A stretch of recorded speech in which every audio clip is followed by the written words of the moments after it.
In the yokai world, where strength was valued above all else, only the powerful had the right to exist. For the main character, it was a common thing.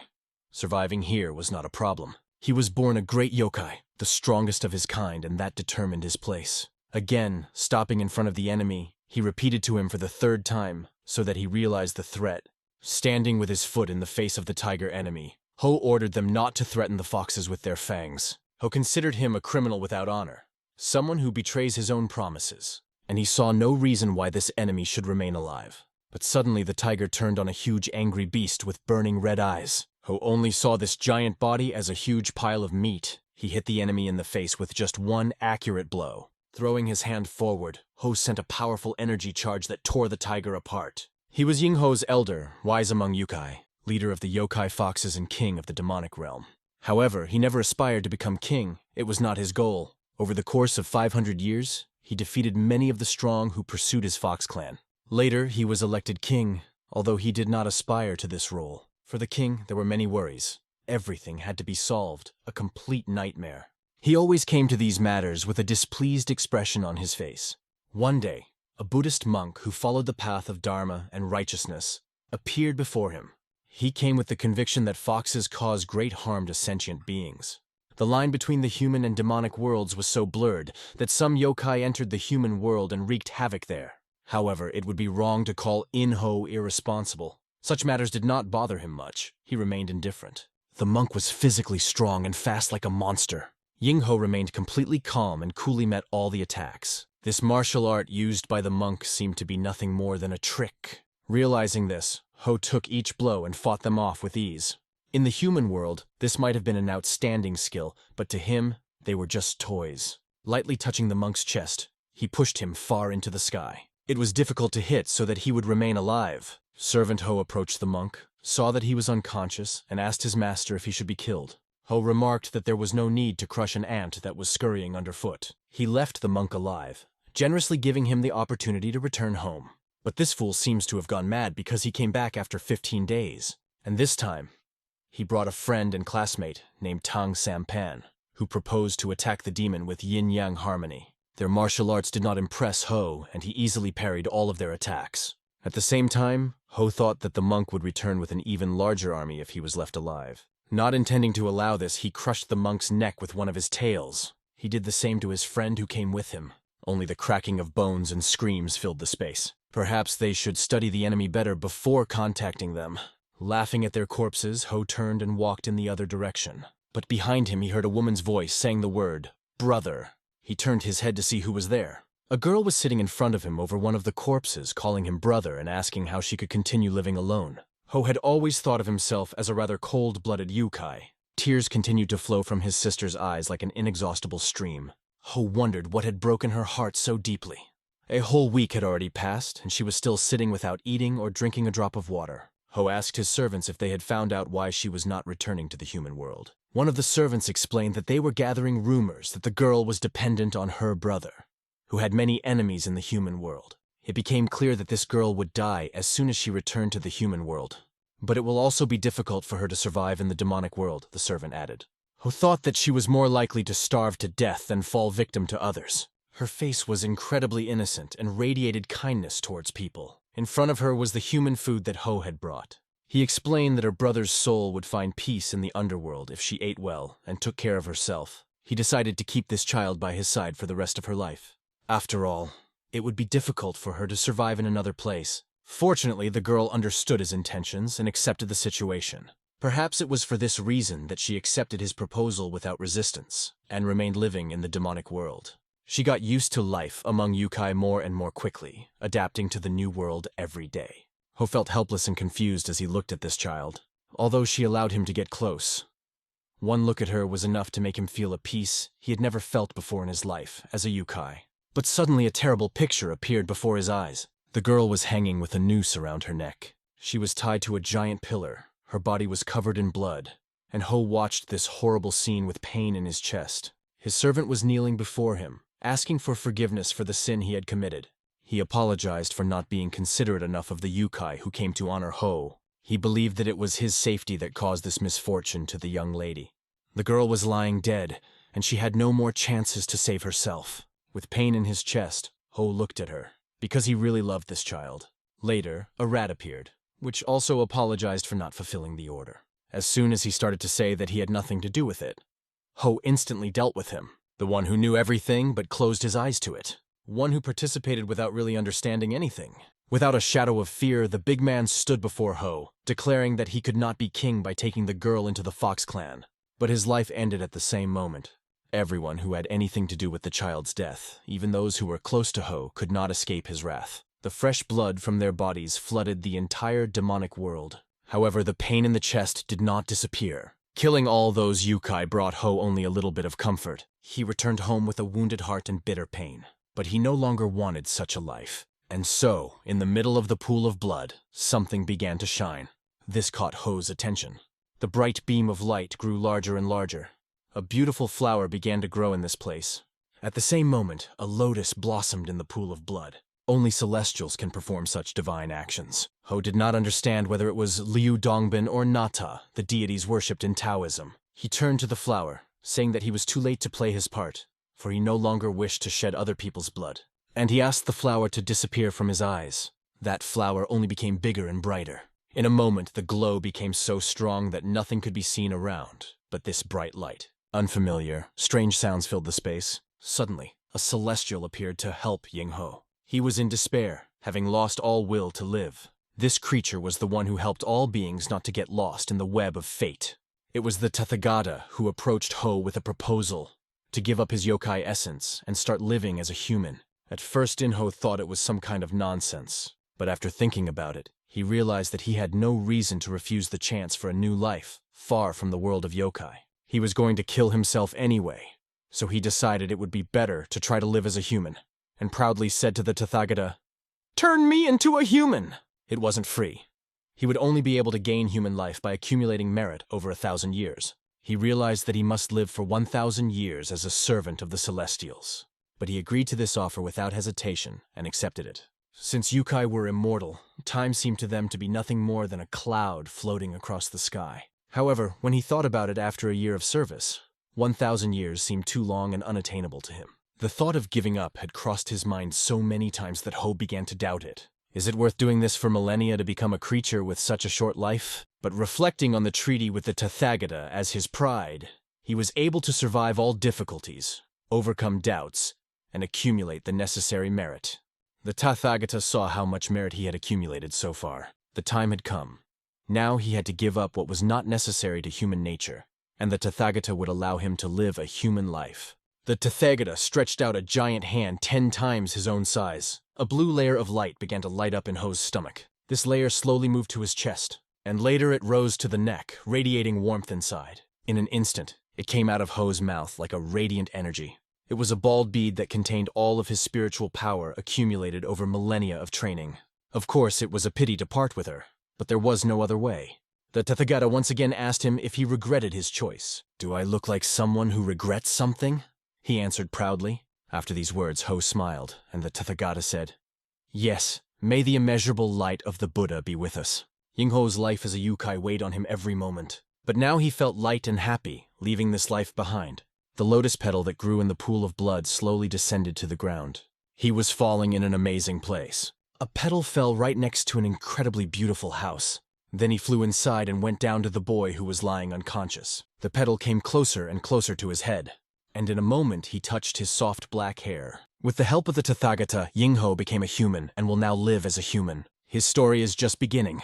The woman, carrying a bowl in her hands, walked around the house, thinking that the young owner was only 15 years old. But even with the best medicines and famous healers, his condition did not improve. She opened the door of his room and entered, still wondering if the heavens cared about his fate. What she saw made her eyes open wide. The young master was sitting on the bed directly in front of her. She was so frightened that she dropped the bowl from her hands and fell. The young master sat looking weak and colorless. The news of his awakening quickly reached the head of the family. He was informed that his son had finally come to his senses. The nanny, with a blue face from shock, barely uttered a request to immediately notify the chapter about this. The head, not paying attention to the important scroll in his hand, threw it at the man standing next to him, and he immediately rushed to the room of his son, who at that moment was there alone. He, still not fully understanding what happened, got up from the bed. He thought he heard a woman scream, After taking a few steps, he saw a mirror in front of him and looked into it. He couldn't believe what he saw in the mirror. Meanwhile, screams rang out throughout the house, which could be heard even outside. The first question that arose in his mind: was he not supposed to be reincarnated in the body of an infant or a newborn? Various voices suddenly began to sound in his mind. Images of different people appeared before his eyes. These were scraps of memories that flashed through his head. Later he understood. This is the memory of the person to whom this body belonged. He was the eldest son of the ruler of the great trading district of Cheonghajang, and his name was Hayingho. Not only his physical condition was weak, but also his mind. So the death of his mother, which happened a year ago, so shook him that he stopped eating and drinking. After fainting, the healers discovered he had a chronic disease and tried to cure it. But the boy eventually died. The former king of the yokai kingdom was placed in the body of what he believed to be a worthless weakling, who died of disease after a miserable life. Ho was extremely indignant with the Tathagata for this choice. But he didn't even have the strength to get angry. He immediately began to feel nauseous. He did not understand the owner of this body. If you want to die, then just die. Why torture yourself to such an extent? Rising to one knee and exhaling heavily, he realized that he had made a mistake by not discussing his terms in advance and not foreseeing such a situation. The Tathagata also asked him if he was really sure of his decision. Now it became clear what a difficult situation he got into. But it was necessary to calm down because now he is the owner of this body. This body can be made strong with natural defenses, so there should be no problem. Isn't this the greatness of natural protection? To turn the sick into healthy and the healthy into strong? But first it was necessary to fill a hungry stomach. He walked over to the shelves, checking to see if there was anything edible. Suddenly, a man called his name behind him. His father could not hold back his tears when he saw that his son was on his feet. "What happened?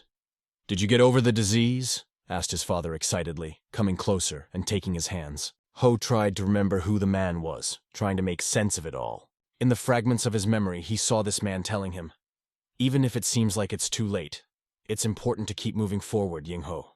The little one then answered, "Yes, Dad." His father asked him if he recognized him, introducing himself as the ruler of this land, Ha Jin-yu, his father. The boy only mumbled in response, and his father waited patiently for him to say something.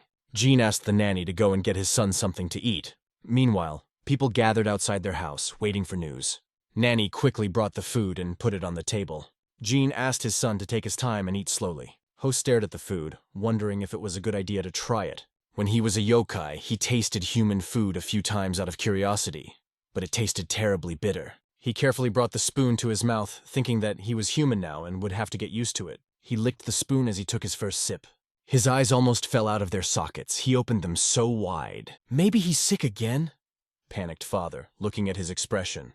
Ho, filled with astonishment, asked them again, "What is this?" The nanny explained that it was porridge that had been simmered for a long time with finely chopped vegetables and meat. She did not add any spices, worried that the rich dish might harm his stomach after a long hunger strike. But Ho, smiling from ear to ear, called this porridge wonderful. He quickly emptied the bowl and even asked for more toppings. Has human food always tasted so good? He thought with surprise. A good start. Soon, Jean arranged a real feast. Raising his glass, he invited everyone to rejoice, because his son had risen from his hospital bed. In front of everyone present, the ruler of this land raised a glass in honor of their shared joy. The gathered people, and there were quite a few of them, shouted in unison, "Long live Master Ho! Long live Master Ho!" At that time, a young man was sitting nearby in a summer gazebo near a pond and trees. It was too noisy for him, so he asked the girl opposite what was going on. She replied that the young master got out of bed. The young man was so surprised that the book in his hands fell to the ground. The next day, Ho was running around the yard. After a few laps, he got very tired and bent down to rest. He felt irritated, but he could not understand what was the matter. Meanwhile, several men were watching him. They were going about their business and noticed him trip again while running in the courtyard. While cleaning up the library, they discussed that he had been acting strangely since he had woken up, as if something had taken over him. The servant said that after a meal he always runs with his master, and then sits down on a bench and immerses himself in his thoughts. One of them remarked that he probably had something to think about, and the other just laughed. But what? We are his servants. Others can learn the classic treatise, the 1,000 characters in a few months, but it took him more than a year. He does this not because of any special considerations, although outwardly he looks silent. But those who know him better share similar opinions. "I think the young master has turned into an idiot," said the librarian. and everyone froze. They froze as the higher-ranked Master Zhang appeared behind them, and they immediately bit their tongues. In a calm tone, he asked if it was appropriate to say such things behind someone's back, and advised them to watch their behavior, especially when it comes to those who give them income. After explaining this, Zhang went outside. Turning his head to the right, Zhang noticed Ho running around the yard. After his run, Yin-ho crouched down in a meditation pose, lost in his thoughts. He reflected that even after absorbing natural qi for 2 weeks, he was unable to accumulate enough energy due to this body's weakness. The flow of natural qi was blocked by various external factors. The thought of wasted time did not make him smile. Approaching the gate, the guard reminded him that he was not allowed to leave the house until he recovered. As he listened to these restrictions, he thought, if I was still a yokai, they would all be dead by now. He couldn't help himself anymore. But a small stream of energy did appear. He had only to concentrate even more strongly on her acceptance. Closing his eyes, he completely immersed himself in meditation. But suddenly he felt someone's presence in front of him and began to slowly open his eyes. "Elder brother, what are you doing?" asked a cute girl with big eyes. He plunged into his memories, trying to figure out who it was, and after searching a little, he remembered a little girl who was crying. She complained about all the bad guys and hugged him. It was Somi, his sister. Somi is the younger sister who loves Yin-ho very much. On the day he woke up, she clung to him in tears and visits him constantly when she has time. It is also one of the reasons that prevent him from absorbing natural qi. This time she did not come empty-handed. She took out a few pieces of food and offered to eat it together. These were sweets that the servant had bought in the market especially for her. Although she interfered with his qi training, he decided to forgive her because she brought sweets. As soon as he tasted one piece, he immediately lost his head from the taste. At that moment, Somi noticed that he had changed a lot. Before, he did not like sweets, and said that they were too sweet. In response, he said that now she will see other sides of him that she did not know before. After all, he perfectly understood that he was only outwardly similar to her older brother. Somi smiled and replied that she liked all sides of him. She only asked that he not be sick anymore. It was getting dark outside. The day was coming to an end. That meant it was time for dinner. A sumptuous table was set before Hayingho with everything one could wish for, combining the gifts of land, sea, and sky. If any of the yokai saw this table, they would cry bloody tears. But what can he do now? Because now he is a man. His appetite was evident on his face, and his sister noticed it immediately. Meanwhile, their father joined them. Picking up chopsticks, he motioned to begin. However, before he could finish, Hayingho had already thrown a huge piece of fish into his mouth which could barely fit. Before, father always ate first, and Ho could wait thousands or even tens of thousands of years before starting a meal. When his sister turned to him, he was already chewing on a large piece of rib. The father asked the sister not to distract him, and said that they should also start eating. Later, father and son sat across from each other, sipping tea. The father noted that he noticed how much his inner strength had recovered. Hayingho replied that there was still a long way to go, but it was enough to survive. "By the way, maybe it's just your father's greed," he joked. "You were bedridden for a whole year and had to drop out. Why don't you go back to the academy?" suggested the father. On the other hand, he wanted his son to live the way he wanted, and said he could leave when he felt better. "Is the academy outside the main palace?" asked Ho. He had already started making plans in his head. He immediately replied that he would go there tomorrow. The father smiled, noting that this was exactly what he expected from his son, feeling joy at his determination. It was a happy coincidence for Yin-ho, as he was just thinking about what excuse he could use to get out of here. It turned out to be perfect. He picked up the cup of tea and gulped it down, not realizing that the tea was hot. Feeling as if fire were speaking, he immediately spat out the tea in the other direction. The next morning, the father saw his son off, wishing him to be careful. As he set off, Ho understood very well that studying in the academy was already outdated, because life naturally teaches such things, and the academy only allows poor scholars to make money from rich children. He had several memories of the past owner of this body, about the academy and his studies there. In any case, the academy served only as an excuse to go outside the main courtyard. Passing through the gate, he inhaled the fresh scent of the trees. It was the smell of freedom. Taking a step forward, he breathed in a natural flow of qi that was much more powerful outside than in the courtyard, and he was able to accumulate it in his body. Already in this short time, his body seemed lighter and his strength increased. Closing his eyes and concentrating, he decided to check it out. Pushing off the ground, he began to run upwards. Then, pushing back even harder, he jumped. At the very top of the jump, he tore off several leaves. The success of this trick caused him to smile sincerely. The natural flow was really impressive from the outside. The young master has decided to study at the academy again? Zhang turned to the head, and his father explained that he only suggested that he return to the academy when he saw that he had woken up and was feeling well. Still, it would be nice if he got some rest. Zhang noted that being on the verge of death and being reborn again was not a common occurrence. He added that Ha Jinyu raised the young master perfectly, and when he grows up, he will become a great heir. However, Jin doubted whether his son could truly lead the family as the heir. Undoubtedly, Yin-ho is a wonderful child with a kind heart, but his kindness can make it difficult for him to make difficult decisions. Zhang believed in him, believing that so far it was difficult for him to make decisions simply because of his youth. Jin agreed with his words, but their conversation ended there, because they turned to the owner. The man reported that the young master had returned. The father was immediately afraid of what could happen. Before long, he was standing across from Ying-ho, who was all scratched and dirty. He asked his son why he was here, since he should be at the academy now, and why he came back so quickly in dirty clothes. Had someone offended him? I was kicked out of the academy, Ying-ho replied. It was the most unexpected answer he could hear. Afterwards, Ha Jinyu was already talking to the teacher. The teacher said that his son immediately started a fight in the academy. Although the word fight does not quite fit here, it was a duel by mutual consent of the parties. It was hard for the father to believe, because his son had just started walking after a long rest, and now there was a duel. It was even more difficult for the teacher to believe his father's words. Rather, he wanted to know if his son had studied martial arts considering the number of opponents he had defeated.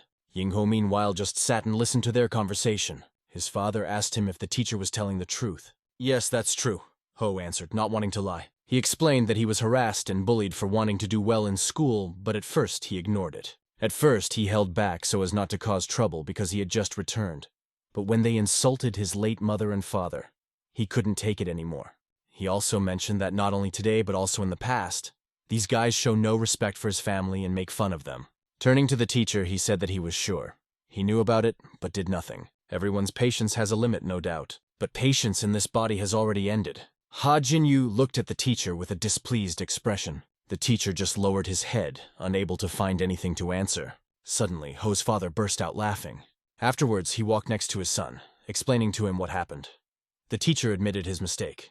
His father praised him for behaving so dignified in front of the teacher that he was speechless.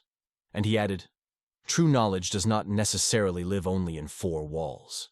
"Then I will study on my own from now on," replied Ho. He apologized to his father for his words. With a faint, sly smile, turning his back to his father and the others, he started forward. Ha Jinyu turned to Jiang Nim and asked him what he thought about this. He fought for justice, for the honor of his family. Unlike his peers, who don't even think about such things, he proved himself worthy. During all this time, he demonstrated his true intentions. That was Zhang's answer, to which Ha Jinyu responded with a smile. The stern, mustachioed face of the guard appeared before him, and Ho's no less serious face met his gaze. Now the young master has the right to enter and leave the main yard at any time, even in the morning. It was the chairman's order, and you can't argue with it. After leaving the courtyard, Ho enjoyed the pleasant aroma of nature while sitting in meditation on a large boulder. He was completely immersed in meditation, listening to the stream that flowed nearby. In the evening, the sky began to darken, acquiring yellow-hot shades. Ho had no intention of returning home, and continued to train on this mountain. He deftly ran, pushing off tall trees, climbing them, and even climbing giant trees. Pushing away from one of the trees, he ran along a steep rock. He could even swim to a huge mountain, climbing almost vertically up the rock. It was really impressive, and his face remained completely unmoved. His breathing was calm and controlled. Whether he was running on a rock or meditating, his breathing, though faster as he ran, was still under control. He enjoyed the fact that his legs did not tremble, and his body evenly absorbed the natural flow of qi. Finally, he achieved some success. Some time passed, and Ho was in the gazebo talking to his father, who asked him, "What do you think is the most important thing for a man?" Ho's answer was simple: money, for he felt the value of it every time he enjoyed a meal. The father just smiled, because that was exactly what he expected from his perceptive son, and asked the following question: "And what is the next big thing?" The answer was just as simple: power to protect your money. Father was very surprised at first. Then he repeated his son's words, and admitted that this could also be the answer to his question. However, the father added that the most accurate answer is the ability to protect one's body. After all, even if you lose everything while you are healthy, you can always start from the beginning. At first, Ho did not understand what his father was leading to. Then, standing in the courtyard, he asked in surprise, "Do you want me to learn martial arts?" The father asked if there was any reason why he did not want it. At that moment, Ho remembered his past life and the martial arts used by that foolish Buddhist monk 1,000 years ago. He thought it was a little funny that now he would have to learn something he already knew for a long time. But it even promised to be interesting, so he did not object and answered that he would like to learn. "Great," said his father, and suggested that he create his dantian first. Ho did not quite understand the meaning of the word. Then my father explained that martial arts use Qi energy, and the place where it accumulates and spreads throughout the body is called dantian. So, in order to delve into the study and practice of martial arts, one must first create a dantian. Ho remembered that it looked like his bald bead. He asked his father if it would be possible to remove her from the body at will. Zhang, who was standing next to him, answered for his father that, once appearing, a dantian never leaves the body. It was slightly different from the properties of a bald bead. Father and Zhang offered to start, and asked Ho to sit in the lotus position. As he sat in the center, his father positioned himself opposite him and Zhang behind him, asking Ho to close his eyes and follow his father's instructions. The blocked meridians needed to be broken through first, and he was asked to take a deep breath, which he did. Meanwhile, an old man was riding a donkey. A long gray mustache and beard hung from under his visor. The donkey was slowly walking forward, and the old man was sitting on it, and at that time, blood was dripping on the ground. It flowed from Ho's mouth while his father held him in his arms and begged him to come to his senses. Father frankly panicked, asking Mistress Zhang when the doctor would come. Soon, the doctor arrived and checked the boy's pulse. The father explained what had happened.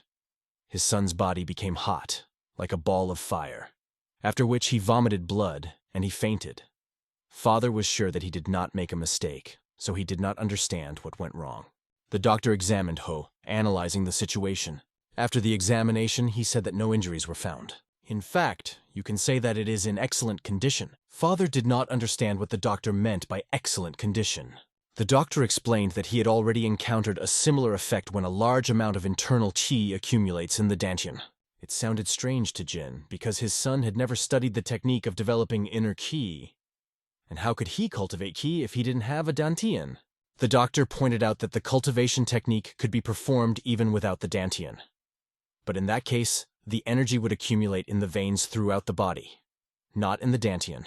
He added that his internal qi level must be quite high as all the blocked meridians opened without any hindrance. He seems to have reached the highest level of yin-yang meridian harmony. Hearing this, Father and Zhang wondered how much inner qi he really had. They asked the doctor about it, and he suggested that the father put his hands on his son's dantian and check for himself. Father approached Ho, realizing that if his yin and yang meridians had reached harmony, then the level of internal qi was beyond peak values. By touching the dantian's son, the father was able to estimate the amount of his internal qi. What he saw, to put it mildly, stunned him. He felt that this son would be enough for 120 years of life. This was twice as much as his own supply of qi, collected in 40 years of life, and which would have been equal to 60 years. How could someone who had never studied cultivation methods and spent a year confined to bed have such a large internal qi? Their thoughts were interrupted by the words. Perhaps his body left the world and returned after meeting the soul of some wise hermit. These words were spoken by the old grandfather, who had just arrived on a donkey and was now standing at the gate. He also addressed Jin, saying that his son had grown a lot since their last meeting. Ho suddenly opened his eyes while lying in the middle of the green grass and stood up abruptly. The landscape was completely unfamiliar, and he did not understand where he was. Trying to remember, he remembered that he was in the process of creating his dantian in the training hall of the main courtyard. Suddenly, an old man's voice came from behind him. "So you want to learn martial arts?" Ho slowly began to turn his head back. He saw an old man sitting on a rock and asked who he was. In response, the old man called him a scumbag and asked why he was looking at him so stupidly. "When you meet your master, you should show respect," remarked the old man. Ho didn't quite believe that this man could be a master. Standing before him was a frail old man who looked like he would fall from one blow, and Ho doubted that he would be the one to teach him martial arts. Ho asked him, "Who are you to be called my master whenever you want? And where the hell am I now?" The old man once again warned him about the need for respect. "Old man, my father may have told you something, but I myself will decide who will be my master," Ho replied defiantly. He continued, intending to lay out his terms to avoid being beaten half to death. Like lightning, the old man suddenly jumped from the stone. With only a hand touching Ho's chest, he sent him flying. Ho's body flew back so fast that the grass beneath him was torn from the ground by the airflow. He flew several meters before hitting the ground with his back. After that, he rolled several times on the ground and landed on his back. Breathing heavily, he felt pain in his chest from the impact with the ground. Ho lay like this for some time. Then he opened his eyes and stood up abruptly. The master was sitting in front of him, completely calm. The old man said in a low voice that his body was even weaker than he expected. Ying-ho continued to get angry and questioned what exactly the old man was talking about. The master added, "And you have no manners at all." Indignantly asking who he thought he was, Ho got up and rushed at the old man. He tried to hit him, but the hand only flew away as the master placed a block. The old man redirected Ho's energy against himself, and he flew back again. I wonder how many times today he has already seen the sky above him. Rising again, he held his head. Approaching him, the master offered to finally begin. He asked Ho to grab him by the collar, and if he could do it, he would just let him go. But if he cannot, then he will have to become his student and accept him as his teacher without hesitation. To Ho, the match seemed childish, and he didn't see why it should be made at all, even if the old man insisted. The master only raised the hem of his clothes as if provoking him. He then questioned whether Ho was really confident enough to just give up. Various thoughts began to appear in Ho's mind. He remembered that even without a teacher, he had become the king of the yokai world. And couldn't he handle some old man? But at the first attempt to touch it, the master easily jumped up. The grass around them rose up and began to pull away from the ground. The master was a little surprised that such an inexperienced hand could cause a whirlwind.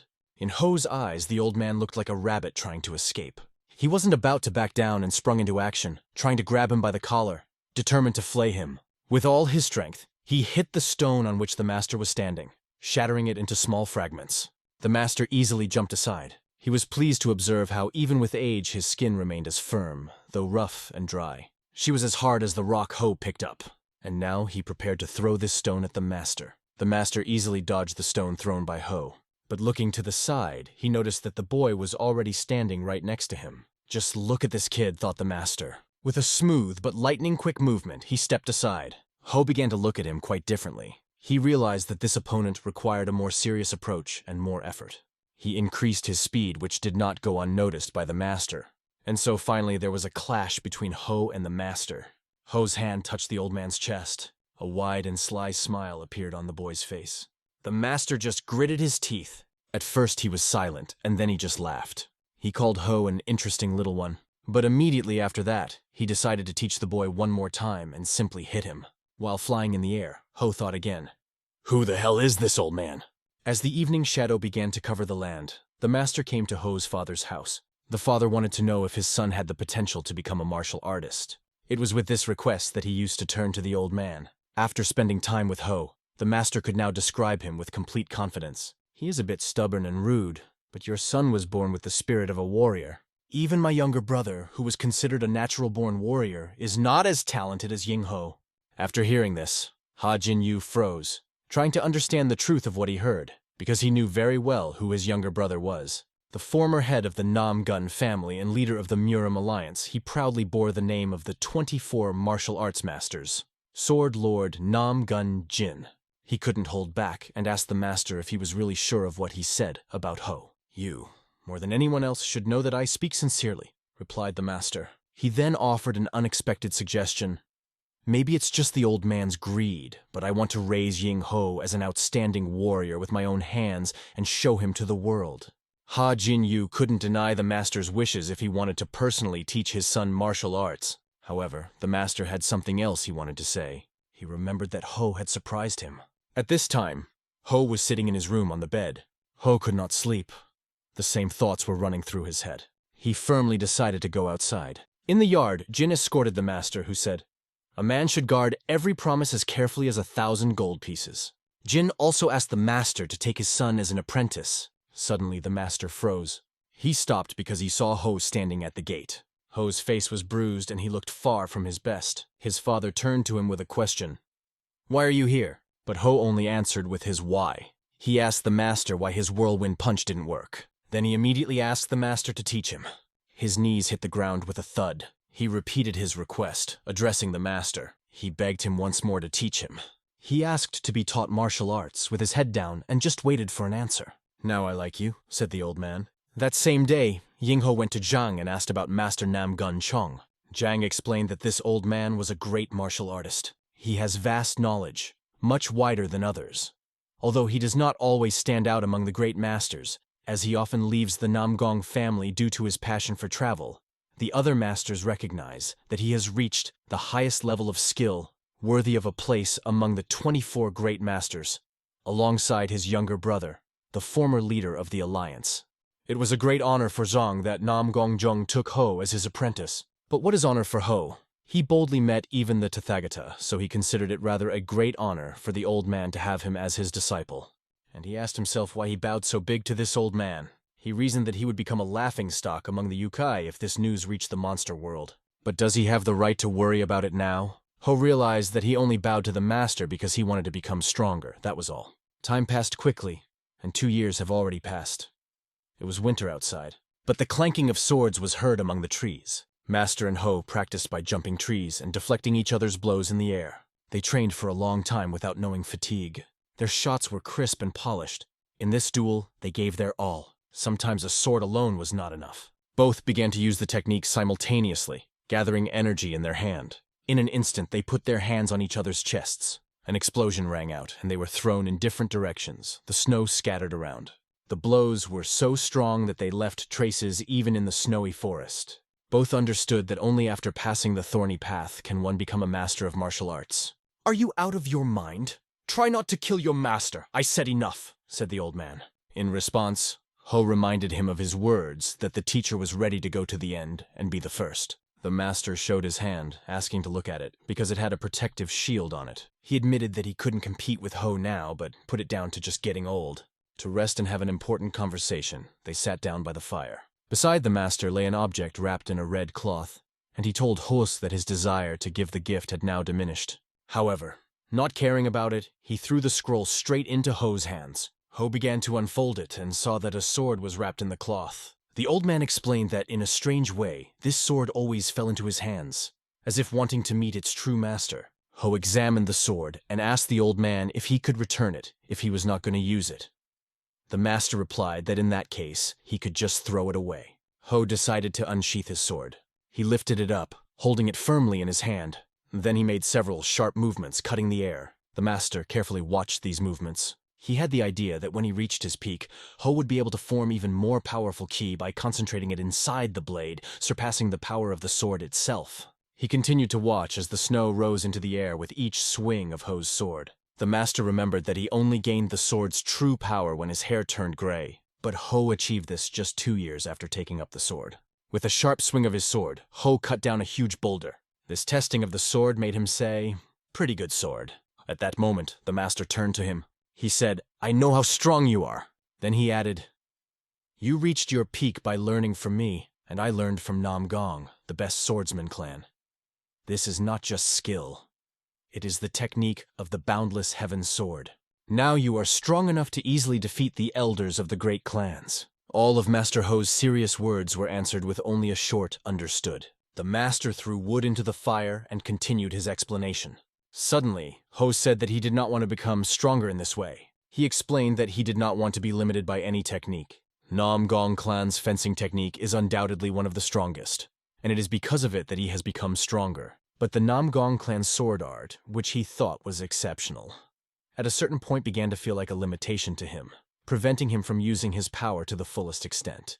The master asked him to explain in more detail. "You bastard, what do you mean?" asked the master. Ho heard his question and thought. He looked at the giant tree behind the master. Instead of explanations, he decided to demonstrate his words. He began to draw his sword, looking piercingly at the tree. His eyes lit up with a blue glow, as did the blade aimed straight at the tree. Using his power, he punched a hole right in the center of the tree. The energy was so powerful that the master even closed his eyes. At that moment, Ho changed the position of his sword. This created a vortex of wind that began to destroy the tree from the created hole into small pieces. The whirlwind became bigger and stronger. The master even stood up, not understanding what was happening. Ho had to use even more force. He clenched his teeth, and then he swung his sword, raising it high up. The energy became so much that a powerful explosion rang out. Ho calmly sheathed his sword and looked towards the remaining funnel. He estimated the size of the sinkhole, which could become the basis for a giant lake. It was then that the master realized that the power of the Ho sword could not be described in ordinary terms. It was both emptiness and the essence of the martial art itself. "When did it start?" asked the master, to which Ho replied, "I'm just getting started." The master knew that the student would surpass the teacher, but he did not expect it to be so great. "It's all right now that you know," Ho said with a swagger he didn't lack. It was clear, if this is only the beginning, then the process is not yet complete. Master only wanted to see how far Ho's power could go. He decided to help him, to share his deep knowledge acquired while traveling around the world in search of martial arts outside his native country. Master Ho was not going to refuse the offer, but he defiantly declared that he would consider himself humiliated if he could not repay him. This impudence angered the master so much that he almost wanted to kill this brat. Climbing up, the master explained to the student that the Dharma master created martial arts. Together with the Zen master Tang Sampan and the heavenly demon, the martial art was brought to perfection. Ho began to remember who exactly the master was telling him about. And who is this Tan Sampan, the bastard he mentioned? Just remembered the name. Remembered that he was the one who fought him with the stupid monk, talking about yin and yang. At that moment, the image of a girl appeared before his eyes. It was the girl he had loved in his past life, and whom he had almost forgotten. That child. I wonder if she is doing well now in the afterlife with her older brother. Master, meanwhile, continued. If Ho had lived in that era, he would have been able to fight those people to become the strongest in history. The strongest thing ever. It sounded really exciting. Thinking about the master's words, Ho laughed. The master even stopped and asked what he was laughing about, to which he replied, "Yes, nothing." At first, the sword was just a means for Ho to become stronger, and now the sword itself became his target. He took a deep breath, closed and opened his eyes as he looked at the master standing 20 meters ahead, holding his sword in his hands. Ho warned that if he could not block his sword, he would either be crippled for life or die. The master once again asked if he was ready. Ho nodded his agreement several times. The master closed his eyes and opened them again, determination in his eyes.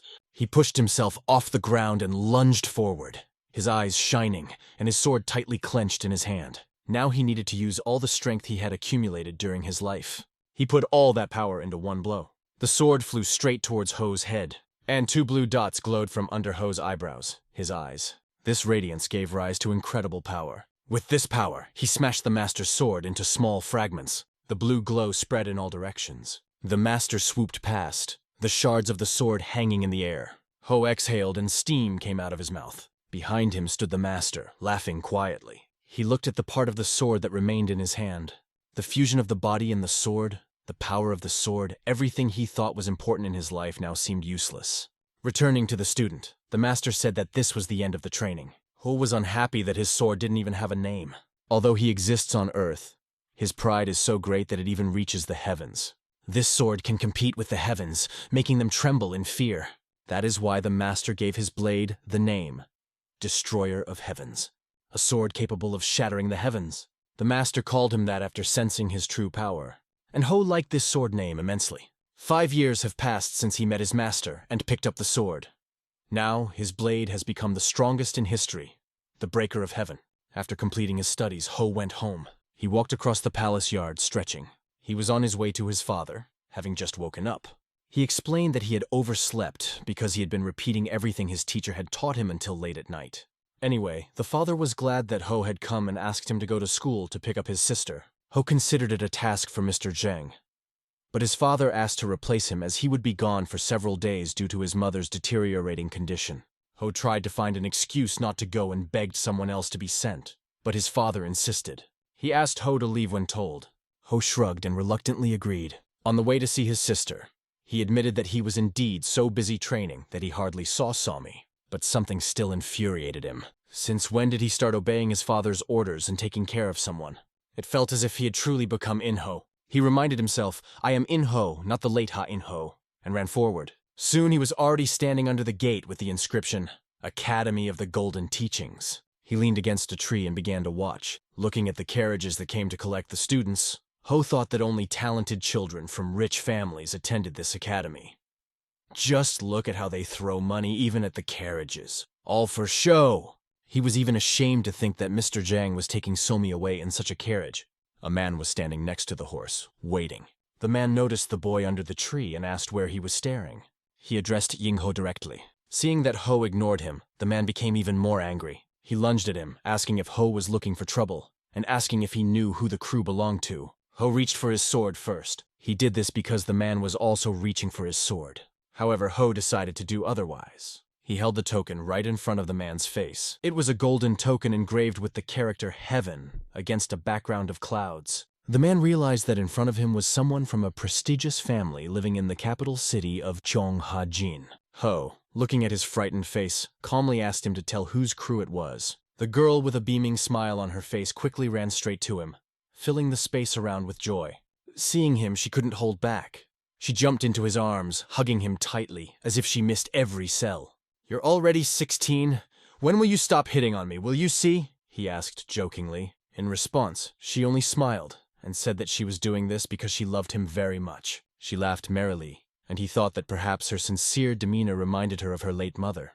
Although his face seemed displeased, he could see this girl blossoming, becoming more beautiful every day. On the way back, she offered to take a look at the market and have something tasty to eat. And at that time, one scoundrel looked suspiciously after them, turned to Guju, who was standing nearby, and asked if he knew that young man. Guju explained that he was a young master from Cheonghaj, and it was clear even from his posture and confident gaze. The sky was beginning to darken. The sun was slowly hiding behind the mountains, enveloping the street in evening light. In the house, Master Jin sat thoughtfully. His gaze was heavy. Next to his hand was an envelope with the words, Namgong family on it. His face expressed deep sadness. Suddenly he heard the joyful voices of his children outside the door. Opening the door, he saw Yin-ho and his little sister entering the house. But at home, their father was waiting for them with very terrible news, which seemed to change the whole world. With sadness in his voice, quietly, he began to address them, trying to gather his strength. Father told what happened 2 days ago at dawn, and his words sounded like a blow. Ying-ho didn't know what to say in response. His mind froze at what he heard. After some time, they were already in the carriage, which slowly set off. There was a deep silence in the carriage, as if it absorbed all emotions. Each of them sat with their heads bowed, speechless at the gravity of the situation. In-ho closed his eyes and sank into his memories, seeking solace in the past. He remembered walking through the meadows with the master, sharing the dream of a normal life. The master replied that it was a difficult but worthy path, especially for the strongest in history. He watched with interest to see how far In-ho could advance along this path. He said that he himself did not have much time left, and it sounded sad. He asked the student to avoid shedding blood, even if circumstances force him to try to the last. And once asked him, "How many in this world do you think will go exactly as you want?" He sincerely hoped that the words blood or demon would never stick to Ying-ho's name. That was all he cared about. The 5 years spent together were like an inexorable but momentary rain that passed, leaving a mark in the heart. Ying-ho slowly opened his eyes, returning from his memories to reality.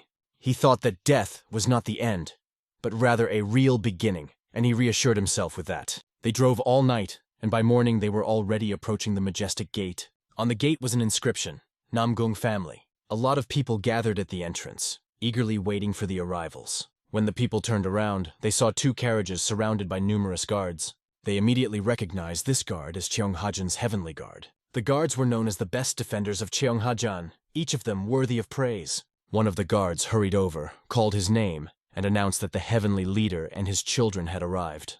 In a few minutes, they were already entering the courtyard, where they were met by the head of the Namgong clan. He greeted them with a smile, saying that it was a great honor for them. In-ho carefully assessed the situation, realizing that such a famous family did not take merchants seriously. However, the head of the family, Namgong himself, went out to meet his father. Just like the boy who tried to pick on him at the academy, now he must be scared of Jin's financial power. The head of the clan postponed all matters because his teacher had recently passed away. Ho's words slightly surprised the people standing behind. "Even if no one reported it, my uncle would probably be happy to have you come," said the chief. After these words, Jin introduced his daughter and son. Somi bowed and said that it was a great honor for her to meet the distinguished head of such a great family. Uncle Ho often mentioned Somi, and always dreamed of having her as his granddaughter. After that, the head turned his gaze to the boy. He called his name, showing that he knew who was in front of him. The chief then asked if it was true that his uncle taught the boy martial arts. Ho replied that he had only learned a little about the Namgong clan's martial arts. The other members of the clan were surprised that the uncle could teach martial arts to a foreigner. Their violent emotions were stopped by the head only by raising his hand. Silence came instantly. "How can you even allow yourself to be disrespectful in the presence of honored guests?" he asked sternly. His look quickly put everyone at ease, bringing order. Ying-ho had the same serious and stern look as the clan head. The head himself apologized, explaining that young people do not have enough knowledge to understand what to say. Jean understood him perfectly and had no complaints. In addition, because of their long journey, the head decided to see them personally. Meanwhile, a strange figure with a mocking expression was wandering in the forest. It was a young guy with dark hair who sniffed as if sensing something unusual. He looked around intently, looking up. "Is that the smell of yukai?"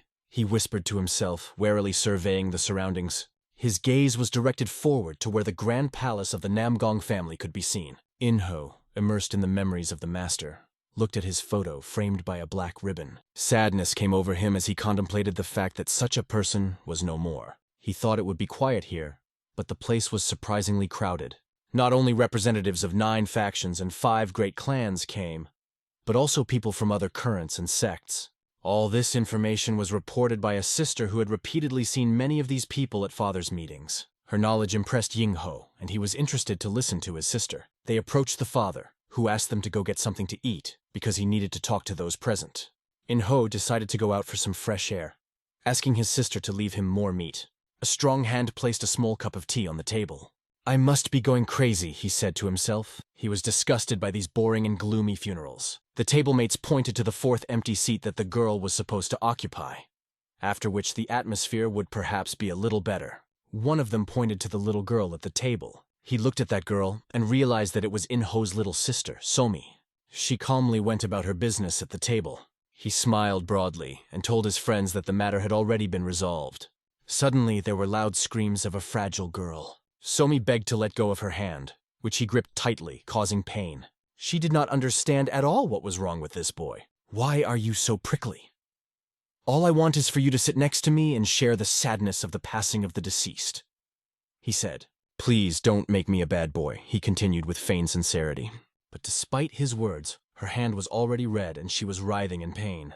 In-ho suddenly appeared behind him, called him a lustful beast, and advised him to get away and sit mournfully in his hole.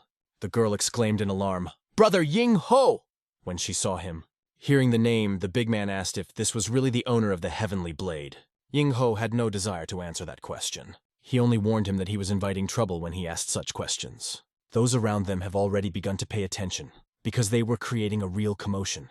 Zdrovan introduced himself as Pak Jake, son of the northern tribe. He spoke proudly, explaining that he just wanted to talk to the girl for a bit, and nothing else. Park believed that In-ho had simply misunderstood his sister's reaction. And even if he did, he couldn't believe that In-ho had called him a lustful beast, feeling insulted. Park loudly declared that In-ho should apologize to him. Pak's friends at the table were only amused by this, thinking that In-ho would now be in serious trouble.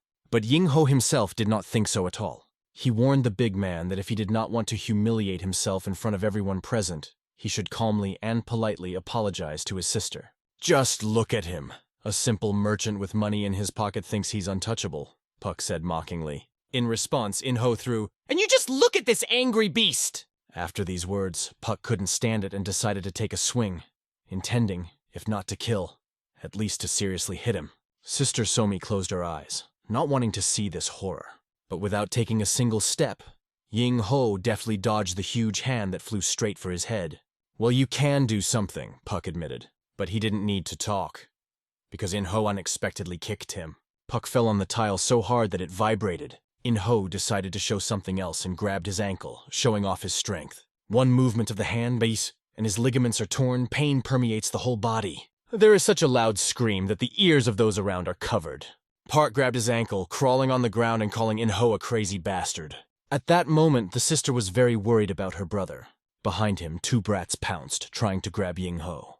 But he, playing with them, jumped up, and these 2 began to fight with their own shadow. The shadow looming above turned out to be Ying-ho himself. He let each of them feel his soul on their face, and then, by chance, they fell right on the guest's table. Food and their blood flew in different directions, causing astonishment in those present. At this moment, Puck was shaking with anger, watching everything, ready for anything.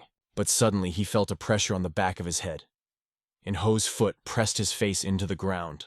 In-ho himself calmly asked if he still wanted to repeat his words, However, Ying-ho remembered one important piece of advice from his late teacher, and if it weren't for this advice, he would have taught this brat a long time ago. Puck, pressed to the ground, only screamed, as if kissing her in pain and humiliation. Suddenly a man appeared who decided to intervene and calm them down. He watched the scene in amazement, a look of genuine confusion on his face. His surprise increased when he saw Mo Young-soo with a bruise on his cheek. He also noticed the head of the family, Seok Horiil, with blood coming from his nose. And the most interesting sight was Park Jeek, who was literally kissing the floor. Standing next to her was Somi, a small 16-year-old girl who was shaking from what she had experienced. She could barely hold back the tears that welled up in her eyes. The man was amazed that these warriors could not even appreciate the difference in strength. Ying-ho turned to him and said that given the situation, an explanation was hardly necessary. At first, the man didn't know what to say, but quietly said Ying-ho's name. He then introduced himself as Han, Hyodan's deputy chief in charge of maintaining order in Shoga, and announced that the situation was now under their control. Ying-ho then stated that he couldn't believe that these scoundrels would brazenly cling to the daughter of the head of one of the 3 great houses during mourning, insulting the clan head himself and his son. He hinted that the rules in Namgong's house don't seem to be followed properly. After that, he asked not to close the case just because Pa belongs to one of the 5 great clans. That would be extremely unfair. Meanwhile, behind their backs, someone was quietly sipping tea, watching everything. On his belt hung a talisman woven from a thick thread. This man was stunned that 3 high-ranking warriors had been defeated so easily by the heir of a large merchant guild. After a while, In-ho was tending to his sister's hand. She explained that she politely refused Puck, but he grabbed her anyway. Thanks to the medicine Ying-ho used, the hand will heal in a few days. Suddenly, a slight cough was heard behind him. The old man asked if there would be a free place for an old man like him. Ying-ho immediately looked at him carefully, scanning him from head to toe. The old man was wearing worn clothes, but with 8 knots on his belt. Among the various types of views, there is one that is particularly troubling. It was the insightful look of the old man from the Kaban. After that, the old man just laughed. Sitting next to him, he called himself Chuwange and told about his life, which is spent under the open sky where he begs for food. The old man came to talk about the rumor that In-ho had studied under the late master, and immediately offered to get down to business. Chuwange admitted that the late master, despite living on alms, had a unique ability to find talented people. Chuwange came here because he saw great potential in Ying-ho, and invited him to join the Sea Battle Union. After all, his late master gifted Ying-ho with wings that can open up great opportunities for him. Ying-ho knew about the Murim Martial Union. It was one of the strongest unions in the world of martial arts. Those who were near their table noticed that an elder from the Kaban was sitting across from young In-ho. They considered it a great honor for Ying-ho, as all those chosen by the elder follow the righteous path in the Murim Martial Union. After listening to the elder's suggestion, Ying-ho thought for a few minutes, and then calmly answered that he was not going to agree. Such an answer was completely unexpected for Chuang. In-ho refused so quickly and categorically that it caused genuine surprise. The old man decided to ask about the reason for the refusal. "Do you need a reason for reluctance?" Ying-ho replied. He offered to just leave it at that, because he was not interested in it. The elder decided to change the topic of conversation and move on to the next question. He said that Ying-ho will face a serious challenge in the near future. Quan Wan Pichin, known as the Bloodthirsty Lord, is the name he earned in Hapukpeng Province, where he holds the title of 24th Lord. Those who know him well enough know that he flies into a berserk rage and sows chaos when pushed to the limit. And it is this bloodthirsty lord who cares the most for that pathetic bastard that In-ho just beat up. Chuwange assured young Ying-ho that he believed in his strength and ability to endure this ordeal. The Peng clan would not stand by and fold their hands when their authority was questioned. After this story, Chuwange asked Ying-ho what he thought about it. Even though Ying-ho is a young master, Chuwange was sure that he would not want to put up with such people, and suggested that he inform Master Mensch to resolve the situation with his younger brother. Of course, if his brother showed even the slightest interest in joining the battle union. The little sister was very worried about her little brother. Ying-ho turned to Chuwange and said that his unnecessary talk only makes his sister worry. And if Chuwange had nothing more to say, he asked him to refrain from interrupting their meal. "Just look at him!"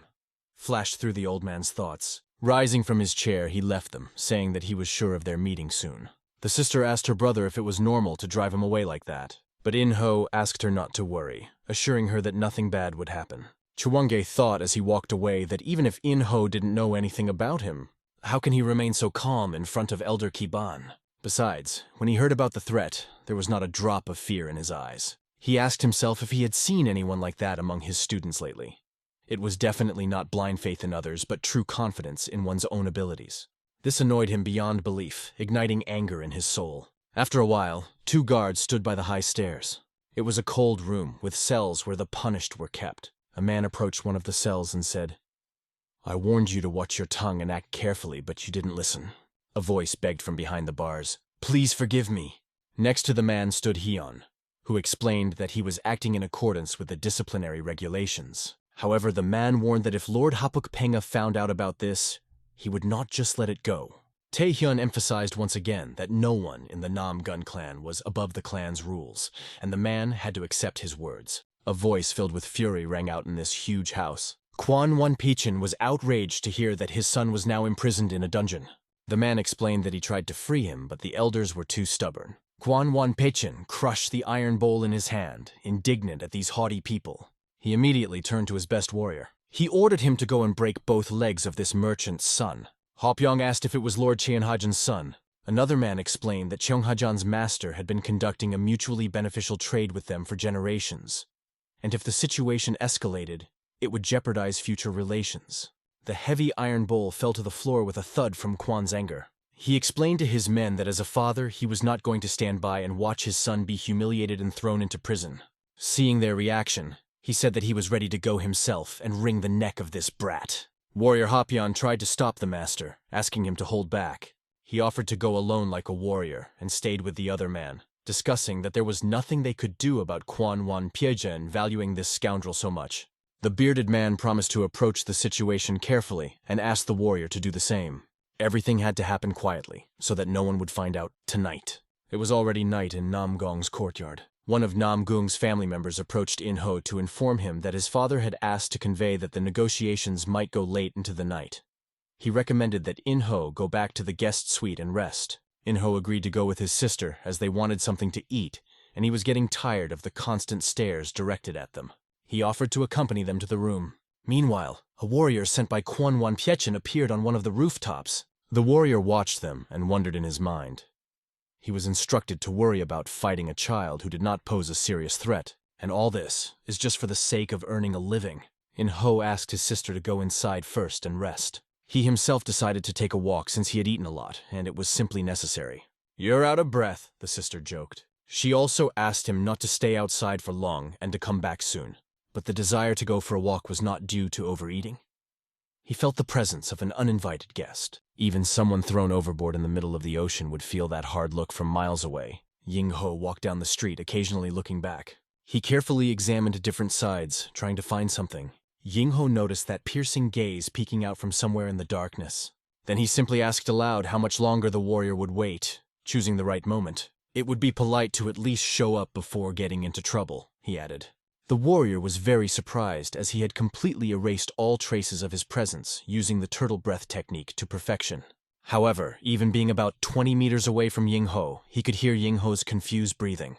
The warrior covered his mouth with his hand, thinking it must be some trick. He believed that the young man was simply provoking him. "Why are you hesitating? Do you realize you are about to do something bad?" Ying-ho threw 2 questions that only increased his doubts, and then he said that the warrior simply lacked confidence. The warrior's eyes turned red with rage as thoughts began to fill his head. Thoughts that it was true that he wasn't quite pure and noble as befits a Hopyeon leader, but that was exactly what he couldn't afford, if no one finds out. Then there is nothing to prove, he thought. Because only Yin-ho and him were here, he decided to do it so that the boy could not even walk on his own for at least a month. The warrior planned to sneak off the roof and approach Ying-ho from behind. But turning his head, Yin-ho told him that he had wasted all his training. The kick was so strong that the warrior barely managed to block. However, even the block did not save him, and he flew straight into the wall. "You dared to attack from behind, showing your desire to kill from all sides. What did you want to achieve with that?" "Looks like you mistook me for a piece of dirt," Ying-ho said calmly. These words seemed arrogant to the soldier, as from a person who overestimates himself. Calling Ying-ho a scoundrel, he pushed off the wall and lunged at him again. He grabbed the boy with both hands, trying to strangle him with force. In these 2 strikes, the warrior put all his effort into knocking Ying-ho down. But from the calm smile on Ying-ho's face, it was clear that he was not in pain at all, and even asked with sarcasm, "Is that all you're capable of?" Ying-ho easily deflected his blow, which stunned the warrior even more. He noted that he owes his skills to a good teacher who taught him this. Then asked to convey the following message.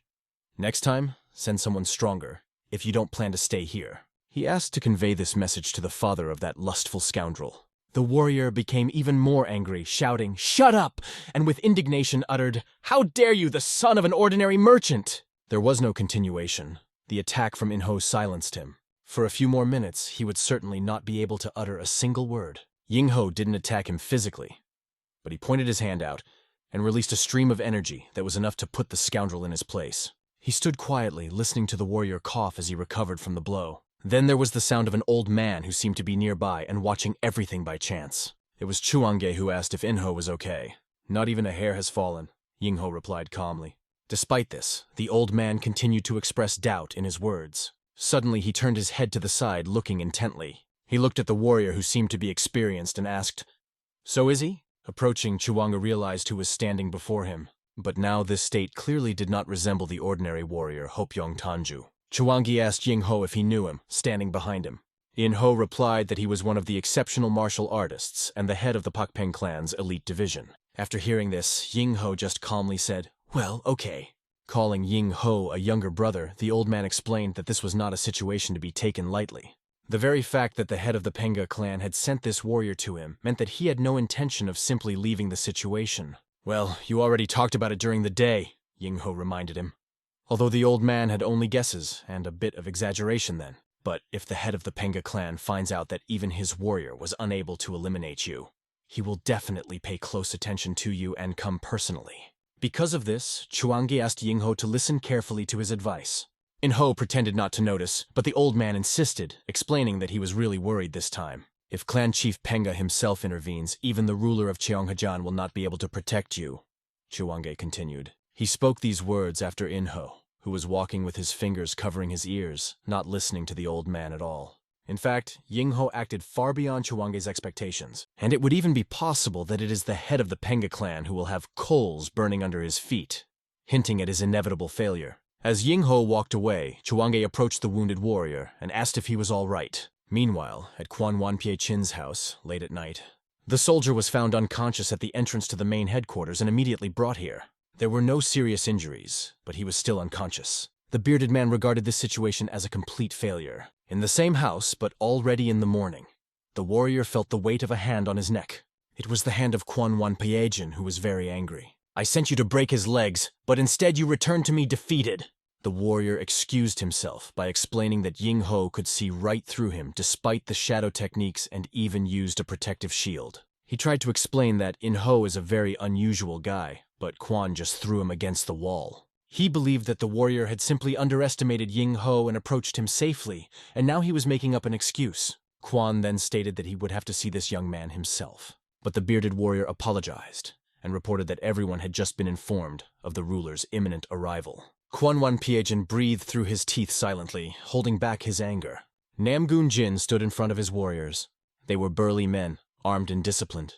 They lined up on either side, making way for him to pass. The dignified person walked slowly and confidently. The head of the Namgong clan was with him, discussing with him the return to the citadel.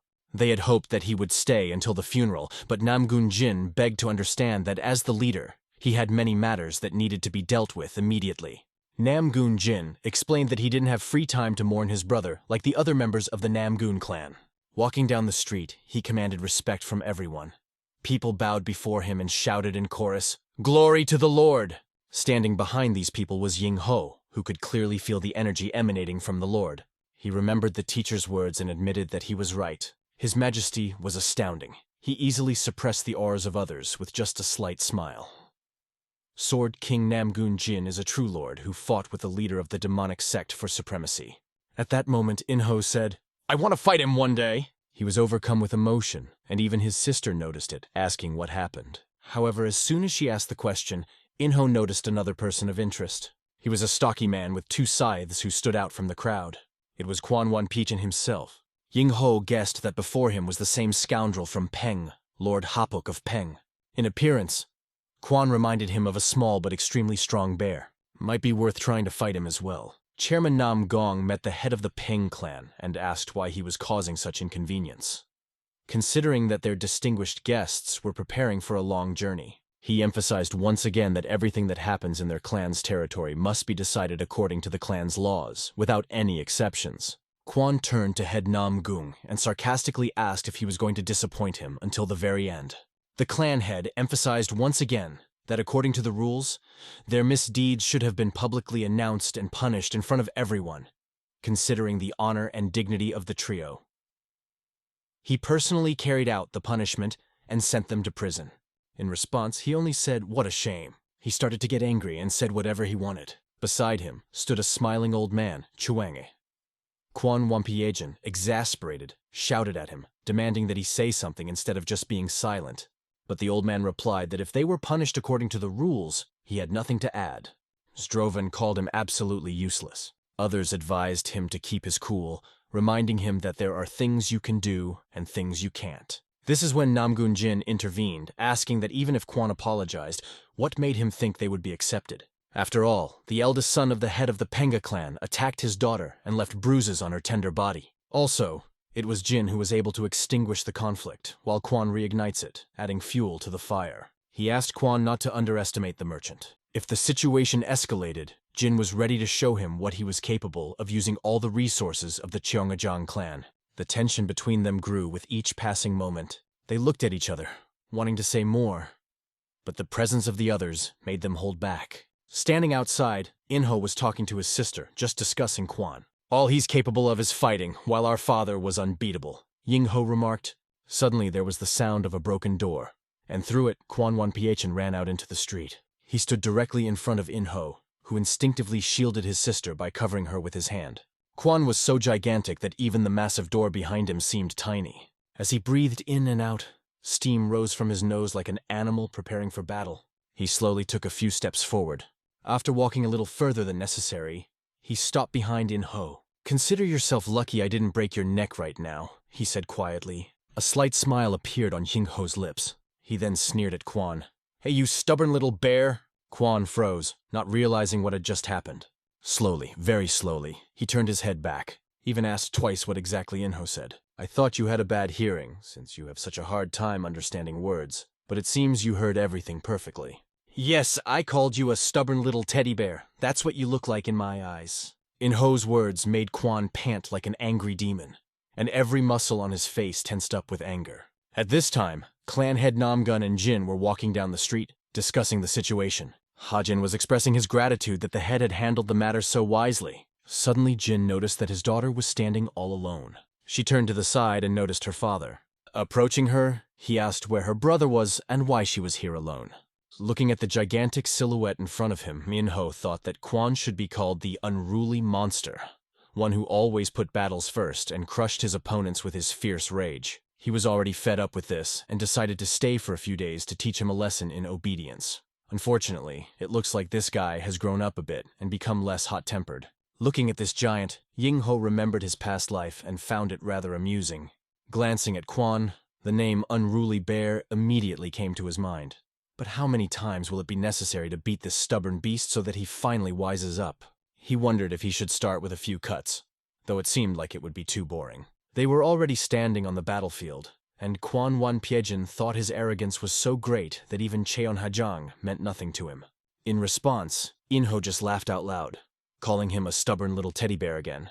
In fact, he really disliked haughty people who knew nothing of true power, and warned Quan that he would be struck by lightning if he continued to spout such nonsense. Hearing this, Quan only got angrier and angrier. His rage had reached such a strength that the grass around him was blown into tiny particles. He was indeed one of the 24 great martial artists. Despite everything, Ying-ho could feel his powerful energy, which truly seemed outstanding. However, there is no joy for him in ordinary battles. Quan took on an even more menacing look, stating that he originally planned to appease his anger by only breaking Yin-ho's legs, but now that wasn't enough. However, if he really wanted to dig his claws into the boy, he should have tried to do it with all his might. Yin-ho smiled, inviting him to try, mocking the giant. He joked, provoking his opponent. As soon as Quan pushed off the ground shook beneath him. He flew at Ying-ho at such a speed as if he only weighed 60 kilograms. Ying-ho met him confidently and calmly. He dodged Quan's hand by making a quick move to the left. Quan, along with his hand, flew further without hitting the target. He turned, blowing hot air from under his nose, angry and surprised. Quan admitted that it wasn't bad for a young man who made the earth and grass rise into the air around his giant body. He also recognized that Yin-ho had learned his teacher's lessons well, and with these words he rushed at him to deliver a second blow. It looked like his big fist was about to hit Ying-ho right in the face, but instead of his face, a firm fist met with a small hand, which unexpectedly stopped the healthy opponent. She restrained him firmly, not allowing him to take a step forward. He froze in place. "And who do you think I studied martial arts with to get to this level?" Ho asked. He asked this question without taking his eyes off the bloodthirsty eyes of his opponent. He silently assessed the situation, preparing the next step to escape and continue the fight. He suddenly turned 180-degree, throwing Ho into the air. Zdravilo thought that he wanted to run away, and shouted that he would not allow it. He instantly rushed after him as Ho just landed on the ground. "You're making too much noise. You're starting to annoy me. A little more and I'll start yawning," Ho added sarcastically. These words ignited the fury of Quan Wan Pekin, who was now even more eager to finish off this insolent young man. Slamming his fist on the ground with all his might, he was convinced that he had finally caught him. He raised his hands and the earth fell from his fists, but there was a sound behind him that prevented him from feeling the victory. "Heard that those who rank among the 24 great martial artists have reached the peak of their skill and perfected their skills," the voice said. "But looking at you, I don't see you as a master from that list," Ho continued frankly. These words sounded just behind him, causing the enemy to think. They even reminded him of how the trio of Nogwan Chin Sachok, Sawan Cholmusong, and Kwanwan Pechina had been discussed in the main hall, doubting their skill. Everyone was unanimous that this trio did not reach the top of their schools, unlike the rest. Some even suggested renaming the list to 21 Great Masters, and calling these three Divine Masters. And all that time, it was Quan Wan Pechin who was eavesdropping on all this from the corner. Gradually, the fog of memories dissipated, revealing the clarity of the mind. "It's a shame to end such a short life," Quan said with a hint of regret. His energy changed dramatically, becoming more powerful. Even his appearance became different. His eyes glowed with yellow light, as did the two spheres that formed in his fists. But Ho just sighed. "You better show it earlier. The strength of the Juggernaut has reached a new level, showing true power."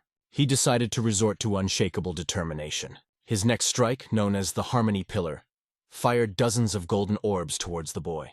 These dozens turned into hundreds, and as soon as the balls touched something, they exploded with such force that even the mountains trembled. It was something incredible, and it was difficult for Quan to control such power. Even at a distance of several kilometers, you could see the explosions taking place there. The martial art of the Peng family has its origins in military traditions, as it arose under the burden of war. This art is a deadly technique, the greatest blow created to destroy enemies on the battlefield. After using this attack, looking at the huge funnel in front of him, he thought that the boy was just a poor fool. "If you had begged me, maybe I would have spared your life," Quan said quietly. Something blue began to flicker in the thick cloud of dust. With this blue streak, a silhouette began to appear, which the big man immediately noticed. It was Ho, and a sword was shining in his hand. Quan Wan Pekin couldn't believe it. "Damn it! It's impossible!" Ho survived the barrage of bursts of unstoppable determination that rained down on him, and that blue sword in his hand was overflowing with energy. Seeing this sword, Quan couldn't hide his surprise. None of his techniques hit this young man. Quan couldn't understand how he blocked all of his attacks with just one sword. He remembered the warrior's words, said with a hand on his neck, about the fact that this young man is far from an ordinary boy. Now he finally realized that these words were not just refusals. Quan's gaze settled on the sword, and he assumed that it was all about the power of this artifact. Because if he was able to suppress his final technique, it must be because of the sword. But a question popped into Quan's mind. What kind of sorcery allowed the son of an ordinary merchant to reach the rank of a martial artist? He began to blame Ho for hiding his power. "What difference does it make?" muttered the big man, still confused. Even he had to admit that the young man was really impressive, and it exceeded all his expectations. He involuntarily exposed his blade under the impression. But once the blade is exposed, it would be wrong to return it to the scabbard, especially in front of the enemy. Instead, Ho decided to show his opponent something special. Quan Wan Pekin was still convinced that even after reaching the heights of martial arts, a boy remains a boy. He decided to go to his maximum, and assumed an even more terrifying form. However, the Heavenly Blade dance consists of 3 different techniques, each with its own unique style. Today this technique will be shown to the world for the first time. This is Master Ho's favorite blade technique. It is simple, short and clean, without unnecessary movements or decorations. It was also the first technique he mastered. Standing in a fighting stance in front of the enemy, Ho could only think that this was the very technique that his teacher loved the most. As the heavenly blade dance began, the grass around him began to rise up. Hearing the name of the technique, the enemy mockingly called it a stupid and useless art. He responded with Heaven's Earth Palm. The spheres flew straight in Ho's direction. The first strike that Ho performed was called the Cloud Splitting Strike. The big man's eyes lit up yellow, and he was almost speechless at what he saw. He didn't even blink before Ho was right in front of him. Behind him, the young man left a trace of an extremely strong line, dissecting even the sky. Only echoes could be heard behind them, the remnants of the attack that Quan Wan Pekin had used. All that remained was to move the sword a little further, because even the earring on the big man's ear had already been cut. He didn't even have time to see the moment when the deadly cold pierced his body. He now recognized that this fast and powerful blade was unmatched even among the 24 grandmasters. He also realized that this novice's martial arts had reached the pinnacle of mastery. The grass was still hanging in the air, and the boy was already sheathing his sword. He gave life to the big man, recognizing him as the first person other than his teacher to witness his mastery. "Why didn't you kill me?" asked the big man, holding on to his neck, which was dripping with blood. Ho explained that his teacher forbade killing without good reason, and he added that if he had to choose whether Quan Wan Pekin was a villain or a good man, he would say that he was more of a fool than a scoundrel. Quan began begging Ho to kill him, because it was too humiliating to admit defeat to the boy and live with the shame. "Are you serious?" Bending down, Ho asked if he knew how painful death is. "Then why are you defending your dear son who humiliated and insulted my younger sister?" He continued. "If you had apologized right away, it wouldn't have come to this," Ho added, calling him a naive bear cub. Of course he slapped him kindly. This blow threw the healthy man aside. Having landed, he again began to crawl on his knees, coughing and spitting blood. These were the consequences of Quan's son insulting Ho's sister and tarnishing the honor of the Cheonghajang clan. If he doesn't want to suffer further punishment for the contempt of his father and the disgrace that Quan himself covered him with, he should think again why his head is still on his shoulders. Later, Ho himself was reprimanded by his father for leaving his sister unattended. Father asked what he was doing all this time. The sister calmly replied to the father that Ho had a stomach ache, and he just went to relieve himself. "Well, are you better now?" asked the father. Ho replied with a smile that he felt great, especially after such relief. Of course, these words seemed a little suspicious, but Ho's face was always unmoved. The guard behind the father announced that they were ready to leave. The owner, with an unmoved face, went forward, followed by his sister and brother, who asked if everything was all right with him. How could anything be wrong with him? Before leaving, a note was left from Quan in which he explained the reason for his disappearance. "We accept full responsibility for all the misdeeds committed by Mr. Juke. I request that the son be punished according to the laws of the Namgong clan, and that he be delivered to Hapuk safe and sound." Head Namgoon suggested that the owner of such an explosive character must have gotten into trouble and found himself in a situation with no choice. Could there be another reason why he changed his mind? Hyun remembered the words of the guards on the way out, saying that the young master and the head of the Pung clan had gone to the forest together. The young master returned within half an hour, and the clan head only appeared after the Cheonghajang ruler's family left. However, while the young master looked unscathed, the clan head looked like he had survived a brutal battle, if rumors were to be believed. Of course, he understood that it sounded incredible, but he still assumed that perhaps the young master defeated the head, teaching him a good lesson. That could be the explanation. He remembered the words of the master who had once said that there was a creature in the Cheonghajang clan that should not be provoked. The master advised to stay away from this monster. Is he really a monster? His father often used mysterious stories to explain the complexities of the world. He understood the monster as a warning about Cheonghajang's financial power. But now he began to think differently. Remembering the meeting with Yin-ho, his gaze, which was definitely not that of an ordinary student. And if it is true that he defeated Lord Peng, maybe the monster the father was talking about was actually the young master in Ho. Several colorful wooden rectangles flew up.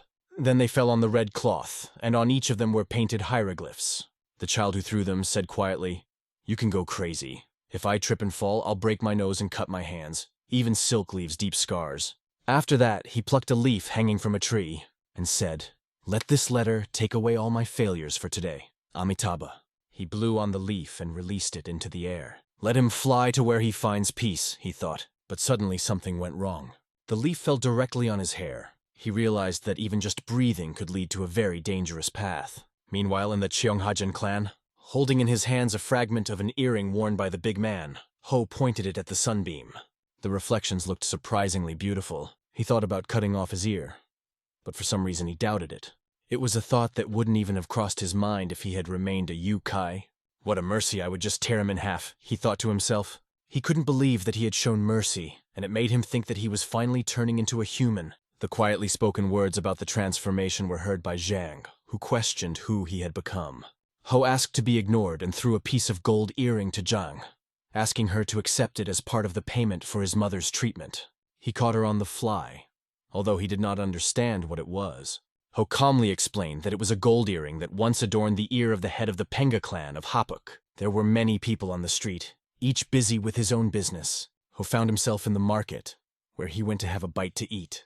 The food was freshly prepared and very tasty, but his pleasure was suddenly cut short. He noticed a crowd gathered around something interesting. It was obvious that something there had caught their attention. Multicolored wooden rectangles fell on the red fabric. A dark-haired boy sat above them, predicting the fate of people, and asked them not to focus only on making money, because all their fortunes could be stolen. The man in green joined to also learn about his financial prospects. The boy only answered with 2 words, 100 nyangs. He sold his services to others for 5 or 10 nyang, and the man was indignant that the price for him had jumped to 100. It all depends on the buyer, said the boy. But suddenly his attention shifted to something else. He began to sniff the air as if he sensed something. His eyes quickly darted in different directions. Meanwhile, the man in green insulted him, calling him a fraud who sells fake amulets. The boy jumped up in alarm and began to scream loudly. He turned and ran, shouting, "It's a yokai! The yokai has come!" The man just looked and thought that this is how an ordinary swindler runs away. Others, who were nearby, also began to think that the boy was a fraud and left. Ho stood still, listening to an old man say that he ought to catch this boy and teach him a lesson. Ho himself froze in place, not understanding what was happening.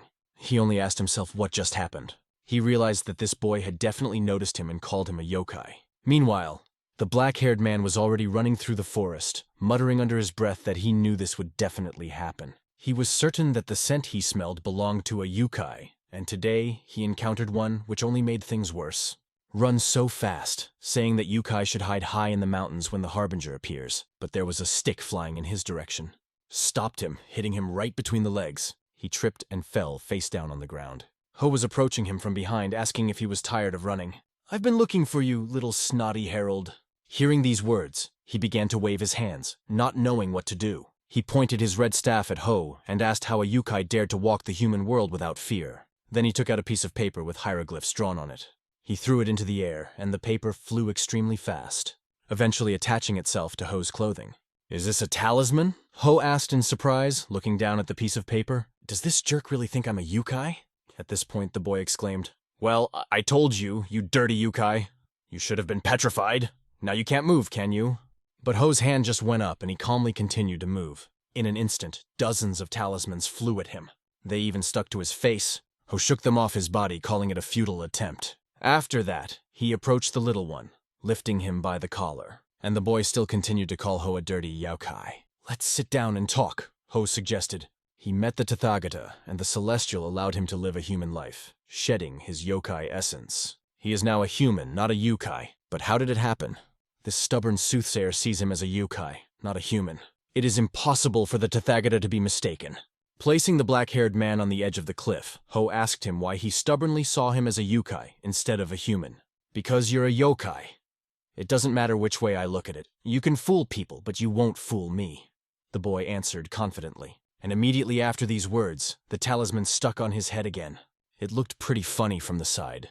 Ho came over and slapped him on the head with his hand several times, repeating that he was not a yokai. The little one asked in surprise, "Are you really not a yokai?" Ho once again asked why he saw him as a yokai instead of a human. The boy explained that he had an intuition that even his teacher acknowledged, and she yells at him that Ho is a yukai. The word intuition sounded funny to Ho. Intuition is something that is half right and half wrong, he thought, suspecting that there was another reason. but the boy was absolutely sure that his intuition never let him down. Ho then asked the following: why didn't the talisman work on him?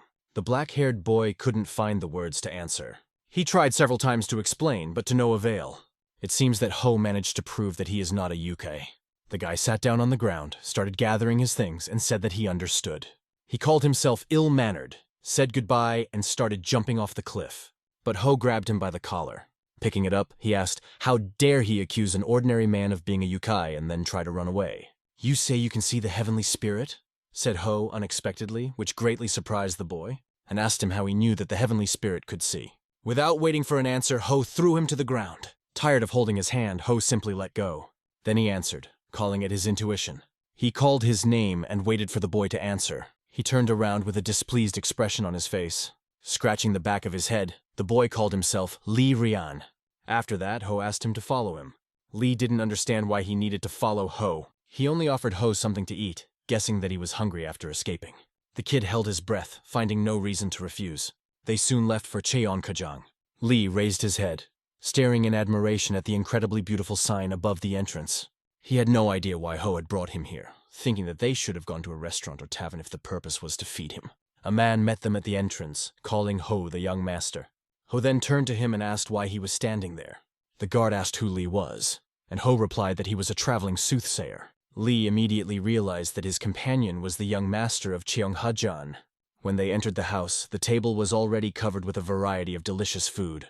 Li could not take his eyes off this incredible delicacy and beauty. I hope you don't have any preconceptions about dining with yukai? Ho asked, thus admitting his true nature. Ho's father was outside. He was approaching the house where Ho was, and the nanny explained that he was now with a guest. Jin was surprised to hear that his son was with a guest. Sitting at the table, Li predicted for Ho that after failure, luck usually comes in the most unexpected way. He gave his name, Li Rian, and explained that he was traveling the country studying in the hope of mastering the way of the Tao. This is how he introduced himself to Ho's father, Jin. Jin turned to his son, asking permission to distract him for a moment. He asked Ho to go outside to ask a question. The question was whether he had been dealing with the head of the Namgong clan for a long time. Ho said that the chief was rudely pestering him with some contrived reason, believing him to be a martial artist, and that he did not give him the answer he expected. Did the boss say I was rude? Ho asked, to which his father replied, not really. Meanwhile, Li was eavesdropping on their conversation. Since nothing serious happened, the father saw no reason to detain his son. However, Ho found it strange that Jin had only come to ask about this. Would you like to go on an escort mission with me this time? Asked Jin. It was unexpected. An escort task to the possessions of the shaman clan. Li also overheard this conversation and was interested in the mention of the shaman clan. Ho tried to find a way to refuse, but his father asked him to take it as a useful experience of interacting with people. Ho was ready to go anywhere but the shaman clan. However, the father's look said everything without words. With just one look, he made his son agree. At that moment, Li peeked around the corner, enthusiastically echoing Jin's words about being escorted to shaman territory. It was strange why the little one was so excited. At first, Li asked Ho not to look at him like that, and he said that in any case he would go with him on this task. Ho and Li, like two true adventurers, sat on top of the chariot, surveying the endless spaces around. Ho looked completely disappointed, as if everything around him had lost all meaning to him. Li, unlike him, was glowing with joy, because for him the shaman faction was the embodiment of true Taoism and power. He looked enthusiastically at the city, because for him this day was not just an event but a whole holiday, which he will remember for a long time. And what is so great about these shamans? Ho asked with a look of disbelief on his face. Li, not holding back his admiration, explained that the shaman clan was sometimes called the Earth Heaven, because it was full of potential immortals. Who could not stand such conversations and believed that ordinary heaven was much better than these eternal fanatics? The great fox, the commander in the spirit world, entered the heavenly world, having done all the dirty work. His hands looked really scary. Perhaps it would be easier for you to sweep with your tails instead of a broom, one of the elders joked, alluding to his giant tails. Because of this, Ho couldn't stand all these immortals who don't die even when they are torn to pieces. Li continued to wave his arms, excitedly exclaiming that he was finally riding in the land of shamans. Ho became so exasperated that he threatened Li, saying, "If you don't shut up, I'll tie you to the cart." They drove for a long time until they found themselves in the middle of a dense forest where every bush whispered secrets. Little Lee had already fallen asleep, embracing his dreams of great shamans. Looking at him, Ho sighed, realizing that he was just one big problem he was bringing with him. All in all, Little Lee was a funny guy, and Ho seems to have put all doubts about him to rest, just as he stopped throwing talismans at him. However, in the bushes along the path they were traveling, there were burly big men hiding in their eyes with a menace in their eyes, who felt the presence of some idiots nearby. His intuition told him that they were not alone. He immediately turned to one of the guards, whose name was Chan, and pointed out suspicious movements behind the trees. "Someone is watching our wagons over there behind the trees," he explained briefly to Chan. At first, Ho only noticed 3 or 4 pursuers, so he didn't worry too much. But now their number had increased to about 25, and the situation had become much more serious. Chan stood up and looked out onto the roof of the wagon and noted that they might be members of the Aso gang, from one of the 10 forest gangs. Since their estate had already paid the toll, he thought they should leave them alone after the inspection. For this reason, Chan asked the young master not to worry or pay attention. However, Ho asked Chan again if he was really sure of what he said. At that moment, a man with an axe appeared in their path, right in the middle of the road. He stood in front of the caravan and, threateningly raising his hand, ordered them to stop. Chan asked the young master to stay put, not to engage in conflict, and wait for his return. He himself went to negotiate with this insolent bandit, ready to deal with him if necessary. Chan asked their leader if he was really from the Aso gang, and after introducing himself, added that they were from Cheonghajan, to show the seriousness of his intentions. He also said that they have already paid the toll, and now he is waiting for an explanation as to why the road was blocked here. Remaining polite, Chan asked to clear the way and not complicate the situation. But this insolent man stuck his blunt axe into the ground, indicating that he was not going to back down. He confirmed that this was true, but that was only the beginning of his demands. He went on to state that the toll had now increased significantly, causing Chan to tense up. Surprised, Chan asked, "What the hell?" But there was no answer for a long time. In response, from behind the trees was heard the eerie laughter of other big men waiting for the signal to attack. One by one, they began to peek out from behind the leaves, showing their ominous grins. The guards immediately formed a defensive circle around the 3 wagons, ready to defend themselves as the bandits began to emerge from the forest. Chan could feel the tension building. As he realized that the situation was rapidly spiraling out of control, he turned to the leader of the gang, asking him if he was overstepping the mark with his demands. "No indulgences," he answered with a sly smile, not intending to give any chances. The leader knew that the wagons were carrying something that would bring them a large profit, and he had no intention of giving up such a chance. He offered Chan to settle the bill right here and right away, and then calmly drive on. Ho, however, was sitting on top of one of the wagons, watching the events with mild interest. Lee woke up before he could wipe the drool from his lips and, looking around, asked in surprise what was going on here. Ho, not hiding his sarcasm, explained that he was amused by the audacity of these thieves who demanded money from the Cheonghajan clan, blocking the way for even more profit. Chan continued to negotiate with the bandit, trying to resolve the situation without a fight. At that moment, he turned to Ho, expressing his opinion. "I think they want more money because they know we're carrying alcohol," Chan said, hinting at a win-win arrangement. "Maybe give them some money and ask them to clear the passage," he suggested. Ho clearly didn't like the idea, and sharply asked Chan if he had lost his common sense, looking at the bandits with disgust. He thought that, on the contrary, they should return all the money they had ever extorted from others. Chan tried to convince Ho that it was better for his safety to settle the matter peacefully and deal with the bandits already on the way back to Cheonghajan. The young master, however, jumped off the wagon, revealing that he had another plan. He reached out to Chan and asked him to give him enough money to satisfy the demands of these scoundrels. Chan placed a pouch of 150 nyang in his hand, hoping it would be enough. Chan then, with a smile, went to the thugs, telling them that they could leave because everything was settled. "Don't worry," he added, as he confidently pointed to himself. "I wonder what these thieves can do to the young master of the Cheonghajan clan." After finishing his conversation with Chan, Ho approached this brazen bandit with a dull axe, offering him money. Hearing about 150 nyang, the thief smiled widely. The amount clearly comforted him. However, with a furrowed brow, he began to fret, stating that it was barely enough for the extra fare. Ho persevered with him to clear the way and let the carriage pass. The bandit firmly grasped his axe and pulled it out of the ground with a sharp movement, demonstrating his readiness. Then he waved his hand at the road, indicating that they were allowed to continue. "Hurry up," added the young owner, slightly annoyed, urging him to move. The carriage moved forward. the horses punching the ground with their hooves, making their way through the trees. Under the weight of barrels of alcohol, she moved away while Ho remained, taking one last look at the bandits. Lee continued to sit on top of the wagon, watching everything with casual interest. Lee anxiously watched the situation, glancing at the young master and worrying about him. "Well, I missed them, and now all that's left is to settle with us," said the bandit brazenly, holding out his hand for the money. The criminal confidently expected that the bag with silver would now be in his palm, his eyes burning with greed. He impatiently reminded the young master not to delay and simply give him the desired money.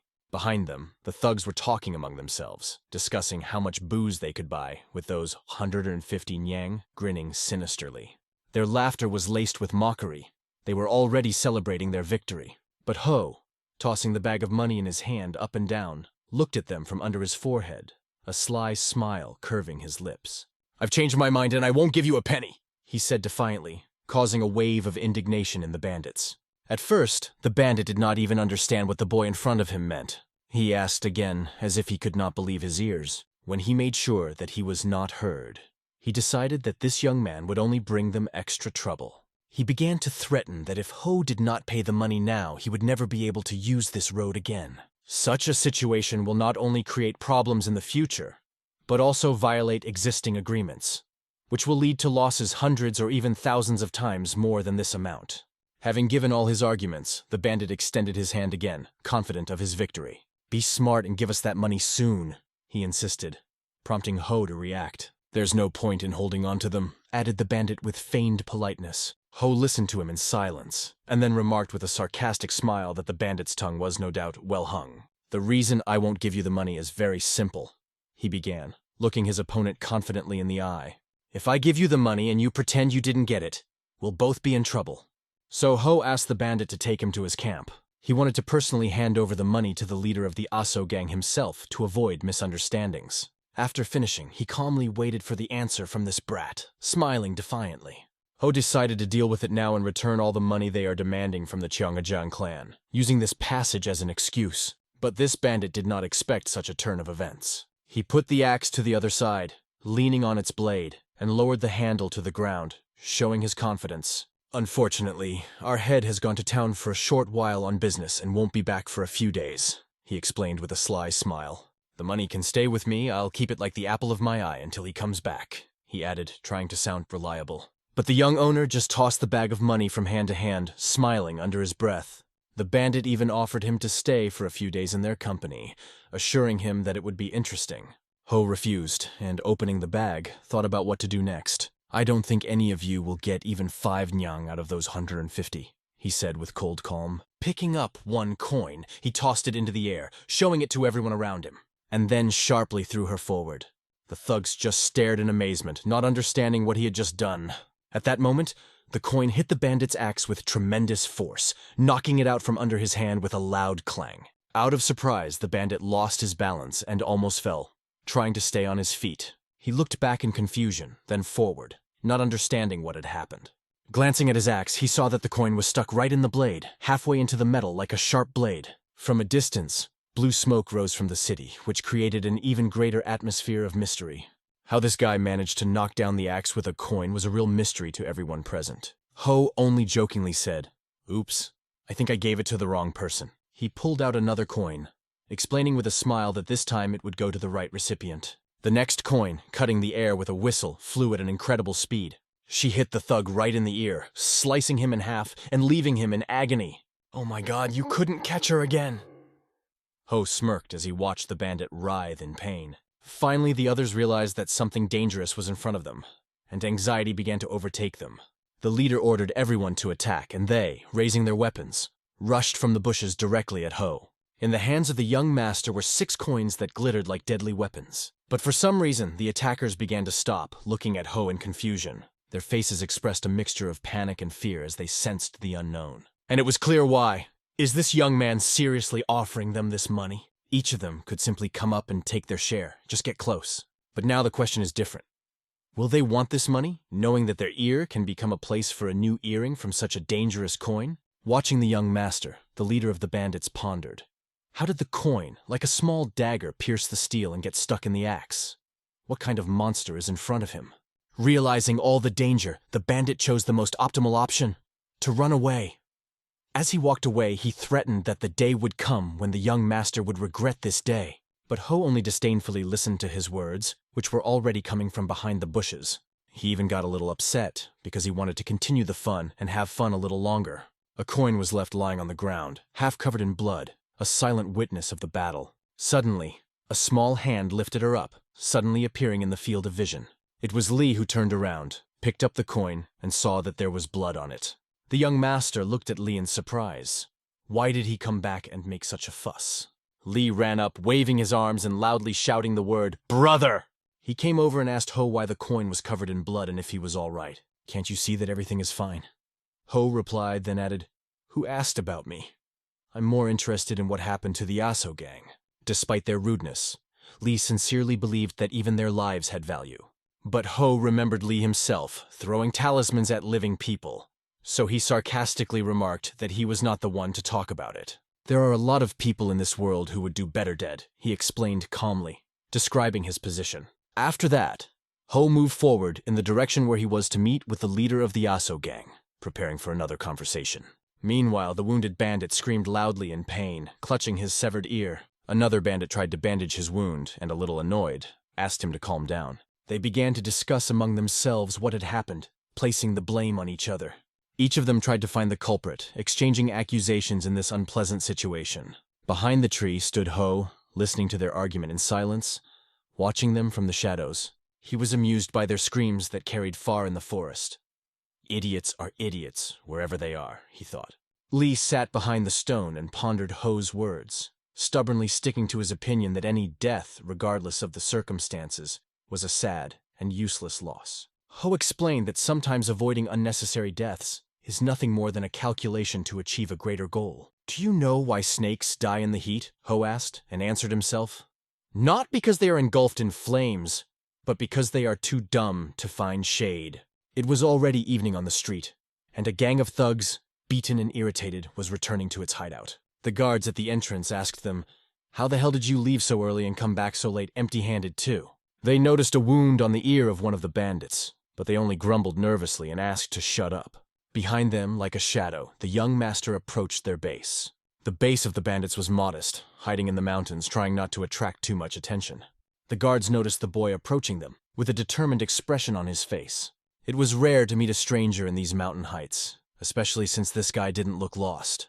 They immediately drew their swords, descended the stairs, and alertly pointing their weapons, asked why he had come. Ho calmly explained that he had come here on his own business, to get what was his. Immediately afterwards, he asked if their leader was inside. Suddenly, there was the sound of metal grinding against metal. It was the two swords that now crossed at Ho's throat as a warning. "How dare you mention our leader so freely?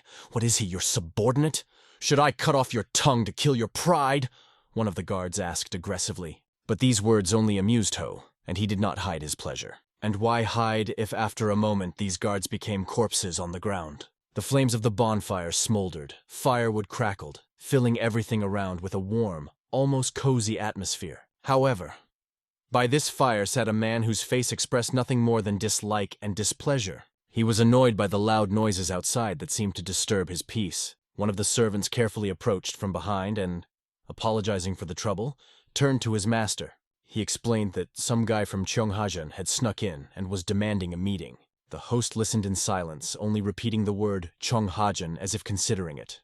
Meanwhile, the young master was already standing in the middle of the room, surrounded like a volcano by bandits holding weapons. All of them, like red-hot stones, turned their attention to Ho, with their leader standing in front. Finally, the leader stepped forward, facing Ho, and looked at him. He asked again, wanting to understand what happened, demanding a more detailed explanation. "They blocked your way and demanded extra tolls?" he asked in surprise, not believing in such audacity. The leader could not simply take Ho's words at face value.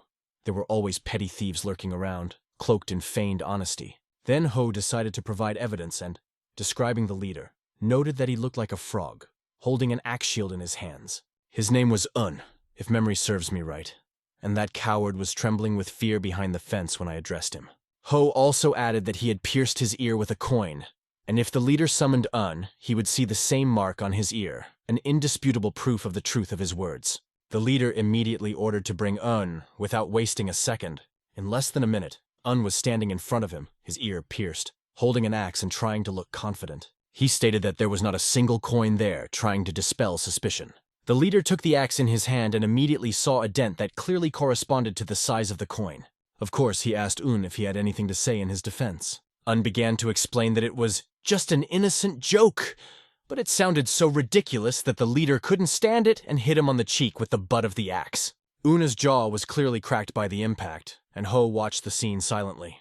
He saw Un's body fly into the air like a useless doll. It seems that the leader was so strong that he knocked Una a good 10 meters away with a blow. Then he sharply struck the ground with the butt of the axe, breaking the stones into small pieces. After that, the leader again turned to the young master, asking his name. He introduced himself as Lee Chagwan, the head of the Aso gang, stressing that trust and respect are above all else for him. Lee Chagwan promised that he would immediately find everyone involved in today's incident and cut off their hands. He even asked Ho if this was enough to justify the inconvenience caused. However, the young master calmly replied that receiving several severed limbs would be a useless and illogical decision. "Then what do you want?" Lee asked, looking at Ho with interest. Since this whole situation arose because of money, the young owner decided to settle it exclusively financially. He put forward a condition that the Aso gang would not demand any more payments from the Cheonghajang clan in the future. But that was not all. The young owner added one more requirement. "You will return all the money you received from us earlier," he stated coldly.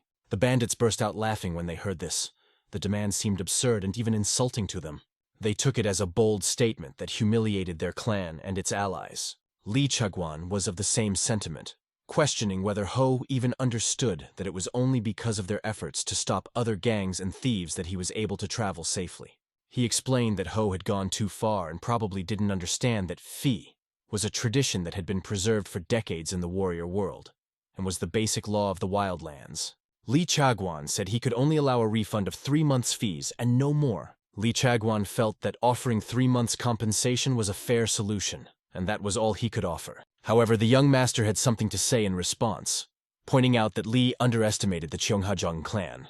When Lee turned around, Ho called him a brazen thug behind his back. What if the Murim Battle Union was in the same situation? Ho snapped, watching the reaction. He wondered if Lee would similarly dismiss them, citing tradition and custom. Lee Chagwan did not consider Cheonghajang to be a member of the Murim War Union, and was annoyed that Ho mentioned this. He was indignant that the young master brought into the conversation a martial alliance to which they did not belong. But Ho, with a hint of sarcasm, replied that Lee had an inflated opinion of himself. "Does it take the entire Murim Union to deal with some petty mountain clan?"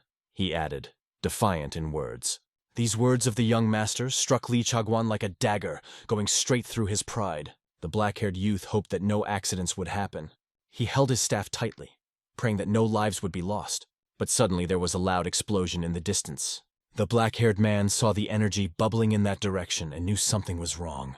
His last plea that no one get hurt seems to have gone unfulfilled. He rushed to run in that direction, hoping to stop the young master. Meanwhile, the bandit leader's face was full of shock and disbelief. It was the result of a punch from Ho that hit him squarely in the stomach. The blow clearly hit the solar plexus, forcing the leader to exhale all the air from his lungs.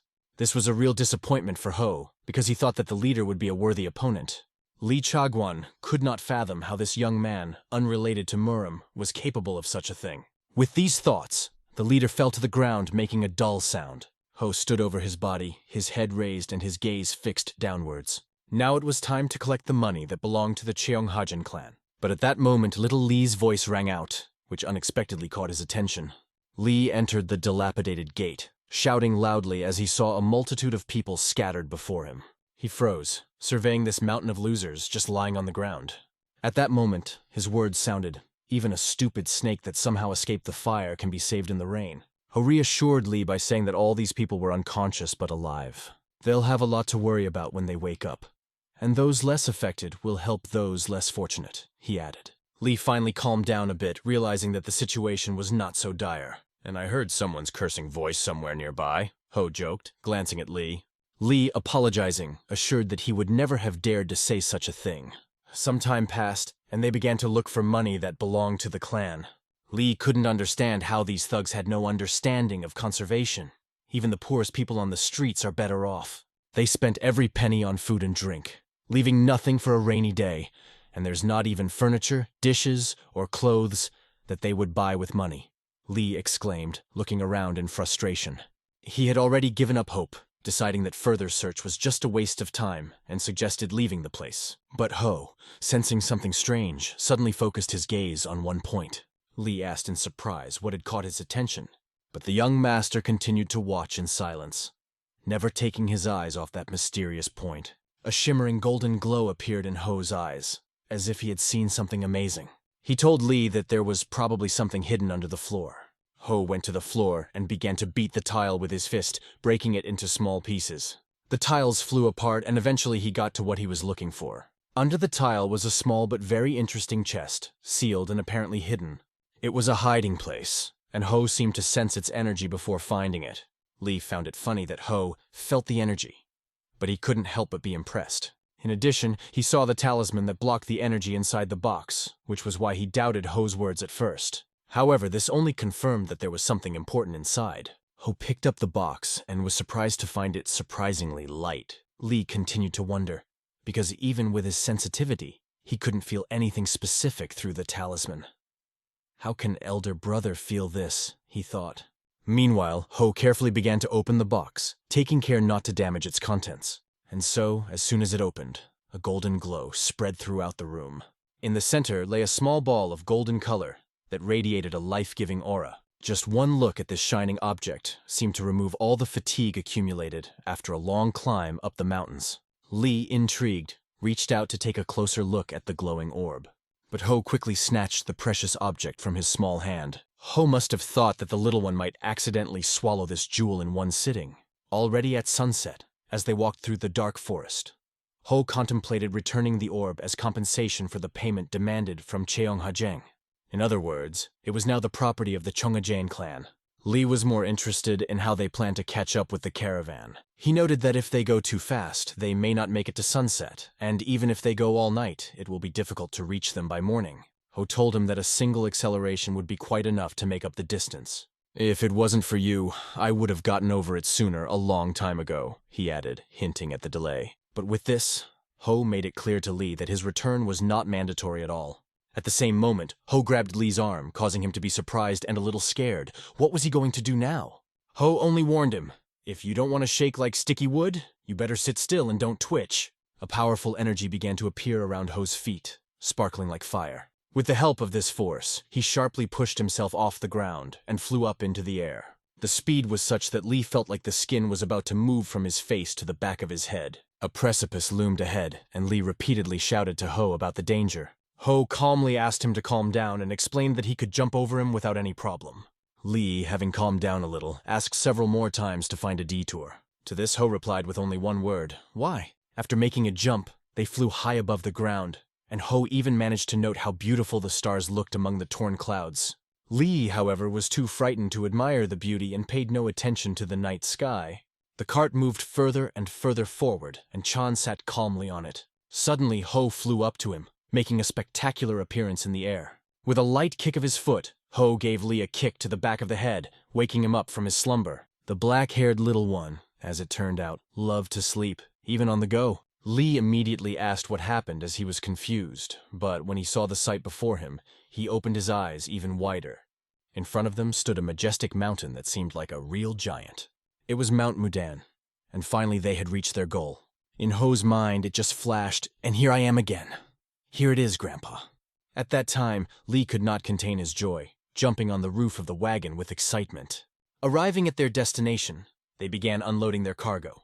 The customer thanked them for their hard work, as after the inspection everything turned out to be in order. One of the workers approached Ho to inform him that all the items had arrived safe and sound. At that moment, he saw Ho and the head of the customer meet in a silent battle of glances.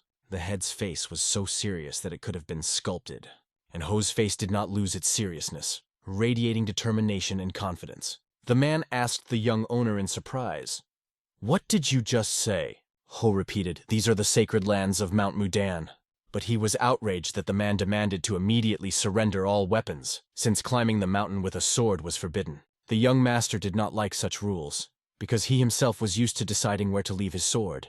The guard insisted, As long as the sword remained with him, climbing the sacred mountain was impossible. Ho believed that the safest place for a sword was its wielder's belt, and stuck to that position.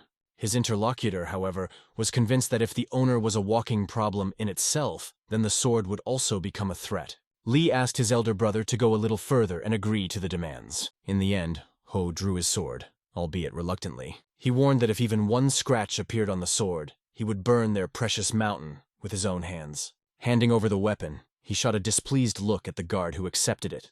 The man calmly explained that weapons are prohibited on the mountain for the safety of the shaman faction. Ho, however, remarked sarcastically, "What if a person uses his body as a weapon? What then? To cut off hands and feet is a sign of respect." The guard started to get even angrier at the boy, who clearly wasn't taking their rules seriously. And Ho only smiled wryly, slightly squinting his face, provoking the guard even more. The guard ordered Insun to lead the guests to the sacred mountain. Lee was simply amazed by the stubbornness of Ho, who did not give in even in the face of strict rules. As a rule, newly initiated third-generation novices, those who have just begun their training on the path to enlightenment, look after security. But today, the second-generation novice, Commander Myung, was in charge. Master Myung was strict not only with his students, but also with himself, which made his influence even stronger. This was explained by the young guide so that the guests would understand that Myung is not a bad person, just strict in his approach. It was understandable for Ho because he himself was disciplined. Ho believed that the problem is rather those who refuse to understand the true reasons for austerity. Lee, on the other hand, felt respect for Myung because even despite his young appearance, his demeanor and confidence made an impression. The guide added that Jin was the pride of the Mudan faction, further emphasizing his importance. He also noted that Ho must have memorized Jin's mastery of the Tai Chi and blade technique. Master mentioned this technique more than once because the Mudan faction, also known as the Tisan faction, along with Solam, are the two pillars of the orthodox clans living in the Twin Mountains. The Mudan faction is proud of Jin, even though he seemed a bit rebellious and arrogant. Now it became clear what goes on behind the scenes in their world, and how the faction maintains its pride. Ho's thoughts were suddenly interrupted when Lee began to shout happily. The lands of Mudan opened in front of them in all their grandeur. On the top of a high mountain stood architectural structures that were impressive with their perfection. They were met by Myung-seok, one of the apprentices in charge of the Wujin Palace. He warmly greeted the guests, expressing the hope that their journey was uneventful. Standing behind Ho, Chan quietly explained to him that Myung-seok was a renowned warrior, an elder of the Murim Union, and a respected figure in orthodox martial arts. Ho introduced himself to Myung, saying his name. Hearing this, Jin immediately realized that the heir to Cheonghajan was standing before him. He remembered their first meeting.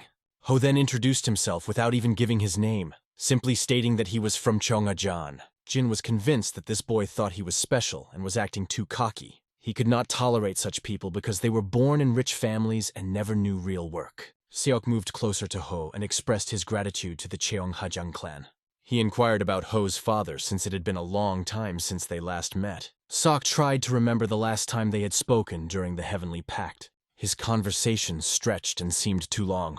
In response, the young owner only noted that they had come a long way, and he was literally falling off his feet from fatigue. He continued, "I was forced to come up here with the promise that I would be able to rest here.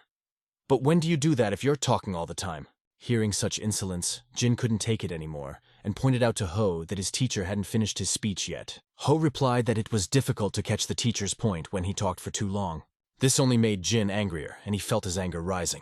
Seok didn't understand the reason for Jin's anger, because he could see that Ho was really tired, and didn't see it as something to be angry about.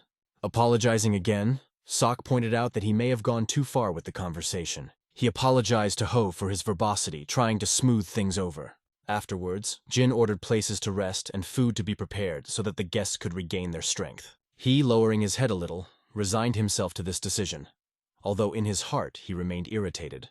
At that moment, he wondered if he had overreacted, or maybe this peace-loving Ho was deliberately provoking him by evoking emotions. Ho's next gesture only confirmed his suspicions, adding fuel to the fire. At this, Jin gritted his teeth, trying to hold back his anger, but his face showed clear indignation. After some time, sitting at the table, Lee explained to the young master that he should behave more discreetly. He recalled the words of Ho's father, who said that this was a great opportunity to gain experience in communication. Martial artists value respect, and Ho's behavior only causes displeasure in everyone around him. At that moment, Lee noticed two chopsticks stuck directly into the wooden table in front of him. It seems that Ho was tired of listening to lectures from the black-haired Lee. Lee fell silent in fear, swallowing his words. Ho pounded his hands on the table without even taking a morsel of food, and pointed out indignantly that this dish was not meant to be savored. "After all, there has to be some meat in here," he exclaimed, looking disappointedly at the dish without a single piece of meat. Lee asked if Ho knew that everyone in the Mudan faction was vegetarian. Ho added with irony that even goats were not as staunch vegetarians as they were, and considered them real damned bastards. It was gradually getting dark on the street. Night soon fell, and silence fell upon the sacred lands. The young owner was lying on the bed, finally finding an opportunity to rest. His breathing was even and calm as he slept soundly, but suddenly his face began to contort, as if in a nightly delirium. Ho could not even sleep properly, annoyed by the fact that these damn vegetarians feed him only vegetarian food, which he does not like at all. He found it funny that in his human body, he was still as sensitive to vegetarian food as he was when he was a yokai. Suddenly he heard strange noises that attracted his attention.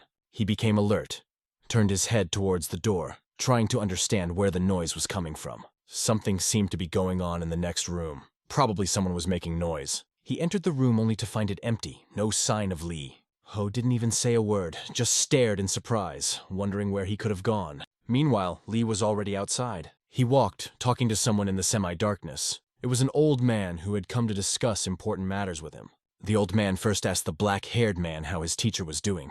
He also warned Lee that if he got too attached to him, he might be in for some hard times, a thought that worried the young man. The old man recalled how upset he was that he couldn't speak to teacher Lee properly. They continued walking, joking on the subject as if they were sharing a common memory. At that moment, Ho went outside, wanting to know what was going on and see where Lee had gone. Ho sensed Lee's presence nearby and mentally called him bastard. As usual, a little mockingly. He came down from where he was standing and stood firmly on the ground. Looking around, he tried to figure out where this little guy was right now, damn it. Examining the area from all sides, his attention was drawn by something incredible behind him. In front of him stood a huge statue, which was impressive with its majestic appearance. The sword held by the statue was especially noticeable, emphasizing its power. The face of the statue and its gigantic appearance made Ho exclaim, "Wow! What an unexpectedly good-natured face Yo Tongbin has," flashed through his mind. And immediately he plunged into memories of his past life. This was life when he was a yokai in a fox's body.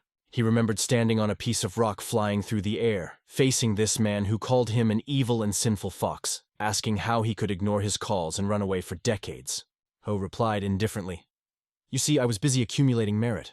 These were his words when he emphasized that he had no time to play games with someone as insignificant as Yo Tongbin.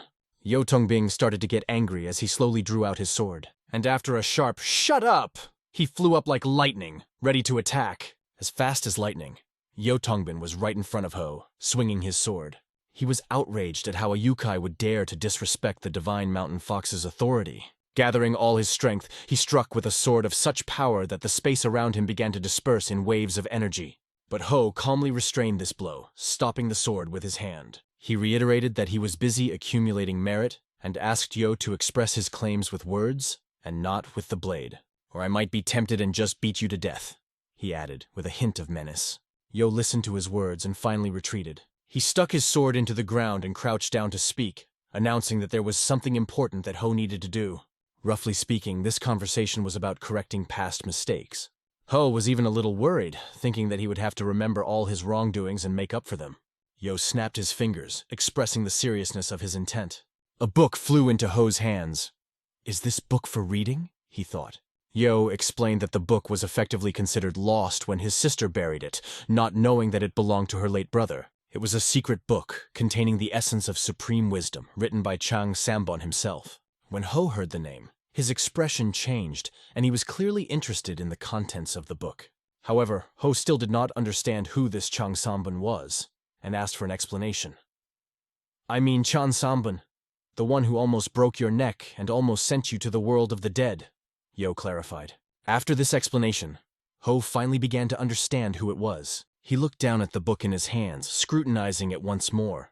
Yo asked Ho not to be offended, because the book should go back to where it belongs. Now standing in front of the statue in the human world, Ho understood why it was there, as a reminder of his past and the mission he had to fulfill. Behind Ho, Lee's voice was heard addressing him, calling him Big Brother. Lee ran up to Ho, followed by a man who caught their attention. The man immediately turned to Ho, asking if he was the young master from Cheongajeon everyone was talking about. The one who put the haughty young man in his place during the Namgong clan elder's funeral, he clarified. Lee explained that the man's name was Chin Yangjin, a scholar specializing in manuscript writing, and one of his teacher's closest friends. That was why Lee wanted to talk to him for a while. After hearing Lee's explanation, Ho greeted Chin and noted that he wasn't looking for fame when he did what he was talking about. Chin observed that although the world is big, the world of people is surprisingly small. He wanted to ask Ho a question. From afar, he noticed Ho scrutinizing the statue and wondered why. Ho explained that he didn't have a specific reason, but the statue represented Yeo Tongbin's features very accurately. Chin was amazed that Ho knew who Yeo Tongbin was. He said that Yeo Tongbin was the greatest warrior in heaven, and the one who eradicated evil in both heaven and earth. I didn't hear about it, but I know he was extremely hot-tempered, Ho added. Hearing this, Lee tried to calm Ho down and asked him not to say such things. Lee then turned to Chin, apologizing and explaining that the young master meant nothing offensive.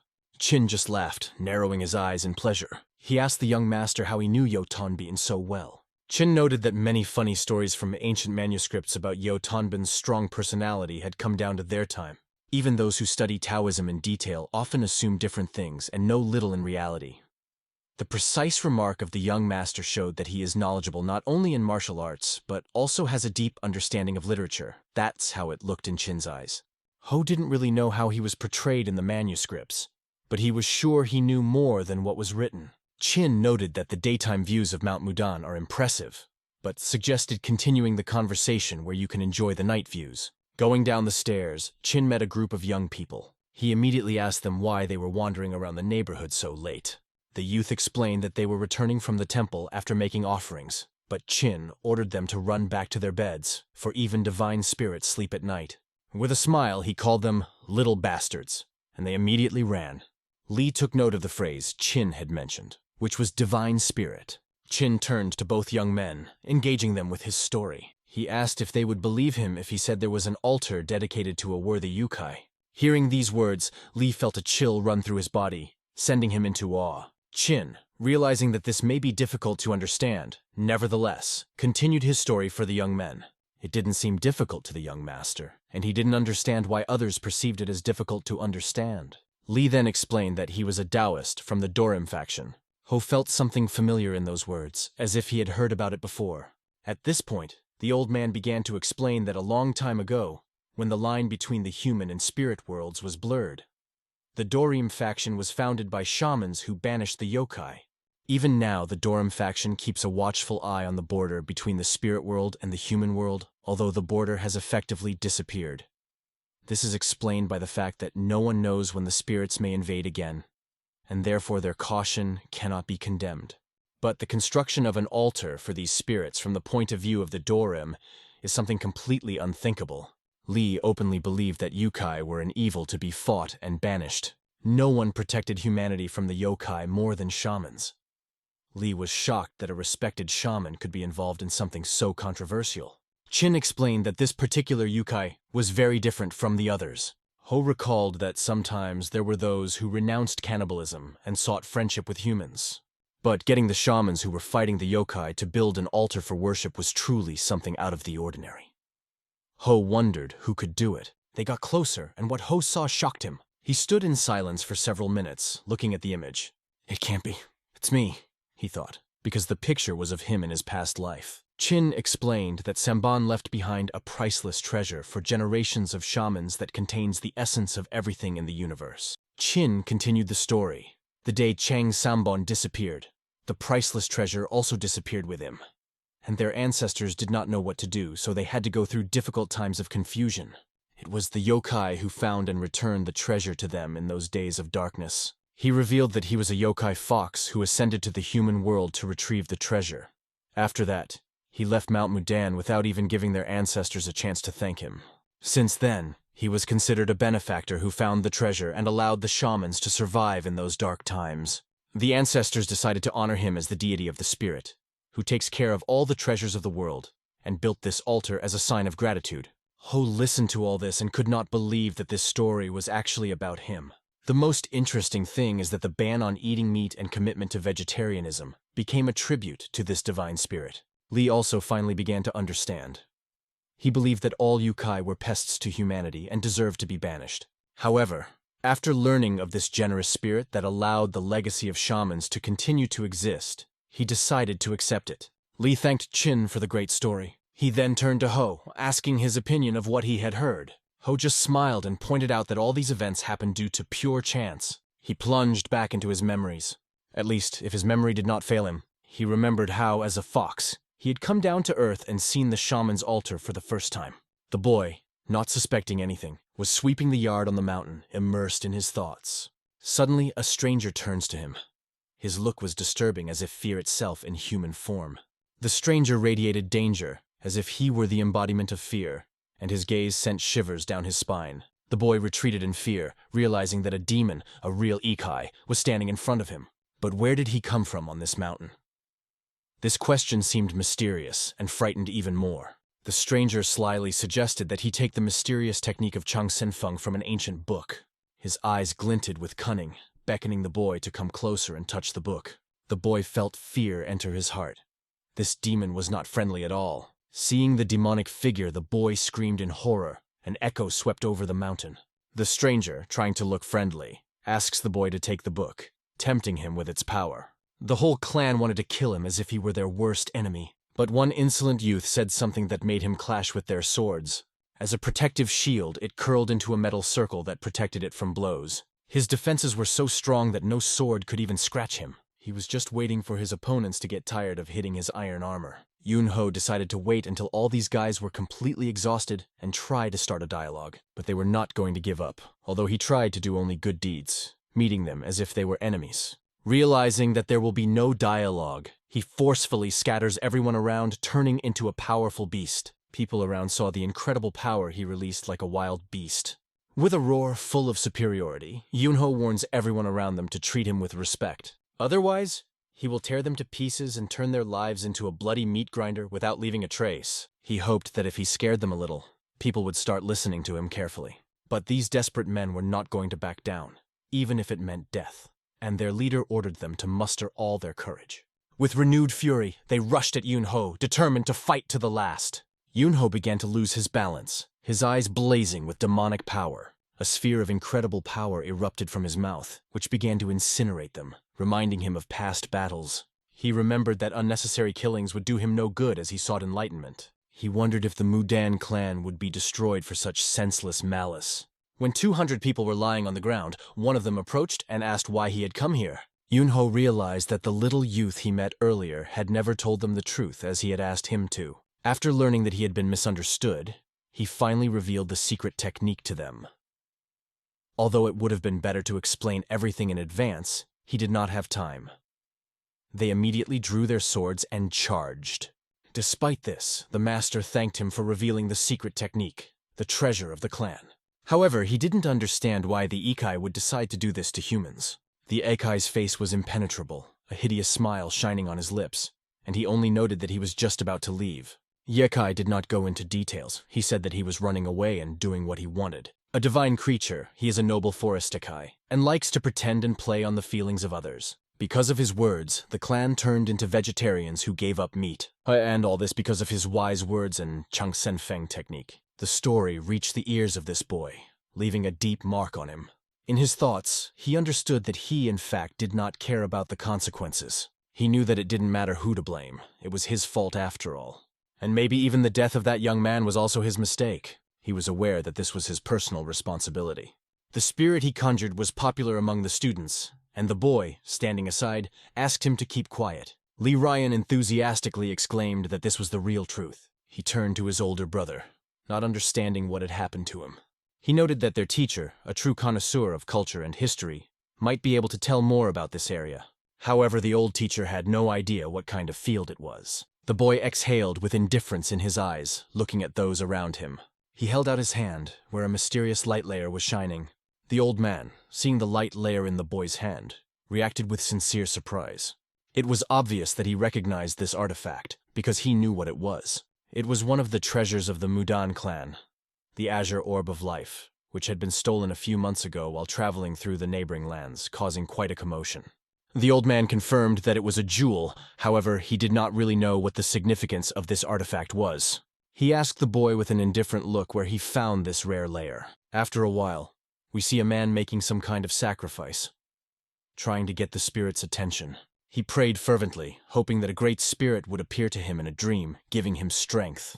He aspired to reach the heights in martial arts, when the very essence of martial skills appeared to him in a dream. The time has come for the martial arts to decline, and perhaps through this lair and offering, he will receive something extraordinary.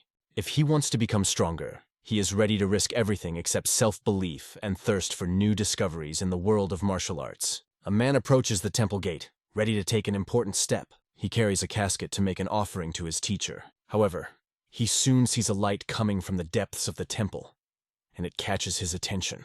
Some kind of ceremony is taking place in the building. Mysterious voices and strange sounds are heard. The teacher is talking to someone that by destroying the entire ASU clan and taking the Azure Orb of Life, they can get any money they want. The master was amazed by the greatness of what he saw in front of him. Li Ruyan turns to his older brother, asking what they plan to do with this artifact. But the brother is still hesitant.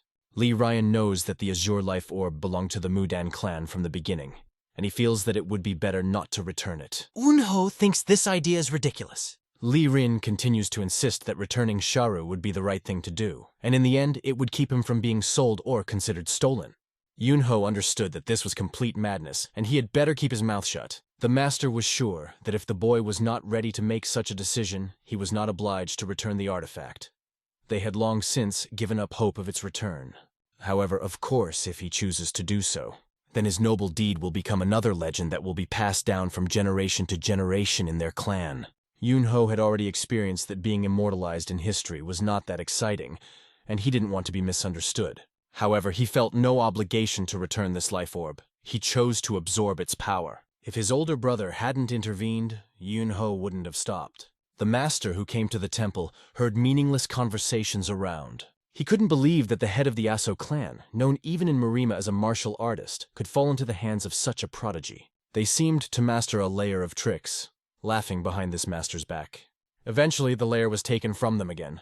The old man was moving too fast to be stopped. He was convinced that when he found the artifact in the Aso clan, he should have absorbed it immediately. But that young man managed to steal it right from under his nose. The old man wondered if he had cast the spell before Jiang Sungban's death, because everything seemed very strange. Stopping his thoughts, he turned his head and saw the closed entrance to the cave. It occurred to him that this was the place he had been looking for. He realized that this was the very spot where he had hit with all his primal power to stop them. Among the opponents were even those who tried to run away, and some who were trembling with fear. It was the demon's cave, and the entrance to it was sealed, or so it said. But who will dare to stop him? It was clear that none of the locals dared to stand in his way. He noted that the space above the cave is open, so this find can be considered his own discovery. Going inside, he saw a thick fog filling the space. A strange, powerful energy emanated from the fog, which could be felt even at a distance. When he looked closer, he noticed that it might be his own power. Not believing his eyes, he began to descend deeper into the cave. The blue mist emitted an unusual light filled with an energetic glow. He realized that in his previous life he had invested incredible power in this blow. And even 100 years later, he still felt the force of that blow. As he began to absorb this power, his mood rose considerably. He realized that although a lot of time had passed, the power remained the same. The next day in the mountains, in one of the houses, the young master was brought his clothes intended for this day. It was a formal outfit that was specially prepared for him today. When asked if he needed anything else, Yin-ho woke up in a bad mood, so he was offered a drink. The children prepared everything necessary, noticing that he was not sleeping well, and even offered to massage his shoulders. Yin-ho turned to his younger brother, wondering why these kids had been bothering him so persistently since early in the morning. It turned out that in fact it was far from morning, and the news that the elder brother had found the Azure Orb of Life had spread throughout the clan. Thanks to this, the elder brother became the hero of the Dan clan. It sounded incredible to him, because he did not seek fame and even blamed his younger brother for taking the Azure Orb because of him. As an apology, the younger brother brought him a snack: fried rabbit meat. However, the appearance of the dish was completely unusual, as if it did not meet his expectations. The elder remarked that perhaps he was feeding him too modestly with only vegetables, considering that Yin-ho was not a member of their clan. Looking around, Yin-ho even noticed drops of blood on the floor. and other traces remained on the clothes of the elder himself. It was clear that the elder had personally caught and cooked this rabbit. He explained that this rabbit had absorbed the power of the mountains and the spirit of Dan, making it very difficult to catch. Guards stood around the building, listening to this conversation in amazement. They had never heard their leader Qin Yajin laugh so carefree before. Sensing the aroma of fried meat that had been wafting around since the morning, one of the guards almost went mad, realizing the stupidity of their actions. However, the truth remained the truth. Zhang Jin's young master had indeed infiltrated the classroom and found the azure orb of life.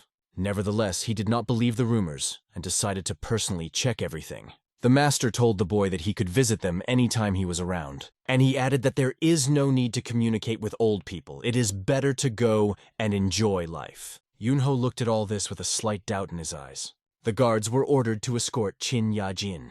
At this moment they were left alone. One of the guards was looking at him piercingly. The look was surprisingly expressive. After analyzing it, Yin-ho realized that the situation was not that bad. He smiled and noted that this boy seemed to be looking for a fight. Perhaps because of the smell of meat that reminded him of something. The man could barely contain his emotions. He wanted to hit this impudent young man. Yin-ho heard someone throw a rude word at him. He questioned what the scoundrel had just said. He just looked at him with an offended look, full of hostility. Yin-ho decided to move closer, closing the distance between them. Standing at eye level with his opponent, he looked him straight in the face. He said that this whole ridiculous performance looks incredibly implausible. And because of that, he called Yin-ho the thief who stole the azure orb. It was obvious that he was sure he was right, suspecting Yin-ho of an ulterior motive behind Charu's return. Yin-ho could only think how miserable the life of this man with such twisted beliefs must be. But he shouted that if Yin-ho is innocent, then let him prove it. Everything seemed to have changed since young master Chongjin managed to defeat the head of the Aso clan. Yin-ho didn't understand why this man kept questioning that he was the same young master. He is overconfident and thinks that a merchant's child could defeat the entire Aso clan. And then someone shouts from the side, calling Mungjin a real scoundrel. Let him hear this and explain how dare he treat their benefactor who helped them return the azure orb of life like that. Mungjin turned around to see his teacher, in front of whom he felt extremely embarrassed. The man called himself a healer named Techno. He is sincerely grateful to the boy for finding the azure orb of life, and without a doubt considers him a hero of their clan. But Mungjin, his student, turned out to be a scoundrel, and the teacher is ashamed that he taught him, and now he behaves like this with benefactors. Mungjin tried to justify himself, but the teacher sternly ordered him to shut up because he had heard everything with his own ears and would not tolerate refusals. The teacher ordered Mungjin to immediately bow his head and apologize to the young master. But Yin-ho assured that everything is fine and he doesn't need to apologize for his words. He assumed that the student was just curious and wanted to know if he could defeat the head of the Aso clan, but the teacher saw this curiosity as suspicious. As expected, the teacher found Yin-ho to be an understanding person who voluntarily returned the shar, even though someone else could have kept it for themselves. He advised the student to learn from Yin-ho because Mungjin acts like a real fool. Yin-ho watched all of this and even enjoyed seeing Mungjin being bullied. He decided to satisfy the student's curiosity and show him some of his fighting techniques. The old man, hearing about the martial art, was stunned by these words. Mungjin realized that he would have to face this guy and was a little nervous. When asked what he would say, Mungjin realized that the boy was actually preparing for a fight. If he agrees, he will have to voluntarily enter the tiger's den. He has no reason to refuse, so they set out for the training ground. The soldiers honed their skills there every day. They perfected their techniques and prepared for future battles. They were closely watched by their master. Suddenly, a court physician appeared and asked the old man how things were going on the training ground. The master wondered what brought the doctor here but noticed that he had come to watch an interesting confrontation. The master did not understand what could be interesting here. In the meantime, the training was over and the court began to be cleaned. A young master appeared on the horizon with Mungjin. The doctor noted that this confrontation promises to be interesting. Mungjin saw that even Qin Yajin was also here. He was convinced that it was time to shame this upstart who was trying to pass himself off as someone important. When they faced each other, Yin-ho asked if they would fight with wooden swords. It was serious training for Mungjin, and he explained that a sword like this, although a training sword, helped develop true strength. For a short time, Yin-ho will have to fend off attacks with a wooden blade while standing in a circle drawn on the ground. Yin-ho became interested in this circle test by recalling his past life. Mungjin explained that if he stepped outside the circle, it would mean he got scared or gave up halfway through, and the fight would be over. In this case, he will have to admit himself a coward. Yin-ho decided to listen to all the instructions because it looked interesting. But if he got bored, he would have his own way. Upon hearing these words, Myung-jin begins to shout, addressing everyone present so that everyone can hear his statement. From now on, there will be no concessions, and this is the first time that the warriors must give their all. The master enthusiastically watches what is happening. Next to him is a doctor who doubts that even the young master will be able to endure. The master knows that when 3 unite, their power is 5-fold. When 5 are combined, they become 10. In this showdown, Yin-ho will compete against the top 8 students. Of course, his experienced eyes cannot miss such a sight. Eun-ho holds the sword firmly in his hands. Looking directly into the eyes of his opponent, Mung-jin realizes that he has almost no chance. Now he will know defeat in front of Master Chin Ya-jin. A tense atmosphere hung between them, and the air was filled with the feeling of an expected battle. All the warriors gathered together, channeling their energy towards Yin-ho, preparing to launch their attack. However, if he can defeat them all in one go, rumors about him will spread throughout the city. He needs to act carefully and strategically. One of the soldiers swung a wooden sword at him. Yin-ho thought about how he shouldn't reveal all his cards at once. He decided to let the sword hit his head. Myung-jin watched this, not understanding why Yin-ho didn't defend himself. Eun-ho just stood motionless, taking the blow to the head. The doctor held his breath, shocked by what he saw. The master could not believe his eyes, expecting the sight, but he did not expect that the boy would turn out to be so weak. At this moment, Eun-ho began to breathe heavily, as if he had just suffered a serious injury. After the blow, the boy's eyes darkened, and he lost his orientation for a moment. Everyone around was waiting for at least some resistance from his side. After all, he claimed that he defeated the Aso clan alone. But here he simply falls. It seemed like he should be strong. But he was caught off guard by such a sneak attack. That could only mean one thing. Yin-ho is an imposter, not a great warrior, he's a real fake. One of the men was glad that the hero was not who he pretended to be. The master, watching this, even began to doubt him, because it was difficult to look at. The doctor was indignant. How could they start with a sneak attack since they have been familiar with the training since childhood? And this was the first time for this boy. But Master countered that it might be difficult for Eun-ho. After all, the boy suddenly stood up, as if nothing had happened. The man, surprised by the situation, did not know what to answer. It was obvious that Yin-ho took the hit on purpose. His sly smile was noticeable to everyone around. The master realized that now, most likely, the test would become difficult for the students. Yin-ho touched his head and laughed. He realized that this could all be over before it had even begun. He noted that the sudden attack of one of the students caught him by surprise. Mengjin couldn't understand how this scoundrel could remain unscathed after such a blow, for even the staunchest would have been shaken. The master thought to himself, "Am I the only one who noticed this?" The sword was repelled literally in a fraction of a second. Yin-ho's skill level allowed him to pull off a childish trick with these guys. The imitation of pain and falling to the knee was just a trick often used by children. The boundaries of the circle in which he was located remained intact. Mengjin was furious at such a mockery. He asked why the disciples were standing and not attacking. Realizing that they had delayed too long, the disciples raised their swords and began the attack. With a light movement of his sword, Yin-ho quickly dodged the attack. The attacker did not even notice his maneuver! The instant counterattack was already flying in his direction. It was executed at a high level of skill. Another opponent began to attack him from above, but the boy was ready. Yin-ho just stepped aside as if nothing had happened. This shocked everyone, because the blow accidentally hit another student. He realized that if he didn't move, he couldn't be hit. The students tried to make a vertical kick, but missed. They decided to try a horizontal chop, and agreed to do it at the same time. Eun-ho looked at them as if they were stupid.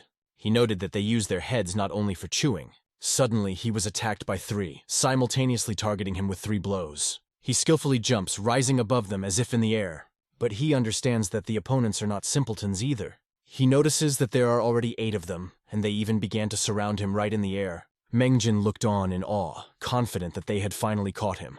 Eun-ho sees that he will definitely not be able to escape from the attacks from all sides. Holding his sword, he prepares to answer. He repels all attacks with a powerful counterattack. Mengjin opened his mouth wide in surprise, almost swallowing a fly. Masters on the podium were amazed by his maneuvers. When the warriors saw Eun-ho coming down, they tried to aim their pointed spears at him.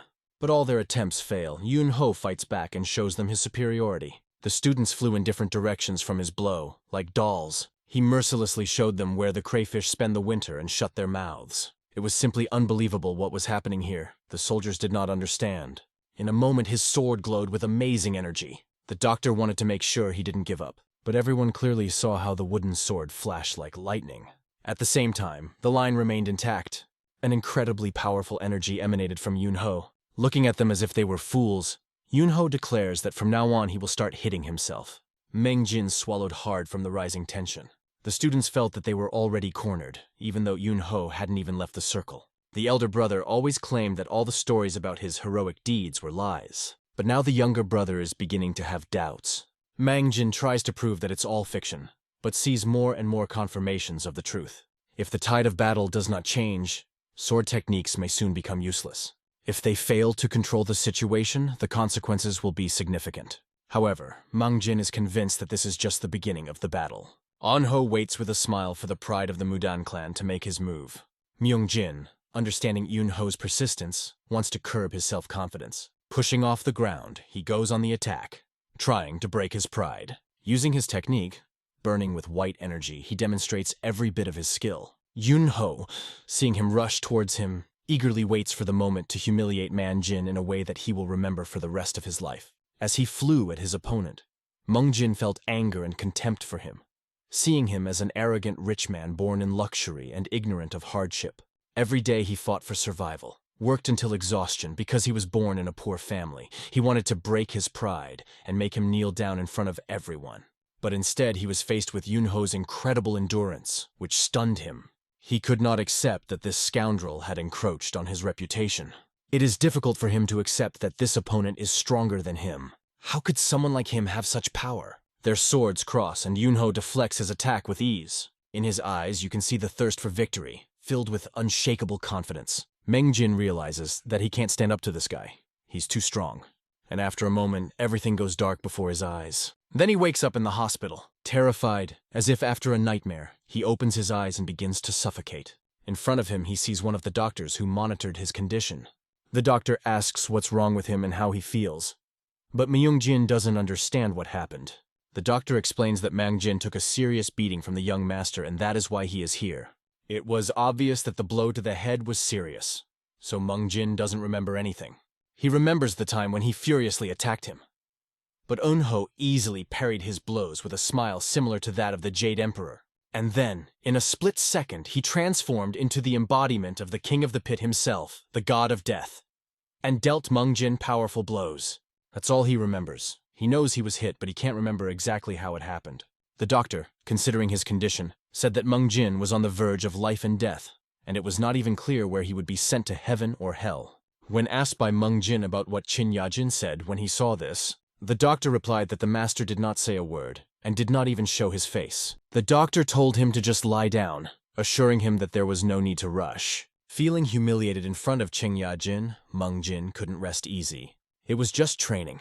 Breaking bones and losing consciousness was commonplace. But for Mang-jin, it was a humiliation of his pride, as if his soul had been spat upon. In your favorite place? The monk concentrated on cultivating his energy. Closing his eyes, he imagined that moment when the young master showed his power that clouded his mind. He was pleased that such a person appeared on the horizon. After all, prominent people appeared from time to time in their history.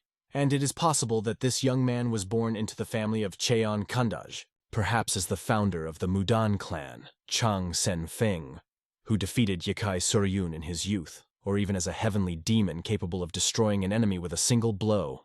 Although unlike them, he distinguished himself only by defeating Quan Wen Pechmi. The old man understood that this young man had the ability to defeat his opponents with minimal effort, and he sees the prospect of taking him to study. Finally, he found a worthy disciple. He always had many options in mind, but ambition alone does not guarantee success. In any case, he hopes that today's events will be a good lesson for Myung-jin. After all, he always overestimated his achievements in martial arts. Soon a box appeared in the doctor's office. This box was handed over to the young master. He noted that it was being returned to him, and heard back that it was a thank you for returning the azure layer of life from the medicine shop. There was a life essence pill in the box, and the doctor explained that this pill was weaker than the azure orb of life, but very rare, even though it wasn't an elixir. The young owner understands that this is the same pill from death. He guesses that it was very difficult for the doctor to make it. The doctor explained that it took a day for the pill to take effect, and that it took special effort to prepare it, the most valuable remedy in all of Aodan. If you leave the special needles from Mudan Mountain to ripen for 3 years, you can make such a pill from them because they absorb the energy of the mountain. As for the azure layer of life, it takes more than 10 years for the branches to mature.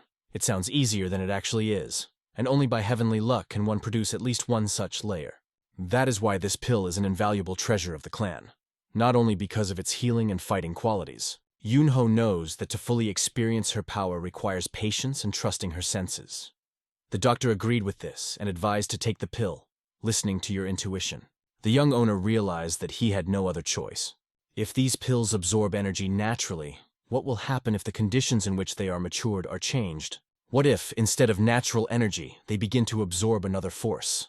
A demonic idea came to him, and greed appeared in his eyes. He offers the doctor to accept his gift. He explains that it would be better if the doctor gave the pills to those who need them more, and let him be given another pill that increases energy. The doctor replied that such pills do not improve fighting abilities, but have other strengthening properties.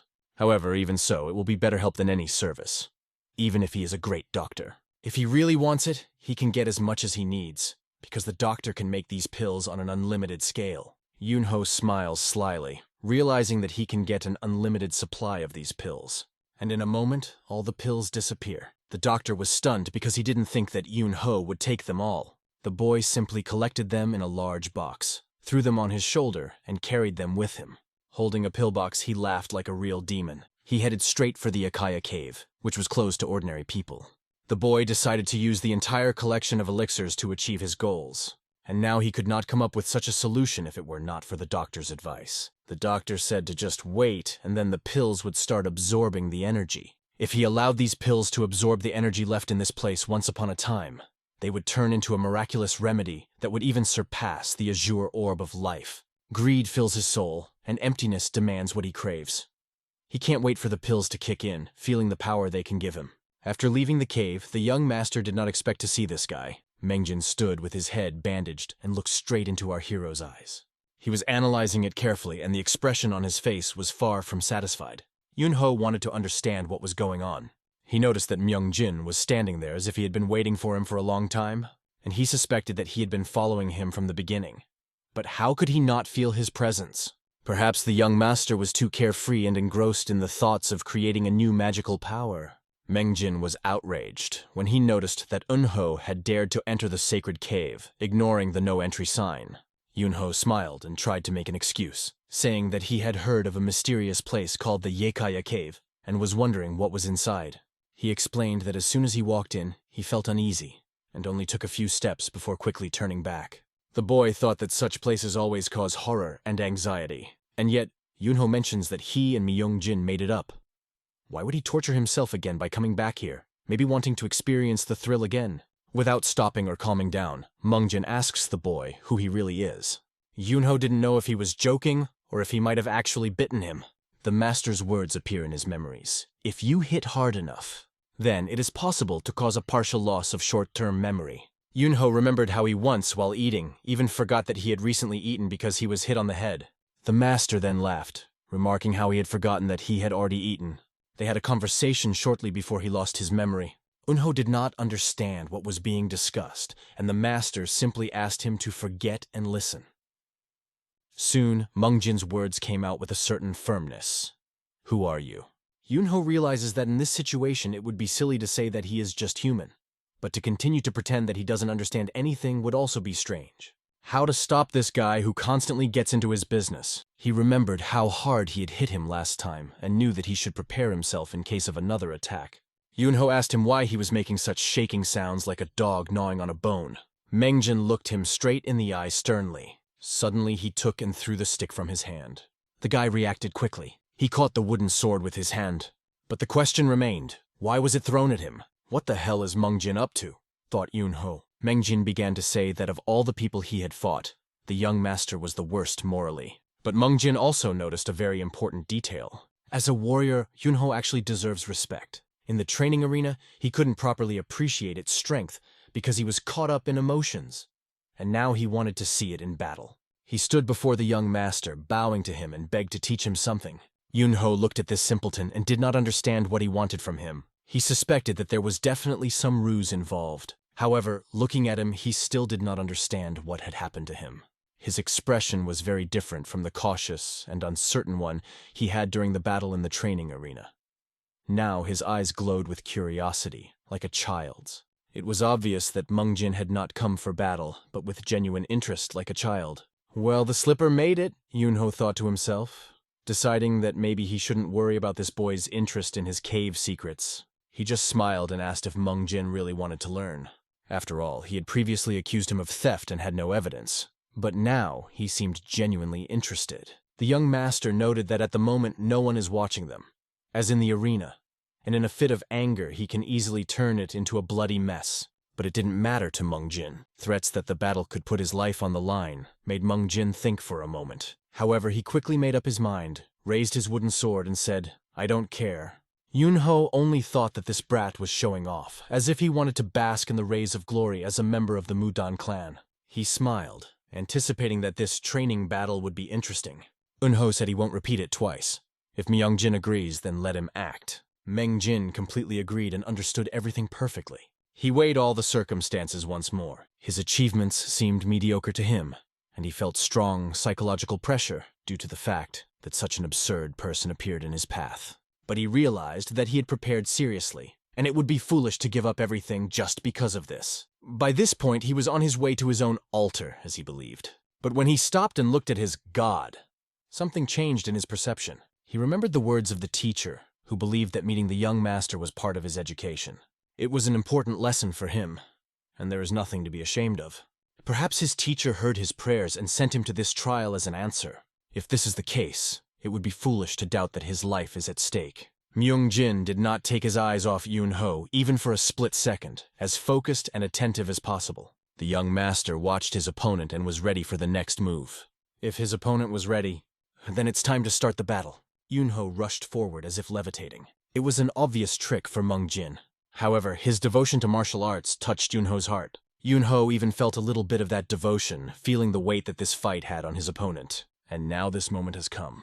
He was standing before Meng Jin's eyes, who had yet to see the real world, and he couldn't fully comprehend how amazing this battle could be. If Meng Jin can see even the smallest detail, it will help him advance in his understanding of martial arts. The moment Yin-ho swept past him, it seemed like thousands of incredibly powerful attacks began to tear through his clothes and strike at his body. Yin-ho, like a god of war, swept by, showing no emotion, displaying incredible skill. Meng Jin only admitted that it was impressive. At that moment, his eyes rolled up. A little more and he would have passed out. Yin-ho ends this fight. Its result is known to all of us. This evening, the young master returned to his room. He started a conversation with his younger brother. I offered him a drink together. Today was one of his best days since they arrived, so Yin-ho couldn't pass up the opportunity to pass up a drink. Li Rying thought it was, of course, a great idea, but he didn't understand where Yin-ho was going to get the alcohol. After all, the Mudan clan does not drink alcohol at all, and if they do not drink it, it is unlikely to be found here.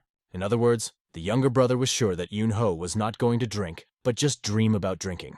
But that was his business, so he decided not to worry, and simply asked if he would keep him company.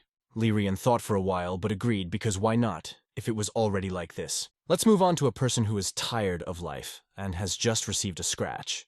It was Meng Jin himself who was walking with a feeling of relief, and even joy. His acquaintances saw him, but at first, they did not even recognize him. They asked where he had disappeared all this time and why he looked like that. Meng Jin replied that today was the best day of his life and everything was fine. He explained that it was his benefactor who found the azure orb of life. Human, the abbot of Zantian Palace, introduced himself to him. He wanted to find out from the benefactor what had brought him to the position of managing the clan finances, explaining that he did not care about the clan finances. Today they visited the herbal medicine shop, according to his knowledge. Howman talked to the store owner, ignoring those who were following him and the question of how he knew everything. Master Ain was convinced that there was a smell in the medicinal herb shop that should not be in these places. And even if it wasn't, that smell definitely shouldn't be present in the Mudan clan. Therefore, the boy began to carefully sniff him. The abbot was confused and did not understand what he meant. Feeling uncomfortable, he began to avoid him, not understanding what he wanted. But the young master is not so easily deceived. He recognized the smell, because the man's whole body was soaked with booze. However, he refused to agree to this, insisting that he cannot smell alcohol because it is ridiculous. Yin-ho, however, was not going to back down. After all, not being able to steal money, the monk can only afford expensive and aromatic liquor. It would be better to discuss this over a cup of tea with Chinya-jin, since the abbot does not want to discuss it with him. Out of fear of the consequences, that man stopped the young owner. The abbot asked him what he wanted not to tell anyone and promised to do everything to keep his secret hidden. Yin-ho began to carefully analyze it, and he was interested in one thing: to obtain alcohol. They soon set out to the east to a place famous for a drink called Yangha-tegok, a favorite among monks. This place was famous for its drink, which the monks were very fond of. They kept the money in the bag, preparing to buy.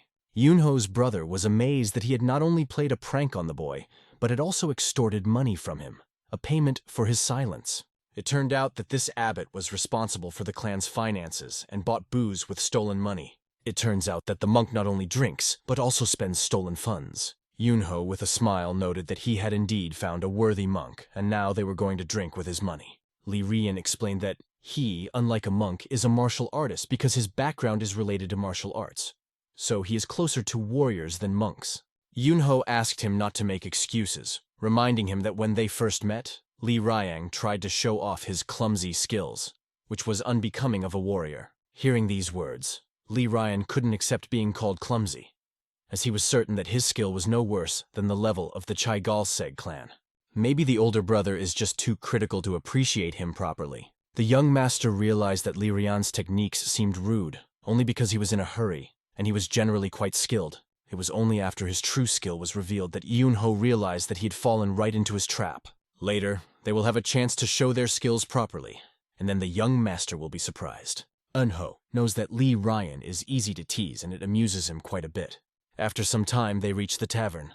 The boy looked at his sword as if noticing scratches he hadn't seen before. He explained that he kept the sword wrapped in a silk cloth, and asked Yin-ho not to say such nonsense, as there was no scratch on the sword. Yin-ho looked at Li Rian's confused face with a displeased expression and told him to take another look at the sword in the sunlight and not to relax for now. Li Rian understood that Yin-ho would pester him until the end. As they walked through the dark forest, Li Rian noticed that his brother's shameless nature never changed. Yin-ho felt those words as a memory of the late master, but he became curious to hear more. He understood martial arts, but the martial arts world must have been full of stories about him. So he didn't understand why he had never heard of his older brother. Li Rian asked where he was in the hierarchy of the martial arts world all this time. Yin-ho replied that he lived a quiet life, so he probably didn't achieve much. However, the question remained. His power was so great that it was difficult to measure. Yin-ho explained that although there are people stronger than the 24 Masters, he does not believe in it. Among the predecessors of the 24 Masters were such figures as Sam Huang or the 3-meter Emperor, who became legends in the world of martial arts. However, deep down he wonders if there is anyone stronger than the 3 emperors. Li Rian surmised that those who ascended from the human world to the spirit world were indeed great figures. These words evoked in the boy memories of the world of spirits. His teacher often talked about this, noting that even though Yin-ho had yet to reach the great heights, he should aspire to the spirit world, even if he seemed too ordinary for one right now. At that moment, he understood that he had no other choice. Even if it was called the spirit world, he knew that he was at a level that could not be compared to even the weakest spirit. Therefore, he continued to train to become stronger, getting closer to his goal every day. He is interested in how much stronger a person can become while remaining in a human body, and whether there is a limit to the capabilities of the human body. He believed that he had already reached a certain level. This impressed his younger brother, and Li Rian partially didn't believe him, only laughed back. Li Rian suggested that maybe he just had an overdeveloped imagination. It turns out, he is hinting that the elder brother will have enough strength to defeat even a heavenly demon? It was too bold a statement, and the younger brother could barely restrain himself from succumbing to his imagination, but he found it very funny. Yin-ho, watching his friend's reaction, already suspected that he wanted to teach him. Seeing that the situation was not that ridiculous, Li Rian stopped. He noticed a serious look directed at him by the young master. Abruptly ceasing to laugh, he explained that he had meant nothing of the sort. He clarified that it was a joke, and everything was not as it seemed. But all the young master was doing was just teasing his younger brother. In the end, he just suggested going out for a drink and said that was enough for today. After some time, they finally reached their goal. Li Rian was happy when he saw that they had reached this place. This city looked like a painted landscape that could not be reached for a long time. Li Rian never thought he would see such a luxurious place. He had no idea that such a place could be in such a wilderness. Yin-ho was amazed. It exceeded all his expectations and raised a faint suspicion. They entered the territory and approached the tallest building. One of the red lights was not lit. The girl who was watching this decided to add oil to the wick, but no one knew that she was following the extinguished lanterns. If she's got nothing to do, she'd better check to see if there's enough booze in their guest rooms. At the entrance, the guard asked if it was too late for such young people to be wandering around the city. He also hinted that they must have come to the wrong place because they looked too young. Yin-ho looked at the guard, wanting to prove that they were definitely at the address. However, his younger brother hesitated whether to go in, even though there was no other establishment with that name nearby. The problem is that the security guard implied that they would not be able to enter without payment. Lee Ryan whispered to his brother that if no one was allowed here, the courtesans here must be incredibly beautiful. The guy asked what the criteria are for becoming a guest of the establishment. The guard began to enumerate. They might be provincial leaders or merchants, but that had to be confirmed. Eventually, the guard shrugged his shoulders, making it clear that he didn't care. In this case, he notices that one of them is carrying a sword. This means that he is a warrior who may be recognized by hearing his name, but the young owner lives a peaceful life so far. So few people know him yet. The guard then asked if there was anything behind him that made him stand out from the rest. Our hero replied that he was the eldest son in a merchant clan. The guard clarified whether he came from one of the great clans. Hearing this, the door opened and they were greeted as true young masters. They were greeted as representatives of the Jam clan, and in front of them was Yin-ho himself. The guard, realizing who he was dealing with, was amazed. Yin-ho only confirmed this by repeating his name. The guard began to laugh sharply, as if mocking them. After that, he laughed hysterically in their faces. I got the impression that he thinks they are fools. He emphasized that the Jam clan is located in the north, and usually their representatives do not wander in such remote places. The guard was surprised by Yin-ho's appearance, which did not match his words at all. He said a bold phrase that Yin-ho didn't fully understand. In the house of the courtesans, one of them noticed that some fool had reached the lantern. She was annoyed that one of the lanterns in their territory was not lit. Suddenly, she noticed from above that someone was making noise on the territory. She saw the guard fall and fly away like a stone under the blows. It was obvious that he was badly hurt by the blows. Yin-ho did not understand how such a weakling could be put under guard. When he saw a guard call their family crest a fake, it angered him, but his brother restrained him to avoid a fight. Meanwhile, the other warriors began to converge at the sound of chaos. Seeing the guard on the ground, they asked who this brave man was. The guard said that the boy introduced himself as a young master of a well-known clan, and when he tried to stop him, he was hit. The leader of the warriors gave Yin-ho a careful look. If he really is who he claims to be, then the conversation will go completely differently. Yin-ho, feeling the watchful eye, realized that they would not be allowed to drink today, because they had already crossed the line. However, despite the situation, he still believed that they would be able to become welcome guests whom no one could refuse. Exhaling, the commander realized that there were new visitors in front of him. He ordered his soldiers to deal with them quietly and without too much noise. The younger brother was confused, not knowing what to do because he doubted that he would be able to cope on his own, but his older brother took the initiative into his own hands. Yin-ho wondered if he had any useful fighting techniques. Looking back to see his younger brother, he noticed that he had disappeared. The searchers around did not answer, and behind him, the guards had already prepared to attack. Yin-ho waved his hand. He knocked one of them down with one blow. He punched the second in the nose, and with a light movement of the palm, he cut out another one. In a second, the guards did not even have time to look back, as their teeth chattered. Yin-ho understood that he was really good at something, pushing things to the extreme.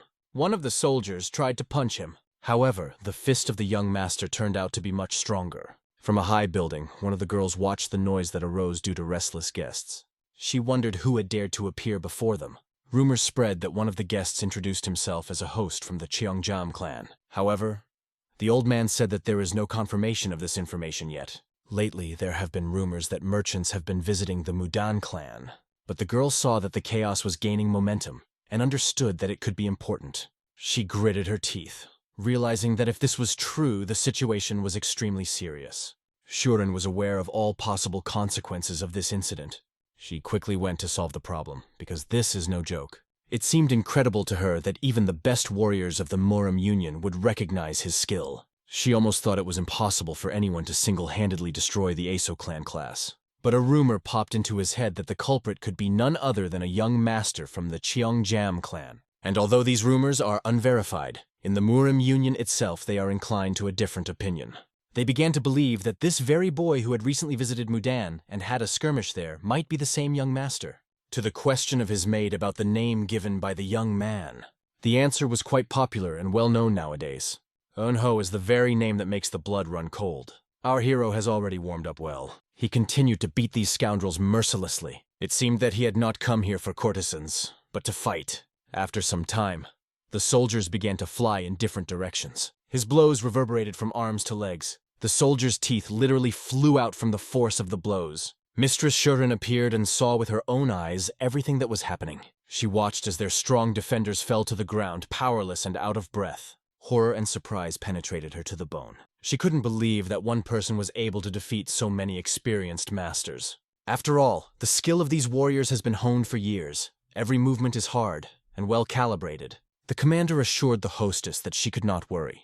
They would find a way to stop this brat. But she understood that if the rumors were true, then the result was predictable, judging by the condition of the wounded soldiers. She didn't like it at all, but it could indeed be a master from the Cheongjam family. Looking at him, she saw neither fatigue nor fear, only absolute confidence. This confidence caused her anxiety. Suddenly, she loudly ordered to stop the fight and disperse. Her words reminded that the soldiers showed disrespect to one of the powerful owners of these lands. Yin-ho barely smiled as someone finally recognized him. Yin-ho remembered that these warriors addressed her as a hostess.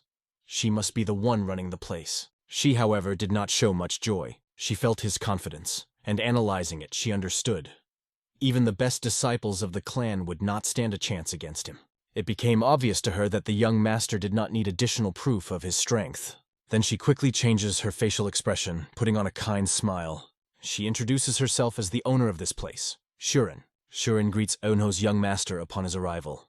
Yin-ho stares at her, realizing that Shurin, a young strict girl, really is the owner of this estate. And besides, she knows who he is, even though they've never met in person.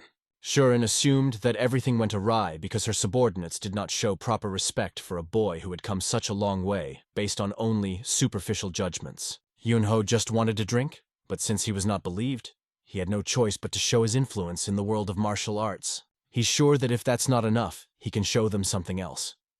But Shurin is convinced that this is more than enough, and doesn't want to hurt her people anymore. She understood that such skillful warriors needed to be controlled, because she had probably spent a lot of money on their training, and the losses would be extremely painful. Because of this, Shurin expresses her gratitude as she worries about the financial stability of their organization, and Yin-ho realizes that she has invested a significant amount of money into it.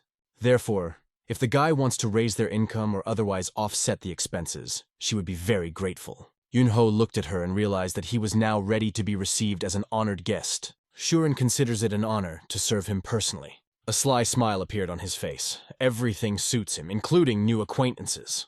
And that's when Shurin realizes that he is not alone here. Yin-ho only smiled, understanding the situation. Suddenly, his partner falls over the fence with a thud. Yin-ho introduces him as a foolish monk who takes advantage of his kindness. Soon they were invited to the most luxurious court. There, they arranged a banquet with the most exquisite dishes of local cuisine. Li Rian glowed with happiness, enjoying the privileges that had been bestowed upon him. He was especially happy in the company of charming courtesans, to whom he told that he could predict the future. He said that thanks to his skills, many people changed their lives dramatically, because as a monk, he can look into the future. Yin-ho watched him and laughed merrily, while Shurin, who was sitting next to him, remarked that he had a really interesting friend. She wondered what the young owner was like if he had such unusual friends. Yin-ho felt a little embarrassed, and asked what kind of person she thought he was if he had friends like that.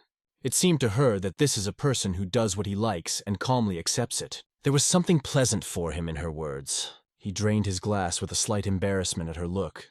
Then the woman winked at her colleague. She started a conversation with a drunken friend of the young owner. They understood that a powerful master has not only power, but also wealth, and his clan is respected.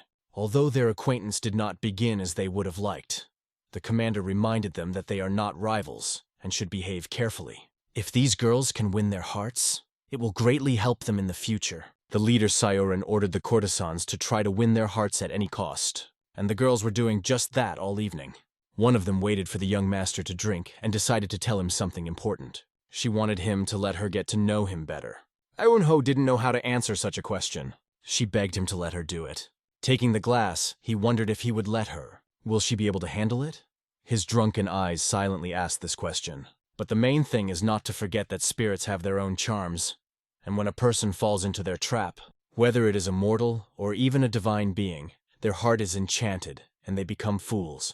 In this world, there is a martial art known as Sorgun that uses a sophisticated technique of seduction, and they seem to be using this technique against him now. They do it so masterfully, which shows their high level, but it won't work on Yin-ho. Let them apologize. Li Rian, of course, is a naive young man and does not seem to realize that he has fallen into a trap, as he already offers the girl 10 years of prophecies for free. In his mind, Yin-ho muses that if they want to make a profit or increase sales, they'd better just keep pouring. But apparently, they intend to capture the young master. Of course, he has his suspicions about it, but even if they manage to capture him, it will be pretty funny. Yin-ho turns to the courtesan and asks if she is sure she can handle him. The girl, in turn, noted that he was worried about whether she would succeed, but she would do her best. She assures him not to worry, because the young master will get what he wants. For a moment, Yin-ho felt as if under a spell. He noticed that she was openly using the Sorgun technique, but how did she know that? Realizing that this must end, he prepares for action. He activates the elusive Kwai technique, and a wave of energy spreads across the room. The charms of these women immediately begin to weaken, clouding their vision. Like a neutralizing substance, its power affects them, destroying their plan. In a few minutes, the atmosphere between them became completely different. Yin-ho calmly continues drinking, as if nothing had happened. He is having fun as if nothing had happened. Finally, he can drink in peace, because the real taste is revealed in the drinks. After his trick, the girls felt uneasy. They were drenched in sweat and in incredible pain. One of them even felt nauseous. She couldn't help herself. When the young master asked what was wrong with her, she tried to pretend that everything was fine. In fact, she did not understand what was happening to her. Her nose was bleeding. The other girl also felt sick, started coughing up blood, although she said she was fine. Looking at her hand after coughing, she saw blood and realized that her circulation was impaired. Yin-ho knew that the elusive key was a force that was difficult to grasp, because it works invisibly. The girls tried to endure the pain that squeezed their internal organs, although it was not an easy task. Yin-ho noticed a fly on the table. He noticed that a fly was flying near the food. He turned to the girls, pointing to a fly circling the food. He killed her with one blow. He then told the girls that this was a lesson. If they recklessly challenged, unprepared for the consequences, the same could befall them. And let them not say that it is not so. One of them said that now the table is dirty, and she will have to clean everything. But it seemed that cold blood froze in her. She was horrified to realize that the bleeding might have something to do with this stranger next to her, and she began to guess that her condition could be the result of his action. Shuren enters the room, saying that she has scattered herbs that are supposed to scare flies away. She holds something that looks like a musical instrument in her hands, radiating her security. Seeing the instrument in front of him, the young owner was amazed. If he's not mistaken, it's a 7-string kin. And does Shuren know how to play it? Usually, when she wants to entertain an honored guest, she excuses herself by saying that she does not have the skill to play this instrument. The young master looks at her and realizes that she is avoiding the topic. In her opinion, the atmosphere in the room was already destroyed, and she came with the instrument as a last resort, hoping to cheer him up. The host would still like to listen to music while enjoying a drink, so her arrival is just in time. He asks her to play something if she really can. Shuren looks at him with a sly look. She sits down at a table for musicians, takes a deep breath, adjusting your energy, looks at the instrument, and remembers how to play it. Suddenly, a melody begins to flow from her hands. Her music has not yet captured the attention of the young owner, but suddenly she makes a wonderful melody. Her fingers move smoothly across the 7-stringed instrument. Music fills the entire space around. Everyone listens to these magical sounds. The song was known in these parts. If the young master does not mind, it will make an impression on him. But suddenly his eyes began to close. As if on a ship, he begins to slightly cover his eyelids. He thought she wanted to provoke him and use the key Songun technique. She puts all her strength into every sound. Now she only pulls and releases the strings. It was a sound as pure as dew, captivating as the mist at dawn. The hostess's performance was truly amazing. She stopped playing. She exhaled, feeling tired from this game.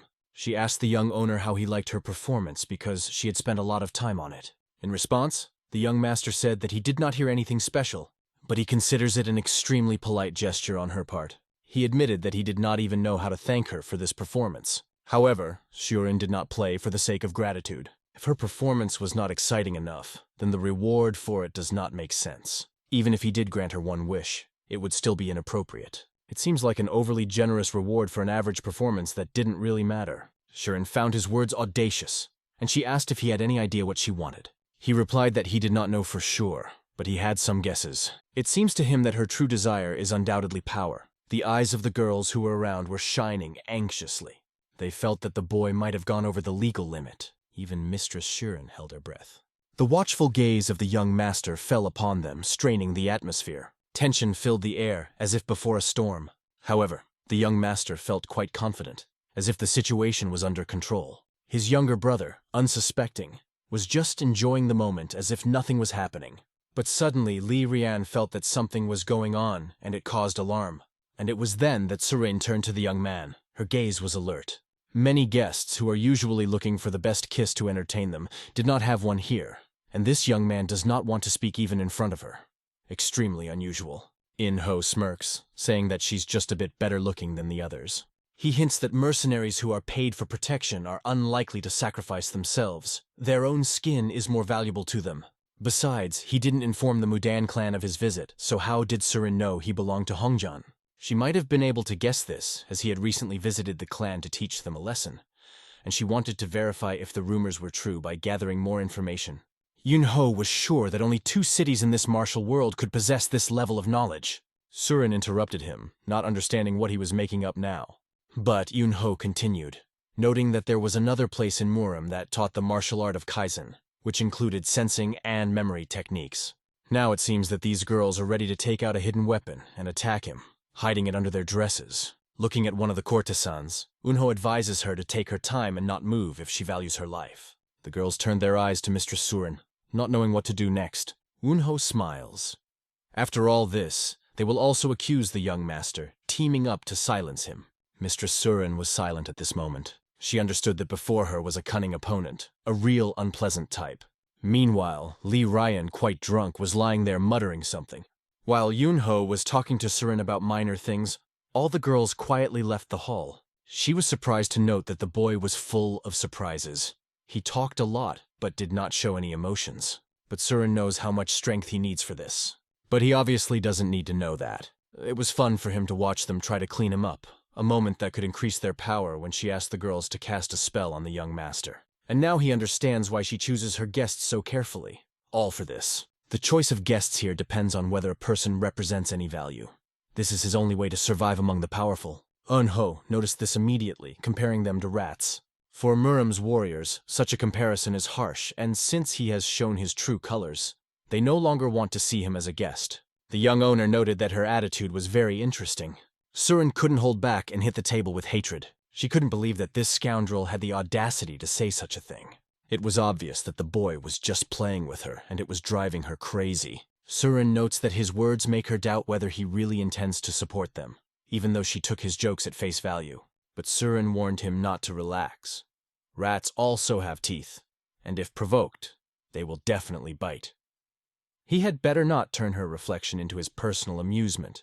Yin-ho, seeing the desperation in her eyes, thought that she should know when to lean in and when to threaten, especially when her pride was at stake. He decided to give advice.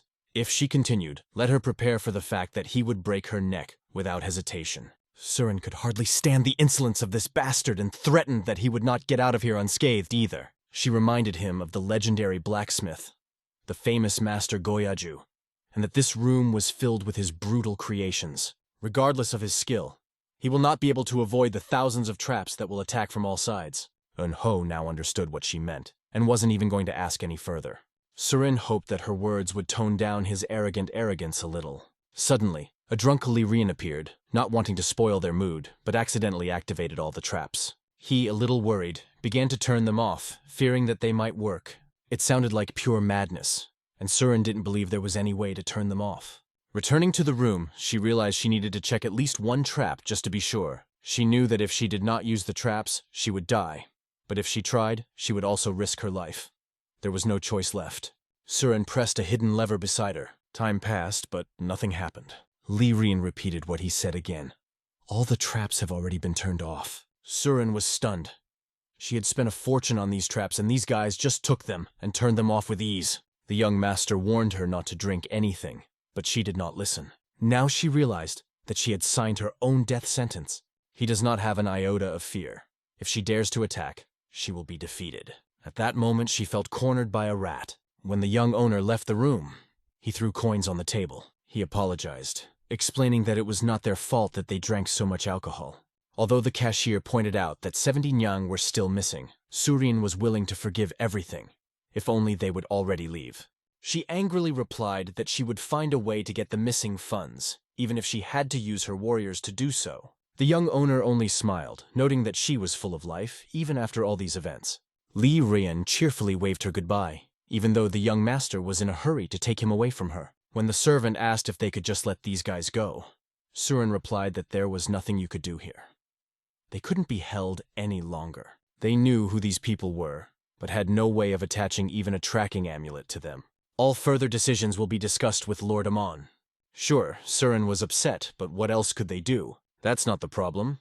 Yin-ho turned out to be too cunning a fox who masterfully bypassed all her traps. After this scoundrel left their facility, Surin wondered what to do next, because finding him now was simply impossible. While he was still here, she couldn't bring herself to take the next step. The guard recalled how, only after entering the room, he felt his presence. That man directed his aura directly at him, a warning that could not be ignored. Having dealt with many martial artists in the past, this bodyguard knew how to handle himself. And that was why he was hired as a bodyguard. Surin didn't understand how he managed to escape their attention so easily. Was not the strongest of her men at the head of her warriors. Of course, the opponent appeared to be extraordinary, but the thought that he retreated because of someone's aura seemed humiliating.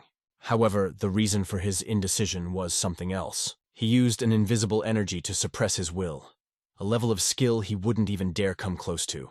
He used it so easily even against girls who had only demonstrated basic fighting skills. The fact is that this guy is much stronger than they thought, and according to their estimates, he is able to withstand even 24 masters. Perhaps he can even surpass them. This information sounded simply unbelievable to Surin. It was beyond logic, since the boy was too young for such abilities. But given the cases of extraordinary personalities, anything is possible. Surin did not understand who this young man was, who possessed such power and wealth at such an age. And his statement, that when he first learned about their brothel, he thought they were rats, only added to the indignation. If she had been in despair, she would have understood that she had to bow to him. And yet he told her that she had signed her own death warrant. She couldn't bear the thought that this scoundrel was such an insidious and unpleasant person. Still, she asked the head guard how they should proceed with him. The guard understood that all this could turn into a problem, and advised to turn to their allies, until the situation becomes public. Meanwhile, the young master was on top of Mount Udar. They said that they were following guards and merchants and eventually got lost. On the way back, they decided to collect the necessary supplies and deliver them to their homeland, so he ordered them to go forward, and then the brother realized that they would go back in a cart. Yin-ho was sure that they could handle the little difficulties on their own, but his brother was a little hesitant because it meant that he would have to drag him and run with him. As they were about to leave, they were suddenly stopped. It was a famous guy named Ginman who looked pretty beat up. Li Rian wondered what had happened to him, and why did he come here with such injuries, looking like a patient who could barely stand on his feet. The young master impatiently stated that he still had a lot of adventures ahead of him, so let Jin Meng speak quickly because he didn't have time. Jin Meng's gaze changed dramatically. He felt sincere gratitude to the young master for what he had done for him. After all, thanks to him, Jin Meng rediscovered the world of martial arts. The young master was sure that anyone in Jin Meng's place would have thought that he had almost saved his life. However, he had no desire to talk to him any further and asked his partner Li Rian to deal with the situation. Jin Meng only asked them to be careful, but he also needed to take care of his health. As he walked, Li Rian mused that their conversation had not ended on the best note, as if he had missed something important. Jin Ming understood that in a sense, the young master had indeed saved his life. Afterwards, they thanked the people for the lunch, which they were generously treated to. Satisfied and satisfied, they left the room with a sense of peace. Yin-ho couldn't even imagine that the food in an ordinary tavern in the middle of the road could be so delicious. Li Rian was convinced that it might have seemed so delicious compared to the meager food in Mutan, but this time it was truly incredible. And then they suddenly heard the voice of a very familiar person, which made them look around in surprise. Surin appeared on the horizon with a wagon. But what is she doing here? They didn't even recognize her right away, but it was clear. She didn't come by herself, because she had already noticed that they were returning to the family. The young master realized that there must be something behind all this. After all, behind her stood the man who watched over them earlier, and everything fell into place. Yin-ho made it clear that they were already on their way, but the question remained, why did she stop them? She offered to go with her in her carriage, because she had certain plans in Wuhan. The brothers were sure that after a hearty dinner they would quickly become drowsy, and nothing could be better than sleeping in a wagon. The older brother gladly accepted this generous offer, telling the younger one to climb inside. However, the young master had absolutely no intention of going with them, no matter how much they asked him. Ryan tried to convince him, but both of them were old enough not to fall for such tricks. Surin just looked at him with displeasure. She decided to intervene, saying that she herself was not a big fan of traveling in a carriage. Since the trip is not urgent, she offered to walk together. Yin-ho asked where exactly she was going to go. At this moment, Ryan was so surprised that he could not utter a word. The young master held him firmly under his arm, as if he did not think of letting go. If Murin has any complaints, the young master has another free hand to help him put him in his place. Surin blushed, confused by the suggestion that he might carry her, even though she didn't want it at all and didn't even understand why she didn't like it. Surin felt uncomfortable and tried to somehow justify herself, but the boy was not going to talk to her for a long time, and hinted that something unpleasant would happen if she dared to touch him. She understood that she could not trust her body to this insolence, only if she were to lose her mind. But after a short thought, she still decided to agree, albeit with an expression of displeasure on her face, and the young master undertook to carry them all. She herself did not understand what was happening to her. At first she offered to travel together, but now she felt awkward. Ryan, an experienced traveler, advised to close your eyes so as to breathe through your nose, because if you open your mouth, your throat may dry out. Surin felt how uncomfortable this situation was for her, and for the young owner, it was a moment for entertainment. He told them to fasten their seatbelts and hold on tighter so they wouldn't fall in the process. Activating their power, they instantly picked up speed. The man who was watching them barely managed to blink an eye as they disappeared from the field of view. He had never seen such a technique. After some time, they finally stopped. They stopped at a beautiful lake after this lively movement. Surin could not stand it and began to vomit. She was sickened after such maneuvers and rapid movements of the young master. Ryan understood that everyone felt the same at first, but in reality, what was the difference? Surin, having finished, looked up at the young master. She couldn't understand how he and Ryan had reached this level of stamina so quickly. When asked if she was all right, she was only surprised that the young master did not even sweat. He ran slowly, assuming that something like this might happen. Surin understood that there was concern in his words, even though he had treated her like baggage all this time. Yin-ho asked Ryan to write a note to the man chasing them, to take his time because their final destination hasn't changed. He can use all his strength to chase, but still he will not catch up with them. Murin didn't understand how Yin-ho knew about everything. Meanwhile, the pursuer made every effort, moving at full speed. He sought to catch up with them, using all his capabilities. Finally, they arrived at their destination.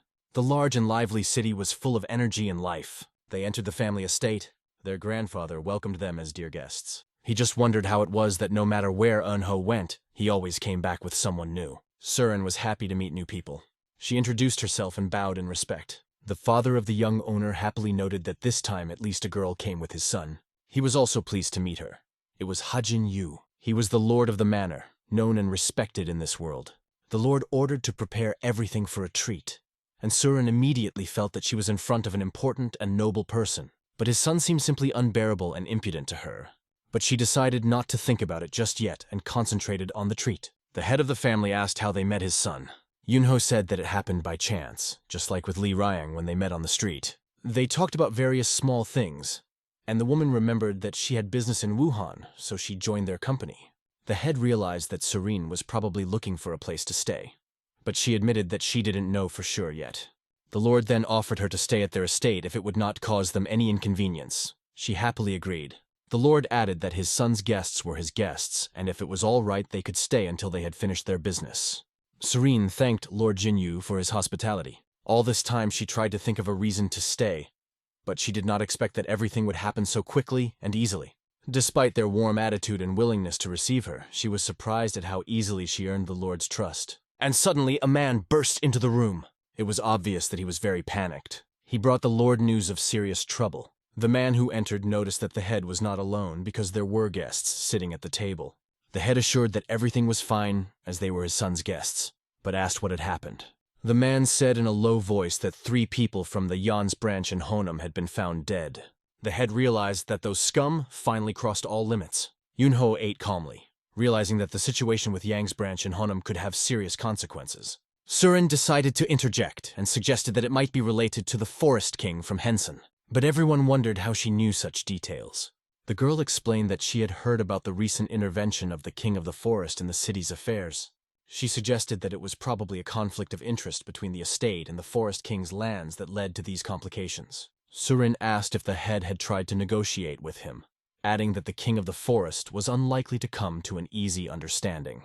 The chief was impressed by her intelligence, but later wondered why she was explaining the whole situation so confidently.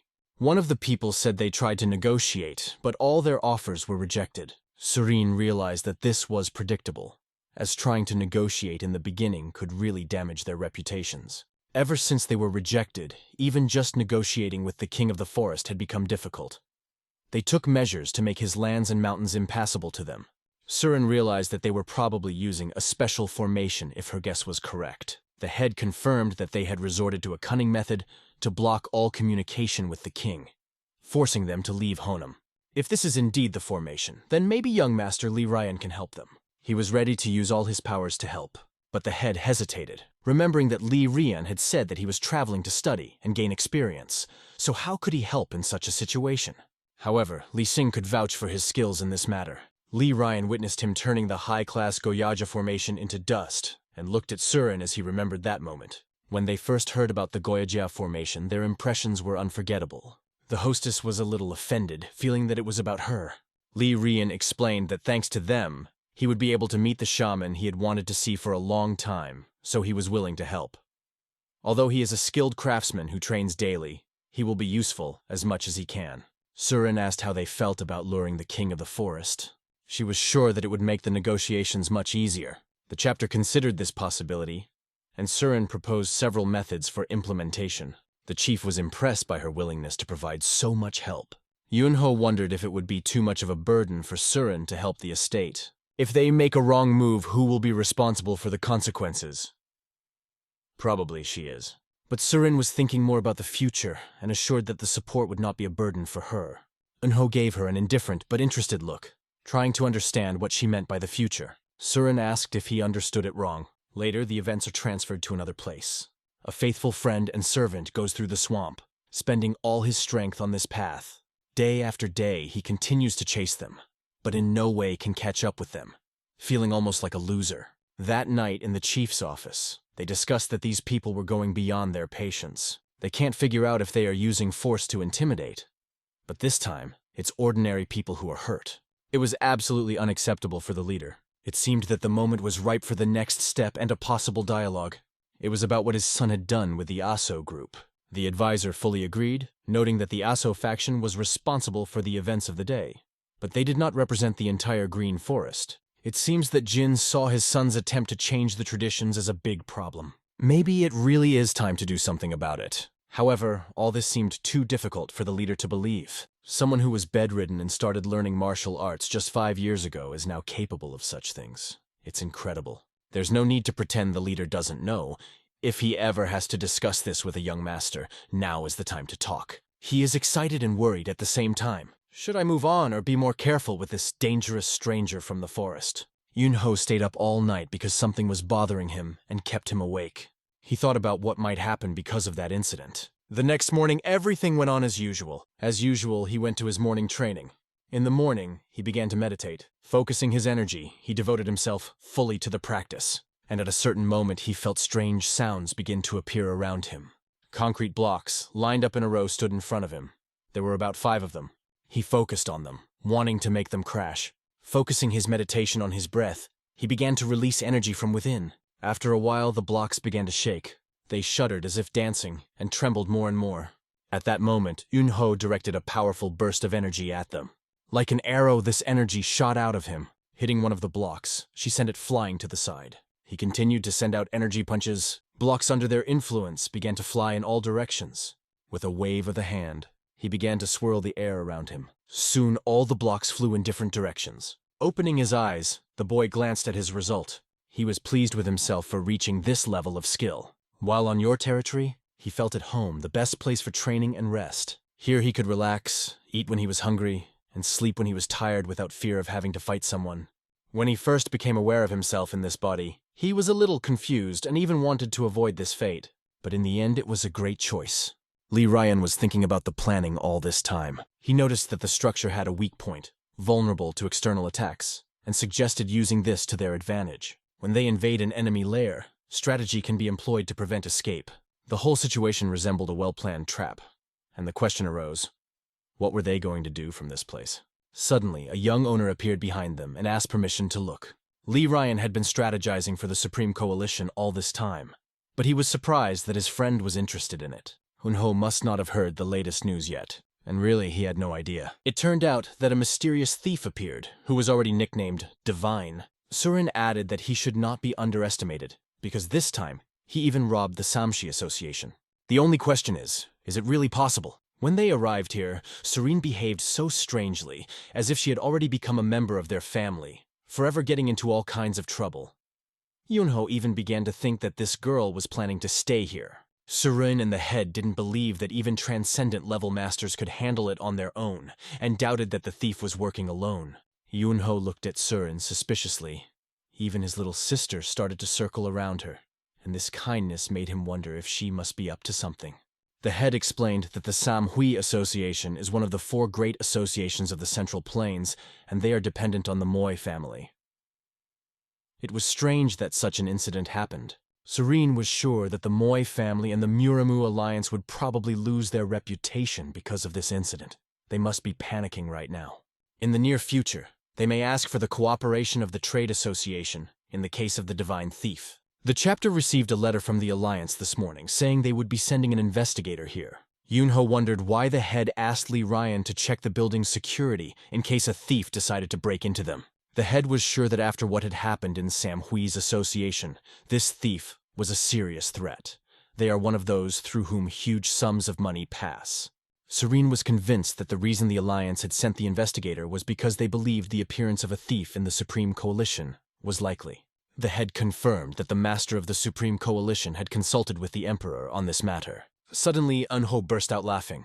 He joked that Surin would stop scaring his father and causing unnecessary panic. The boy was convinced that his task with his father was simply to find and catch this brazen thief. He promised that he himself would come and capture him, whoever he was, without any extra plans or complications.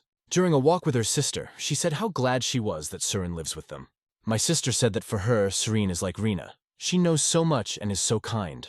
She likes how warmly they treat her, but Yin-ho warns her that Serene is only pretending.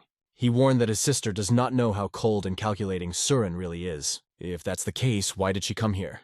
Asked the sister, to which Yin-ho admitted that he had not invited her. She followed him of her own free will. However, the sister suggested that it was because Surin liked Yin-ho's older brother, which sent him into a wave of indignation. The sister went on to point out that if she followed him, she must have found him attractive, and then the question remains, why did she follow him in the first place? Yin-ho decided to clarify. It was not because of curiosity, but because of his strength. However, the sister was convinced that Surin found him interesting, and perhaps admired his power. She even hinted that Surin is thinking about marrying Yin-ho's young master, who just can't accept the idea. Later, he successfully guided his sister to the academy. Accidentally paid attention by the number of people who were here. It seemed that a whole crowd had gathered, for the east and west gates were closed. And all this probably because of the Divine Thief. Strengthened external security and increased the number of internal patrols. Now the luggage and personal belongings of anyone who seems suspicious are searched. Yin-ho thought it was too much of a problem for one thief. But this unusual thief truly defied everyone. He thought to himself that it would be easier to just not let him in than to prepare for such events. At the same time, the leader understood that they could not catch him. No one knew his motives, appearance, or location. Serene advised the host to wait and watch, as the entire Muramu alliance had already informed them about the dispatch of the investigator. Yin-ho was angry that even Surin, this woman, had caught his father's attention. Suddenly, a security guard stopped a suspicious person nearby. He demanded to show what was in his bag. The young master fixed his gaze on this scene. Opening the bag, the guard saw soybeans that the peasant had grown on his land. The peasant brought them here to see if he could sell them at the highest price. In this case, the guard decided to let him through, allowing him to enter. But the young master did not stop there. He kept a close eye on this man. There was something about him that seemed unusual, and then his gaze stopped at the man's feet. For a farmer, he had 2 wide and strong legs. It was clearly someone undercover. The man headed for the granary. He approached the worker who was engaged in assessing the harvest. He said that the harvest was quite good, and if he wanted to sell only this bag, he would offer 10 for it and 12 for 2. Without thinking, the man agreed to sell the bag for 10. Leaving the building, he began to carefully look around. His gaze rested on a place where the guards were extremely vigilant. After a while, one of the soldiers was carrying a suitcase. It was obvious that this suitcase was carefully guarded. That was the total sales this morning. The so-called farmer watched this closely and overheard conversations about the Supreme Coalition's vault. Yin-ho continued to follow suspicious people, asking them where they came from and why, while this wretch slipped through the streets of the city. He was not visible at all in the crowd. Soon he entered a quiet alley. The alley looked quite dull and deserted. Approaching the building, he pulled one of the bricks. A secret room opened before him. Inside was a note he had received. Without hesitation, he closed the secret room. He didn't expect anyone to be watching his actions closely. When he started walking away from that place, he heard someone stop behind him. Looking around, the farmer saw that someone was standing behind him. Yin-ho turned to him, noting that he had a very strange gait and didn't look like a farmer at all. And he also hung around suspiciously for a long time near the vault of the Supreme Coalition. When asked, "Who are you?" the farmer began to read a note that mentioned the Supreme Coalition, and tonight. Yin-ho found his victim and asked him what he had planned for the evening. However, the farmer denied that he did not know what he was talking about. Suddenly he jerked forward, trying to escape. However, Yin-ho quickly moved and was already standing in front of him, blocking the way. He hinted that if this farmer was really a man with a brain, he should not have forgotten what he was going to do. Farmer realized that he was standing in front of a master with whom he could not compare. Yin-ho emphasized that this type is not at all as impressive as they say it is. His skills were good, but the man assured him that he was not the thief. From his face, the young master understood that he was scared, because he had been caught. However, he himself never admitted that he was a thief. And at that moment, the farmer suddenly started using martial arts, trying to escape. But he suddenly stopped in the air. He felt someone grab his leg. Yin-ho offered him to tell everything himself or choose another option, to get beaten. The thief gritted his teeth, realizing whose hands he had fallen into. At this moment in the main building of the chapter, they welcomed a person who came unannounced. This man belonged to the sect of beggars. He was upset that they had not received his letter. His name was Chugwang, and he came not only as a sect elder, but also as an investigator sent by the Alliance. The chief didn't quite understand what investigator meant in the Central Plains, but he knew that this man was looking for someone. He understood that as an investigator, they had not sent anyone, but a whole important figure. An elder. It was a very serious matter. He also realized that Lady Surin was right when she spoke about the incident that had seriously affected the pride of the Muramu Alliance. Later, Surin met her man, who reported that all 3 witnesses named the same place. He was convinced of this. Surin felt that someone important was behind this, but she did not expect that such a powerful person was involved. If the message from the young master of the Supreme Coalition turns out to be wrong, the sword may turn against them. Surin understood that they had already crossed the line and interfered, so now they must stick to their original goals. Although her human didn't quite like it, and although it will sound rather rude, he wanted to ask Surin a question. He was worried that she was forming a relationship with the young master. Meanwhile, the head continued his conversation with the representative of the beggar sect, who said that the sect had been following them for a long time, and their scouting party had crossed paths with them many times. The elder was ashamed to admit that every attempt to find and catch the thief had failed. In terms of maneuverability, the divine thief had no equal. His skills were at an impressive level, and the head shared this confidence. Based on this information, they planned to take countermeasures in the Supreme Coalition territories where the thief might appear. The elder of the beggar sect did not know that someone outside of their sect had this information, and suspected that it was the young master who was able to arrange everything. Suddenly, Surin enters the room. She looks calm but notices the guest present. Looking closely, she recognizes this person. Their faces expressed mutual surprise and anxiety. They clearly knew each other well.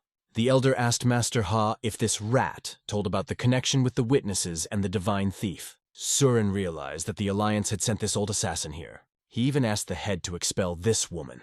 calling her the head of the evil and dirty Hao sect. Hearing this, the chief tried to remain calm and declared that she was his guest. The elder of the beggar sect knew about her cold-bloodedness and shamelessness. However, the head insisted that she was his guest and asked to treat her with respect. He reminded the elder that he should respect his guests, regardless of their background. The elder could barely contain himself as he realized who this woman was and felt disgusted in her presence. Surin realized that she would have to reveal her identity one day anyway, and thought that she couldn't stay here after that. However, even after learning about her true nature, the head did not turn his back on her. He remained a true gentleman.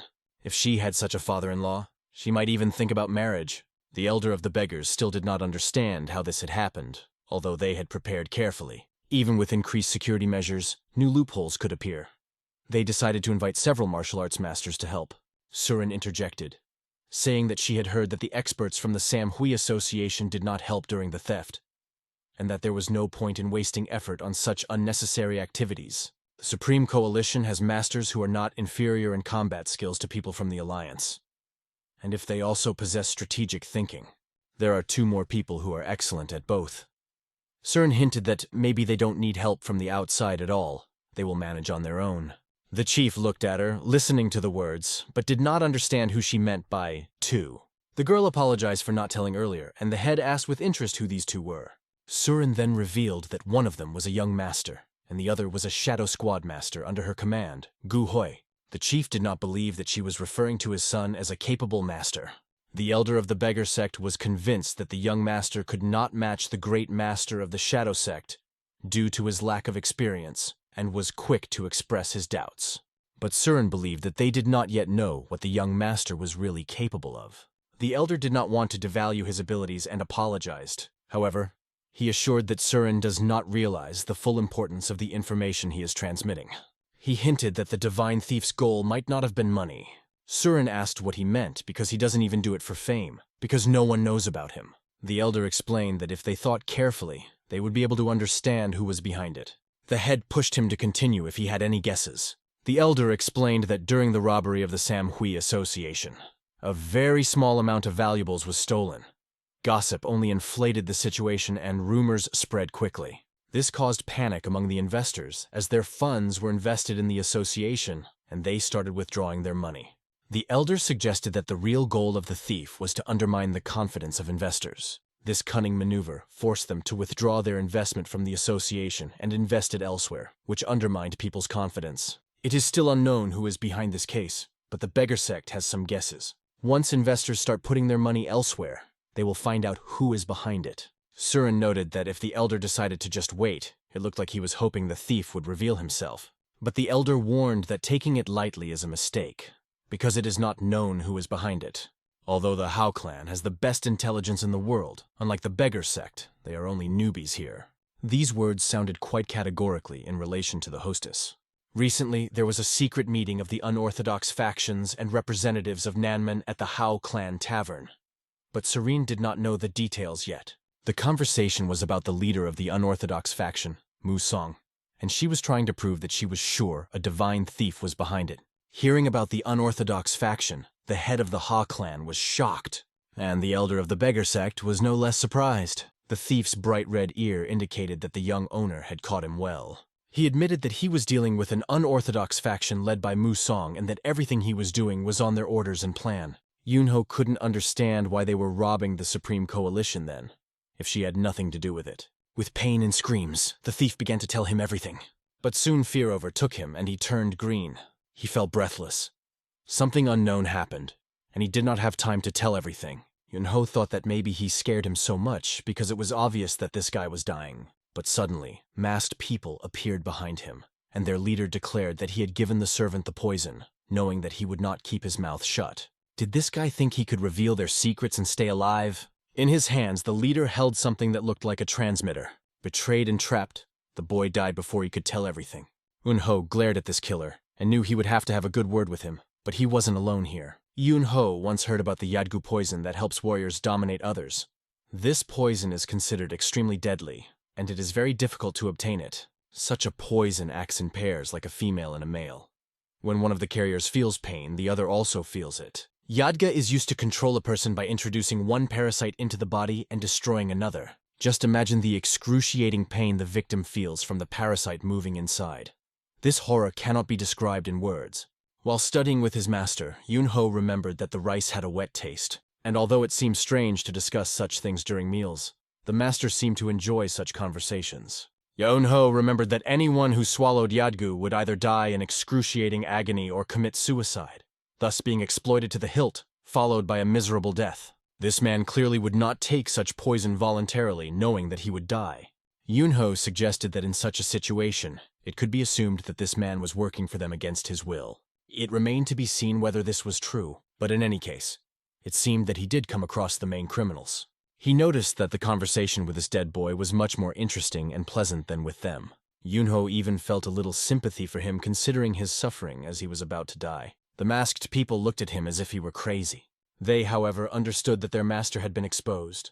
And now they have to kill Yin-ho, so they rush at him with knives. But Yin-ho just waved his finger, implying that it was their own fault if they died, and wanted to settle things amicably. One of the killers just shouted, "Shut up, you bastard!"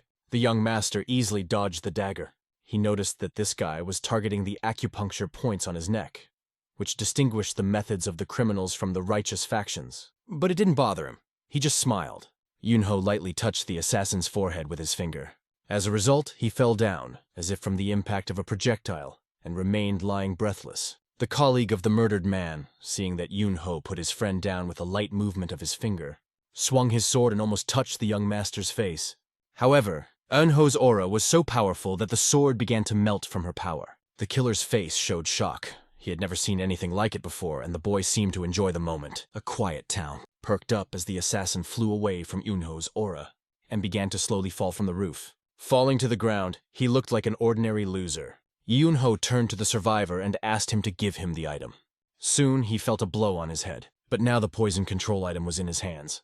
All this commotion was caused by a small casket the size of a fist. Opening it, he decided to see what was inside. He saw that the creature in the casket had already died, having expelled all the poison.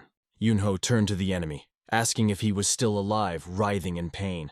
But the boy replied that he could not bear it anymore and asked to kill him.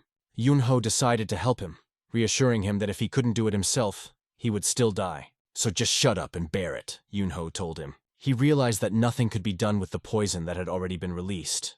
But if he can trap the cursed creature in an energy trap before it releases all the poison, it was only necessary to find where it was. He began to carefully feel the boy's body, and soon felt this accursed creature. A smile appeared on Yin-ho's face when he found it. He knew he only had seconds to act. Soon the creature began to be enveloped in his chi energy. There was only a moment between life and death. The boy, writhing in pain, asked what was going on, but Yin-ho informed that he managed to block the cursed creature before it died, and before the poison was released. It meant he wouldn't die. Now all that was left was to get this creature out of his body, Yin-ho asked when he last went to the toilet. This question seemed strange to the boy, but he remembered that he had forgotten when it was. He remembered that the last time he had been to the toilet was 2 days ago. Yin-ho wondered how many times he had eaten during that time. The man replied that he had eaten about 3 times, but didn't understand why Yin-ho was asking this. Yin-ho ordered him to vomit. He explained that the creature, along with everything else, must come out of him in this way. After some time, the man survived. Kneeling down, he thanked the young master for his kindness. When asked if there was any way he could thank him for saving his life, Yin-ho just smiled and said he could start right now.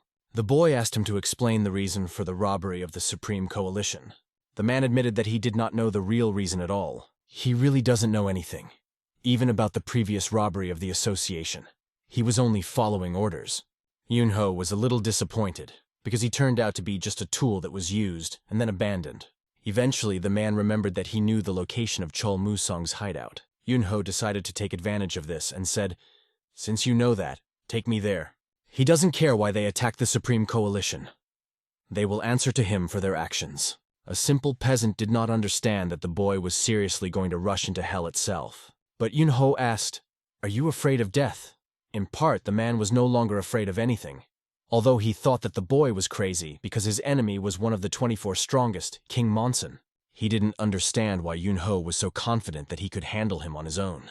The villager thought that maybe if it wasn't for Yin-ho, he would have died from the poison by now. He decided to go with him to the very end, no matter what. Yin-ho noticed that the boy was quite fast. Yin-ho thought that it was much easier to run like this without having to drag anyone along. An incredibly fortified fortress stood in the mountains. Loyal warriors came to greet the master, the supreme commander of the Central Lands clan, Master Chol. When Master Chol heard that he was called Supreme Commander, it gave him a sense of superiority. He felt himself superior to the people of the South, even though they often boasted in vain, yet there was something insincere in their words. But how can he be so harsh in his words? It must have been just a mask. When communicating with him, the warriors addressed him as the Supreme Commander, which caused a certain tension in the eyes of their leader. One of the men apologized, thinking that his words might offend the master, but knew that one should not expect good things from someone who insults Chol. Then Chol approached him, feeling that now they were on the same side, and the task no longer seemed overwhelming. He noted that perhaps the warrior was worried that he might have inadvertently offended the master. The man apologized for his attitude, explaining that he had always acted this way, and Master Chol knew it. But now he had to make it clear who he supported, even if he had to risk it. The master couldn't promise that he wouldn't be punished after that. The words sounded ominous, and the tamed wolves of the warriors began to growl in response to the threat. They did not tolerate when their masters were threatened. The man decided that his patience was exhausted. He was surrounded by his guards and wolves who growled at Master Chol. Master Chol stated that the jokes had gone too far, and one must be careful with one's words to avoid misunderstandings. What he didn't expect was that these wild beasts from the south would undoubtedly show their fury without paying attention to the person in front of them. Chol explained that he was only testing their loyalty to his master and apologized for going too far. In his mind, the warrior from the south understood that he had teamed up with this boy only to invade the Central Plains. Although he would rather have nothing to do with him, he had to endure it. Meanwhile, Yin-ho and the guide arrived at the fortress of Chol Musong, the head of the SP clan. The man, who lived in a separate part of the fortress, was under increased security. About 100 people were standing at the entrance. If there really are warriors from the south there, Yin-ho might have to face extremely strong beasts. He smiled, sensing that this was going to be fun.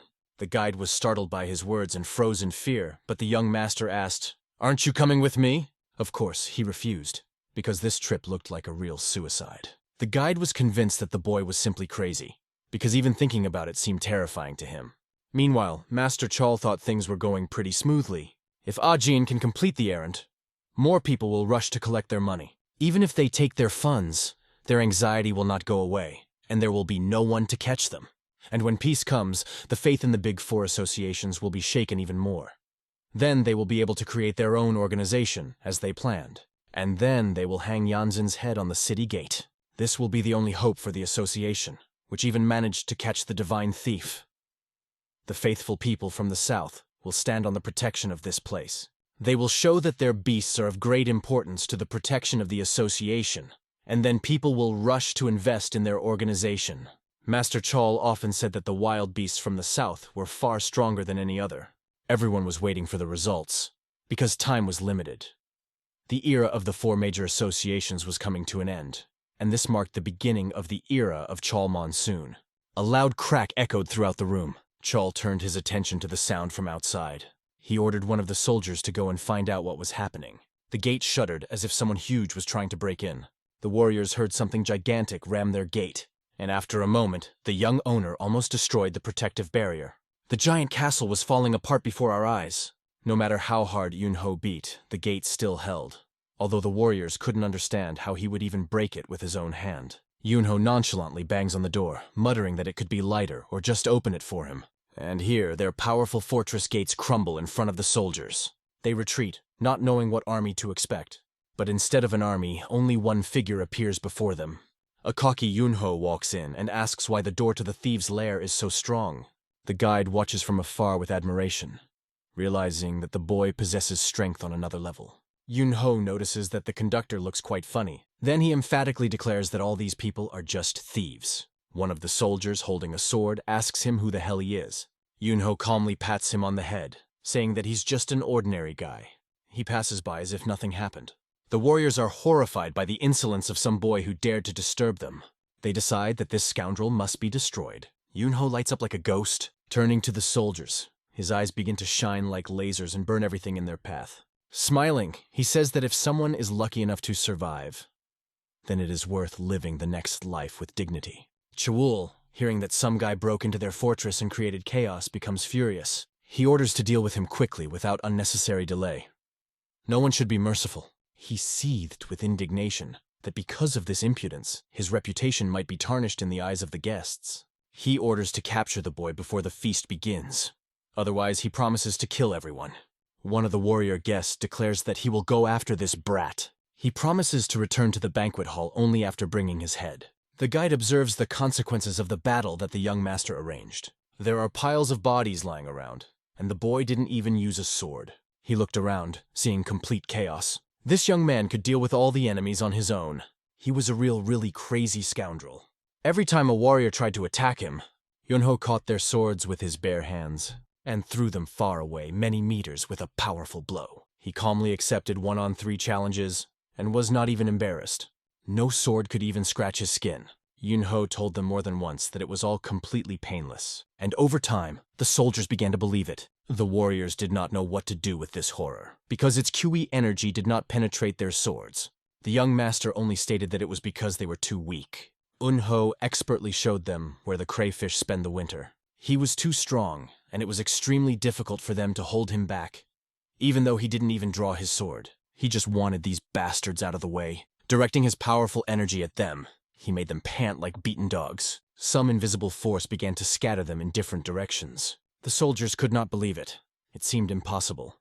This guy could use the energy blast technique. Yin-ho remembered how he had once destroyed a limitless horde of ant monsters. It took him 2 days to overcome that horde. If his memory serves him right, even the queen bowed to him. The warriors realized that even if this was their last battle, they should try to face him at least once. They rushed at Yin-ho in a horde. The boy calmly deflected their blows, even when hundreds of swords appeared around his body. For him, it was just an unnecessary obstacle on the way, because he will not stop until he meets Chornason. Despite the difficulties, he moved forward, becoming faster and faster. Using his ki energy, he blasted enemies into the air. He felt the power of dominating the situation. The warriors, as if on foot, flew in different directions, but suddenly a dagger flashed in the sky. It flew straight into his head. The boy easily fought him off, but still was a little surprised by this attack. The dagger, like a boomerang, returns back to the hands of its owner. Towering over Yin-ho, the man declares that if he thinks he can act so arrogantly here, he is deeply mistaken. Yin-ho only curiously asks who this arrogant guy is, and why he even allows himself to call him high-minded. The conductor, hiding behind the wall, asks Yin-ho to be careful, although the boy thought that he was no longer among the living. Yin-ho turns his attention to the horde and the leader that descended upon him. It was Muk-Helhum, the right-hand man of Chol Musong, known as the Bloodblade, and the second most powerful man in the entire Sap clan. All this information was successfully transmitted by that vagabond. Seeing this informant, Yin-ho realizes that he was leaking valuable information to him just from around the corner. Angelta shouts indignantly, "Why did he bring this guy here in the first place, just to cause them trouble?" They were told that if he carried out his plan, he would be able to save his life. The man, full of hatred, became even more angry. It was all a delusion, because they didn't even try to help him. They just wanted to kill him. The young master has removed the poison they gave this poor tramp, so he wants nothing more to do with them. Yangel-ten mockingly declares that the tramp is a fool who thinks he can escape because he has been poisoned. Yin-ho was already tired of their empty talk. Maybe they should go to the tavern, have a drink, and discuss it all there? These words only angered Yangel-ten even more. He recognized that their opponent was a self-righteous brat. Yangzel-ten vows to take the lives of everyone here, especially these two scoundrels. Flashing a sharp sword, he rushes to attack. Using the Bloodblade technique, he tries to gain the upper hand. Like a ghost, he circles in the air, moving with incredible speed. His swift blade nearly breaks through Yin-ho's defenses, seemingly about to hit him. Yangel-ten was sure that his sword had penetrated the boy's body, but instead he sees that, with a smile on his face, Yin-ho stopped his sword with 2 fingers. The army watched in shock as Muk-Helkum's legendary Bloodblade was humiliated, as easily as if it were an ordinary spoon. He stopped that formidable blade with just 2 fingers. Yin-ho mockingly comments that while Yang Diol's sword is good, the wielder himself is just a stinking vessel. Bloodblade, stricken with anger and humiliation, shouts that his opponent is a pathetic poser with no real skills. Yin-ho, on the other hand, is happy, because these words, called mediocre, only amuse him. Yahello could not believe in the impudence of his opponent, and suddenly his blade flies out of his hand like a traitor, leaving him defenseless. The foot of the young master hits the chest of the master, throwing him far to the side. Bloodblade can't accept the fact that some brazen boy defeated him. Looking up, he freezes with his mouth wide open, his own sword now floating in the air. Yin-ho holds the sword under control by using his ki energy. This is true swordsmanship. The young master remarks that the master is obviously unworthy of such a blade. "So it's all right," he says with a hint of contempt. "A man like you doesn't deserve this sword." Yin-ho points his finger towards the master, and the sword of the Bloodblade, obeying the command, pierces its owner. At this point, the master barely has time to understand what has happened before his eyes go blank. In this crazy situation, the master realizes that these last breaths are his final ones. This made a tremendous impression on all the warriors around. The young master lets the master go with honor, but firmly. With his Kui energy, he turns the sword back, pulling it from Bloodblade's chest. Yin-ho takes the sword in his hands, holding it confidently. He declares that he will not hesitate to decapitate any of these warriors if they try to stand in his way again. Wolves sense the approach of danger from afar. Their keen instincts allow them to anticipate a threat long before it appears, making them extremely cautious and alert. Their master was worried if Liv was all right, because the behavior of the wolves indicated a possible danger that could threaten his friend. Since beasts don't retreat without reason, Chanley was convinced that their guest wasn't even worth getting his hands dirty with. They weren't supposed to go into action until they were ready to receive the rushers. And judging by the silence outside, one could assume that the boy had already been dealt with. But the animals suddenly began to react violently, baring their teeth in the direction where everything was happening, signaling danger. The guest became unsure, and they decided that it would be better to see for themselves what was happening. Chongli then loudly asked his warriors if everything was all right, trying to understand the situation. In response, the gate began to creak, as if under the influence of some unknown force. Some mysterious energy began to open the gate, filling the air with tension. As the young master entered, Kui energy began to fill the room, creating a sense of power and menace. Ying-ho carefully looked around for any traces of the Seipi clan. Chongli indignantly asked who this brat was that dared to appear here. Our hero replied that he was dealing with Limuson from Sape. The old man realized that even the Sword of Glory could not stop him. And how dare he break into his clan and home? When he looked at the guest's hands, he saw a sword in his right hand, which confirmed his worst fears. It turns out that Mook Helgoma was killed by this young man, which seemed unbelievable. Ying-ho shouted enthusiastically, urging this brat to come forward. The head of the clan himself turned to him, asking if it was him he was addressing. If he is not mistaken, standing before him is Chol-Musang himself, known for his power. The clan leader could not understand how to respond to such audacity. It was just incredible. Judging by how madly he entered, the boy must be looking for his own demise. If he can't control his impulses, he'd rather let them out somewhere in the mountains. Why come here and make a mess? This is simply lawlessness. Well, business, said the young owner, comparing the situation. Compared to what he does against the clans in the Central Plains, his antics can hardly be called disorder. Chol-Musang then paid attention to his words and narrowed his eyes in alarm. Ying-ho continued. One thief came back to life and confessed that he was the one who destroyed everyone around him during the recent skirmishes. And he did it only because Black Song ordered him. They realized that damned peasant Yan Jinte was a real fool who had given away all the secrets. The arriving guests looked at Chol-Musang and understood how miserable he was after such loud statements. Ying-ho had not yet told anyone that this was his handiwork. You can say he was lucky. The young master offered to stop these robberies, at least until his reputation was damaged. Hearing these words, Chol-Musang laughed without hiding his anger. "Some boy challenges the king and threatens me," he shouted. Ying-ho warned that if he really threatened, Chol-Musang would be on the verge of death. He first hits and then verbally intimidates. The king recognized that this boy's arrogance knew no bounds. He doesn't know how he managed to take the sword from that lad, but in the end he will get an unmarked grave. Then Musanga's guest suggested that, if they were going to kill this guy anyway, they better let the predators rest. Although he felt that the young man was obeying someone, he sought to expand his position from the south. He ordered his wolf warriors to attack without wasting time. These predators, huge wolves, rushed to attack the young master, ready to tear him apart. However, he only watched with a smile as these beautiful creatures ran towards him. They are really cute creatures, he thought. Not at all afraid. He wasn't even going to fight them. Just looked into their eyes and they stopped. Moreover, they did not just stop, but also bowed before him, as if recognizing him as their master. It was a shock to Chol-Musang.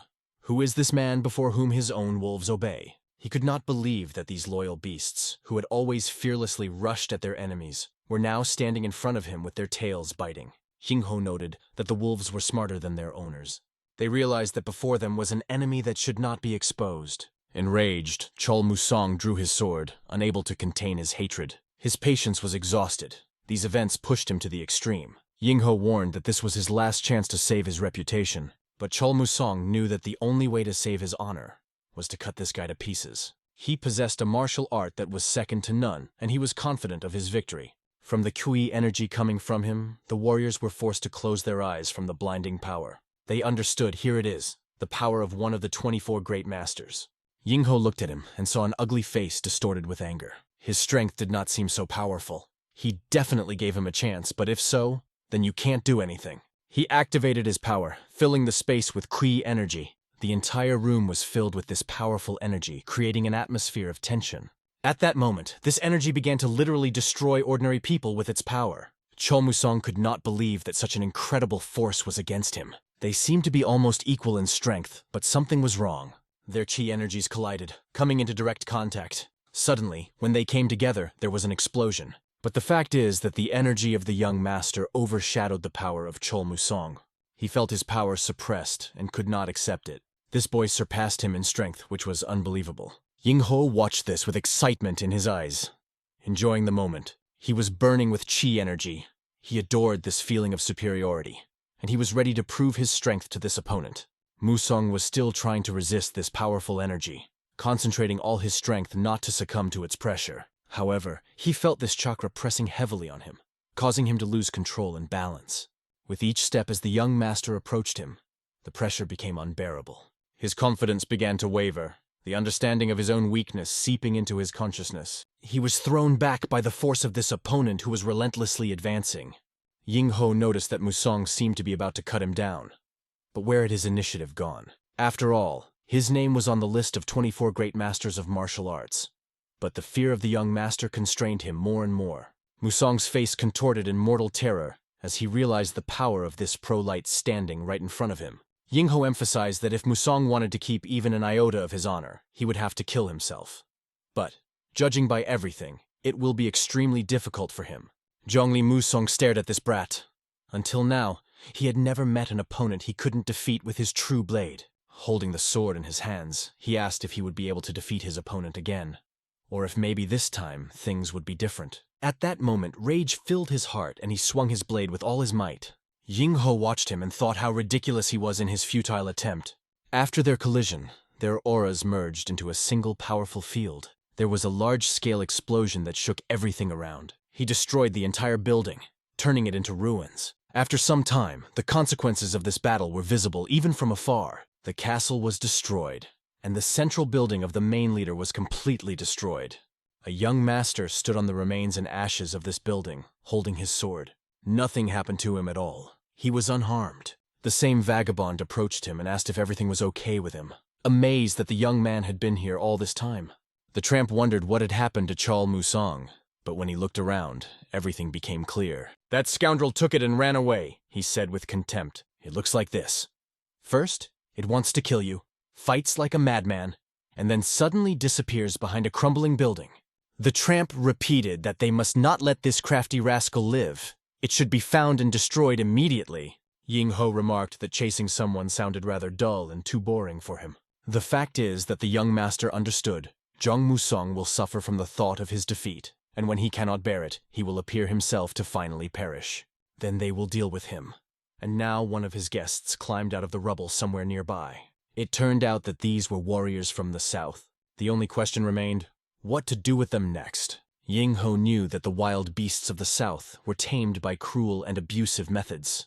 Their ruthlessness destroys everything in their path. That is why the spirits of the south feel a deep resentment towards these scoundrels and settle far away from them, planning the destruction of these monsters. But Hayingho decided it was none of his business. There is someone to take care of them anyway. There are other people who can handle them without his intervention. We returned to the homeland of the young owner. The head of the clan was shocked by what he heard. Shuren was speechless with shock. One of the people told them the information. It was the same vagabond who told everything. Hayingho brought him in to answer the questions. "Let him tell who he is and why he came here," he said. The tramp called himself Yang Jin. People know him as the Divine Thief. These words sounded so categorical that they could hardly believe what they heard. Surin was indignant. You brought a thief here. Are you even in your right mind? Hayingho looked at her. Why do you say that? The head said that he would inform the elder and hand the thief over to the Murim Alliance. But Surin was sure that they should match their order and tell how the thief was caught. Hayingho noted that when she spoke of an elder, she meant the elder of the poor. If he came here as an investigator on Murimu's behalf, then he should report to him. But that old man did nothing. He came, drank, ate to his heart's content, and at all did not want to give him this young man. Since it was the young master who caught him, it is his merit, and he should receive the honors. Surin was sure that this was not the time to discuss who deserved the glory. The thief must say who is behind him. Hayingho informed them that it was Chol Musong, head of the Merciless Blades clan. The leader of the organization trembled with fear, realizing that he had brought this man and knew who was behind him. But the young master caught him and brought him here. He couldn't just let him go. Surin was convinced that if the head of the clan found out that they had a thief, he would not sit idly by. We'll do everything possible to kill or kidnap him before he himself is caught. Then their Kyeonjang would be in danger, and maybe everyone here would bring trouble to the entire Hao clan. The young master did not tell yet, but he was impressed by her words. Surin asked the host to announce publicly that the Murim Alliance had captured the Divine Thief, and she would contact the Hao clan to investigate the situation surrounding the Merciless Blades. She was sure that this treacherous Chol Musong swordsman could not be underestimated, for he was very strong. She was walking with a stubborn expression on her face when she suddenly saw a sword sticking out of the ground. She began to examine it and realized that it was Chol Musong's sword. She almost lost consciousness from the shock of this discovery. After all, the owner of this legendary sword is Chol Musong himself. How could he be here? The young master brought it because this sword seemed useful to him. Surin was horrified to realize that the young man was a member of the Merciless Blades clan. And Ho asked her not to worry because Chol Musong couldn't do anything to him. It turned out that everything that this vagabond talked about really happened in reality. Chol Monsoon has suffered significant losses, and now it will be extremely difficult for him to recover from them. His right-hand man, Mook Helgoma, was pierced through the chest with a sword and died on the spot. Their leader left the clan and fled. Yes, the situation has radically changed, turning everything upside down. The father sat with his mouth open for 3 hours, looking at his son Yin-ho, realizing what a mighty warrior he was. Just to think that he made Black Sun flee the battlefield in disgrace. His son seems to have surpassed all expectations, reaching a level far beyond his imagination. Perhaps he's even stronger than the 24 Grandmasters. This could turn into trouble if someone in Murima realized his power level. But if his father continued to keep him around and take care of him, it wouldn't be a problem. Shuren sat on a chair, surprised at how powerful the young master had become. However, Chol Musong, the one who escaped, is very treacherous and will definitely not accept defeat. He will definitely try to take revenge, maybe even attack again. She is sure that he is a serious threat to Murima and should not be underestimated. Father completely agrees with her. As Master In-ho's father, he is even more concerned about his well-being. He sees that the situation with Murim will be resolved, and let his sons stay away from all this. Yin-ho couldn't have thought that things would turn out in such a boring way. Therefore, he should have completed the matter without stopping halfway. Now that he thought about it, despite the existence of the Murim Alliance, this fellow was shamelessly causing trouble in their land. Will the Battle Union's response be able to make him flinch? Unlikely. The father told his son to listen to him at least once, as his father advises him. In-ho heard him and does not go against his father's will, but if he realizes that the situation is getting out of control, he will ask for help. Don't worry at all, he said. I'm not the Yin-ho you've known all this time. The surprise of the owner was boundless. He didn't know how to react. Soon Seren was talking to her servant, asking if he had found out anything. Although they had studied everyone who was somehow connected to the Merciless Blades clan, nothing had been discovered so far, and no trace of the one who had escaped had been found. To Suren, it was quite strange. It was very difficult for someone like him to hide, and there weren't even any small clues. However, this scout still found something. The rumor came from a mad old woman who runs an ancient tavern. The reliability of this information is in great question. She told about an evil spirit, the ghost of a mountain boar, and he is somewhere in that tavern. She began to clarify where exactly it was located. She reported that this is exactly what is happening at Inwan's residence in Henson. They talked about what the observations indicated. Chol Monson was in this place and walked this way, came to the conclusion that this is the most likely place of his stay. But the thing is, as far as they know, the Merciless Blades clan and the Forest King have been at war for a long time. Suren initially excluded this clan for this reason. But if Yang Jinte is to be believed, it turns out that they just don't like being compared to each other and are actually close friends. This radically changed the situation, forcing them to reconsider their plans. Suren didn't know what to make of this information. The young master asked to inform him as soon as she learned of Chol Musong's whereabouts. But the father understood what the consequences could be if he acted hastily. He decided to tell about his guesses himself to avoid trouble. If the boy goes there, he will deal with two great masters at the same time. Any reasonable person would have changed his mind, but Ying-ho was confident. He didn't even consider it. He planned to face the Forest King soon. The father was amazed at his son's recklessness. He could not accept this, seeing how his son was enjoying what was happening and did not understand the depth of his anxiety. Ying-ho turned to him. "If you're worried, just put those thoughts out of your head. I will visit all 24 masters so you can be sure." But why would he do that? What is all this for him? No one could definitely answer this question. We moved to Penga province. From the day of the funeral, people began to behave very strangely. Their master locked himself in training, dedicating every day to them. Something happened that awakened in him such a thirst for power. He perfected his body for future battles without sparing himself. The man couldn't stop training. He was possessed. Fragments of the battle with that demon constantly flashed through his mind. In the rush of battle, he choked his aura, forcing him to give way, and put his sword to his body, showing superiority. His eyes glowed with a demonic glow, as if he were not human. For Chol Munson, it was a real curse from which there was no escape. No matter how many times he ran it over in his head, he couldn't find an answer. In the end, he was defeated and dishonored. Just the thought of that scoundrel made him angry, but he had to admit defeat. Suddenly, this boy's voice rang out nearby, and goosebumps ran down Cheol Musong's skin. The young man asked if he was thinking of him by chance. To the question, "Who is this?" The boy stepped out of the darkness, his silhouette approaching. He looked at him and asked, "Is Lord Penga doing well these days?" He, like a ghost, appeared on his way. The boy aims his weapon directly at him, his eyes blazing with determination, every muscle tense in anticipation of the decisive moment. The smile on this young man's face begins to distort, turning into a grimace of anger and contempt, reflecting the storm of emotions within him, pretending that he is not Chol Musong. He calls the opponent a bastard because he really thought too much of himself and considered himself better than others. Ying-ho was sure that he, unlike many, would be able to control his anger and not put himself in mortal danger by keeping his cool in this critical situation. However, there is no point in dwelling on the past, because now it does not matter, and he is of no use here. However, the young master only asks for one thing, to keep him company while visiting Ying Won's residence. That is all that is required of him, and that is all that is required of him. After all, if the young master goes alone, his father will start to worry, and it is better to avoid unnecessary worries. He recognizes that taking care of his son is a real parental task, and he understands how important it is to support him in this situation. Besides, how can he calmly watch them get trampled? It can be quite interesting, and for him such a task is not particularly difficult. However, the problem is that calling Hogwan from Mount Tantu can be seen as a declaration of war to Nokrim. In order not to lead to an even greater conflict in the future, he does not want to appear there. He is sure that the young man will cope with everything himself, and his help will not be needed.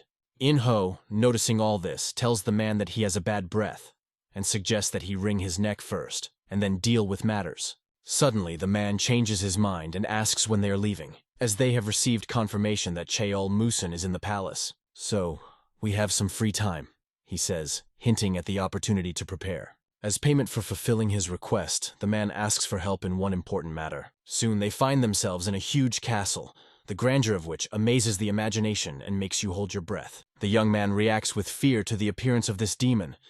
His eyes are wide open in terror, and his heart is beating wildly. Yin-ho looks at him like a toy, with a slight contempt and indifference that only annoys the young man. He asks his father why he brought him here, eyeing the stranger suspiciously. "Do you want me to learn from this scoundrel?" he says defiantly, not hiding his indignation. His father quickly reprimands him for rude words, not allowing such audacity in his presence. After all, the main goal was to teach his son, no matter what it cost, even if he had to go to extreme measures. The father tells his son, if he leaves the training ground, he will be deprived of any inheritance and all privileges. He slams the door loudly, letting it be known that he is not kidding, and his decision is unwavering. The young man turns around, not believing what is happening, feeling angry and confused. He points his hand at his father, asking what he said. Never before had his father been so strict and uncompromising with him.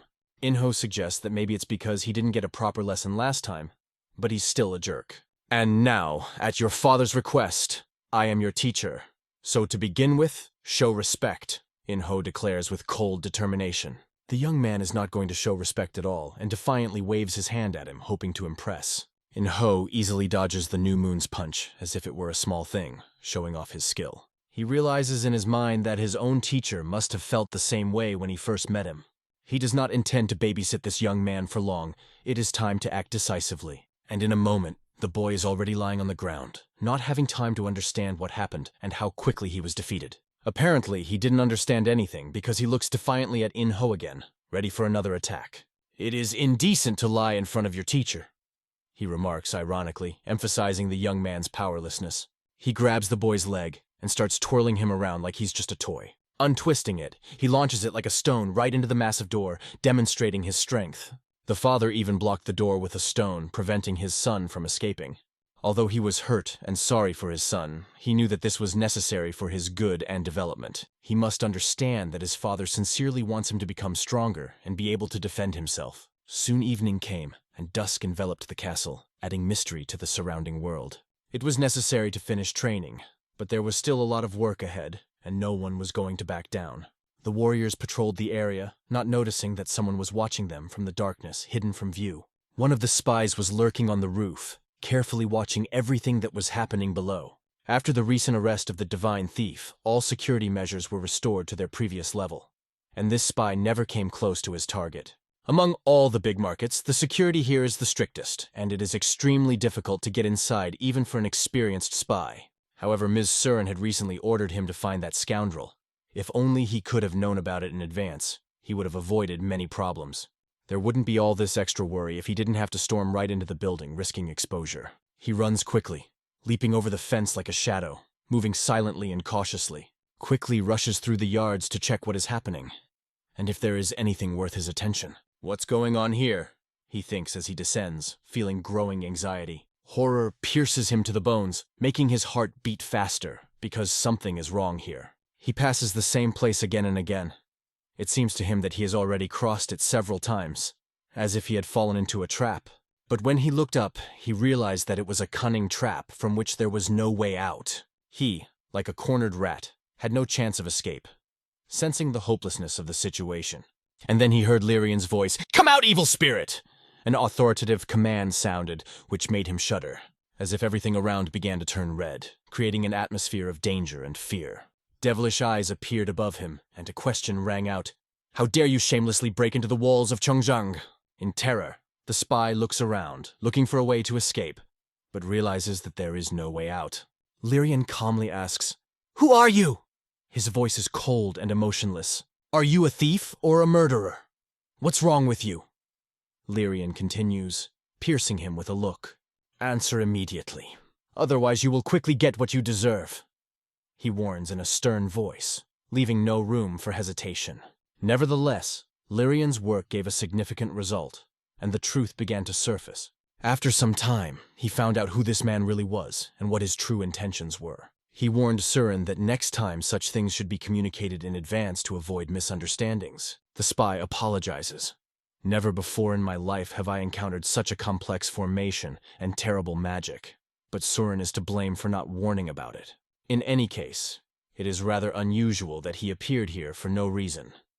Apparently the spy suspected something and decided to check. He reveals that there are reports that high-ranking members of the Merciless Blades are constantly visiting Yingwon's palace, and the clan structure has been reorganized so that they become its core. It seems that it is safe to say and be sure that Cheol Musong is in Yingwon's palace, as previously predicted. Surin understands that without his order, the reorganization would be impossible, and all suspicions are confirmed. She quickly decides to go to the young master and tell him to prepare to leave immediately, even at this late hour. Yin-ho tells his student to wake up and focus, as it is time to continue the training that is crucial to his development. "If you continue to be reckless like this, The consequences could be serious, Yin-ho warns, glaring at his student and trying to convey the importance of discipline. The young man understood that the master could beat him until he lost consciousness, and if he continued in the same spirit, he would again find himself on the ground, unable to resist. "Isn't it enough that you already broke my ankle?" he exclaims indignantly, feeling the pain and injustice of the situation. "And you still call it training?" protests the young master, not understanding the brutality of his mentor's methods. But in response, he receives another blow to the face, which makes him shut up and understand the seriousness of the training. After all, the masters had their own methods of training warriors, and they believed that toughness helps to harden the spirit and body. Hayingho understood that this young man still had a long way to go to achieve true mastery and become a worthy warrior. And so far, he cannot even compare with those who have already proven their strength and skills. The young man fell, and every time he hit the wall harder and harder, feeling how each blow responded with pain throughout his body. After each fall, Yin-ho had to be brought back to his senses, encouraging him to continue training. Hayingho was so strong that even his normal strike was equivalent to a weapon strike, showing off his power and skill. If nothing changes after the third or fourth attempt to train this guy, we'll have to give up, Yin-ho thought as he pondered the difficulty of the task. Soon after, the father showed up to check on how his son's studies were progressing, hoping to see progress. And he sees his son, full of energy, his eyes shining with determination, as if he were a completely different person. Yin-ho explained that he had put him into a trance state, maximizing his survival instincts and other senses, and training in this state would cement the power into his body, turning it into a habit. "So you trained my son in an unconscious state?" The father was surprised, not expecting such an approach.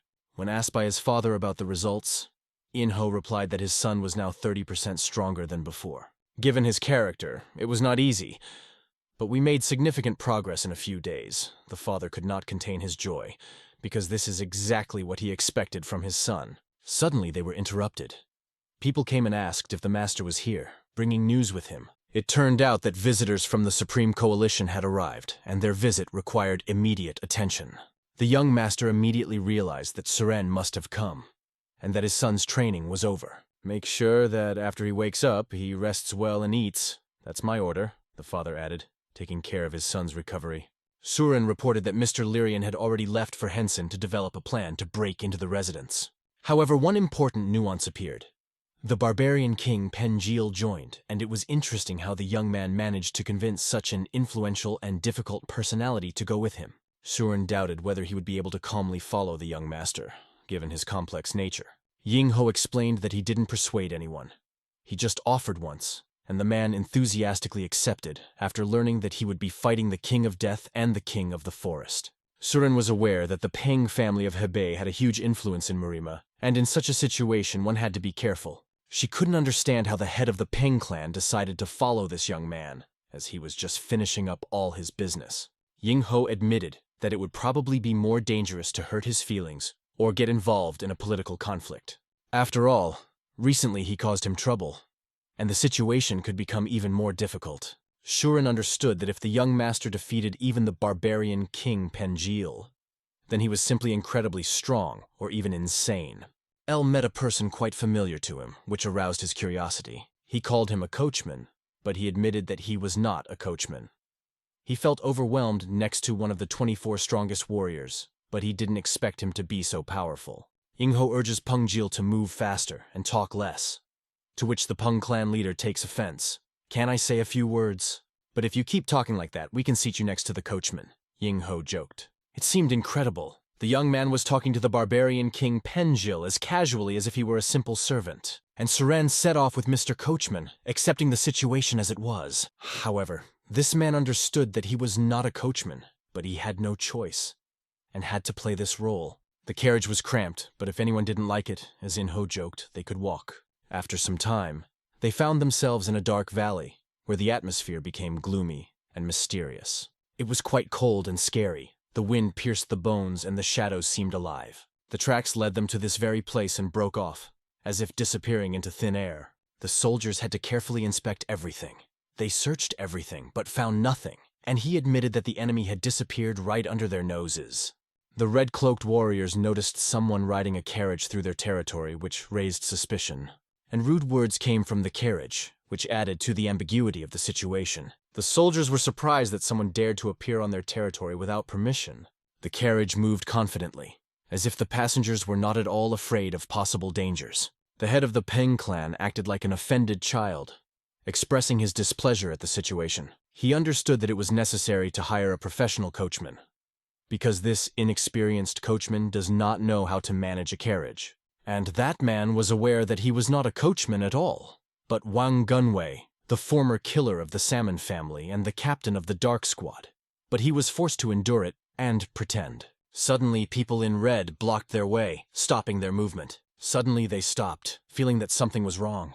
The head of the Peng clan wanted to be angry with the coachman because they had stopped, and the journey was still far. Yin-ho, the young master, realized that something was wrong and became wary. Guanghui asked these people not to get in their way, explaining that they didn't know anyone with that name. However, these people insisted on inspecting the carriage, but the driver warned them that if they did, they would regret it. It sounded very defiant to them, especially from a mere coachman. Guanghui resented thinking that he had been mistaken for a coachman again, underestimating him. He reached for his sword and drew it, preparing for a possible conflict. "I'm begging you for the last time. Don't do this, otherwise you'll regret it. Anyone who goes into the crew risks their lives," he warned sternly. The cloaked warriors began to laugh, taking his words as a joke. Their interest in checking the crew only increased, and they decided to act. One of them rushed forward, heading towards the so-called coachman. He counted the opponents. There were 16 of them. As he approached, the number of enemies began to decrease. 14, 13, and he reached 11 in his calculations, preparing for battle. Soon the sword of the warrior in red flashed nearby, but the young master deftly dodged. The head of the shadow assassins expertly wielded his sword, demonstrating his skill. He made the warrior in the red cloak feel his superiority, and he was wounded. He fell to the ground, wounded, and could no longer continue the fight. "So you still want to inspect the crew?" he asked, looking at the rest of the warriors. One of the warriors in red admitted, "This coachman is very talented, it's incredible." But suddenly the person who should have been knocked down rises as if nothing had happened. He didn't just stand up, but straightened his shoulders, despite the serious injury. Guanghui couldn't understand what was happening. How did this man manage to get up after being hit like that? The red-clad warrior began to laugh as he sucked up the blood and closed his wound, relishing the pain. Ivan Hui looked at him in disbelief. What the hell is going on here? His heart was pounding wildly with the energy flooding his body, making him feel every beat of his pulse. This scoundrel almost broke through his defenses with his sword, which seemed unbelievable. With each stroke of his sword, this diabolical creature in red only taunted him. He did not understand what had happened to this boy. This simply could not be real. Suddenly, the huge hand of the head of the Ping clan grabbed that fool's head. Picking him up quickly like a small child, he silenced him forever. Uncompromisingly, he silenced him, leaving no chance for resistance. Throwing his senseless head back to his comrades, he demonstrated his invincible power. The soldiers in red understood that this man was a very famous person. The head of the Peng clan realized that before them were those wearing red cloaks. Only one clan in Murima can afford it. That's right, and the young master also knew. It was the Cult of Blood. The young master's sword, full of ki energy, flew into the next victim. He pierced her like lightning, leaving no chance of escape. These blood cult boys couldn't believe that such a calamity had befallen them. They so impudently wanted to check the wagon, not suspecting that such a monster was hiding there. And so the body of their leader fell to the ground, renewed by death. The young master, swinging his sword, flashed like a whirlwind, and the weapon returned to him. And from that guy in the red cloak, blood splashed like a fountain. They were destroyed. When all were destroyed, it was possible to return to the wagon and continue on the way. But one of them was afraid that there were still groups of enemies. The head of the Peng clan meant that there was some injustice here. Ying-ho had mastered the heavenly blade at only 20 years old. The king of blades would be amazed to see such a thing. Ying-ho, for his part, was disappointed that he had such a hard time defeating some of the blood cult scoundrels there. But the head of the Peng clan excused himself by saying that these boys had taken some suspicious pills, and the three of them immediately became much stronger. He had to change his battle tactics to defeat them, although it wasn't difficult. At that moment, Suren looked at their bodies and noticed that the veins on their skin were bulging, most likely a side effect of absorbing a lot of essence. It seemed that the type of these pills caused them to absorb internal ki in an accelerated mode, which gave them such an explosive increase in strength. The young master knew that essence is a double-edged sword. If used correctly, it is very useful, but if you squeeze it to the point of exhaustion, it leads to inevitable death. Surin was sure these boys knew it was going to be a battle to the death. There was no doubt for everyone that these were people from the blood cult. But as far as the young master knew, the blood cult had ceased to exist many years ago.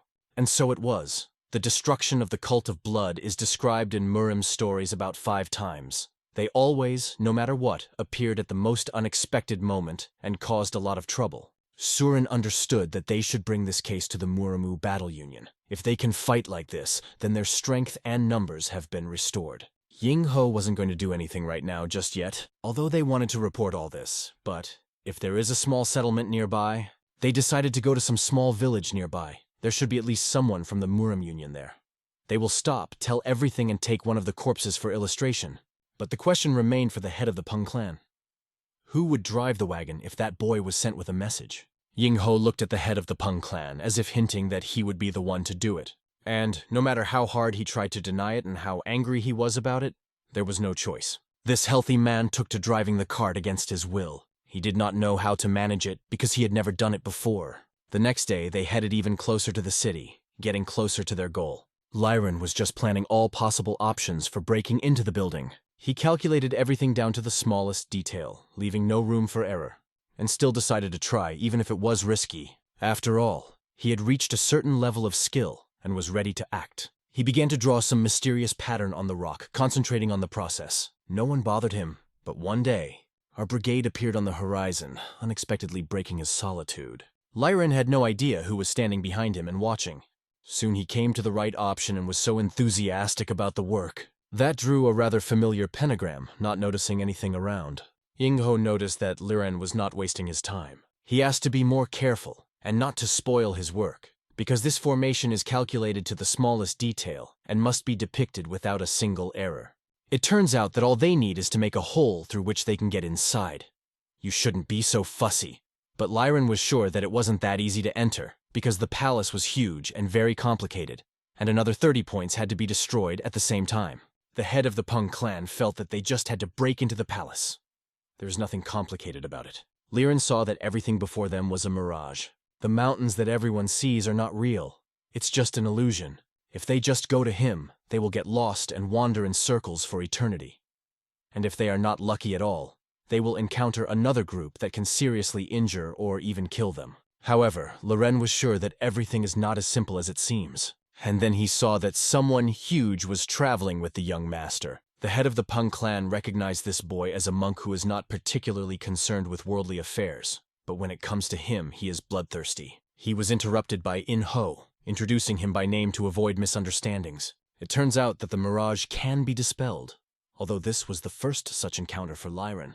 The difficulty was incredible, but to begin with, they have to try. Fortunately, his abilities were far superior to what was required for this task. Lyran placed the seals around him in preparation for the ritual. He stood in the center of the formation, concentrating his energy. Soon his staff glowed with light, filling the space with magic. Everything around them glowed yellow and the seals activated. They, as if in the center of the glow, began to scatter around him, and they fell directly to the places of the pentagram, connecting everything into a single whole. Illuminating the information around him, the formation sprung into action. Everyone reacted with surprise at this, but the young master knew about his abilities. At times like these, Ying-ho began to think that this guy was pretty good, and he understood why he took him with him. His talents were priceless. Lyran's eyes glowed yellow. Drawing the formation, he asked the forces to obey him and take control of them. A tense atmosphere prevailed in the spacious courtyard of one of the castles. One of the warriors received a powerful blow that knocked him back. The force of the impact caused him to curl up and fly straight into the stone wall. The man who delivered the blow suspected that something was brewing, as the boy who always complained was strangely silent this time. He understood that this cunning bastard was up to something. The man said indignantly, if he knew about the danger, why didn't he warn about the insidious plan earlier? In that case, he would have disappeared from his sight long ago. But now he was accusing this young man of being that ungrateful bastard who didn't appreciate what he got and was standing up to the great warrior Qin Leap. The problems only deepened. After killing 3 warriors, this big man began to threaten small traders, promising to break their necks if they cooperated with Cheonkajang. From the beginning, something went wrong. Nokrim seemed to create only the appearance of order while ignoring serious flaws. The question arose why exactly he headed the 18th Department of Nokrim. They weren't originally born to become merchants, he thought. Let them figure it out for themselves. Chin Scotch, unable to bear these words, swung furiously at his opponent, ordering him to shut up, for they had no intention of retreating from their path. He received a strong blow in the face for his words. He fell, but quickly got up. He was not going to give up. Chin Scotch, remembering their past together, tried to be patient, but warned that he would not tolerate this anymore. However, the words no longer mattered. This man had lost all interest in further confrontation. Chin Scotch picked him up by the collar and asked, "What, are you looking for death?" But nothing bothered him anymore. He completely surrendered to his own problems. For some time there was peace in the fort, and no incidents occurred. But suddenly the guard on the tower noticed something strange high in the mountains. Above in the sky, something bright, like fireworks, flashed. The guards looked at this phenomenon, not understanding what was happening. Why did the fireworks appear in the middle of this quiet valley? The bright light not only blinded them, but also scattered in all directions. This strange sight attracted the attention of the castle leader. His eyes widened, and his jaw almost dropped. It just couldn't happen. Meanwhile, Li Rian rejoiced. He had successfully destroyed the formation. This meant that the mirage was about to disappear, revealing the true appearance of Mount Hansen. Now, standing in this place, he felt his victory. The pectogram he was working on activated, filling the space with new streams of energy. Light fireworks flew in different directions, illuminating the night sky. The leader of the castle, seeing this, realized that something unusual was happening outside. He was worried and decided to immediately check what exactly happened. A battered trader with a broken face was barely holding on in his arms. At this moment, the formation began to collapse, and its strength weakened. The illusion that supported the defense of the fortress began to crack and dissipate.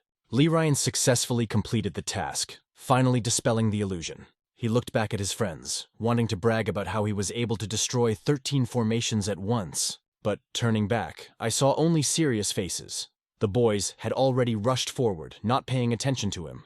No one even praised him, because everyone was rushing to the palace. They ran quickly along the narrow path, trying to reach the goal as quickly as possible. Quan, full of excitement, ran forward, determined to lead the hero to Inwang Palace. A real panic began in the palace. The defenders bustled about, not knowing how to act. The destruction of the formation was a huge shock for the leader, and he could not believe what had happened. Suddenly, a familiar silhouette appears on the horizon, a man who knows exactly who is behind the attack. It was the same bloodthirsty lord. The one who had once humiliated him in the Iron Blood Palace had now appeared here in his domain. These words deeply embarrassed the palace leader, causing him to clench his fists nervously. Yin-ho and Quan quickly approached the main door. As soon as they reached the fence, they did not hesitate to attack. The wooden gate of the castle was broken with one blow. The soldiers who were supposed to guard the entrance were caught off guard. They could not do anything because of the sharp blows. They only watched helplessly at what was happening. Shocked, they couldn't understand who the hell was capable of such power. Quan heard their frightened whispers with a glint in his eyes, and let it be known that he was the force. When the warriors saw Mr. Chiel in front of them, they were terrified. "What is this man doing in Hansen? He has no place here," flashed through their thoughts. Chiel said with cold confidence, "Among all the bandits you knew, everyone knows me." He warned, "If anyone interferes with what is about to happen, I will personally deal with everyone without any mercy." The shocked warriors stood motionless, not understanding why such a prominent person would destroy their entrance and make such decisive threats. The palace leader appeared on the horizon and addressed Mr. Chiel. He couldn't understand how he managed to sneak in here, but Chiel coldly replied, "Long time no see." He added, "I'm looking for young Musung, who I know is hiding here. If that's the case, let him show his face to the people." The palace leader couldn't understand how Panchiyol knew Jung Musung was here. But turning his head, he noticed on the horizon the figure of the very boy about whom there were legends. Chiyol confirmed that he had heard that Jung Musong was here, and had decided to come in person after the last debacle. One of the people present, observing everything from the side, whispered that Chiyel does not know how to keep his mouth shut. Jung Musong, who was listening to all of this from afar, shouted that if he left the palace, his life would end right now. The leader of the palace declared indignantly that he had never seen such arrogant bastards. "How does he have the audacity to speak like that to the head of the Nokrim clan? Who is he anyway?"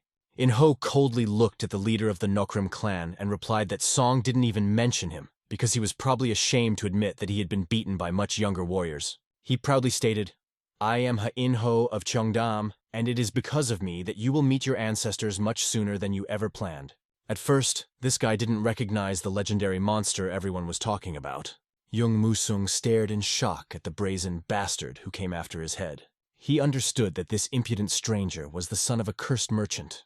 The leader of the castle only smiled, examining the unexpected guest. He stated that his opponent is too limited in his thinking. If he wants to kill the king of the forest for a bowl of rice, he will not succeed. Yin-ho, not understanding what it was about, decided to come closer to clarify the situation.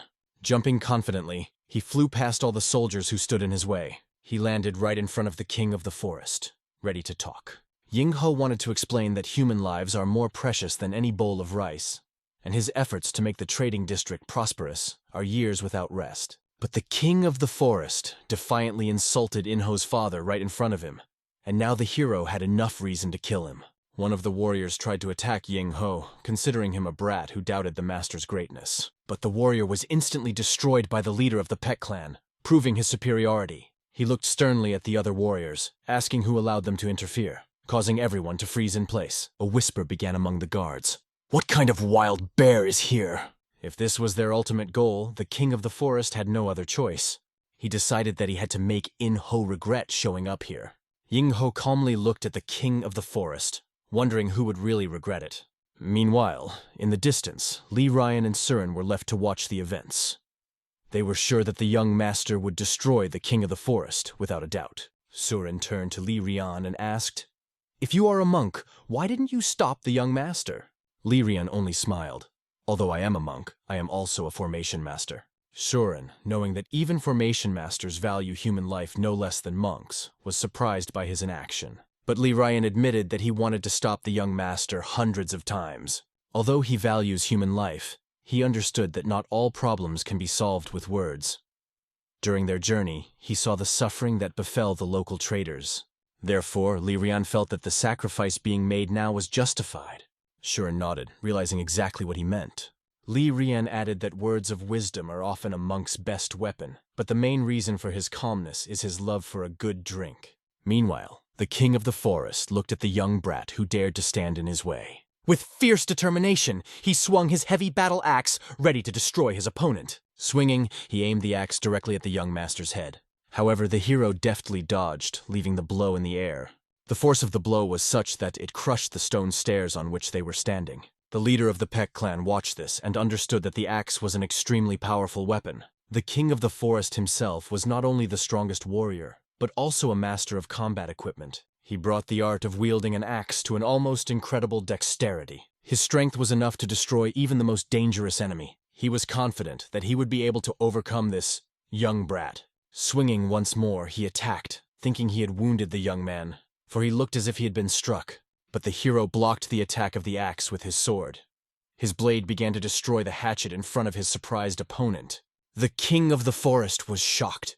He could not believe that his weapon began to crackle. Yin-ho smiled and sarcastically advised, "It would be good if you saved your life and worked as a brush picker for the winter." For a moment, the leader of the Peck clan doubted the strength of the young master, but his cold, indifferent look made it clear that the most interesting was yet to come. The king of the forest looked with fear in his eyes at the brat who had just destroyed his pride. How can this young man with his sword resist his axe? But the next attack of the king of the forest was expertly repelled. The hero, without hesitation, declared that his adversary should not dream of victory. Uncompromisingly and easily, he deflected all blows despite their force. Even the most powerful swings of the axe could not reach the goal. The king of the forest shouted, not understanding how long the young man could withstand his skillful attacks. Everything that the forest king's axe touched turned into ruins. But the defense of the young master was much stronger. He only laughed at this opponent, who believed that a few blows of the axe would be able to break him. However, the king of the forest didn't care. He continued his destructive attacks with maddening determination. And suddenly, a strange energy began to activate in the hand of the young master. It was chakra. Pointing his hand forward, he used the triple roll of heaven thunder technique. The lightning struck straight into the forest king's body, piercing him through. From a powerful blow, the king of the forest almost lost his head, but with an effort of will, he resisted, stopping himself with an axe. He cleared a path, trying to stay on his feet. but it took incredible effort. The Forest King could not understand how this young man had mastered such a powerful technique as the triple roll of thunder. How can the son of a simple merchant use the Namgong clan's technique? He shouted in despair. The Peak clan leader standing behind calmly explained. His teacher was the elder of the Namgong clan, he added. Once upon a time, after gaining some fame, I foolishly challenged his teacher to a fight and was mercilessly beaten. Now you must understand how formidable an opponent is before you. The king of the forest understands that things are bad. The apprentice of that wandering old man turned out to be an extremely dangerous person. He recalls the day when the old man called him a fool who does not know humility, leaving an indelible mark on his memory. At this point, the young master begins to laugh out loud when he learns that the king of the forest once provoked his teacher. So you called my teacher and got a good scrubbing? Mocks the hero, adding even more humiliation to the situation. But the king of the forest just smiles back, feeling the excitement and thirst to destroy this brat. Let him laugh, it's only temporary, he thinks. He is filled with ominous joy, dreaming of how the death of the young master will become an unbearable grief for his teacher. Hate flares in the Forest King's eyes and he decides he will make this young man die, causing his teacher unspeakable pain. Ho thought for a moment in the middle of the fight, imagining what his teacher would say if he saw him now. Would he be surprised at how his student now leads a simple but battle-filled life? Would he ask, "Do you avoid shedding blood even when it seems inevitable?" The teacher always advised to avoid violence if possible. These words became his constant truth, even in the most difficult moments. The king of the forest, swinging an axe, wanted to send him to the teacher and brag about how he owed him the defeat. But at this moment, our hero realized why he is here and what he is fighting for. He fights to avoid having to kill hundreds of others in the future. The king of the forest infuses his axe with a devastating aura as he tries to catch his opponent. But the hero knocks the axe away with one kick, forcing it to change direction. Looking at the opponent with contempt, as if at the last piece of dirt, he understands. One life taken should become an example. This decision will make it possible to change the situation in the future, avoiding even greater victims.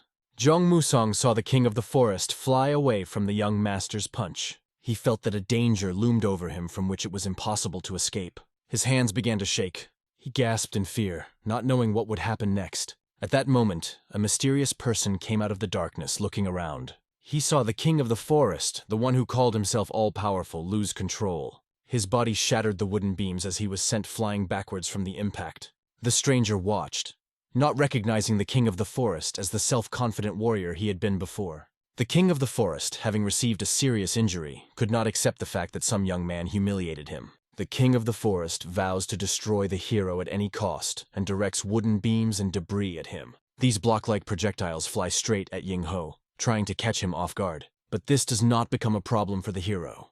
His confidence remains unbreakable. He holds his sword firmly in his hands, ready for any challenge. With one light movement of the sword, he turns huge wooden blocks into small chips. Through this rain of wood chips, the Forest King aims his axe straight at Yin-ho, shouting, "Die!" The hero blocks this powerful blow with a sword so strong that the ground beneath them cracks and settles. Yin-ho, unmoved, watches the Forest King's attack as if it were a show, remaining indifferent to his efforts. With a light blow, he not only repels the attack, but also throws the king of the forest aside.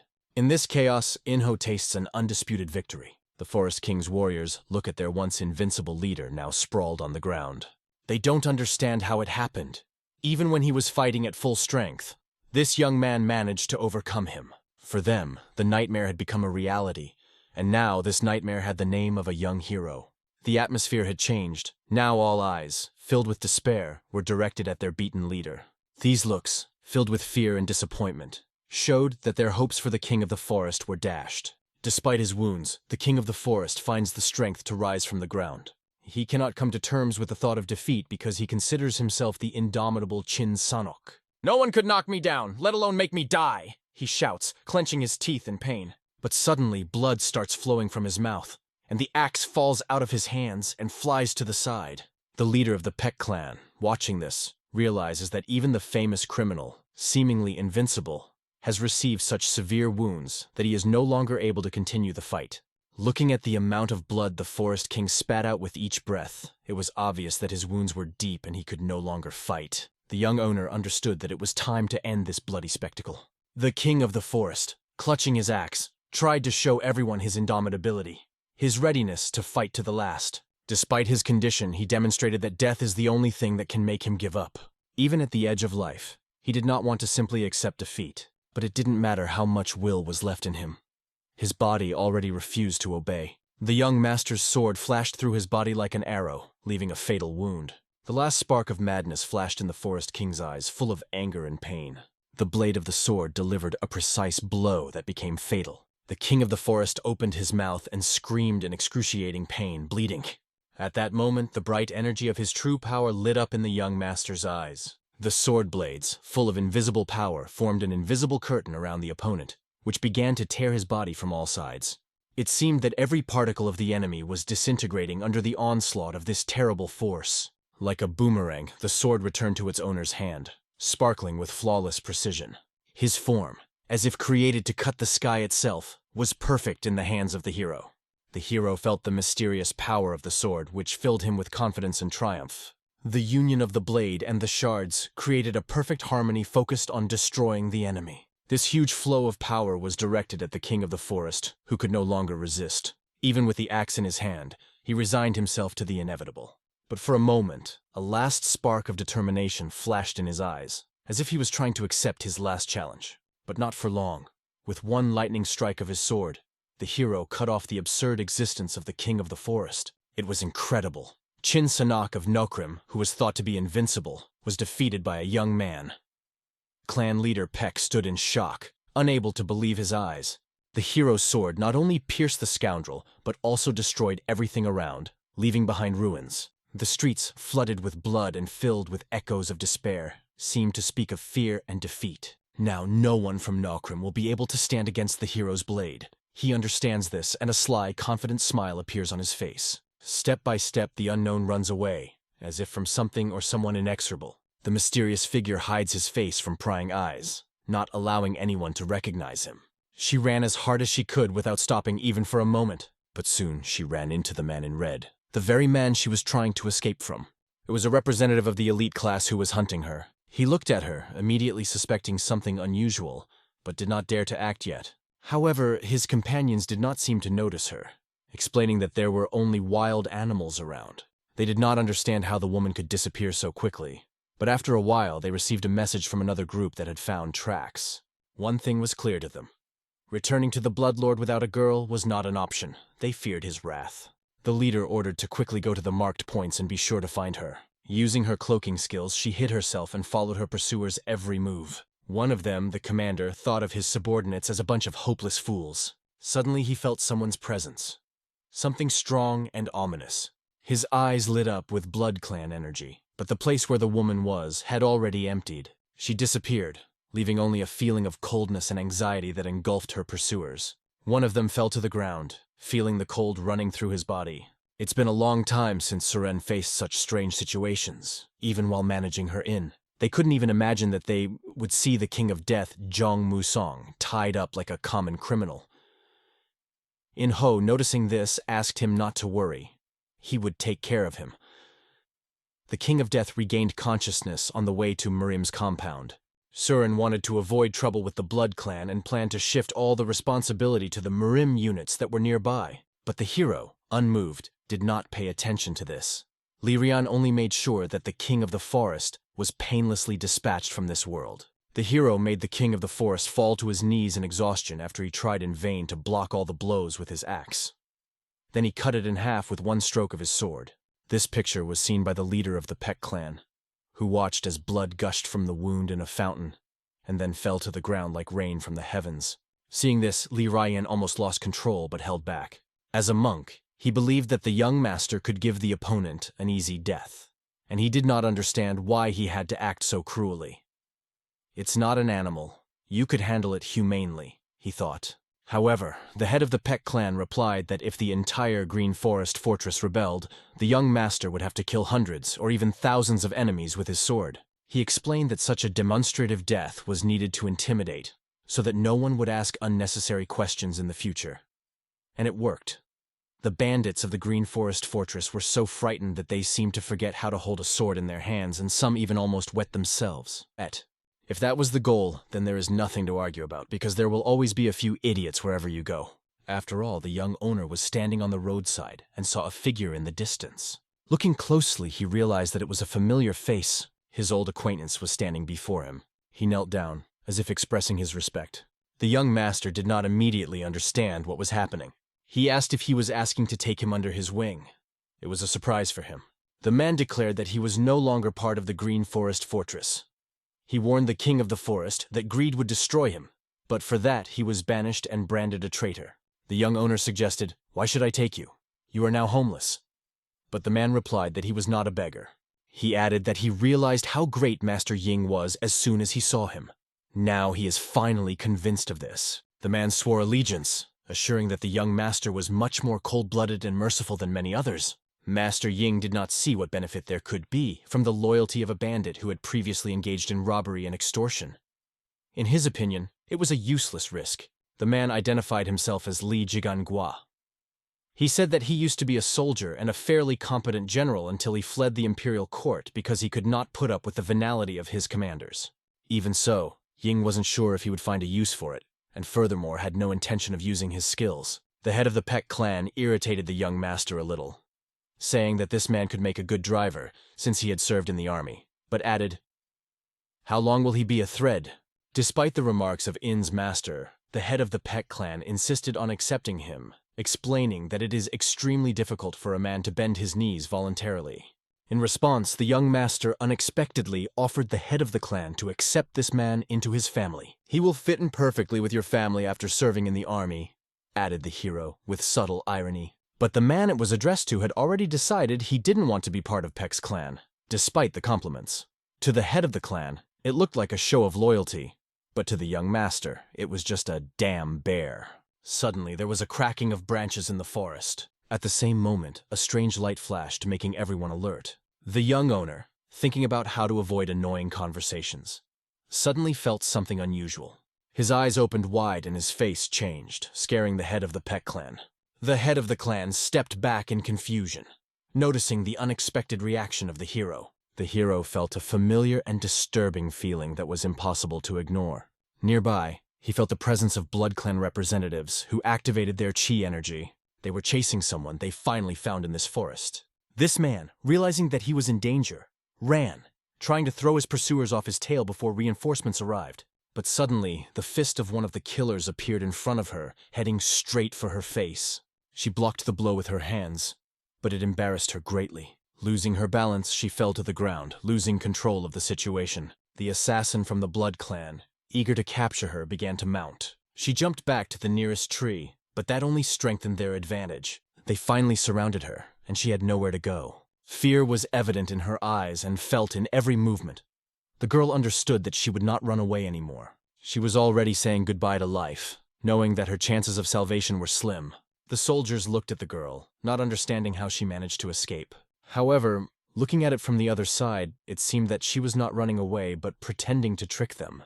Now she will have to face the consequences of her actions. She cursed the Blood Brotherhood and tried to trick them, but ended up falling right into their hands. The girl was breathing heavily, realizing the complexity of the situation. Pulling a dagger from her pocket, she prepared to defend herself. But there were too many opponents, and it clearly left her no chance. One of the soldiers warned his comrades to be careful. All today's victims have already been killed with this dagger. The girl realized that her situation was becoming even more hopeless. She raised the dagger to her neck, hinting that it might be better to end it herself than play by their rules. Their faces changed because they had to deliver her alive, which made their situation more difficult. She insisted, "You better let me go and everyone will be satisfied. It's all clear to me now." "If you don't believe it, check it on someone else," she added, reminding them that they put her in this situation themselves. One of the warriors tensed when he saw how serious her actions were. He said, "Your late father certainly wouldn't have wanted that," but his words sounded as if he had once betrayed her or her family. The man looked at the girl with disdain, assuming that she had been trained in self-defense just for such situations. The girl looked at him with rage, realizing that it was he who betrayed her father and convinced the others to go against him. Her anger reached its limits, and like an enraged beast, she rushed at him with a dagger. However, the man easily blocked her attack, leaving her no chance. After that, the man forced the girl to fall on the ground and literally kiss her. Her helpless attempts to escape only convinced him that she was a worthy daughter of her father, just as stubborn and powerless. The girl begged to let her go, but it did not affect him. The Bloodlord ordered her to be brought in alive, adding, "If something breaks with her during delivery, so be it. I won't even notice." Her screams echoed throughout the forest, breaking the silence. The man claimed that in this condition, she would not be able to resist. The girl screamed in pain as he began to squeeze her hand, even as she threatened that one day she would surely kill him. But suddenly, the warrior raised his head and saw the silhouette of a stranger with bright eyes. He didn't understand who it was, and what's worse, he felt a real threat. "Who is this brat who dares to call himself this girl's ally?" he thought.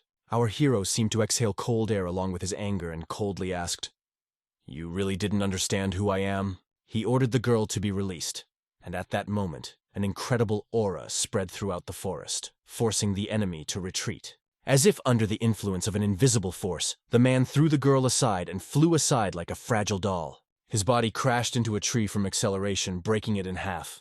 The girl, shocked by what she saw, could not believe that someone came to her aid, saving her from an inevitable fate. She watched with trepidation the strength of this young man, who seemed to her unearthly. The young master, cold-blooded and silent, only looked at her without saying a word. The girl stared at him with her mouth open, not believing her eyes. His eyes glowed with blue energy, and his figure radiated indescribable power. He looked like an incredible warrior from legends whose power knew no bounds. The young master realized that his intuition had not failed him. This feeling was familiar to him. He met her 1,000 years ago, in another life, when he himself began to live a human life. Looking at her, he felt something close and familiar that made him think. He asked the girl if she was hiding her true face, because he recognized her.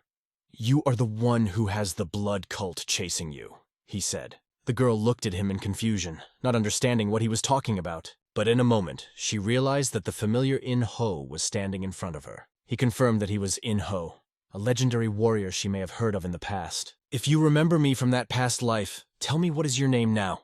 he asked. The girl introduced herself and said her name, Manhwa. "As in my previous life, and now I still have that name," she said. Her face, body, even her smell, everything was the same as in that ancient story. Yin-ho, bowing before her, quietly admitted that she was the woman he once loved. The girl blushed and was embarrassed by these words. At this moment, the blood cult warrior exploded in rage, unable to bear the presence of this crazy bastard who had ruined their plan. He shouted to his soldiers, "Don't stand like fools, attack! Kill this brat and capture the girl!" The warriors drew their swords, filling the space around them with a menacing aura. They tried to overwhelm everyone with their presence, but Yin-ho remained calm and confident. He asked the girl to stay behind and not interfere. With lightning speed, he drew his sword. The forest was filled with incredible energy that exploded with tremendous force. Like a star, this aura shot out in different directions, slicing through the air and forcing opponents to retreat. In a moment, thick dust rose up around, filling everything around. Manhwa looked in awe at this boy's incredible strength, which exceeded all her expectations. Only bloodstains remained in place of the warriors. Their existence was erased in a single moment. This time, the young hero decided to do everything to protect the girl he loves. With a look full of hope and a slight smile, he looked at her. The girl, not knowing how to react, stood in confusion. She had never met anyone who could protect her so strongly and be so powerful at the same time. After all, the driver had changed, and now he was even glad to be taken to the young master inn as his new assistant. As he rode along with the group, he hummed old army songs to entertain himself. And the former leader of the deaf detachment, on the contrary, looked confused, not knowing what to do now. Shuren sat there with a very annoyed expression on her face, clearly showing that something was very wrong with her. The little monk watched all these faces and couldn't understand why everyone looked so offended. He just wanted everyone to calm down, not to be offended, and even more so not to be upset. The monk understood why the lady felt this way. The young master dismissed her words and focused entirely on rescuing the damsel in distress. Shuren thought that in their world, you never know how things will turn out. There's no guarantee that this girl isn't blood cult bait that will lead the young master straight into a trap. In her opinion, Yin-ho was too light-hearted and carefree, and she couldn't understand why he didn't see a threat from this girl. Li Rian, watching Shuren, smiled. He was convinced that she was just jealous. Li Rian wasn't sure, but it seemed to him that Shuren was very visibly jealous. She, of course, denied everything, claiming that it was nonsense. During dinner by the fire, when the flames flared up, the girl told her story. She explained that she was not interested in the blood cult, but in her family's martial arts. Master Ying was interested, and asked what kind of art it was. The girl explained that this is a technique of working with the legs that allows you to walk on air. She believed that this technique was too simple to interest experienced craftsmen. However, the cult of blood, as she put it, is a stubborn herd of sheep that seeks to learn the secrets of this technique, although it seems ordinary to her. The young master suggested, perhaps there is a secret in the technique that allows you to amplify the internal energy. The girl was surprised by his words and did not understand how he guessed. Yin-ho explained that he knew about the side effect of the blood cult's martial art making their energy unstable. He pointed out that the main problem of the cult is the excessive amount of yang energy and the complete absence of yin, due to which their power remains limited. Arts based on only one type of energy usually have limitations. Perhaps they are looking for a way to balance their internal energy, he suggested. Yin-ho suggested that her family's technique might be the solution they were looking for. This is just a guess, but he has no proof. The girl, hearing this, was angry. She remembered how her father had been sacrificed and her family destroyed so that the blood cult could expand its power. This just proves that the blood cult are real bastards, she said through her anger. She announced that she was going to turn to the Murim Alliance for help. However, the question remained. What does she plan to do if the Alliance accepts her request? Her goal is to restore the family. Master Ying wondered what would happen next. How did she plan to act after that? The girl, not hiding her pain, said that she wanted to avenge her father and destroy those who made her family go through this. But he warned her, do you think these people are going to just sit back and watch you try to interfere with their plans? These words knocked her off balance. However, it was clear that she remained as stubborn as when they had set out in search of her brother in the world of savages. And even after the help of the Murim Alliance, the threat from the blood cult will still remain. Because of this, he decided that the girl needed to put her revenge first among her priorities. But she doubted whether she would have the strength to do so, feeling that it was almost impossible now. Yin-ho, full of determination, said that she was lucky. His teacher had asked him to root out the blood cult in his lifetime if they ever reappeared in this world. Helping with this task is his duty to the teacher, and he is ready to fulfill his promise by helping her. Sensing the hesitation in her words, he didn't know if she was really against his proposal. In fact, the girl only felt hopeless, believing that nothing would help her in any case. She even said that she had nothing to thank for the help, other than a simple, thank you. This was enough for the young master. Her consent, even if uncertain, gave him the motivation to act. He said he would not be able to sleep peacefully, knowing she was being followed. But now, from this moment on, she can be calm. He will watch over her. The girl was touched by his words and expressed her gratitude. In the moonlight, Ying-ho looked up at the night sky. He understood that their encounter with Manhwa could not be a coincidence. The mythical creature, the Tathagata, must have been involved, but he thought that the Tathagata could have been more generous in this matter. It would have been better if Manhwa had suffered less pain in this life, for this being had great strength, but unfortunately little intelligence. He exhaled heavily, looking at the echo and his thoughts. Looking around, he noticed that the girl trusted him completely, so much so that she fell asleep carefree, not afraid of anything near him. Watching her face, Ying-ho felt something deep and long forgotten. He was reminded of memories from his past life that now seemed closer than ever. Without these memories, I would definitely consider myself crazy, he thought, looking at her. Looking at the echo, he thanked the invisible force that gave him this meeting. But suddenly the clouds covered the echo, shrouding the night in mystery. We move to a scene where dark clouds obscure the echo, enveloping the night with black energy. A single faint ray of pale moonlight breaks through a crack in the rock and falls straight into the lake of blood. In this ominous place, waist deep in blood, stands a young lord of the blood cult. A counselor approaches him with urgent news. It's bad, says the advisor. The heavenly network has failed the task. We've lost track of the girl, and the whereabouts of some cult members remain unknown.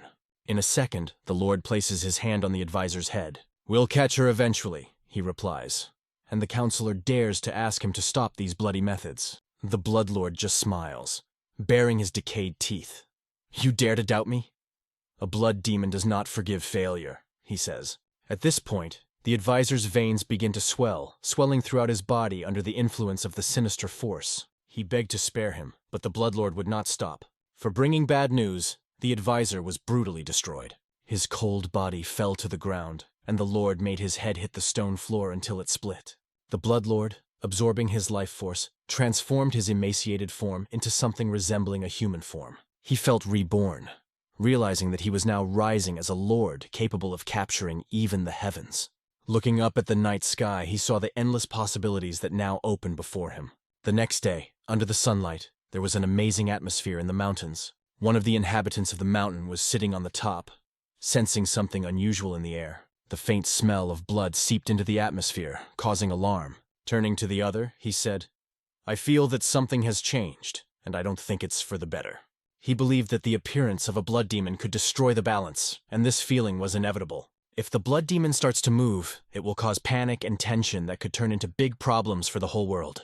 The Sky Demon cult will also face huge challenges, as the history of their existence may be put in jeopardy. Meanwhile, the young master just wanted to enjoy the remnants of his youth, although he understood that something dangerous was brewing on the horizon. If you think about it, the Battle Union is a huge organization created with Mirim's support. It is common knowledge that the purpose of the Union is to maintain peace, order, and justice in the world of martial arts. Our hero was oppressed by only one thought: how much this whole place is permeated with various interests. He couldn't even believe that he had come here of his own free will. He was met by a man who immediately recognized his origin. This man had long dreamed of meeting him and talking at least once, even if it wasn't to happen in person. It was Taeho, the head of the shamans of the medicine branch. The young master did not understand why he was here, because he knew that Taeho was usually on Mount Mudan. Taeho didn't do anything special. He just appeared as an elder, one of many. But he showed considerable talent. The elder began to brag about his bloody blade, but the young master reacted to it with indifference. He didn't seem to care at all. However, the young master did not understand why he was given such a terrible name. The doctor explained that the nickname was given after the Steel King of Death's blood poured down like rain from the heavens. Rumor has it that even at a young age he was able to bypass 4 kings and enter the list of the 24 strongest. When he sent the Steel King of Death to another world with one swing of his sword, his title became the subject of debate among the highest officials. It was called the Heavenly Bloody Blade. The doctor added that the hero's father was very unhappy with such a nickname. But at the same time, the fighting union began to have fewer opponents thanks to this victory. However, the hero himself only dreamed of tearing up the one who came up with such a bastard name for him.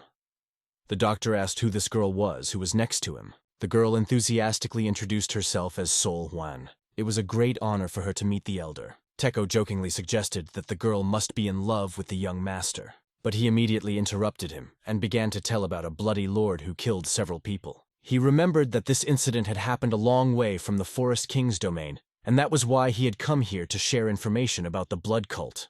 They all headed to the main Union building to continue talking about it. The Battle Union building said that they are keeping a close eye on the atrocities committed by the blood cult members. In the central regions, several reports have already arrived about the destruction of sects.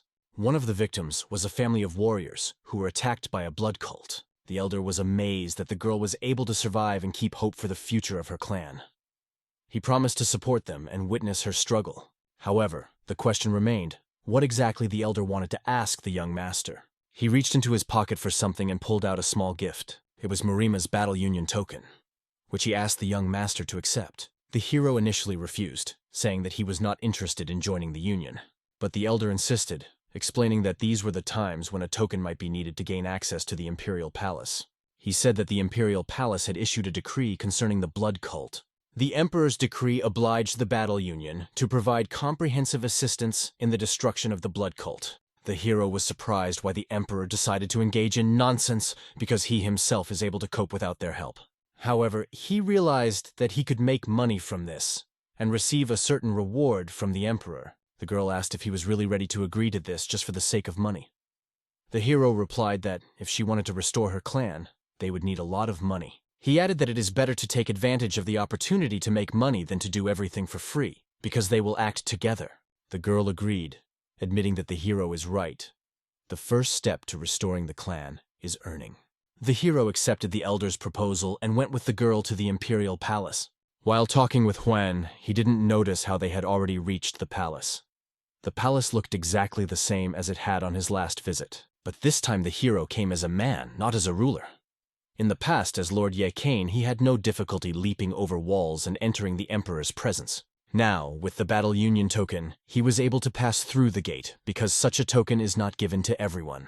The guards asked him to wait until someone from the Golden Guard came to escort him to the Emperor.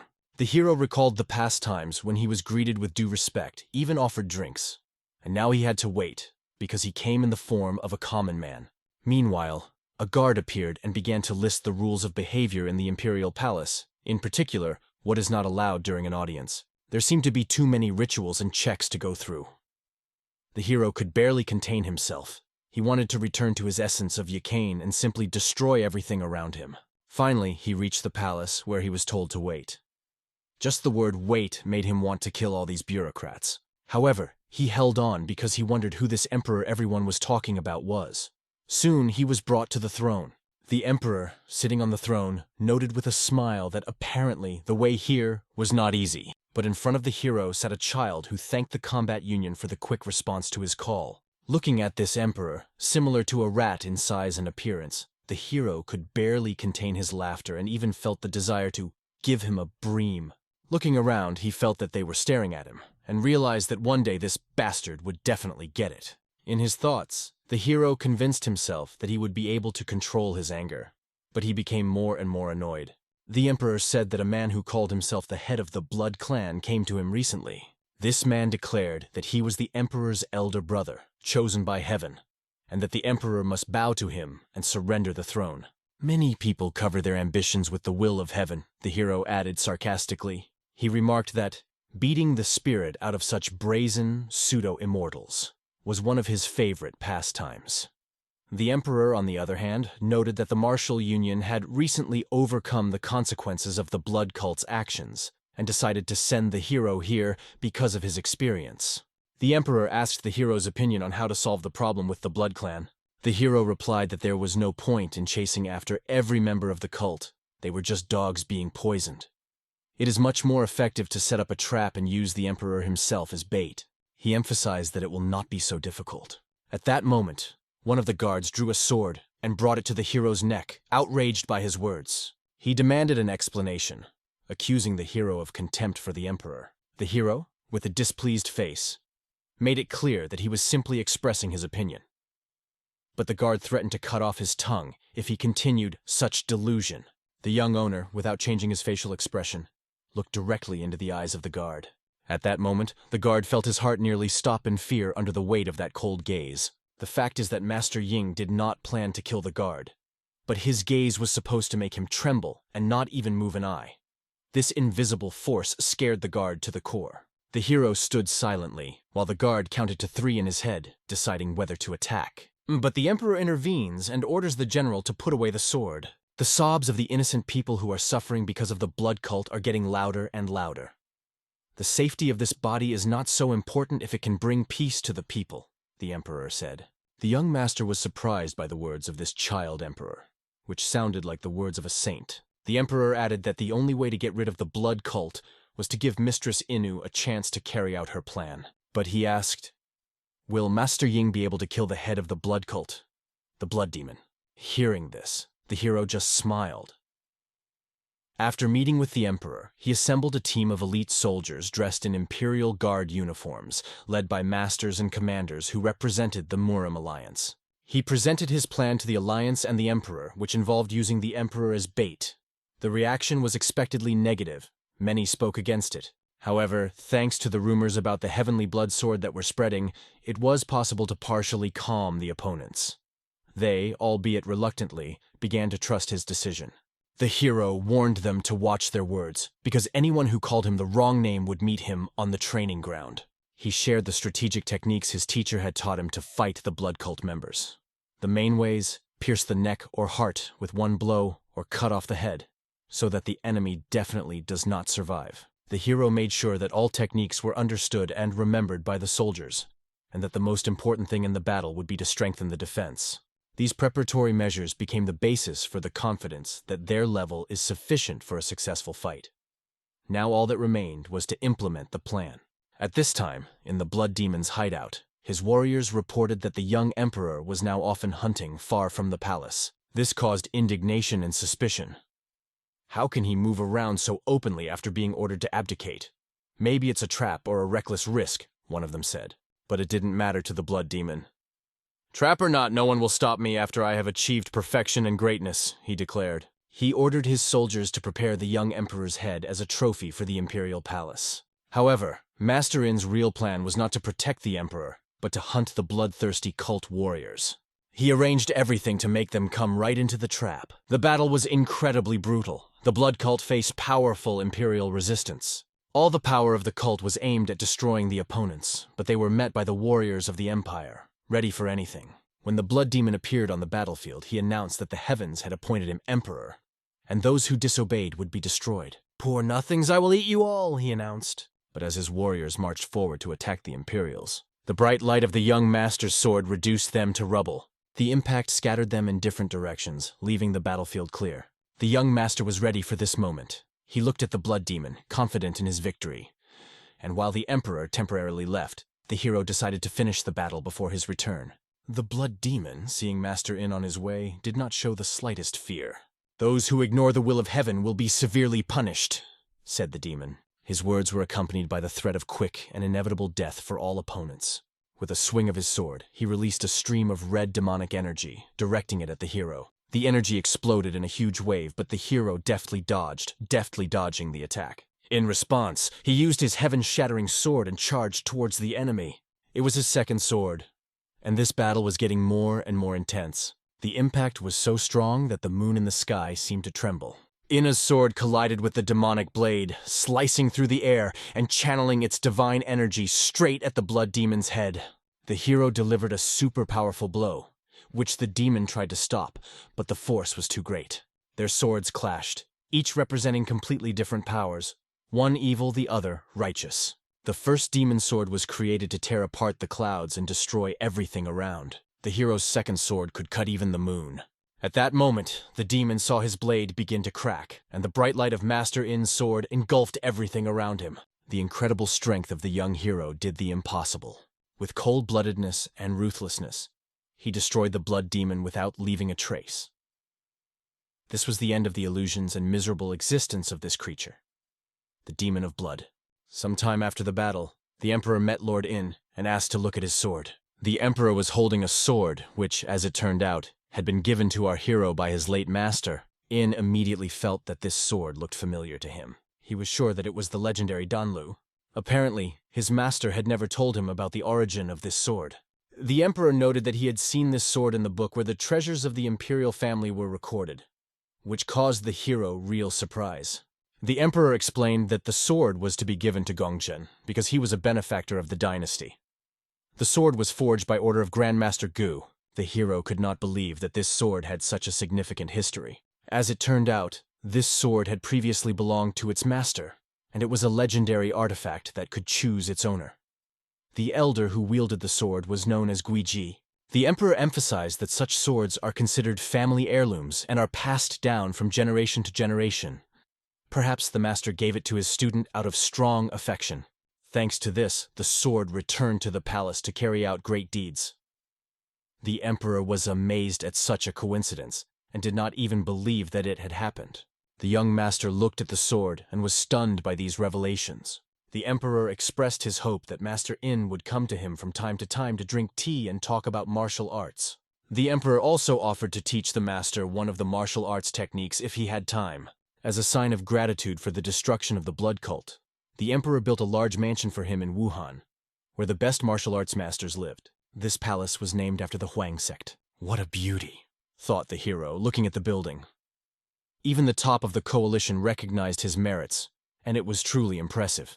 Looking back, he saw that Huan was crying. She still dreamed of opening a martial arts school for children to teach them the basics of technique, breathing, and inner strength. In looked at her and could tell that she was crying out of happiness, or maybe because of memories of her lost family. He tried to comfort her, but she could not calm down for a long time, letting the tears flow freely. In couldn't look at her tears, but he understood that they were tears of happiness, so he decided not to interfere. After a while, the Hao clan master, Surin, arrived. Judging by her beaming but slightly tense face, she wasn't happy with how In and Huane were having a good time together. In, noticing her expression, jokingly assumed that she had stepped on something unpleasant, but after calming down, he still took it seriously. It was clear that Suren was not at all happy that the young master was spending time alone with Huan. She demonstratively put a book called Masters of Wuhan on the table. Huan didn't understand why Suren was offering her help, since she didn't pay her anything. However, she knew that Huan wanted to open a martial arts school for children. Suren noted that even a new sect needs an experienced master who can help children and become a reliable support for them. Huiyan was incredibly impressed because the list of masters was compiled neatly and clearly even at first glance. In, however, suggested sarcastically that most of these candidates might be lazy and just waste resources. But Suren excluded the weak and left only the worthy. She noted that she knew who to invite if additional people were needed, and the young master also had his candidates. The first to join the sect was the Shadow Lord Gungwei, who promised to protect it from dangerous individuals. However, in order to join, he needed to get permission from Huan, who didn't mind. She also decided to stay here, although no one understood why. In fact, Gungwei was an important person to her, and she felt she had no choice but to stay by his side. The situation was a little strange, because even Suren unexpectedly decided to join the sect, which caused mixed reactions. However, she was not the only one who caused surprise with her decision. Soon, Meng Jin from the shaman clan appeared on the horizon, whom In had not seen for a long time. In was surprised, because he had once taught Meng Jin the basics, and now he would have to continue his journey on his own. However, Meng Jin did not come empty-handed. He brought a gift from Seo Chengdan. Master Taeho said that if this gift was given to Inu, he could be accepted into the clan. This gift immediately interested In, and he decided to take a closer look at it. However, In decided to chase Meng Jin away, believing that he had approached the wrong person if he wanted to improve his skills through such a petty approach. But Master Taeho, anticipating this, gave Meng Jin another gift to avoid trouble. Seeing this, the young master changed his expression and offered the boy a rice cake as a sign of acceptance. So Mayong Jin became part of the sect, and the next candidate turned out to be a familiar person.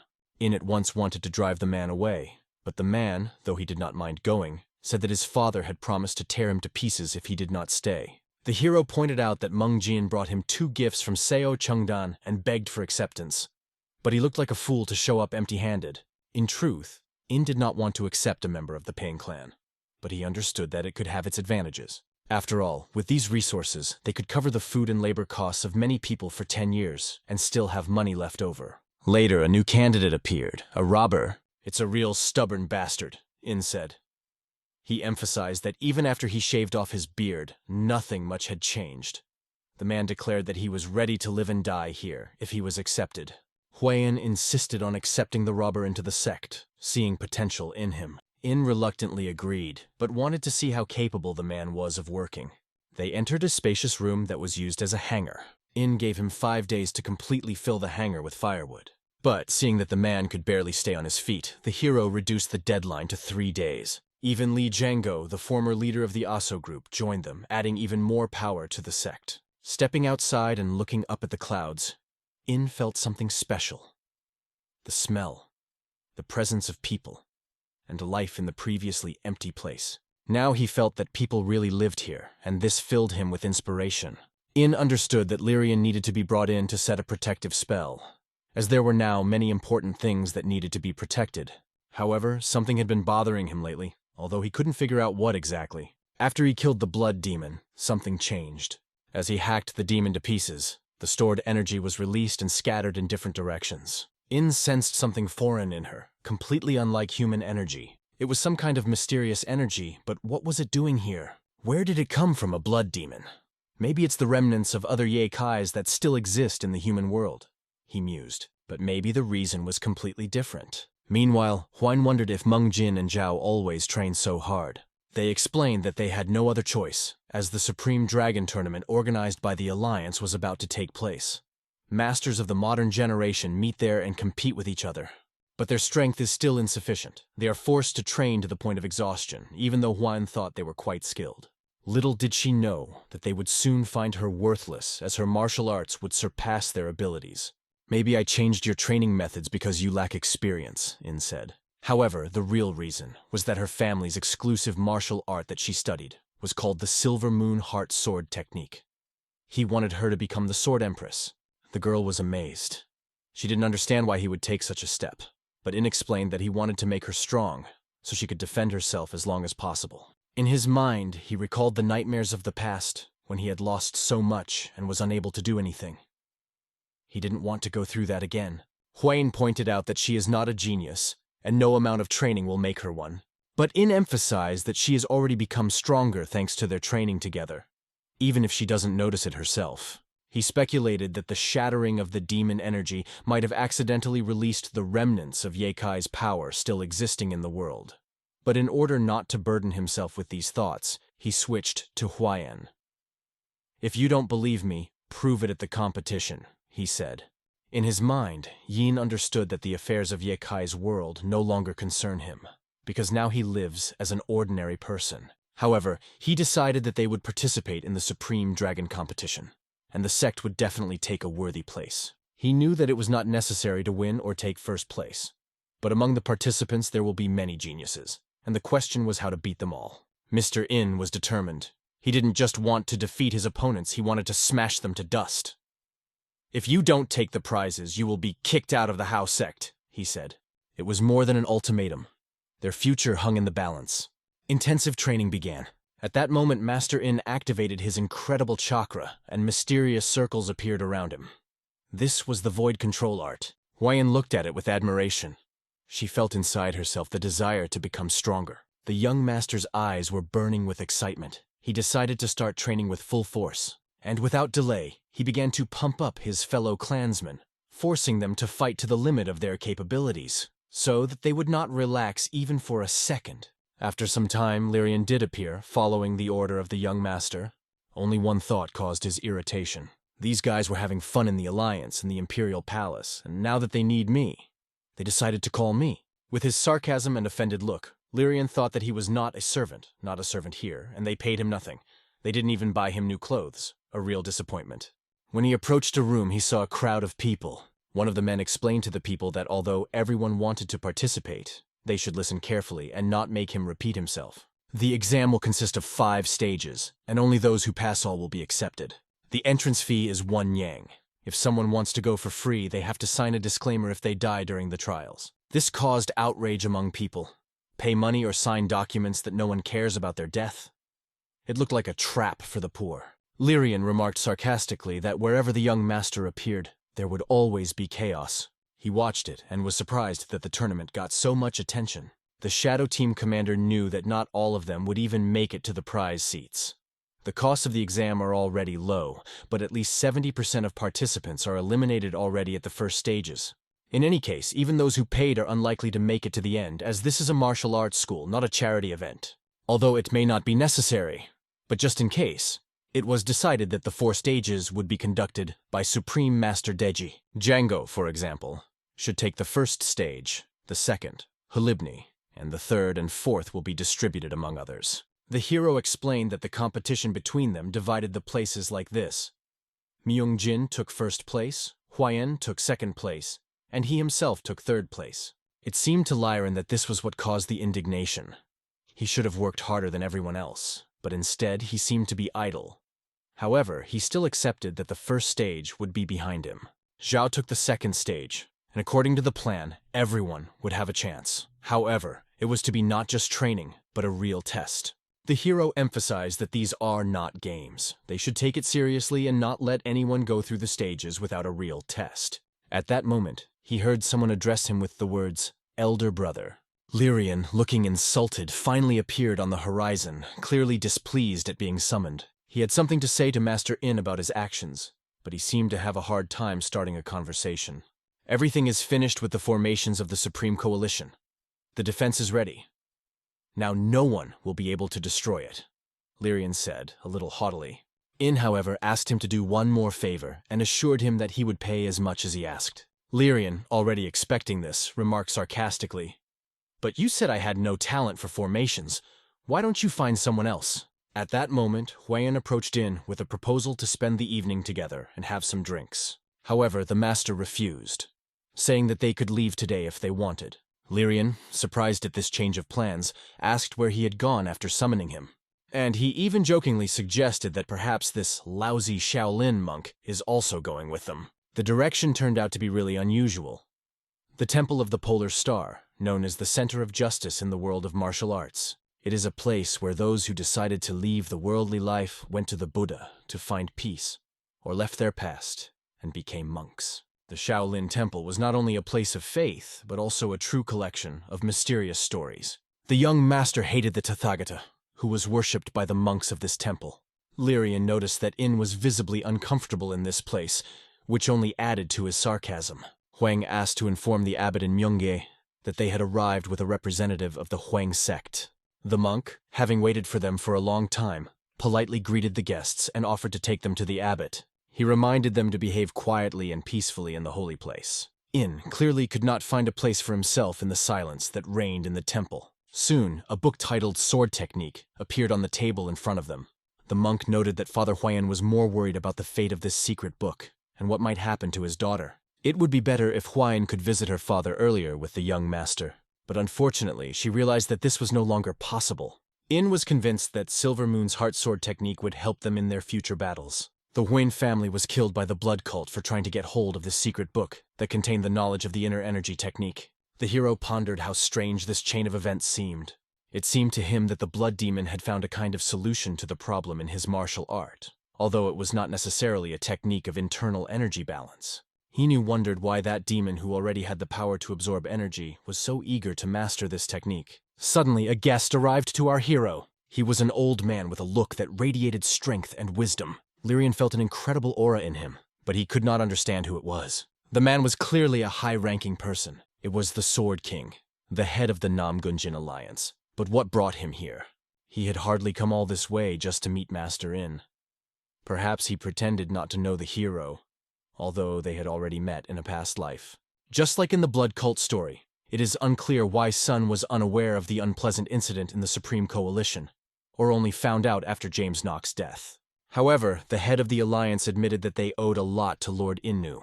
Every time my brother remembered you with a smile. He was always proud of his student, said the old man. The hero began to wonder how much the head of the Alliance really knew about him, but it was no less interesting to find out why this man had not met him earlier. When Master In lowered his eyes, he saw the Alliance leader's hand reach out to him as if to convey something important. Clan head Namgunjin wanted to test the young master's strength in person. In understood that this was not just a friendly visit. The road to the Shaolin Temple was long, and the old man had clearly come here to find out how strong this guy was. Without hesitation, In accepted the challenge. Although he did not fully understand the old man's intentions, they shook hands. When the old man exhaled, the atmosphere became tense. He noticed that even beyond the swordsmanship techniques, In had a perfect body that could reach the absolute peak of mastery. The old man had heard that the hero had previously been sick and on the verge of death. But now he seems to have fully recovered thanks to training. He also sensed that Yin's inner energy was so powerful that it could not be measured. If he knows how to use such immense power, it will change everything, the old man thought. Inwardly, he admitted that his brother's words about In being able to surprise him were true. However, his hand began to tighten slightly, showing tension and a desire to learn more about the boy's fighting abilities. In noticing this, turned to the old man. Why are you squeezing my hand so tightly? Are you doubting me? He thought it was just a test of his strength, as stated earlier. At that moment, the aura was released from In's hand in a flash, and he grabbed the old man. This force began to put pressure on the clan head's hand, and even left slight burns. Everything around shook, and even the ground under his feet began to vibrate. You want to learn about my strength not only through sword fighting, In said, peering into the old man's thoughts. The head of the clan realized that he must have gone too far due to his age and fear of rudeness. But it would be unfair to limit himself to the sword. They decided to cross their arms, fist to fist, starting the check directly through physical force. Incredible clumps of energy from both sides began to create a powerful auric wave that saturated the air with energy vibrations. The clan head did not look down on In now, understanding his potential. But In let him know. If you want to see all that I am capable of, get ready. I will show you my true self. That night, a commotion gripped the people as Mount Sanshan shook as if from a powerful earthquake.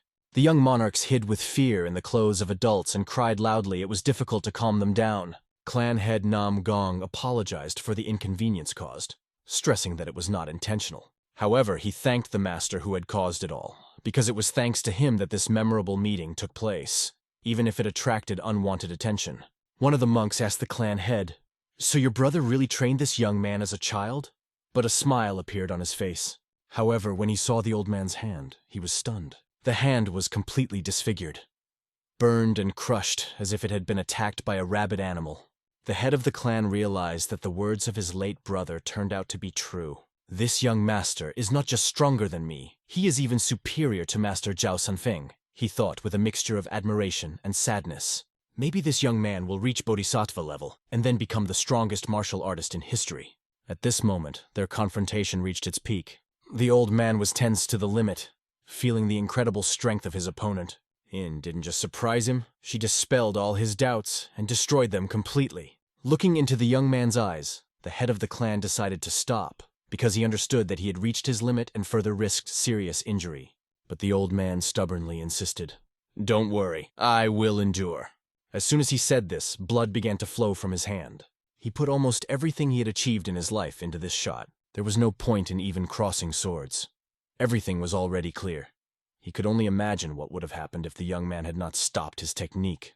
The monk who observed this confirmed that all the words about Master Yin were true. Now there was only one question left. What did Master Yin plan to do next? Realizing that they needed his power, everyone present realized that the young master could become their only hope for a bright future for future generations. Only those who experienced true despair had the right to ask for help from such a powerful young man.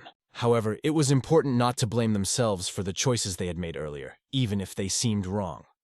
Sometimes circumstances leave no alternatives. Now they had to guide the young man on his way and reach his understanding, which is why his brother mentioned this person so often. It was the honest truth. Something had to change to right the wrongs of the past. In a certain space and time, Master Yin felt the presence of an unusual creature that he had not met for a long time. That voice was familiar. It was the Tathagata. The spirit appeared in front of Yin, as if flying up, and asked how he was doing. The master looked around in surprise, trying to understand where he was and how he ended up in this place. It turned out that it was a dream. "Who do you think you are if you interfere in other people's dreams without permission?" Yin was indignant and began to threaten Tathagata. However, the spirit remained calm, declaring that Master Yin had not changed at all since their last meeting. The Tathagata suggested a walk together. The master categorically refused and was only looking for a way out of this nightmare. He resisted in every way, but he understood that this creature would not let him go just like that. Spirit noticed that Yin was having a good time with Huayne. He declared that according to the law of cause and effect, they would meet again, because everything in the world obeys a certain order. To Mr. Yin, these words seemed like complete delusion. "Are you saying that you were the one who put me in Sick Han's body and set up our meeting with Huayne? What is this, your game?" asked Yin. The Tathagata calmly replied, "No, it is all the laws of cause and effect that have bound your destinies." The Tathagata's expression remained unchanged, even as the young master clearly noticed something important. Even so, Yin decided to take the opportunity to ask the spirit what was troubling him. "What's going on in the Ekai world right now?" asked the master. But the Tathagata asked in reply, "Why do you care? Perhaps you still have an attachment to that world." Yin explained that he has no attachment. He just wants to watch as the blood demon has gained incredible power by absorbing a Yekai that by all laws should not exist in the human world. The spirit said that if Yin thought the answer lay in the Ekai world, then he could return his fox bead and go searching. But after returning the bead, Yin will become an Ekai again and lose the opportunity to return to human life. With an indifferent look, the master looked at the spirit, realizing that he knew perfectly well what Yin had gone through to become human. "And now you offer me to return to that life? You petty, insidious fool," said the master quietly. At the same time, he reiterated that he had no attachment to the Ekai world. He is worried about only one thing. In the world of people, there can be something that should not be there. The Tathagata assured him that the fox bead was safe and would always be available to Yin should he decide to return it. The master answered confidently that he would think about it only when his human body dies. After these words, he left the spirit and woke up in his room. His face looked tired and a little wrinkled after a hard night. "That cursed spirit broke into my sleep and ruined everything," he grumbled as he prepared for the new day. Realizing that they had to go on a journey, Yin tasked Lyran and Yunhui to gather the necessary things. "You need to fold everything into a cloth, even if it's difficult. Try," he ordered. Suddenly, an old man's voice stopped them. "Are you going to leave already?" Lyrian and Hui shuddered at the voice, as there was a leader standing behind them, whose gaze seemed piercing. His hand was bandaged, and it was clear that the treatment at the Shaolin Temple had paid off. "The Shaolin Temple really has great medicine," the old man remarked, keeping his eyes on Yin. The head of the Alliance, looking at his bandaged hand, noted that he would have to use only his left for a while. Lyrian and Huayan were shocked to hear the head refer to the young master as his nephew. Yin asked him not to call him that, but the old man waved it off. "I have the right to call you whatever I want. You are my brother's apprentice, so you are my nephew, and no amount of your will change that. By the way," continued the head, "on the way back, I will definitely stop by the family to officially confirm my intentions towards you." It seemed to Innu as strange as feeding a baby from a spoon. The head of the Alliance was determined. He wanted to ensure that the young master had the support of the Namgong family to create a solid foundation for his future. However, having tea at the common table to discuss the art of the sword would be enough for him. The old man also wanted to give Innu free access to the Alliance so that he could visit it without any extra procedures. Moreover, he even hinted that he is ready to give up the position of the leader of the Alliance in the future. Lyrian and Huayan, who were standing on the sidelines, were shocked. Giving the position of Alliance leader to Muram for a cup of tea? That's unheard of? But In didn't want all of this and said bluntly, "Don't involve me in all this trouble." The head of the Alliance insisted that this position is key because it allows him to command 200 elite soldiers without permission. But even that didn't make Inna change her mind. In the end, the old man decided to hit the weak spot. By the way, every month this position pays a large amount of money. It was unpleasant for Innu to hear this, but he still refused. However, after stopping for a moment, he thought, "If I drink tea from time to time, do not participate in the affairs of the Alliance, but manage the soldiers and get paid." His thoughts became a little more sober. "Okay, if these are the conditions, how much is paid each month?" The head of the Alliance, seeing the agreement, said, "Then let it be so, but be careful on the way back and return quickly." Lyrian was confused. "Is it normal to take such a position just like that? Do we need to congratulate him on such a decision?" In was sure that the exact intentions of the head of the Alliance were still unknown to him, but he also knew that this old man was definitely up to something. Meanwhile, events returned to the Huang sect. Guard Commander Huayan was in the thick of battle. The soldiers who surrounded him were training, and the commander himself was showing his skill in battles. At the training circle, they honed their skills every day, competing with each other. The girl, demonstrating her skill, always focused on every movement. Despite the strength of her opponent's blows, she confidently moved forward, improving her agility. It was the 4th stage of the exam, where the fate of the participants was decided. On the 2nd level, one of the men was the first to reach this point. He also became the first to reach the 4th stage, much to the delight of the audience. Everyone was waiting to see how he would handle the encounter with the Heavenly Fallsword, a legendary technique. The guard commander decided not to let him go any further and drew his swords, ready to engage in battle. The young master watched with excitement, anticipating the outcome of the confrontation. At this moment, the 3rd Shadow Lord of the Hao clan suddenly appeared in the arena and also decided to participate in the Dragon Tournament. There is a tense atmosphere in the Huaim sect. The young master carefully assesses the candidates. Their appearance and training raise questions for him. He notices chaos in actions and faces that do not meet expectations. The young men make excuses that stronger than them appeared in the sect, and this caused a disturbance. The master, having understood their words, goes to the broken wall. There, on the training ground, sits a stranger, his face hidden under a hood. The master feels a new threat. Hoping that this opponent will not be boring, he approaches the stranger and looks around, trying to assess the situation. His surprise grows when he realizes that this person has destroyed the wall. The owner asks the stranger who he is and how he managed to break the wall on the playground. The stranger answers with one word: "Heavenly Sword." The young master insists that he repeat, clarifying exactly what he means. The stranger stands up, asking if he is the same Heavenly Blood Sword. The master flares up with anger, outraged by the insolent behavior on his territory. In a fit of rage, he attacks a stranger. His Sky Strike deals a powerful blow to the opponent, causing them to be confused. From the impact, the stranger flies into the 2nd wall, completely destroying it. The master scornfully thinks how this brat dared to call him that, and promises to punish him for it. Lyrian watches the chaos from the sidelines, wondering whether to intervene. He realizes that if the destruction continues, nothing will be left of the training ground, and everything will have to be built from scratch. The girl is worried because she was told that the battle will be difficult, and she hopes that the young master is all right. Lyrian is convinced that there is no reason to worry, and quickly creates a defensive formation to avoid further destruction. To the girl's words, "Be careful," the boy replies that he is not a shaman or a master, but he will manage. The master looks carefully at the brat who dared to disturb his peace. Unfortunately, he realizes that the enemy is still alive. The thought of how much will have to be spent on repairs annoys him.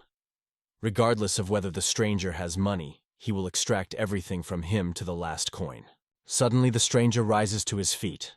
The master turns to him with a new wave of anger. The stranger with a smile declares that he is even interested because he has not felt such a strong blow for a long time. The young master examines him intently, trying to understand how he survived. He is shocked by the resilience of this opponent. The stranger notes that the master is one of those who first hits and then asks questions. Suddenly, the figure of the stranger begins to disappear from the field of view. He moves with incredible speed and instantly finds himself behind the master. Turning to the left, the master notices how the opponent prepares for a powerful blow. The blow lands with a bright flash, sending the master's body off the ground. He had not felt such a strong opponent for a long time. It was a real challenge.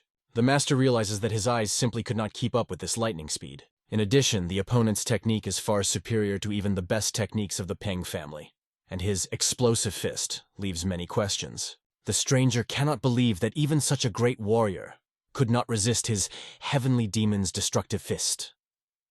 Perhaps he is beginning to doubt the truth of the rumors about the master. Upon hearing the mention of the destroying fist, the master understood that it was a powerful technique of the heavenly demon cult. It became obvious to him that the stranger could be the very leader of this dangerous cult. The opponent's eyes burned with demonic fire, which confirmed his connection with the legendary cult. The master decides to continue the fight. The stranger pushes off the ground with an insane speed that leaves no doubt about his strength. Everything indicated that the leader of the heavenly demon himself was standing before him.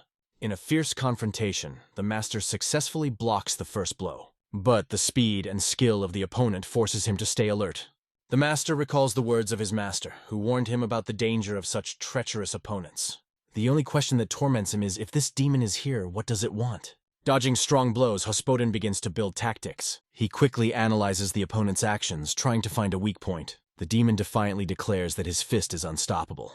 The master bares his heavenly blood sword, hoping to turn the tide of the battle. As a fist of destruction flies in his direction, the master decides to take a chance and catch it. Blocking the blow, he simultaneously holds the dagger in his left hand as he prepares a counterattack. He makes it clear that he will no longer allow himself to be called such derogatory nicknames. Swinging his sword in its scabbard, he delivers a powerful blow, demonstrating his strength. Once at a safe distance, they look into each other's eyes as if reading minds.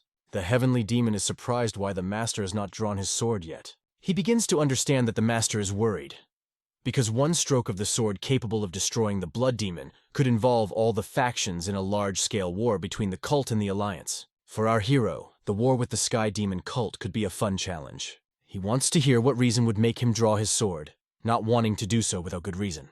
Meanwhile, Lyrian wasted no time and activated the emergency barrier formation. The heavenly demon feels that the space around him has closed, as if he is in an illusion. He realizes that he has fallen into a trap that blocks his possibilities. Lyrian steps forward to warn that the barrier is not eternal and that you should hurry. The master praises Lyrian for his work, assuring him that it won't take much time.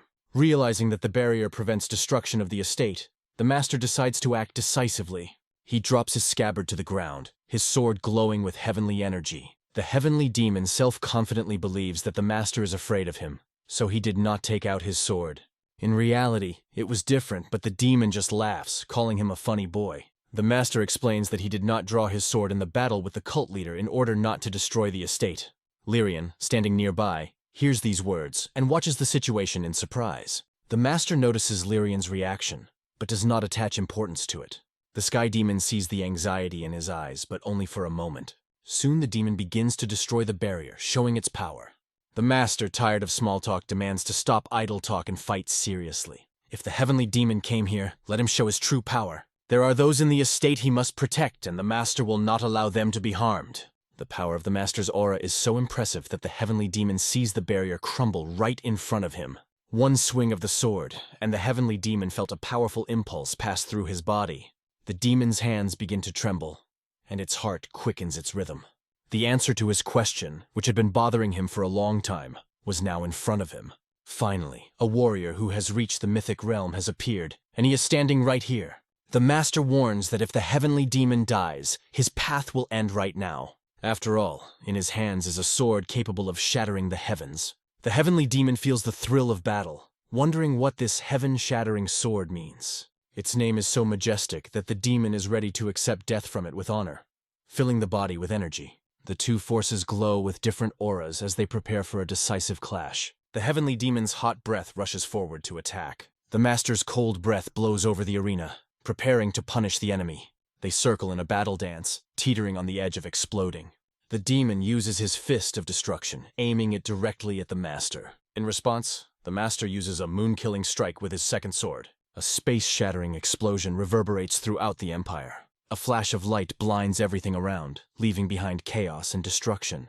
When the dust settles, the formation is destroyed and Lyrian watches the aftermath of the battle. He tried to hide from the blow, but was still affected by its force.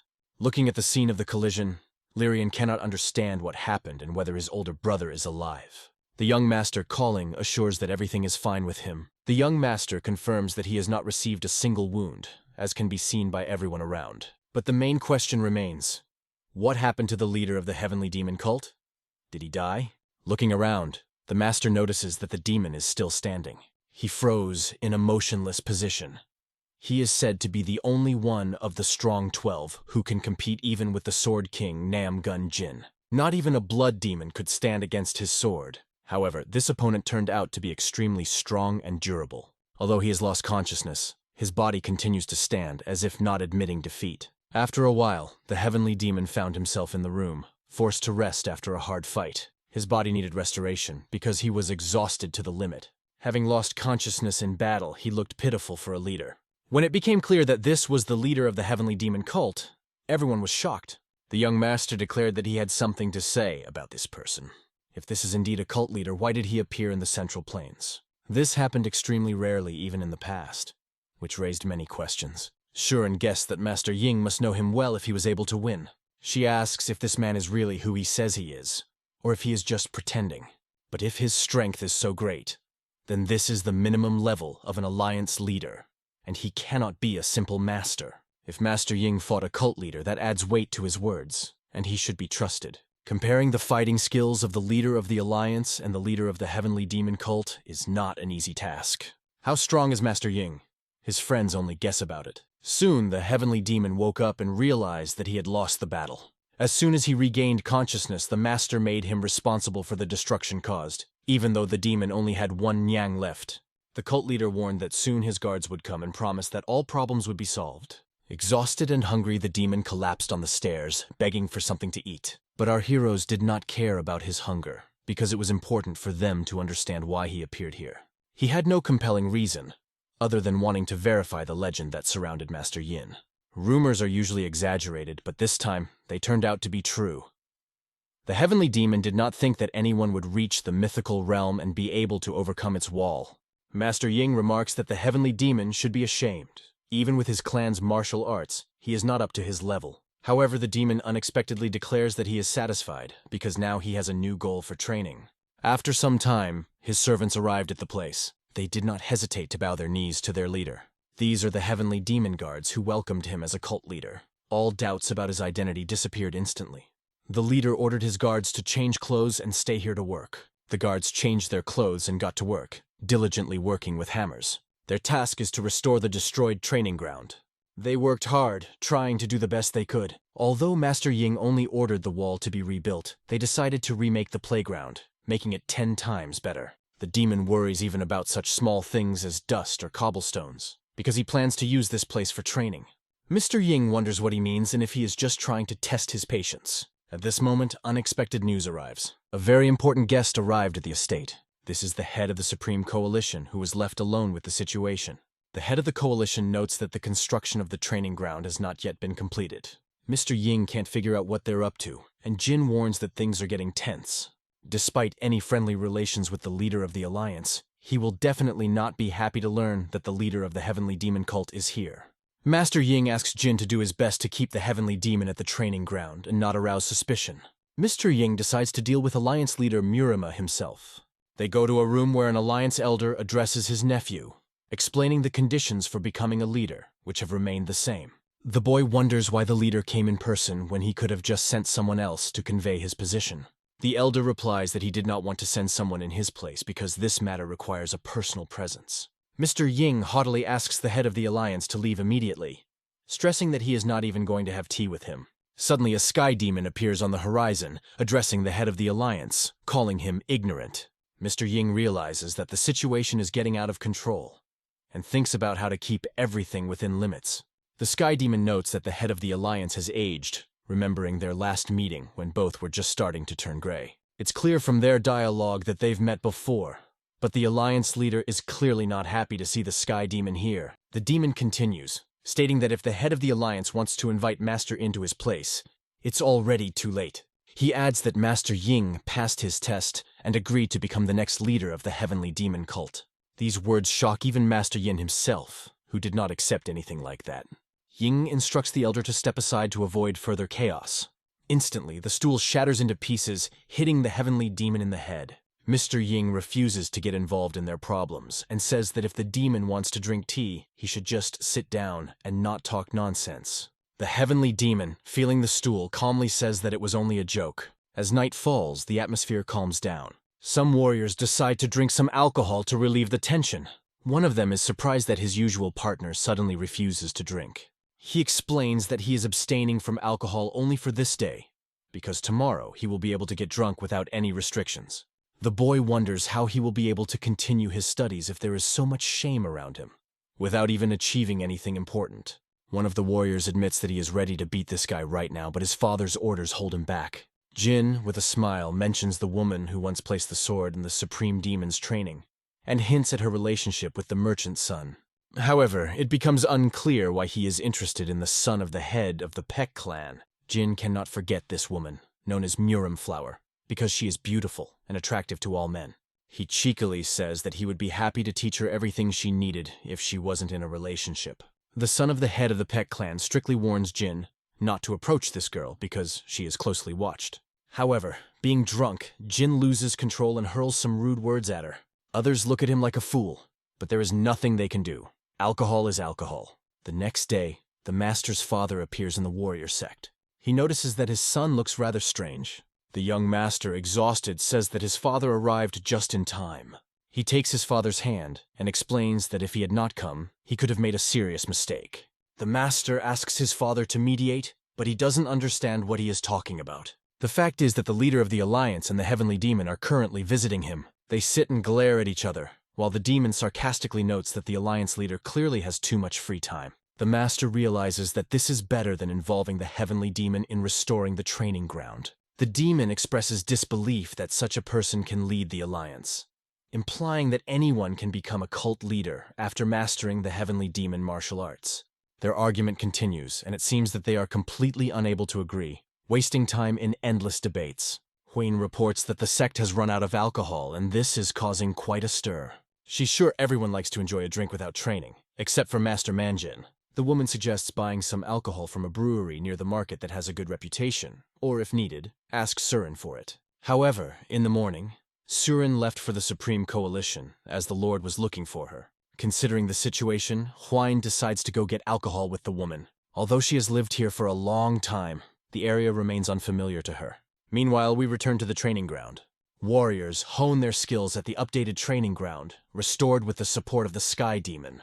The son of the head of the Pang clan trains under the strict supervision of Master Manjin, who criticizes him for his clumsy movements. The heavenly demon watches the training with pleasure, noting how these boys are getting stronger day by day. One of the warriors swung a mace, breaking trees on the training ground. Pen tried to hit harder and harder, and the heavenly demon recognized him as the future leader among the robbers. Demon noted that the boy has talent, but due to the lack of fundamental knowledge of martial arts, his technique leaves much to be desired. This reminded the demon of his own past, and while he is not as experienced as the young master, he is quite advanced in his methods. The demon advises the boy to focus on the accuracy of the blows, balance and hit one place slowly and consistently. He recommends relaxing and practicing concentration, which should improve technique. To the master, this seemed like a minor piece of advice that didn't deserve much attention. Observing the training, he asks Manjin why the soldier returned, because in the morning she went somewhere. He is troubled that she left without saying anything about her purpose. The guy is worried about Huyen, because she went close to him. Everyone thought that Huyen only went to the brewery or the market and should be back soon, but the question remained. Should I start looking for her? It seems that something had happened, and it was decided to immediately go in search of her. The body of the maid was found on the ground, with numerous cuts and wounds. The entire squad accompanying her was destroyed by unknown assailants. Huyen displayed better fighting skills than she had been told, but the men in her Wind Dragon squad were badly injured, so she sent them back. Meanwhile, one of the opponents was looking at her with excitement, noticing that she was very tired after the fight. She was tightly bound and, looking into his eyes, said that she was a weak and defenseless woman. However, this man understood that the merchant's son who was here was unlikely to do anything to save her. "Man-Su will show what my family is worth," he declared, preparing for further actions. He went to the family residence, ordering the soldiers to find a secret room in his family's dungeon. Uncompromising warriors immediately obeyed his order. After some time, they found traces of what happened. Among the tracks, they found the body of the maid, who had been seen alive and well in the morning. The place of battle was covered with blood, and the woman lay there, killed by a sword. The master understood that Huyen was in danger and could not be found. The sect master also disappeared, leaving no trace. Lyrian speculates that these may have been attackers from the Cult of Blood. However, the heavenly demon, after examining the body, is sure that it is not their handwriting because the methods would be completely different. Perhaps this is the handiwork of representatives of the Orthodox faction. When they looked closely at the hand of the deceased, they found that she was clutching what she wanted to convey at the cost of her own life. It was a token, and one of those present immediately understood what it was. The reaction to the token made the master wary. Damn it, he understood who was behind it. The young master noticed that the son of the head of the Peck clan clearly knew more about the matter. He orders him to tell everything he knows immediately to avoid serious consequences. The clansman reluctantly reveals that the token belongs to the Maon family's Wind Dragon Sword Squad. The master remembered that the head of this detachment is Man-Su, the son of Lovi Mo. They had seen each other recently, and the master remembers Man being angry and humiliated after losing the tournament where he was defeated by Huyen. This leads the master to speculate that Man-Su may be involved in the attack, although he cannot be completely sure. Man-Su is known as a dangerous madman who has lost control of himself and acts without regard for the consequences. The master feels a growing rage and wants to find and destroy Man as soon as possible. His anger is fueled by the memory of how the woman he loved was killed in the past, as if this curse haunts him. It was an unbearable nightmare for him that still haunts his soul. The master is adamant that Man-Su will take responsibility for his actions. Suddenly, he is stopped by the heavenly demon, who intervenes in the situation. Demon notes that the heir to the Peck family isn't sure if this is definitely Mayan's handiwork. He suggests that members of the Mayan family may have been involved in the attack, but at the same time acknowledges their importance in the world even greater than some Orthodox factions. However, the master does not care about any authorities because his goal is to protect Huyen. The heavenly demon points out that if the master goes in search of enemies while swinging his sword, he may lose allies and turn them into enemies. He urges to act cautiously and carefully to avoid unnecessary conflicts. Mistress In is not interested in the words of the heavenly demon. He is not going to back down from his plan. He is ready to destroy anyone who tries to stand in his way, even if it is a heavenly demon. The sky demon looks at the master, realizing that he is unable to resist his powerful aura. The greatness of his power literally paralyzes any resistance. Demon realizes that the situation is out of control and has gone too far.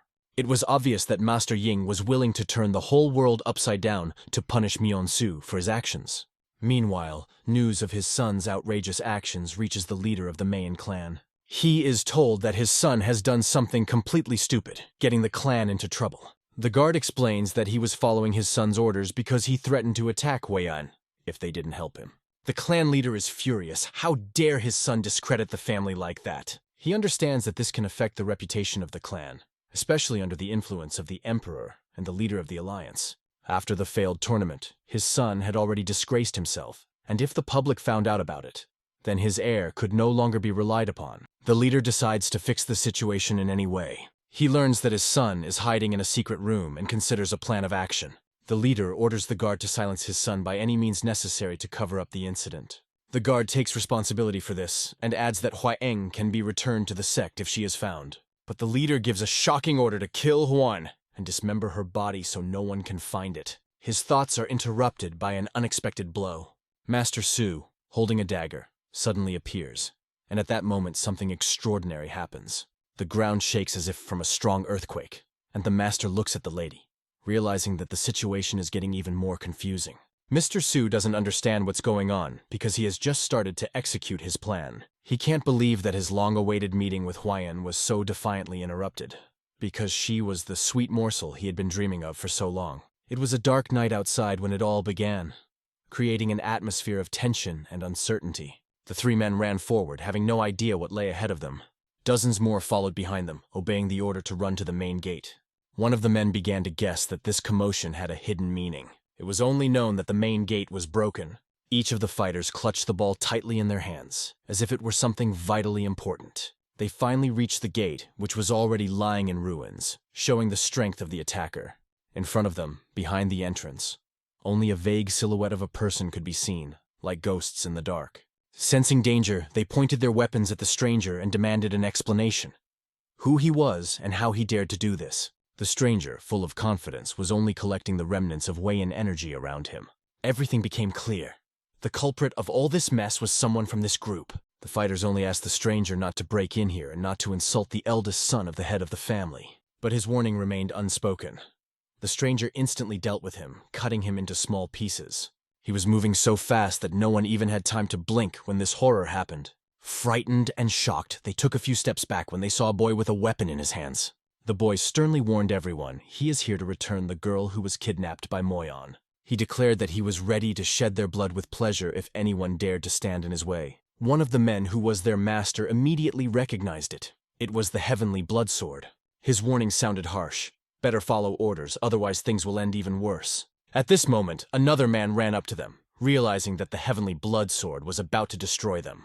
He was already sick of endless orders and constant tension. As soon as he opened the door and called the owner to come out immediately, something completely unexpected appeared in front of him. The woman's face was turned to the wall, as if frozen in time. She stood still as if something was restraining her body. Slowly, like in a nightmare, she began to slide down, and behind her appeared a small girl with a sharp knife in her hands.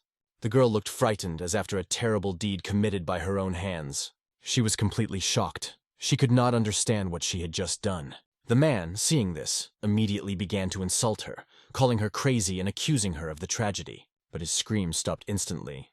His body was cut to pieces. The Heavenly Blood Sword proved its prowess by finishing the job with a single strike. What was happening was closely watched by other fighters who remained on the street. He dealt with each of them with lightning speed and skill, leaving nothing but chaos in his wake. Not a single muscle twitched on his face, as if killing was a routine for him. The ground was covered in blood and he was already moving towards the next victims without stopping. For them, he had long ceased to be a man. They saw him as a real monster.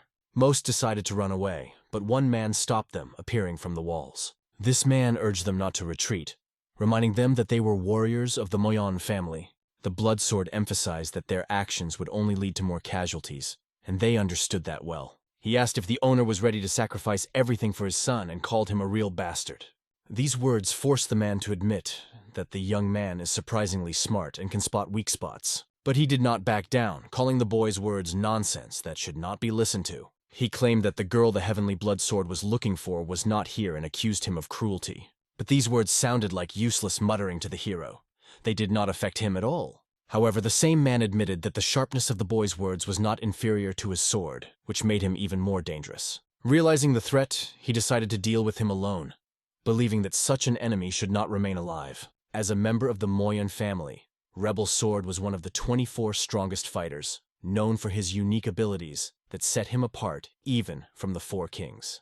He possessed the secret martial art of Revolving Star, which demonstrated its power in front of the Sword King more than once. The Rebel Sword was certain that the boy's technique would not even withstand 5 hits and would quickly be destroyed by his skill. He believed that after this the boy would suffer from internal injuries and would no longer be able to open his defiant mouth. But the look of the young man, full of calmness and deadly confidence, caused him horror. This was only the beginning of the surprises.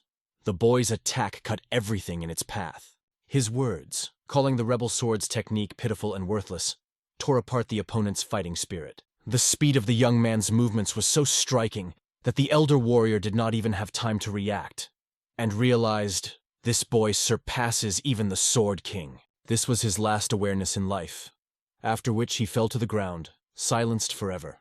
The guy gave others a chance at life, addressing those who still doubted the power of his words. He ordered to lay down weapons, clear the way, and not even think about resistance. The knife in the girl's hand, covered in blood, slowly touched the wall, leaving bloody marks. It was difficult for her to even stand, but she still walked out the door, taking a step towards freedom. After everything she had been through, someone appeared in front of her eyes whom she considered her salvation. It was a real salvation for her at that moment, because her older brother was standing in front of her. It was him. No one in the Moyon family could stop him. Even their best efforts proved futile. It was a real pleasure making him smile. At that moment, hugging his sister, he felt happiness that he had not experienced for a long time. This time, he saved her and, thank God, this nightmare was finally over.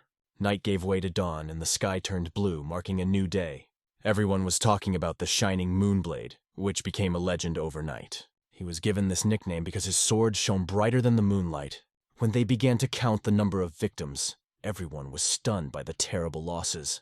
With a single sword, he single-handedly destroyed 100 warriors in one night, an incredible feat. But the reasons for his actions caused a lot of rumors, and it was necessary to discuss it carefully. Their conversation was closely followed by a man sitting nearby, listening to every word. The man reported on the situation at the meeting and described in detail all the important points. The main thing is that, according to the majority, his actions were aimed at a peaceful resolution of the conflict. But the bearded man could not wait for the final decision, which kept him in suspense. The final verdict was this: the Moyon family will be in isolation for 10 years. Suddenly, a stranger appeared and turned everything upside down, forcing a change in the course of the conversation. He introduced himself as the Admiral of the Eastern Forces and confidently declared that he would report this decision to His Majesty. Having made the necessary arguments, he emphasized that they had no right to bring the Grand Master to justice without the Emperor's permission. During the investigation, it is revealed that Lord Ha tried to rescue Lady Huiyan, who was kidnapped by members of the Moyon family. And it seems that the head of the Hu family came up with this plan to cover up his son. Therefore, the tragedy was seen as a consequence of the illegal actions of the Moyon family, which caused this conflict. The man was incredibly surprised when he heard the whole truth about how everything really happened. To him, it looked as if the young emperor had directly interfered in Muramu's affairs, and this made him anxious. Either way, he considered them lucky that it ended without total chaos. However, the question remained: can these circumstances really be considered a lucky coincidence? After a while, they sat and discussed what had happened, trying to understand the causes and effects. At first, Lord Ha wanted to do as he was advised, but the situation made him rethink everything. He made it his goal to avoid much bloodshed, even if it was inevitable, and to reduce it as much as possible. It was a decision he couldn't even think about before. But now it seemed right. His comrades praised him, noting that he was a good man, because a sea of blood could destroy his peace of mind. Afterwards, he spoke to the others, explaining that each of them had to master martial arts on their own. One of the big men wanted to refuse, but it was explained to him. If he did so, he would be punished half to death. He himself also needed time to step away and think things over. He sat down at the table across from the boy, who had no plans to return. But just then, the new leader of the Aso Lidu group appeared to see him. The leader revealed that several forest leaders had conspired and betrayed him, so he needed help to deal with it. The main character offered his support, but he decided to refuse. The comrade added that he wanted to visit the forest to evaluate the results of Lee's training. Zdrovan promised to make every effort to achieve success. They set off, wishing each other luck. The main character and the black-haired man wished them success, seeing them off with their eyes. The black-haired man seemed to want to go with them, but the main character asked him to stay. At this moment, he calmly raised a cup of tea to his lips, immersed in his thoughts. He said that Lord Haumuna always brewed tea, but it tasted like medicinal water, completely unlike the real aroma. Lord Amyon was also invited to sit down, but declined, as he could not afford to drink tea with his host. Time passed, and the training arena was filled with the sounds of fighting moves being honed. The girl skillfully trained on it, demonstrating grace and technique with the sword. But suddenly, she felt that her sword touched something invisible. It was her brother who appeared and called her fool with a kind smile. He came to point out a few mistakes to her, reminding her that a sword loses its edge if one's thoughts are preoccupied with worries. The girl could not get rid of painful thoughts about the fact that she could not protect her mother. Her brother asked her to calm down, assuring her that she had done everything possible to change it. "Take a deep breath and clear your mind," he advised, trying to support her. At this time, the little guy, full of energy, ran forward without stopping. The man stopped when he felt something strange and turned to see what was behind him. "What's going on here?" He turned to the heavenly demon, who also sensed a powerful wild aura. The fighting spirit was so strong that it seemed impossible to overcome it. The heavenly demon concluded that this attraction was too strong, even for the strongest. The main character was standing right in front of the entrance to the courtyard, calm and confident. He was approached by a boy who roared so loudly that the hero thought that a wild animal was in front of him. But as it turned out, he was an ordinary young lad, or so it seemed. In fact, it was a woman who hid her true essence behind a menacing appearance. She did not lose interest, observing what was behind the protagonist's back. Her gaze rested on a sign that read, Moonblade Sect. Without delay, she immediately asked, "What does this mysterious Moonblade mean?" The hero, not wanting long conversations, asked her to go back to where she came from, without explaining twice. But she brazenly replied that she was going where she wanted and would fight anyone if necessary. She defiantly declared that right now she wants to fight him, and if she loses, she is ready to give her life. If he wins, he will simply take this plaque as his prize. It was really intriguing. A stranger who appeared out of nowhere challenges a martial arts school. Suddenly, she jumped closer and punched right into the main character's liver, showing off her strength. At the same time, she complimented him. For a swordsman, he has a surprisingly strong body. She noted that most would have gasped after such a blow, proving that he was strong enough to fight as long as she had against the heavenly demon. Her words aroused an unreal curiosity in the hero. Who is she, and where did she come from? He was caught off guard by the imprudence in managing his TSI. He could not even imagine that a woman is capable of bringing mastery of appearance to such a level. Remembering the master's words that a small amount of internal ki is a weakness, he tried to rethink his actions. In exceptional cases, pushing practice to the limit can create something extraordinary, but using these is not the only way to victory. The strongest of those who practice these questioned the master with interest. Once upon a time, there was a master in this world who had attained the realm of transcendence. It was then that he first learned about the legendary King of Wolves. Obviously, the Wolf King was a woman, but they decided not to talk about it in order to intrigue the hero even more. The young rival declared that from now on she would act seriously, and immediately launched an attack. She tried to strike, but the boy expertly dodged. Moreover, he passed so gracefully right under her feet that she was lost in flight. She could not understand what was happening, because everything did not go according to her plan. What is happening? The enemy dodges every blow. Also, he jumps like he's just playing around, rendering her attacks useless. She was starting to get annoyed that the guy was constantly dodging without even striking back. She tried to strike with a straight arm, trying to punch through him, but he only needed one hand to stop her fist, grasping it in a firm grip. In order to remember the lesson better, he decided to hit her precisely in the liver. And then he hit the cheek with his fist so that even the brain felt the impact with the skull. He wanted to show that challenging someone to a fight is only worthwhile in a dignified atmosphere. Since he did not like the atmosphere, he gave her a strong blow in the stomach, from which the girl flew back. The force of the impact was so powerful that she rolled several more times before stopping. Finally, she managed to keep her balance. She stopped on one leg, breaking the ground with her hand. But when she raised her head with a smile, it was hard to believe that the blow had somehow affected her. But in a moment she staggered, lost her balance, fell on her back, showing that she could not stand it. He only looked at her, and his gaze read a cold goodbye. Suddenly, several boys appeared behind him, silently acknowledging his skill. Some time passed, and this girl was already lying on the bed in her room. A huge bruise was visible on her cheek, clearly repeating the size of his fist. I wonder where such a trace could have come from. Fascinated by the story about that girl, she immediately began to brag. "That's right! Lady Surin is the Wolf King," Huyang explained. He called her Wild Dog, joking at the table because she never gives up, fights to the last and rushes into battle like a real wild dog. With a smile on his face, Huyang remembered the story of how they fought for 3 days and 3 nights, until he had to die to stop it. And so, he said he greeted the Wolf King for the first time under the moonlight. The one who was nearly insane asked Surin if she had any information that could help. Surin said that the Wolf King appears on the battlefield unexpectedly, fights and disappears just as suddenly. All that is known about her is that she is a mysterious person, but their conversation was interrupted by the words, "I found you, escape!" which made them look around sharply. She looked energized, as if she had just had a good night's sleep.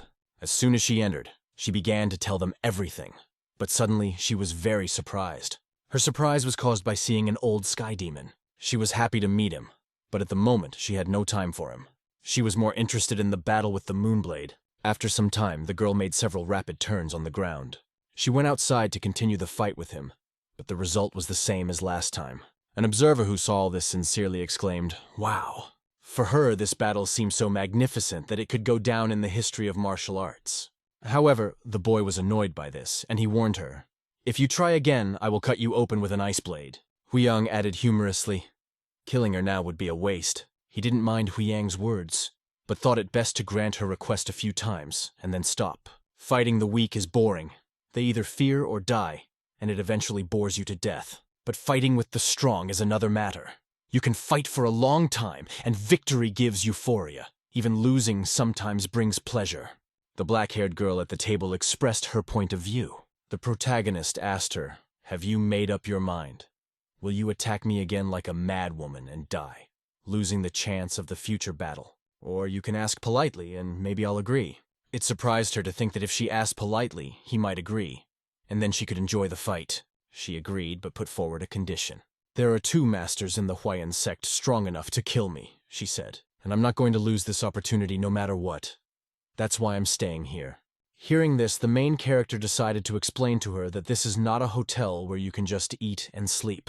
Suddenly, the girl puts a sign on the table. She called it a board he could sell for a good price. Surin immediately realized that it was 10,000-year-old steel and was amazed. This metal was considered the strongest in the world, saturated with yin energy, and it was from it that the greatest swords were created.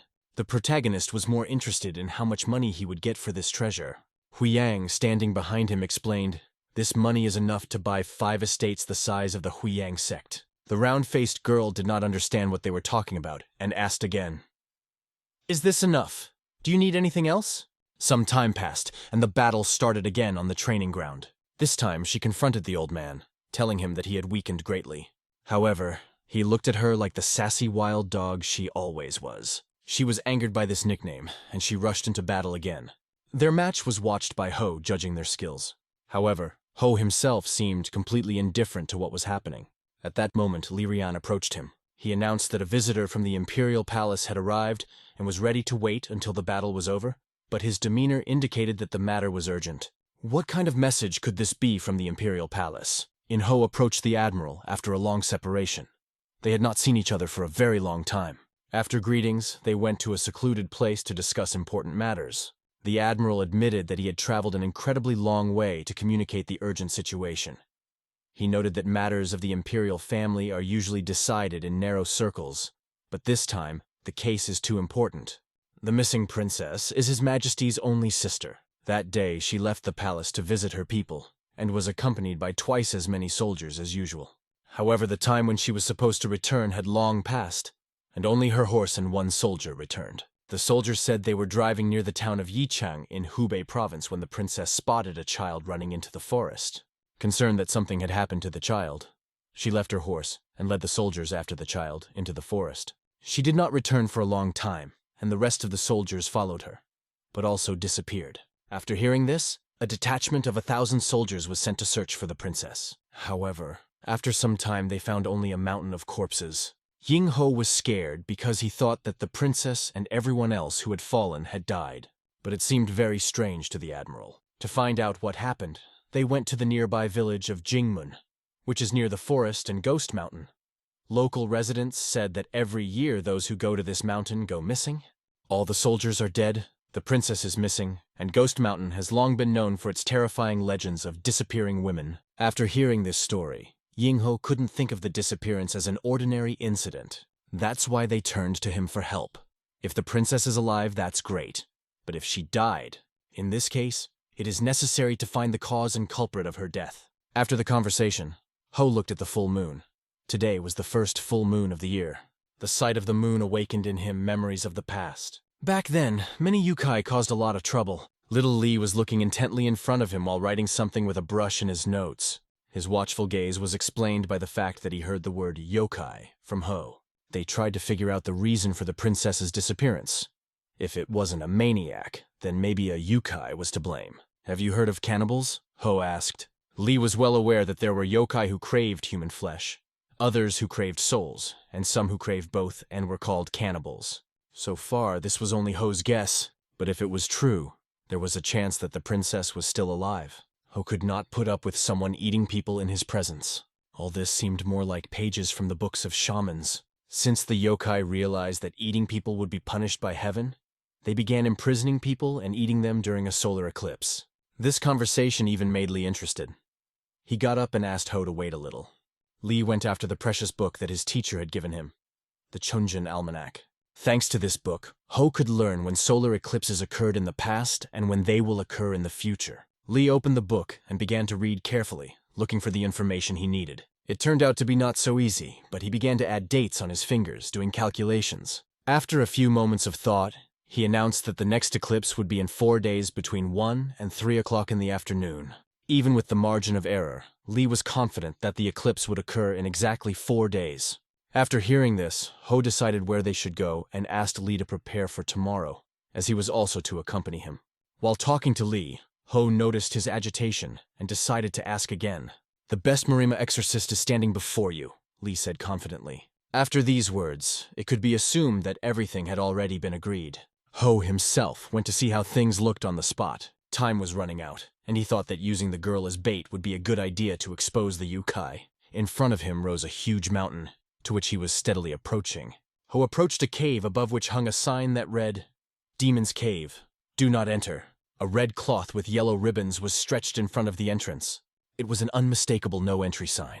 Ho walked over to the chest where the spheres lay and, taking one, felt a concentrated energy within it. He needed to take some, but not too much, as his own energy was far more powerful than that of the blood demon.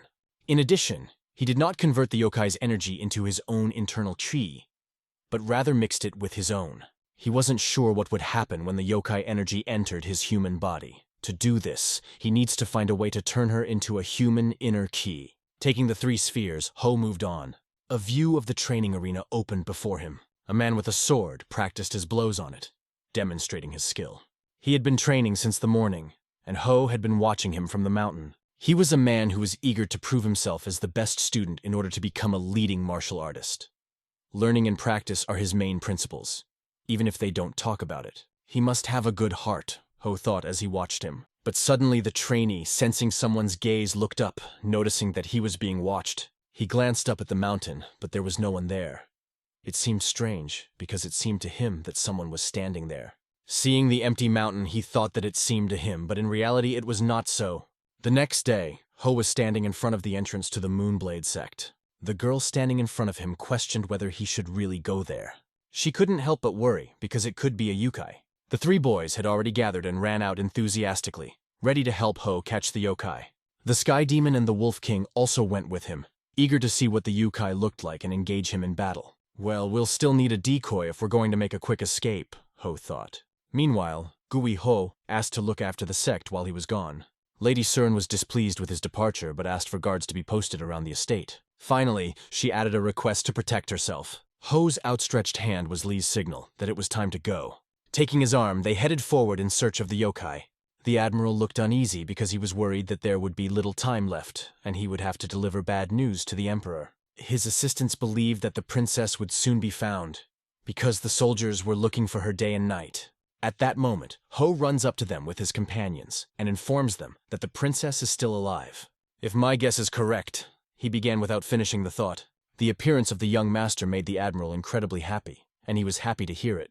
After a while, the Admiral ordered to withdraw all the soldiers from the forest, as they would only interfere.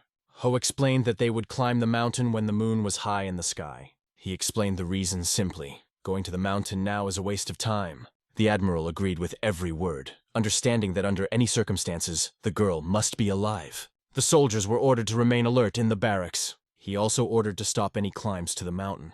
The Wolf King and Kavian saw the soldiers as ordinary human masses. However, even they recognized their bravery in the fight against the demon cult. Suddenly, Lee began to smell a strange smell. He stared intently into the distance, in the direction of the mountains, and felt that there was something there.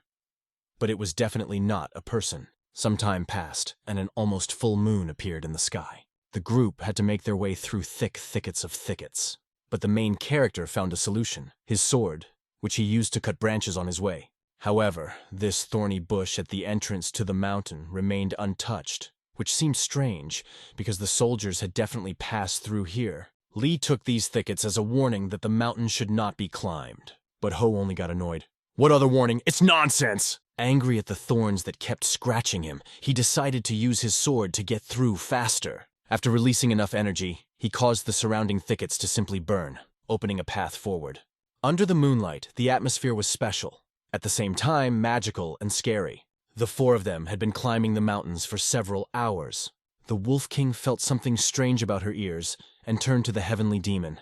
But he replied that it wasn't just her ears that was strange. The whole place was abnormal.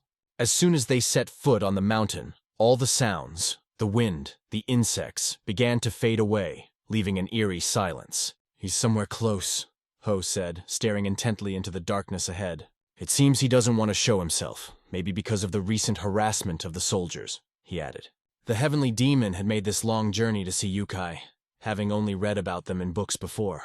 The sky demon lit a fire in his hand, ready to personally draw the Yukai out of the darkness with his flames. Ho warned him, "The women he kidnapped and the princess are probably somewhere on the mountain. Unless your plan is to burn the mountain down with them, keep to yourself." The flames on the heavenly demon's hand faded. Ho went ahead and asked everyone to wait for him here. He came up with a plan to lure the Yukai with bait.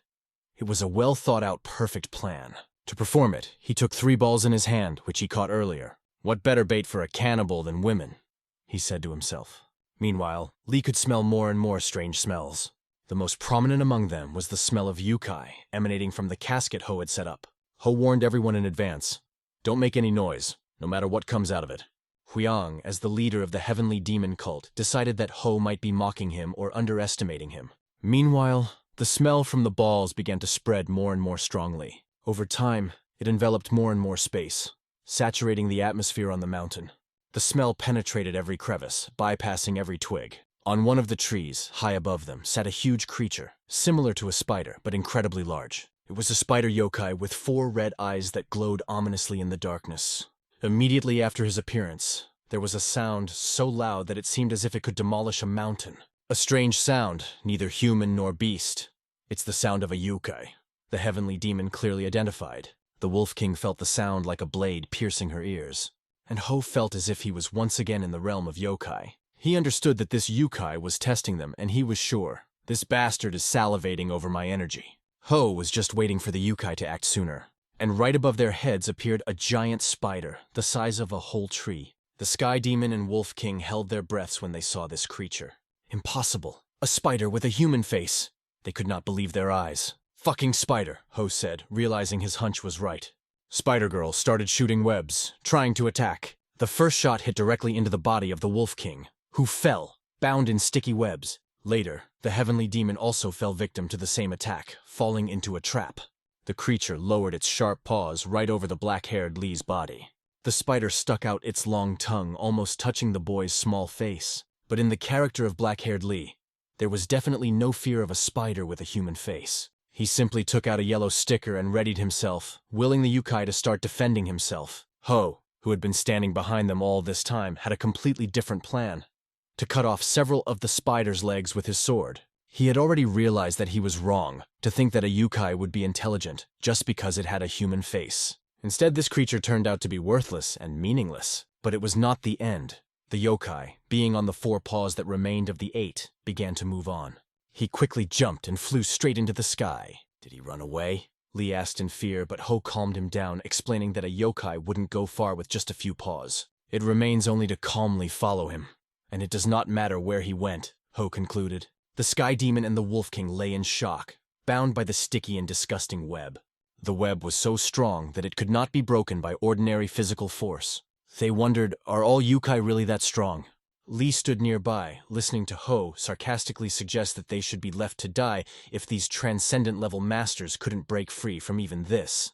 Meanwhile, the yokai running away was so frightened that it left behind a trail of thread. However, this thread might lose its usefulness on the mountain, so Ho decided to pursue it, targeting the energy left on it. Lee pulled out an interesting blue sticker and began to prepare a talisman to track the yokai's energy. Folding his hands under his chin, he activated the formation.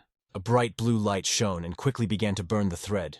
The flames spread in the direction where the thread lay, lighting the way. "You have finally become a true shaman," Ho praised. It was time to move on, and they ran after the blue light. Meanwhile, the yokai sat on top of the mountain trying to find salvation. He considered these people a real curse, because they were ready to do anything to take stolen women from him. The yokai felt the power of his pursuers, and was sure that he would not fall into the same trap again. At that very moment, the yokai saw a blue light in front of him. The fire was getting closer and closer, and the yokai couldn't figure out what the blue flames were. As the flames got closer, a blue sword appeared that seemed to emerge from the fire. Immediately, the rest of his forelegs separated from his body, falling down. Ho threw his sword with such precision that he didn't miss even a millimeter. In response, the yokai released a poison into the air that dulled Lee's sense of being nearby. It became clear why the soldiers could not find it. This poison confused even experienced searchers.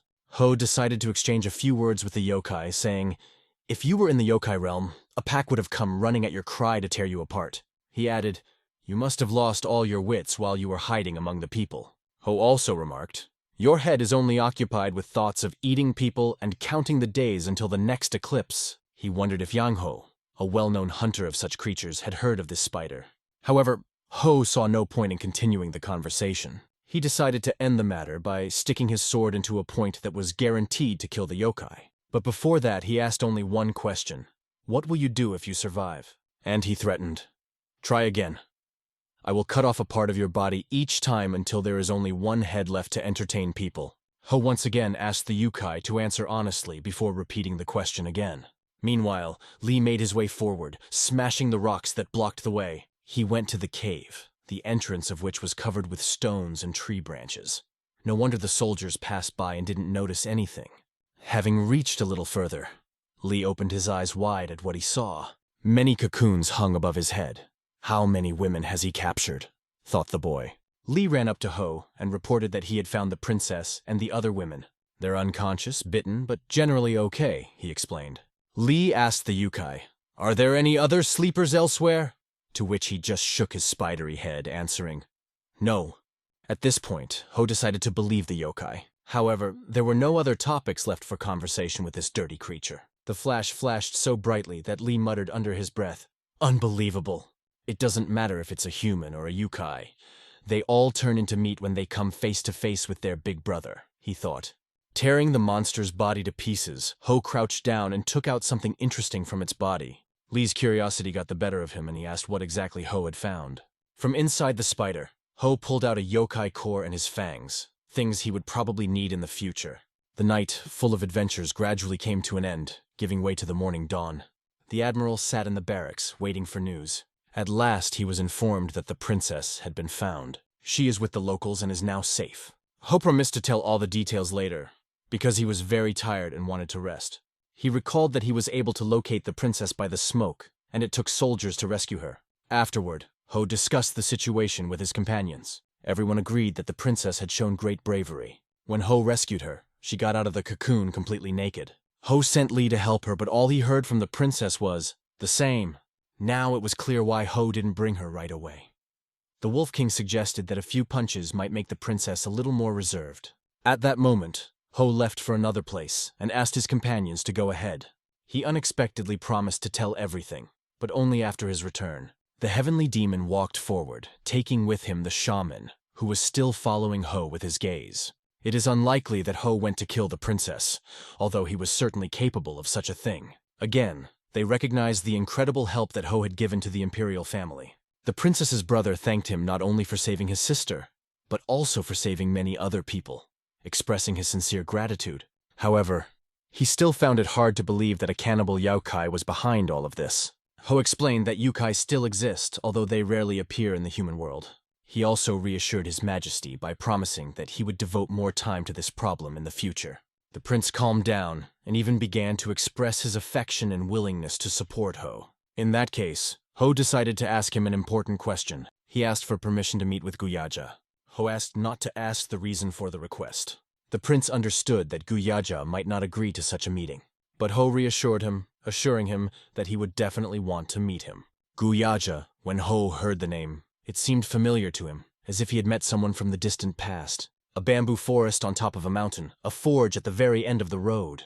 That was where Ho was heading now. He was looking forward to meeting her, to find out if she really was the person he thought she was. Some time passed, and Ho finally approached the forge. His approach was confirmed by the smoke coming from the chimney. The loud banging of metal also gave away the place where the blacksmith was working. Ho watched carefully as the blacksmith tested the heat of the metal. Seeing how red it became, the assistant in blue approached the master and reported, "His Imperial Majesty has sent someone to you again." The master sighed and repeated once again that he asked to reject such requests. But the assistant noted that this time the boy was too persistent. At that moment they heard a sound near the door, much closer than they expected. The master indignantly remarked that this was probably why the assistant was not showing progress. He went to the door himself to see who was behind it. Opening the door, he warned, "If you have come to waste my time, leave immediately." But in a second, the master froze, unable to utter a single word. All because of the sword hanging on Ho's belt. It was exactly the sword he had been looking for a new owner for a long time. Now the master understood. In front of him stood the Moonblade. A broad smile appeared on the blacksmith's face. His gaze was filled with memories that had been swirling in his head for a long time, as if waiting for the right moment. Ho remembered how this master once offered to break his sword and use the shards as a mirror. Was he not asking forgiveness for his sin when he offered it? The blacksmith fell to his knees, thanking Ho for visiting such a worthless person as himself. Now the master seemed to understand who was standing before him. He sincerely apologized for not immediately recognizing his master, Ho. After a while they sat talking, and the blacksmith told how the shamans often asked him to make swords, and once he even agreed, making a few for them. It was because of this that he settled here and engaged in his favorite business. He even heard that Ho ascended and became immortal. "Everyone thinks so," said the blacksmith.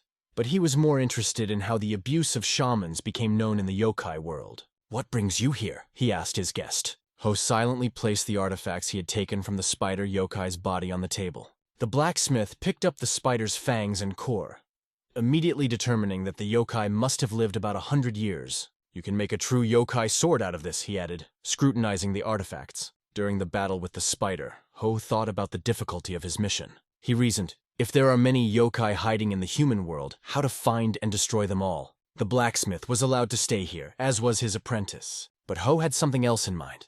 Not only could there be many yokai, but they could also be very strong.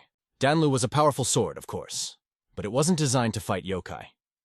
The blacksmith agreed to make a sword capable of cutting them deeper and stronger than Danlu. He only asked for a week to do this, promising to create a sword that Ho would definitely like. But then what does Django do if yokai are already roaming freely in the human world, and have even kidnapped a member of the imperial family? Ho thought. Did he become so irresponsible when he got his position? Instead, the blacksmith said that he had heard about major changes in the yokai world. The changes began after Ying-ho's disappearance, and 300 years have passed since then. This news stunned Ho. It seemed impossible for him that 300 years had passed, since he had only lived 10 as a human. Why such a time difference? Is it causal in any way? The blacksmith sadly noted that it had been 3 centuries since Ho had left this world. But Ho, unlike the blacksmith, did not care about this, because now the changes in the yokai world no longer have anything to do with him. Such an indifferent answer impressed the blacksmith even more. But all that Ho had come here for had been accomplished. He achieved his goal and did it flawlessly. The blacksmith wished him a good journey, and Ho went on. When Ho left, the blue-clad assistant asked the blacksmith, "They say Moonblade is an unsurpassed martial artist, but he's just a human. Why do you bow your head to him?" The blacksmith sternly asked him to follow his words. "He is the one who ruled the world of yokai long before we were born. He commanded even the great yokai like dogs. And even the celestial immortals were afraid of this 9-tailed fox," the blacksmith added. The assistant's expression changed when he heard that it was the 9-tailed fox. But the blacksmith did not continue the conversation, saying, "It's time to pour coal into the furnace and light the fire. We need to work day and night to create the best sword to battle the yokai." A week passed, and Ho stood wide-eyed, amazed at what he saw before him. In front of him was a sword made specifically for fighting yokai. The blacksmith gave it the appearance of a normal sword, so that it would not attract too much attention. It was so light that even a woman could easily use it. Ho jokingly raised the sword to the blacksmith's neck. "Master, why are you doing this?" asked the blacksmith, falling to his knees, sure that he had done something wrong. It was just a joke on Ho's part. That was how he expressed his joy, the joy of the fact that the sword he held in his hands really pleased him. As for payment, Ho tossed the blacksmith an interesting little box. The blacksmith caught it but could not understand what it was. Inside was a pill that contained the remains of these yukai, a gift left over from Ho's presence in the human world. The blacksmith shouted that he could not accept such a valuable thing, but Ho insisted, giving it with no intention of taking it back. The blacksmith was incredibly happy, and, standing with the student, told that in exchange for the sword he had received a much more valuable thing. His condition could be described in only one word: I am happy. He also warned his disciple not to tell others that Master Ho had returned in human form. The apprentice, although he had mastered the blacksmith's craft for a long time, was quite clever. He understood very well that the master was worried that Ho would not harm him if anyone found out about their meeting. The blacksmith himself avoided meeting certain people because he felt that it could bring trouble. However, the assistant in blue warned the master, "If you continue to postpone the meeting, you will eventually die in agony." He explained, "Those asking for a meeting look adamant. If you refuse them, they will kill me soon." Meanwhile, Ho was preoccupied with other thoughts, trying to figure out how to find all the yukai in the human world. The blacksmith chose not to inform him of this, as Ho had made it clear that the affairs of the yokai world no longer concerned him. The only thing left for the master was to offer the apprentice to temporarily close the forge and wait a little. At the same time, in the Moonblade sect, everyone who had gathered stared at one point on the floor, stunned by what they saw. It was an ordinary-looking sword, but it radiated strange energy. "It's made from the core and fangs of that spider.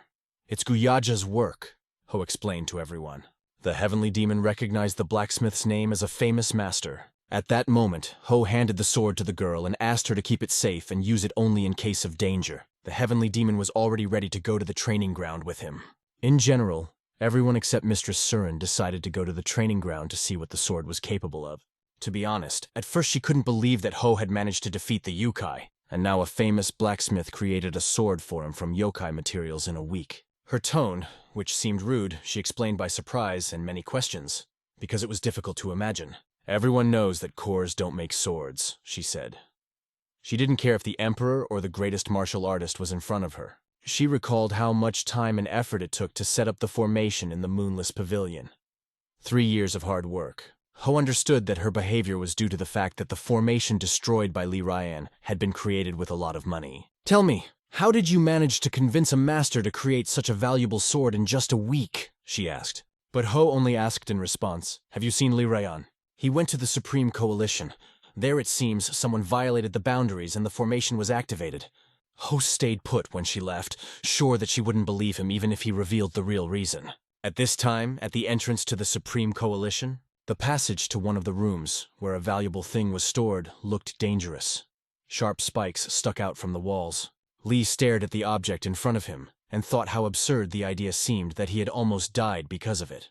The shaman, standing next to him, called Lord Manhwa a brute and looked completely indifferent. The lord himself slightly opened the door to the storage room, because it did not look at all like before. He would not have taken a single step inside if he had known that such dangerous devices were installed there. Continuing his indignation, he called their creator even more terrible. But Jin was more interested in why the lord entered the forbidden place. "Why did you even come here unannounced?" asked the man in yellow. "This is about the cooperation proposal I sent you earlier. Are you interested in this question?" answered the lord. "Since there was no answer for a long time, I decided to come personally," he added. Jin explained that the proposal was still under consideration, and noted that the lord acted in an old-fashioned manner, and often neglected caution. But the lord assured him that there was no reason for fear, for he had sent the proposal personally. "You don't trust me?" asked the lord, to which Jin only laughed and replied that it was impossible because they had known each other for many years. Jin explained that it was a huge project that involved Murim, the imperial court, and trade alliances. He noted that extreme caution is needed before such a step. The lord ignored all of Jin's explanations.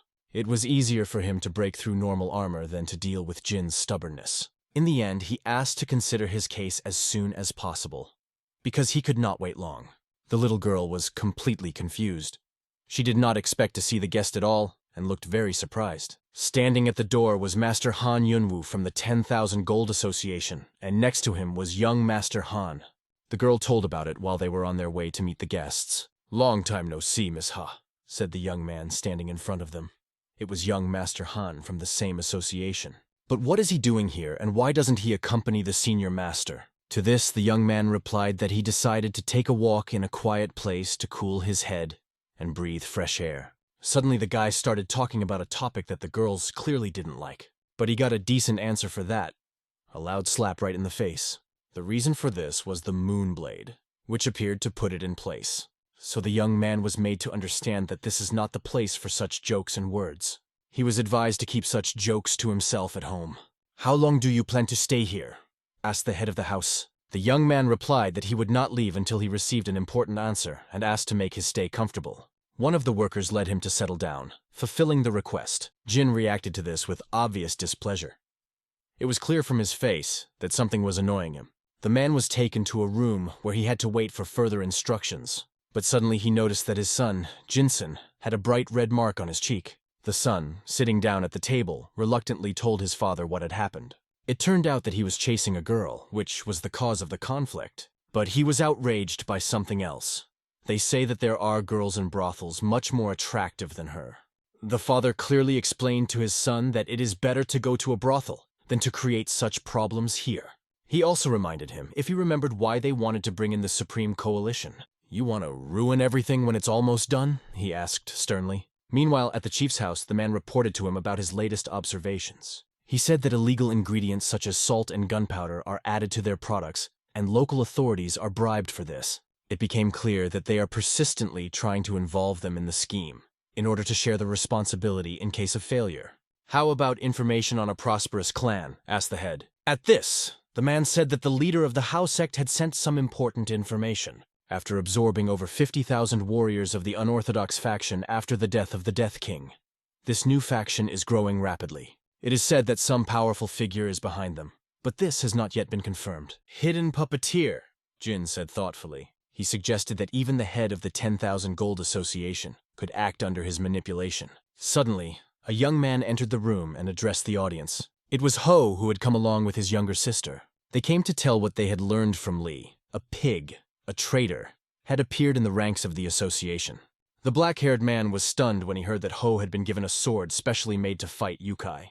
Ho explained it simply. "I don't know when the next yokai will appear, so it's best to be prepared and have at least some weapon to fight them." Lee finally understood why Ho took the corps and clans after the battle. After his encounter with the Spider-Man yokai, this question remained in his mind. Has Ho met yokai before? Lee thought. After all, even if he knew about them from shaman books, Lee could see that Ho already had experience in battles with these creatures. With a slight smile, Ho prepared to tell something important. He admitted that he had been meaning to tell the truth for a long time. He had once been a yokai himself. "I was the king of the yokai world, crossing the 3 worlds, shaking the heavens and the earth, and even the immortal gods trembled before me." The kid just stood in front of him, trying to find words, but he couldn't utter a single sound. Suddenly, the room was filled with loud laughter because the little one thought that Ho was just joking. King of the yokai world? It was so funny for him that he couldn't hold back. Ho knew the kid wouldn't believe it, but it still threw him a little off balance. Meanwhile, in the Moonblade sect, one of the men was relaying the latest data on a thriving clan, holding a document in his hands. "This information is worth discussing," he said, handing it to Miss Saren. She opened the document and began to carefully read its contents. The Heavenly Demon heard about the prosperous clan for the first time and became interested. Saren explained that it was a new clan that had absorbed almost half of the members of the Death King's unorthodox faction. Their rapid growth caused concern. Back to Ho, she added that the clan was also involved in the smuggling business started by the 10,000 Gold Association master. Ho's father questioned why the association continued to ask for his cooperation with such a reputation. Saren replied that according to recent information, a prosperous clan is trying to absorb the Green Forest faction and has already recruited their leaders. "And if this is more than just a rebellion of the leaders, then Jagavan is definitely not easy right now," she said. "And how strong is this clan?" came the question. Saren explained that the clan had gathered more than half of the warriors of the unorthodox faction. The Heavenly Demon remarked that it had been a long time since he had encountered such an opponent that was fun to defeat, and he would even regret it if they died too quickly. After these words, he and Moonblade exchanged enigmatic smiles. After a while, the Sky Demon and the Moonblade charged forward, deciding to start by destroying the prosperous clan. They realized that Father had probably intuited that the 10,000 Gold Association master intended to use him, but was still hesitant because of their long-standing friendship. Ho decided to force the master to leave the scene voluntarily, but in order to do so, he needed to find out how he was connected to the prosperous clan. The Heavenly Demon felt that if their goal was only to save Lee Jagwan, It would be too boring. He was only goading Moonblade into offering him even more ways to amuse himself.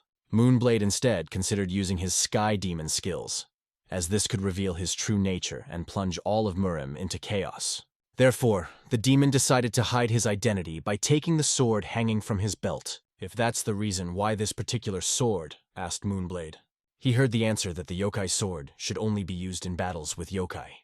A masterpiece sword should be multifaceted in its capabilities, Demon added. Moonblade doubted that the Sky Demon could handle him properly. They ran up to a small village that was located on top of a mountain. On their way appeared a giant gate that looked majestic. At the entrance stood 2 guards, whose faces were as stern as real guards. And in the distance, among the fog, 2 figures of people could be seen, who were discussing, "Shall we destroy them completely or only warn them?" The guards ordered them to stop and sternly asked who they were and what business they had with the prosperous clan. The boys quickly decided how to proceed, and without hesitation went on the offensive. They asked the guards if the leader of the prosperous clan was inside. "Looks like we're already being talked about," one of the guards chuckled, while another added, "No doubt about it. Even crazy people come here to disrupt order." But, unfortunately for the guards, these lunatics turned out to be extremely skilled. Without even using a sword, the heavenly demon knocked both guards to their knees in one move. After that, he thoughtfully asked himself, aren't they too weak for guardians? They probably drew their swords precisely because their leader was inside. It was time to open the gate, and the heavenly demon took it upon himself. When the gates opened with a roar, several dozen armed soldiers appeared before them. "What is going on here? And who are these people?" shouted the surprised guards. The heavenly demon was even a little saddened. For an organization that has absorbed half of the unorthodox faction, this is a very modest number of people. Meanwhile, the crowd got angry and ordered to capture the uninvited guests. "How dare they show up here without fear?" shouted one of the soldiers, and everyone rushed to the attack together. There was only one thought in Moonblade's head: to capture the strongest and interrogate them. The heavenly demon also sought to find the main opponents as soon as possible. Teeth and blood splatters were already flying in the air, flying in different directions. From the looks of it, these enemies won't hold them back for long. It's only a matter of time.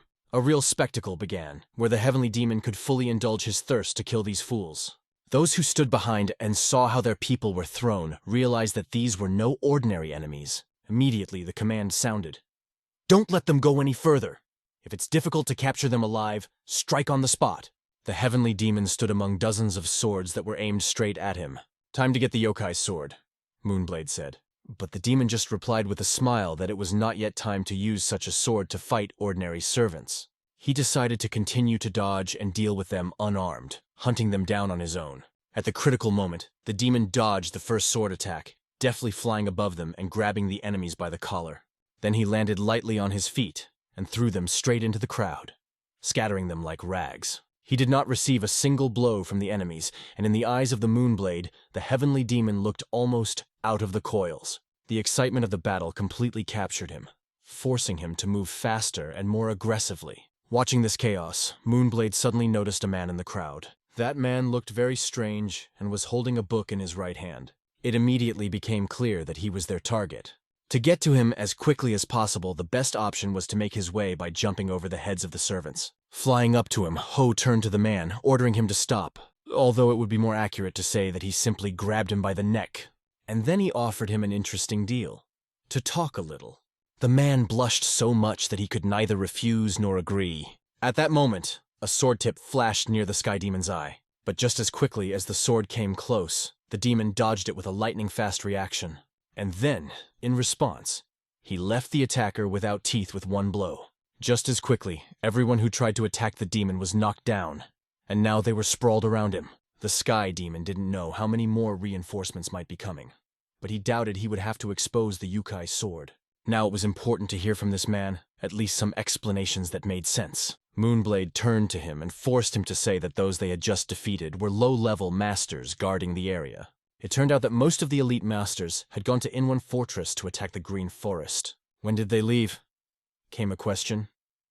2 days ago, the man answered. 2 days, so the battle must have already started, Moonblade suggested. But those who did not make it will simply die, he added, explaining the situation. At the same time, it became clear that it was necessary to act quickly, and they immediately set out. Finally, Moonblade told the man that those who went to attack the Green Forest were unlikely to survive the day. counting on his intelligence. He hoped that the man would understand the seriousness of what was said. Before leaving, he also warned, "You better think about how to save your own life." The fire engulfed the houses on top of the mountain, sending thick smoke into the sky. Numerous corpses were lying on the stairs. Chaos and death reigned all around. In one of the houses, they were trying to solve the riddle. How did Han Yunwoo, this vile trickster, manage to finance all this? If the situation does not improve, and the intervention of the imperial family becomes inevitable, the Supreme Coalition will have to be involved. Moonblade understood this perfectly, but he could not understand why his father was so persistent in offering to cooperate with them. Before, he had planned to just let the bastard go, but now he decided that none of them would get away with it. However, the man did not believe that Zhongwan, a clan leader who had reached the level of nobility, would be such an easy target. Besides, it was too risky to just show up and hack someone who worked for the imperial family. Perhaps it would be more correct to report directly to the emperor about this situation. After all, the Moonblade was not just someone, but the emperor's martial arts master and a third-rank grand mentor. When he spoke about his status, the man's jaw literally dropped. The blade then ordered him to show him where to go to deal with the prosperous clan once and for all. The man, sitting on his knees, perfectly understood that he had contacted the wrong people.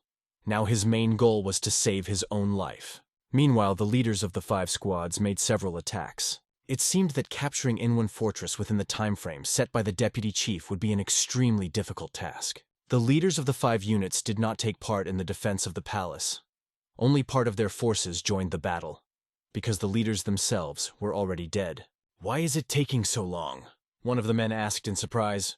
Meanwhile, the battle continued, painting everything around in a bloody red color. This color only appeared from the blood that poured here without stopping. This only fueled people's hatred for each other even more.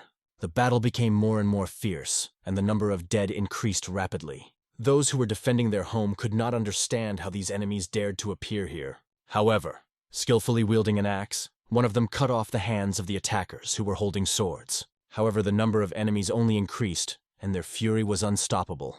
They were outraged that all this was happening because of one bandit. The man standing behind explained that this thug was the former leader of Aso's gang, Li Jiangwan. Although he was similar to the leaders of the 5 squads, his skill with the axe was beyond that of an ordinary master. In addition, the actions of his men who followed orders were reminiscent of disciplined soldiers during an assault, which made fighting them even more difficult. Despite the difficulties, the attackers could not afford any delays. They continued to make their way to Yingwang Palace, trying to catch up with the deputy chief's arrival. The heavenly demon hurried with all his might, putting all his might into each step. He ran, trying to be in time to protect someone important to him. The leaders of the prosperous clan communicated only through close assistance, but the head of the clan loved solitude so much that he built a residence in an isolated area of the capital. Moonblade looked curiously at the man in front of him, waiting for him to start treating him with respect. For this man, meeting the head of a prosperous clan was like meeting a pathetic mean rat. Moonblade sarcastically asked to be called Rat instead of Head. "Rats like dark, hidden places where no one will notice them," he said with a smile. He got down on one knee and picked up some stones. With a flick of his thumb, he tossed them into the air. The rocks hit the walls loudly, creating a chain reaction. A hieroglyph written in blood was visible on one of the walls. At that moment, a carefully disguised body began to separate from the rock. The stones, bouncing back, carved a hieroglyph right on the man's head. Immediately after that, another body separated from the same rock. A total of 4 people fell to the ground with pierced heads. Moonblade thought there was only one rat hiding there, but there were more than he expected. After that, they went further to the cave, where a loud stream of water could be heard.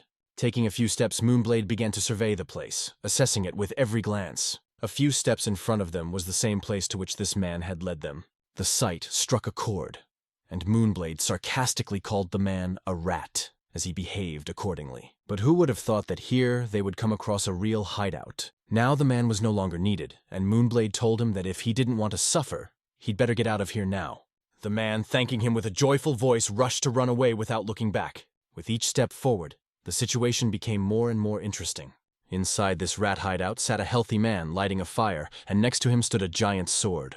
"I told you not to come without permission," he said, feeling someone's presence behind him. The atmosphere of the place was reminiscent of a Lviv town, as if he was trying to recreate the feeling of home, so as not to miss being away from him so much.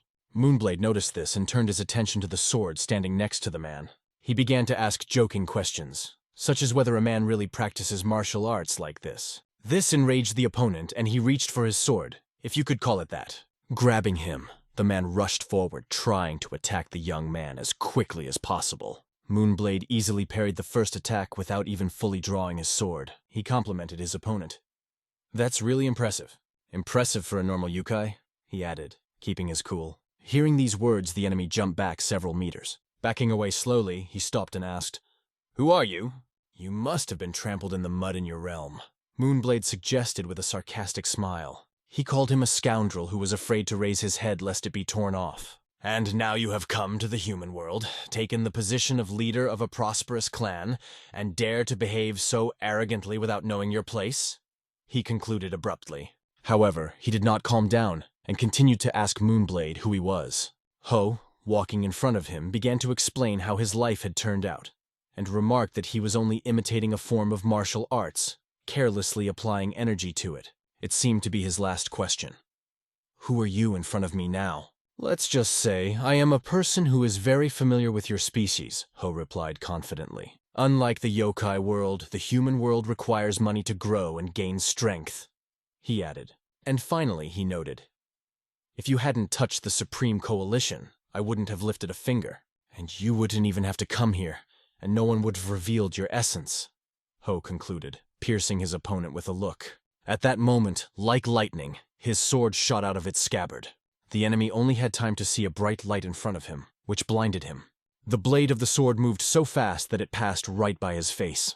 After that, Moonblade calmly held the sword in his hands, taking his time to attack. He continued to explain, "The worlds of humans and yokai are very different, but there is one principle in common.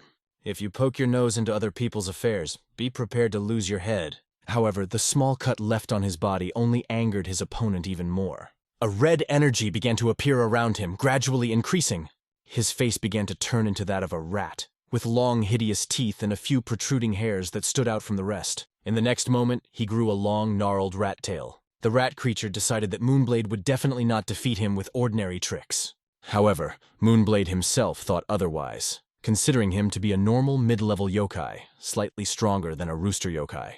The only thing that was curious was how strong the martial arts he practiced were. "We'll soon find out," thought Moonblade, calmly considering the situation. Holding the sword in his hand, he suddenly let it go and the weapon flew straight towards the enemy. Krissa barely managed to bring her sword up to deflect the attack to the side. He understood that although he was able to block the blow, it was nowhere near the level used against the leader of the blood cult. "He seems to have almost reached master level from list 24. The blade weighed in as he continued to analyze his opponent. Although this yokai's energy was imperfect and used internally, it was impressive that he had achieved such strength. Meanwhile, the Moonblade sword flew towards him again, leaving no time to rest. The rat creature jumped up with its legs wide apart and passed the sword beneath it, while securing itself with its own sword. When the enemy knocked back the sword, it stuck right in the ground, forming a small crater. The rat's eyes glowed bright red, reflecting its determination to attack. Krissa rushed forward, thinking that he was flying at the simple man standing in front of him. He screamed furiously, "Die!" moving closer and closer to his target. When he was a few meters away from his opponent, he struck with his sword, releasing a red energy that lifted the stones and sliced everything around. The impact was so powerful that his vault was blown in two. As the dust began to settle, Krissa stood staring at the cut place, amazed at its power. But suddenly behind him there was a sound like a sword rubbing against a stone. "Wow, how much effort did you put into this?" said a voice behind him. It was Moonblade, standing calmly behind and examining his sword, twirling it in his hands. Moonblade began to speak further, recalling that if he had understood more the day the monk came looking for him, he would not kill the monk and perhaps even ask him to become his master. "What a shame," he added. For Krissa, these words seemed like nonsense, and he went on the attack again. At the same time, Moonblade wondered how he could become strong enough to possibly even cut off Tathagata's finger. But something didn't go according to plan for Krissa. The blue glow in the center of his chest started to flare up more and more. Moonblade realized that he had enough jokes and decided to finish off the enemy quickly. He could use a much stronger and more sophisticated technique, but even that would be enough to end the fight. It happened so quickly that Krissa did not even have time to blink and did not understand what had just happened. Martial arts are about delicate handling of pure internal energy. At my level, controlling speed is not that difficult. Moonblade explained. "Those of you who only imitate the movements of martial arts are unlikely to ever be able to understand it. But to my surprise, thanks to you, I gained invaluable experience," he added with a slight smile. "Now, if I meet a yokai who transforms into a martial artist, I'll know exactly how to deal with him." He explained all this to Krisa calmly and clearly, maintaining his confidence. But this scumbag wasn't going to give up just yet. Realizing that Moonblade was only playing with him from the beginning, Krisa decided to attack with all his might, even kicking his sword. Moonblade's hand began to go numb from the strain of holding the sword in the fight. But realizing that it was boring, and not wanting to endure the tension any longer, he threw Krisa back with one movement. Regretting that he would not be able to learn anything more from this opponent, Moonblade decided to move on to the next step. The next part of the ceremony was planned to use a sword technique capable of destroying the heavens. At this moment, Krisa held his sword high above his head. He put all the remnants of his strength into this blow, making one last attempt to win.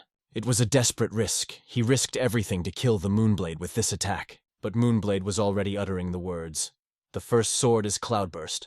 In the rat's hideout, the Yukai rat himself saw a bright blue glow. This glow completely destroyed not only his burrow but also himself, leaving no chance of salvation. After some time, only debris and a few branches lying around remained at this place, and the sword that Krisa was holding in his hands was now stuck in the ground, like a remnant of a past battle. It wasn't worth leaving him here, so Moonblade went to the weapon. Taking the sword in his hands, he realized that it was nowhere near as strong as the Blood Demon's weapon. This Yukai used a plain old sword with nothing special, but in the matter of internal management, this Krisa was undoubtedly a strong master. Although this is not surprising. He was a yokai. Krisa's head was already burning, gradually dissolving in the air. No matter how well he disguised himself as a human, Moonblade had a hard time believing that his servants hadn't noticed his true nature. Judging by how difficult it was to find him and connect him to events, he was most likely the vice leader who handled all communications. The time was approaching evening and the darkness began to thicken around. Moonblade followed the muddy tracks of the battle, as if picking up the fragments of this story. Only icy coldness was reflected in his gaze. Moonblade was getting closer and closer to the gate, in front of which lay a pile of dead bodies. Everything was covered in blood, and a thin red trail ran down his face. Against the background of the burning fire stood the giant Lee, waiting to see who would be his next opponent. He held on to the last, although 70% of his men had already died, and the rest had fled, betraying and leaving the fortress. The enemy commander could not understand why Lee was still standing and what he was trying to prove by being alone. But Lee knew this battle was doomed from the start. He was only grateful that they had fought side by side with him up to this point. If dying together means loyalty, why did they all stay alive? He thought aloud. Hearing these words, the man with a scar on his face just waved it off. "Don't talk nonsense." Another man behind him remarked that Lee was a very interesting person. It was the vice leader who asked Scar why he had decided to spare him. "As soon as I got up the mountain, there were bodies scattered everywhere. Those pathetic bandits destroyed quite a few of our elite warriors. If you really were their leader, then your skills are too valuable to kill you," he added. The vice leader offered Lee more than he deserved, to join the main forces and benefit them. But all Lee heard was, "If you don't want to die, become our dog." In response, he warned, "Even if you feed your dog well, sooner or later it will become your food." Lee had already come to terms with his death and was ready to decline the offer. However, the vice leader warned, "This is his last chance. Give me your head, and maybe I'll think," he stated coldly. The vice leader realized that Scar had not spared Lee out of mercy, but simply couldn't handle him. With a good understanding of human nature, he reached for his sword, and one of his seemingly blind eyes suddenly glowed red. At the same moment, he rushed at the giant, who was standing with a shield in his hands. The shield flew into the air, and in a moment only half of it remained. At that time, the heavenly demon could not believe his ears. "How come the green forest isn't here?" he asked the man standing in front of him. It turned out that this is a completely different mountain, not Inwan, but Samyang. It is logical that there could not be a forest there, because it is located on another mountain. Curse, the sky demon thought. He had not been to the Central Plains for so long that he had completely lost his sense of direction. "And where's the mountain I'm looking for?" he insisted. "About 50 kilometers in that direction," the man pointed. It turned out that the heavenly demon had already run past, having been right there not long ago. Thanking him for the information, he turned and headed back. The man was amazed because the demon was moving so fast it was as if it was flying. "But this is a dangerous place," He should watch out for himself, he thought as he watched the receding figure. A fierce battle was going on in this place. Lee fought for his honor, holding the axe as long as he could. But everything became much more complicated when an extremely strong opponent entered the battle. From the first blow, Lee received deep wounds on his arm, from which blood flowed profusely. He dreamed of returning to the Moonblade sect to continue his training and become stronger. At that moment, Lee was looking at his end and thought that life was already over. The vice leader was approaching, explaining that it was time to die, as befits a pathetic copy of a human. As he got closer, he only called Lee a human form. Swinging his sword, he tried to cut off his head with one blow. Lee didn't even try to dodge and sat with his head held high, ready to accept his fate. But suddenly, another sword appeared in the path of the vice leader's sword. This sword cut through the enemy's weapons with ease, and he was followed by the head of the one-eyed leader, which smoothly separated from the body. She did a few spins in the air before she began to fall down. Right in front of the soldier's eyes, the head fell to the ground and rolled on the bloody ground. Lee lifted his head and saw a new hope before him. In front of him was a heavenly demon that appeared to protect him. "Did you personally come here worrying about someone like me?" This thought flashed through Lee's head, but it really was like that. The heavenly demon appeared for him. Using his sword, Demon simply swiped without the use of techniques, and the result was impressive. Hearing laughter behind him, Lee turned around and asked, "Why did you laugh so hard?" And then he added, "Did you give up so quickly?" "Of course not," Lee answered with a smile of all 32 teeth. He picked up his axe again, explaining that he was just catching his breath. Although his training period was short, he was ready to show the heavenly demon what he had managed to achieve thanks to him. But his words became slower and quieter. In the end, he just couldn't take it anymore and collapsed onto his back, falling right in front of the heavenly demon. "What a fool," thought the demon. "It's already impressive that he lasted this long. A prosperous clan has been wiped off the face of the earth, and even if one of them escapes, where do they turn? Even if they're lucky enough to get out of here alive, how many of them will start with a clean slate?" The heavenly demon wanted to convey a simple truth to them. Instead of wandering around the plains spreading evil, it's better for them to die here. But his attention was drawn to the suspiciously burning head of the clan leader. After a while, news spread across the plains that the prosperous clan had been completely destroyed. In addition, the deputy chief was also defeated along with the elite warriors who set out to capture the Green Forest. "Is this the handiwork of the Moonblade?" they asked themselves, and everything pointed to the fact that it was him. Everything happened much faster than even they themselves expected. Now there was a new question. What to do with the head of the 10,000 Gold Association in Zhongwanpyong? If Moonblade did it, then these two would clearly be his next target. "Lately the Celestials have become much more attentive," remarked one of the attendees. "It is better not to attract their attention and not to send assassins," he added. "So how to act?" asked the man standing behind him. To this he replied, "I will decide what to do myself." He only clarified where the head of the 10,000 Gold Association is currently. Meanwhile, at the gate, the guards and another man were waiting for someone, but no one came. They had already begun to think that he would return only in the morning, and decided to close the gate. But then, they heard the sound of a stick hitting the ground. A figure was approaching them, which attracted their attention. When this person came closer, the guards immediately said, "The Supreme Coalition is closed. If you have business with us, come back the day after tomorrow," they added. He only came to see the 10,000 Gold Association Lord, but he was warned that outsiders were not allowed to enter without permission at such a late hour, and repeated these words once more. "If you would state your name and where you are from, perhaps I would pass your request on to the Lord," said the guard. However, this did not bother him. The only thing that mattered was that the Lord was here. In a moment, the guards were finished, and the way through the gate became free. He put them to sleep, because he planned to quietly meet with the Lord and just as quietly leave. At the same moment, a couple of other guards were walking down the street. They were met by an old man who could tell them some fairy tale, but the guards were saved by a corner that was covered by a thick shadow. The man hid behind this corner and waited for them to pass. Only then did he come out of hiding, remaining unnoticed. Then he continued to walk straight towards the Lord, and when he reached the right place, he put his hand forward. He began to use the formation of the Dorim clan. The Supreme Coalition hired a shaman from this clan to create this formation. Such flawless and powerful technique was beyond the reach of even many shamans from Dorim. Several cards illuminated by blue light began to circle around him. Then he slammed his pick on the ground. This created a sphere around him that gradually grew larger. Inside this sphere, he was protected from the yellow electrified glow that was raging outside.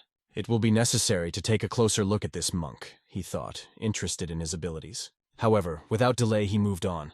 He approached the man he was looking for to find out about the Lord of the Supreme Coalition. It's only a matter of time before he surrenders, the man explained. Though it might take a little longer than we expected. The destruction of a prosperous clan allowed the hooded man to agree to give more time. He handed over a fake ledger that made it look like a Lord of the High Coalition ran an illegal trade in salt and gunpowder. Give it to Zhong. He will take care of the next steps, he said. The other man was frightened because he understood. This was no longer just the use of the Lord of the Supreme Coalition. It looked like an attempt to get rid of them completely. The hooded man continued to issue orders and explained that it was either necessary to establish a monopoly on a few minor goods or allow the 10,000 Gold Association to absorb everything under the Supreme Coalition. This remark about the 10,000 Gold Association and the Supreme Coalition surprised the man quite a bit. Having finished the conversation and finally decided his affairs, he calmly went back. Approaching the gate, he threw after him, "Fool!" and disappeared into the shadows. At that moment, the man held the ledger in his hands, realizing that he was blinded by money and did not even realize that he had received a poisonous gift. The mustachioed man smiled slyly as he imagined how the Supreme Coalition would soon come under his control. The night gave way to morning, and the dawn brought new problems. The man stood in the middle of the yard, nervously looking around. Suddenly, Admiral Dong Chen appeared in front of him. He had no business with the Supreme Coalition. He had come to see the Lord of the 10,000 Gold Association. At the same time, he ordered his men to search everything around. The man did not understand what it was all about, and his face showed confusion. At that moment, the guards found the same book that the hooded man had slipped to him the day before. Trying to justify himself, he called it just an account book and begged the admiral to return it. But it was instantly discovered that this book was probably the fake one that Governor Zhong had received. The governor has already been arrested and he confessed to everything, the admiral said. In addition, he noted that now they have a real accounting book of a prosperous clan. He sternly warned the man, "If you don't want to be tied up and dragged, you better behave calmly. Where did we go wrong? What did we do wrong?" Such thoughts were raging in the man's head. Who brought all this information to the heavenly court? He thought suspiciously. Meanwhile, on their way by the wall, Ho stood calmly. He had been waiting for this moment for so long, he was in a hurry to see this sight, and now with a wide smile met him. When the man saw that smile, everything fell into place. Moonblade Yin-ho? Was that him? Soon, he was brought to the place where he was to be taken.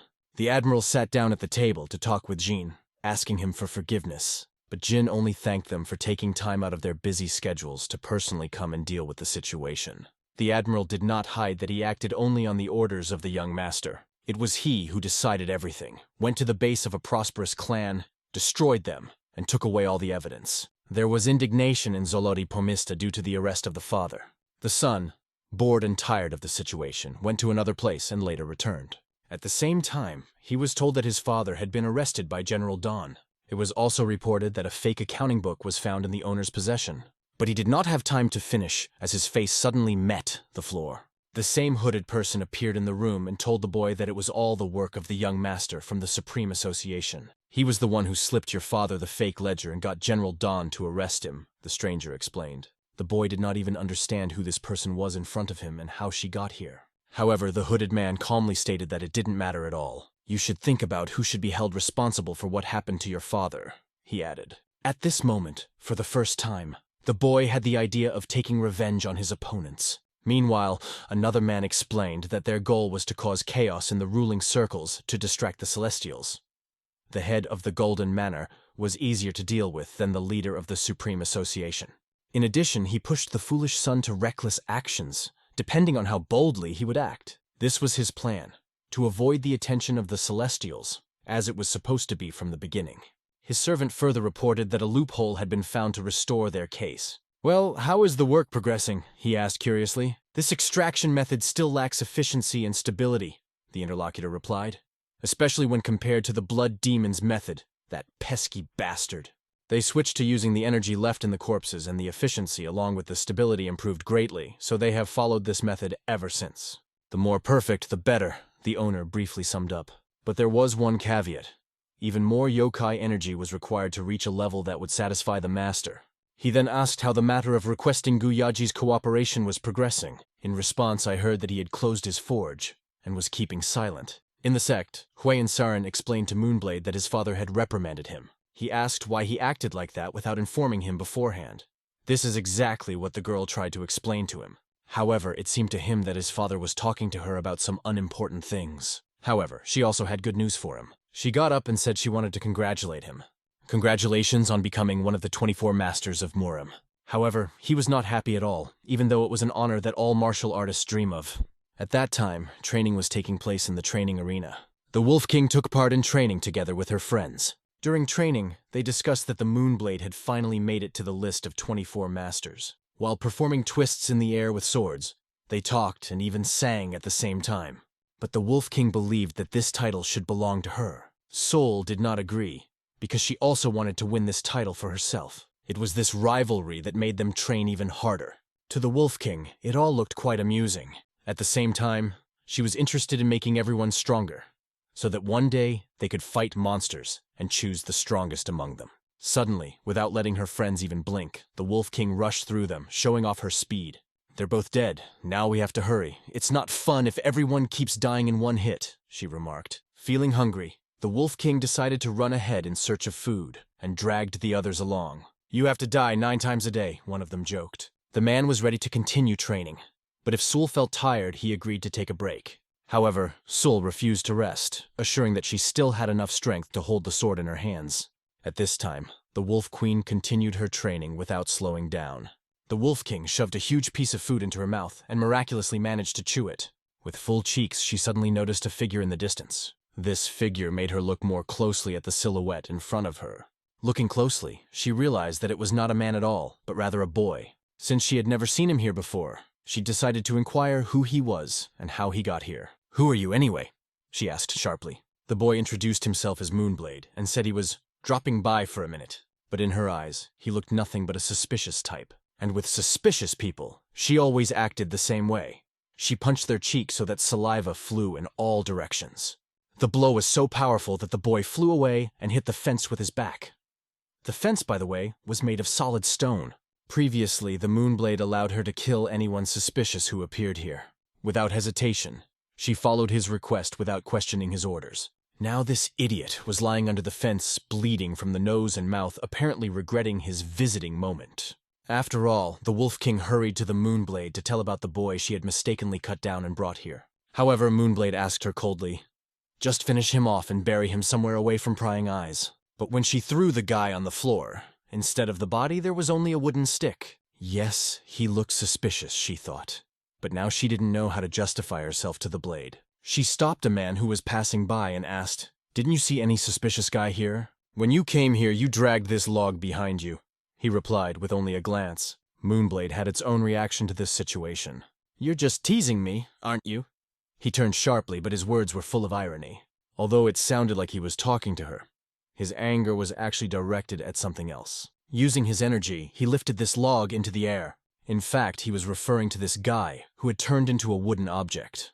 The stick flew straight at the person standing against the wall. The blow came straight to the chest, knocking all the spirit out of him. The log shattered into small chips, and in an instant everything seemed to freeze. Using some incredible technique, the boy suddenly reappeared in front of them. "Is it a ghost?" thought Moonblade. The girls were so frightened that they were speechless looking at this ghostly stranger. At this point, the man admitted that he was amazed at how Moonblade had managed to see through his illusion. Now the Wolf King realized that this boy was the same one she had cut down and brought here. Moonblade became interested in finding out who he really was. "Moonblade, so that's you," was all the boy said in response to his question. The situation became more and more mysterious, and no one could understand anything. The boy began to explain. "I didn't come here to fight at all. I just wanted to make sure the rumors about the Moonblade were true," he said. But now, being in such a situation, it seemed that it would be difficult for him to prove something. "Not necessarily," Moonblade countered. "Depending on your reason for coming, I might just kill you, but it's more interesting to find out who you are first." The man smiled and began to disappear. "Take your time. We will see each other again soon. We will postpone the acquaintance until then." A piece of yellow paper appeared right in front of him, hanging in the air. Black-haired Lee raised his hand to his chin and uttered a quick appeal. Using a shamanic technique, he sealed away the scoundrel. Yellow lightning pierced his body to every cell, leaving no chance of escape. It was clear from their looks that they had met before. The kid threw a sword at Moonblade, and the hint became immediately obvious. Moonblade caught the sword in midair, gripping it by the scabbard. Accepting that they would not meet again, he began to slowly walk towards the stranger. However, he asked him to introduce himself. "It would be nice if you would say your name before you die." The man took these words as arrogance and responded with contempt. "This is the end of you, Moonblade," he said, and began to raise his hand up. Pointing 2 fingers at the seal, he simply tore it open. It destroyed the spell, something Lee had not expected at all when he created it. At that moment, both saw how the stranger began to gradually disappear. Realizing that he needed to act quickly, Moonblade attempted to cut his body in half, but he only uttered one word: rage. What could it mean? It remained unclear. His gaze did not at all resemble the eyes of a man standing in the face of death. The Wolf King appeared behind Moonblade and said in a mocking tone, "Ghostly bastard!" Moonblade was more interested in talking to the shaman, who also found the phenomenon strange. It seemed that in front of them was only a shell to which the soul-splitting technique had been applied. "This is dirty magic," the young man explained, "which allows you to steal someone else's body and move your soul into it." Moonblade listened to him and guessed. Perhaps the owner of the soul is a powerful shaman with evil intentions. Is it someone from the Dorm clan? The little one, swallowing saliva, was going to explain who it really was. But as he looked at his face, he suddenly noticed a small purple lair that appeared above them.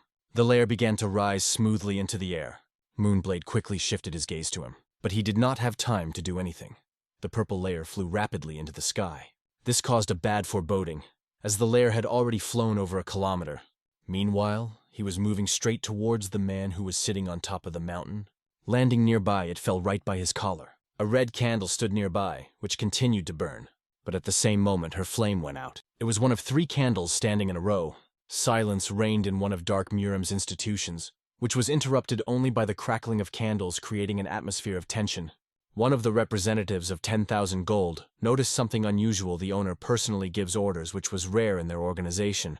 Because of this, when the moment of confrontation comes, they will not make concessions under no circumstances. Their determination will be adamant. But the boy, wary of the situation, decided to find out who was talking about their mission. He was just worried that no one would take the money and disappear from the building. The man, however, explained that their guild always completes the task at any cost. Moreover, if something does not go according to plan, they are ready to even get rid of the client, so he advised to watch your words. The guy in response apologized to explaining that he was in despair and is not able to think soberly now. His voice trembled, and his eyes were fatigued. To prove the seriousness of his intentions, he opened the chest with the money he had accumulated in that night room, showing it to his interlocutors. He even added a little more money to the sum, trying to convince them of their determination and desperation.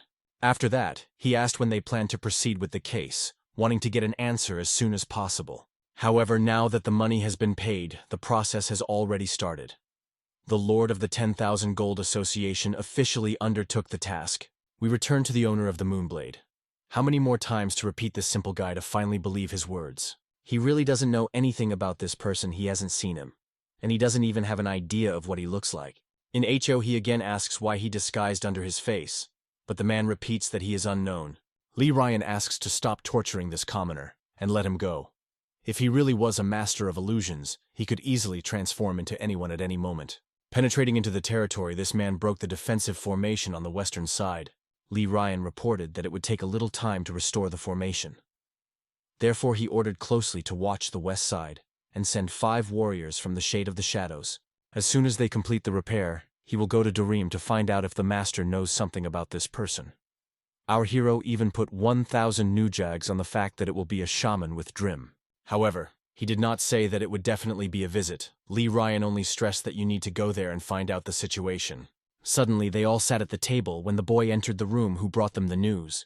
He reported that they had arrived some more than those who wanted to join their sect. One of them enthusiastically exclaimed that it is wonderful, let them come in. But our hero noted that today he does not want to see corpses. Guhus decided to go personally and send that guy back. He ordered him to be brought to the training hall. Ying-ho bet 1,000 yang and made a bet with Li Riang, but he couldn't understand where a guy like him would get so much money. At that time, he suggested putting his master on the con, but he did not have such money. Meanwhile, Guy Puppies practiced with his sword on the training ground. There he saw the guy standing in front of him. The guy introduced himself and said he traveled the world studying martial arts. His name is Dong Jae. He heard that the best techniques could be mastered here and got courage to come to the exam.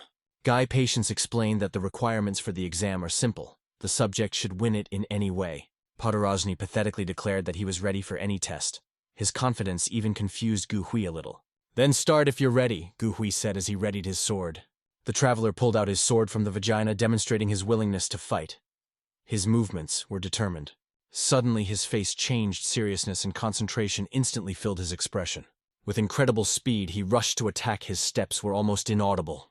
The gun was amazed at the lightning efficiency of his opponent. He barely managed to block the attack using his sword that moved just as lightning fast. In his thoughts, Gu Hui noted that it was an incredibly fast and technical strike. The battle continued, and both opponents showed stunning speed and skill. Suddenly, the sword of the traveler Jin rushed literally a few centimeters away from Gu Hui's face, causing him to become seriously agitated. He wondered how this boy was able to reach this level just by traveling the world. At the same time, Jina's face remained completely immobility, as if he acted on autopilot. But suddenly Jin stumbled. He fell to the ground, exclaiming, "Damn, not this!" He struck the thigh and literally shuddered with pain. Guy Kavi asked if everything was fine with his opponent. Jin apologetically asked for another chance to prove himself. However, the Guhi said that the second chance was here to nothing. The traveler really has a talent, but due to the lack of thorough basic training, his equipment is unstable, so they cannot accept it.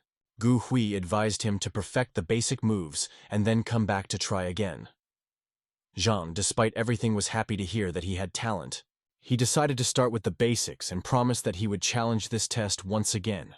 And at that point, Jean left, leaving behind a lasting impression. His figure slowly faded into the distance, but the feeling of his presence lingered in the air for a long time. Guy Puppy silently turned and calmly moved to his office. Going inside, he closed the door and sat down at the table. He looked at the surface of the table for a long time, as if trying to comprehend something. Soon our hero, who watched Jin from the shadow, entered the office. He said he felt that Guy hid his true skills. Jin even pretended to be ignorant while Gu Hui tested his abilities. It seemed as if Jin knew he was being tested but decided to play along, and our hero noticed that Gu Hui gave him a few chances, even showing some on the spot. The hero was convinced that the situation does not look as simple as it seems. But the Guy Patriot could not fully understand the logic of his considerations. At this time, Jin, walking back home, found himself alone with his own thoughts. He approached the outskirts of the mountains and saw an obstacle in front. After looking closely, he realized that it would be extremely difficult to go this way. Huge mountains and deep valleys rose ahead. Reaching the edge of the cliff, Jin threw his sword aside. Below, in a narrow canyon, he saw people who seemed to be waiting for him. They discussed when there would be the best moment to strike. At this point, Jin's face, which had not expressed any emotions before, suddenly changed. He went down, explored everything he needed, and decided that the best time to attack is this night. The evening has come and the darkness began to wrap the world around. The warriors set out on their mission, moving quickly and cautiously. Their purpose was to capture the sect of the Moonblade and put an end to its existence. They planned to destroy everyone who was there, doing it as their duty. When they climbed through a high fence, they were surprised. To their surprise, the territory of the sect was much larger than they expected. However, despite this, they continued to move forward, not knowing what danger was waiting for them. Once in the inner court, the warriors rushed forward, knowing exactly the direction of their actions. Their primary task was to find the right place to regroup and simultaneously attack one of their goals. Since their victim was a great master, attacking him was too risky. Their entire brigade began to form battle lines, clearly assigning roles. They moved forward, heading towards the sect's central building. However, they had no idea that Gu Hui was closely monitoring their actions. He watched their every move carefully, knowing exactly what they were up to. At this point, at the foot of the mountain, Surin began to talk about her youth. She remembered her father, the head of the Chao clan, once sent a killer from Guild of Assassin. This murderer was not someone else than the vice head of the guild lord Gu Hisvi from the Shadow Detachment. Our hero listened to this story with indifference, but Sol Huan opened his mouth wide in surprise. Surin revealed that Lord Gu Hui was a prominent assassin known by the nickname Ghost Killer. It was rumored that if someone disappeared without a trace, it meant only one thing: a ghostly killer came behind him. If all had gone according to plan, Father Surin should have been found dead cold and motionless at dawn that day. His death was to be the result of an assassin hired by ruthless enemies. But what happened then? Sol Huayan asked with interest, not hiding his surprise. The thing is, continued Surin, that Gu Hikvi hid his blade at his own will. My father would have suffered from illness then and would not have lived for a long time. The father hid his ailment, and the enemies who wanted his death knew nothing about his condition. It was because of this that they turned to the Guild of Assassin.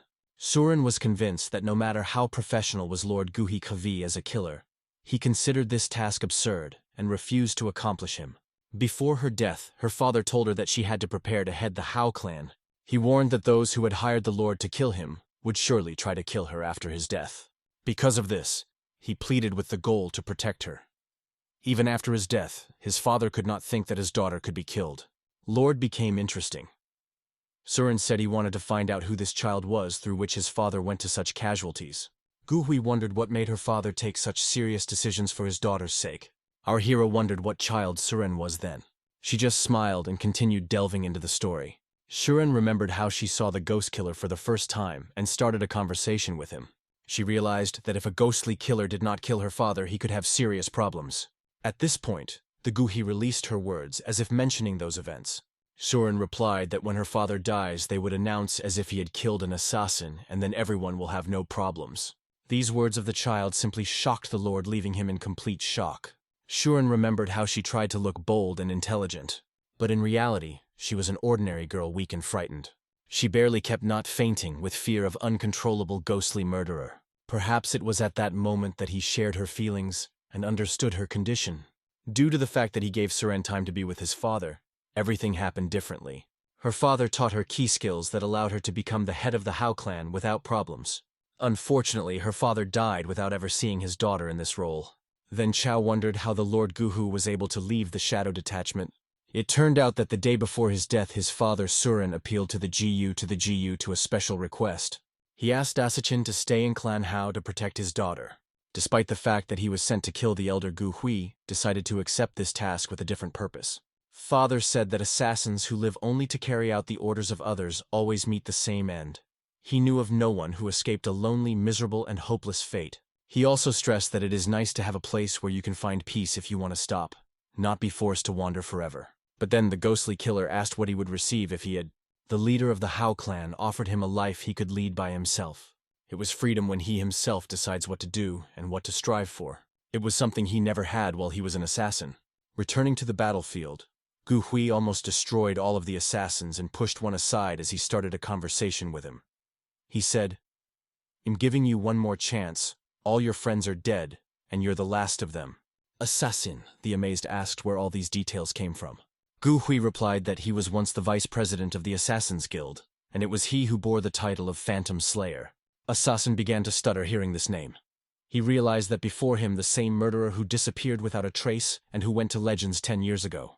Gai Kavi asked him if the head of Bien was still looking for him and what orders they are guided by. Gu Hui asked why they had come to this area and what their purpose was. The assassin, frightened to the beast, shouted that it was better to forget everything. He added that if their head learns that the ghostly killer here will generously reward him for such information. Realizing that he had said too much, the assassin began to run away with all his might, trying to save himself. But when he jumped on the slope of the mountain, a mysterious silhouette appeared behind him. It was something or someone that struck his arm with tremendous force. The blow was so powerful that the assassin was literally pressed into the ground like a stone falling from a height. Assassin fell so much that seemed to be a print of his body on earth. Guhi Puppy calmly approached and asked what happened here, but realized that this assassin was no longer breathing. Lord Yin-ho had previously ordered that one be kept alive, but apparently the assumption that this assassin could be interrogated proved futile. Returning to the story which our hero was listening to carefully, Surin continued to tell. From her words, it became clear that the Phantom Slayer could leave whenever he wanted. None of them, including Surin, would want to lose him, but she admitted that she could not influence his decision. Our hero, keeping his composure, declared that if the Phantom Killer was going to leave, then let him do it quickly. His indifference sounded rather rude, and everyone around noticed it. The next day, a heavenly demon arrived at the Moonblade sect. He was enthusiastic, but noticing that no one was meeting him, he felt a slight disappointment. Li Rian noticed that the boy had just arrived and immediately turned his attention to him. But the atmosphere was surprisingly suppressed, and the heavenly demon quickly realized that something serious happened here. Li Ryan explained that a shaman and 5 more murderers from the Guild of Assassin have recently entered the sect. He also mentioned Jagan, who had overcome many difficulties, and expressed his joy that he was unscathed, even thanking him. Lee Ryan then asked if Jagan had returned to the Moonblade sect for good. But Jagan did not understand the question because he had only walked a little and now simply returned. All believed that Jagan went to the cult of Heavenly Demon and no longer return. However, he remained to end the supporters of the prosperous clan while he still restored his strength. Ying-ho asked how Jagan got Kai's sword. The Heavenly Demon, though not a great connoisseur of swords, said it was an exceptional blade. Even after he killed 200 people, the sword did not blink. He added that perhaps they were all weak because they fell from a single blow, as if a sword had cut through tofu. Because of this, he could not even determine which of them was the strongest. In his thoughts, Jagan thought that if the vice president of the prosperous clan did not have a Kai sword, then why he boasted so. Jagan said he spoke with a shaman on the road, who reported the invasion of shaman and assassin into their territory. At this point, the guide discussed with the audience how best to respond to it. Jagan lifted his mace full of joy.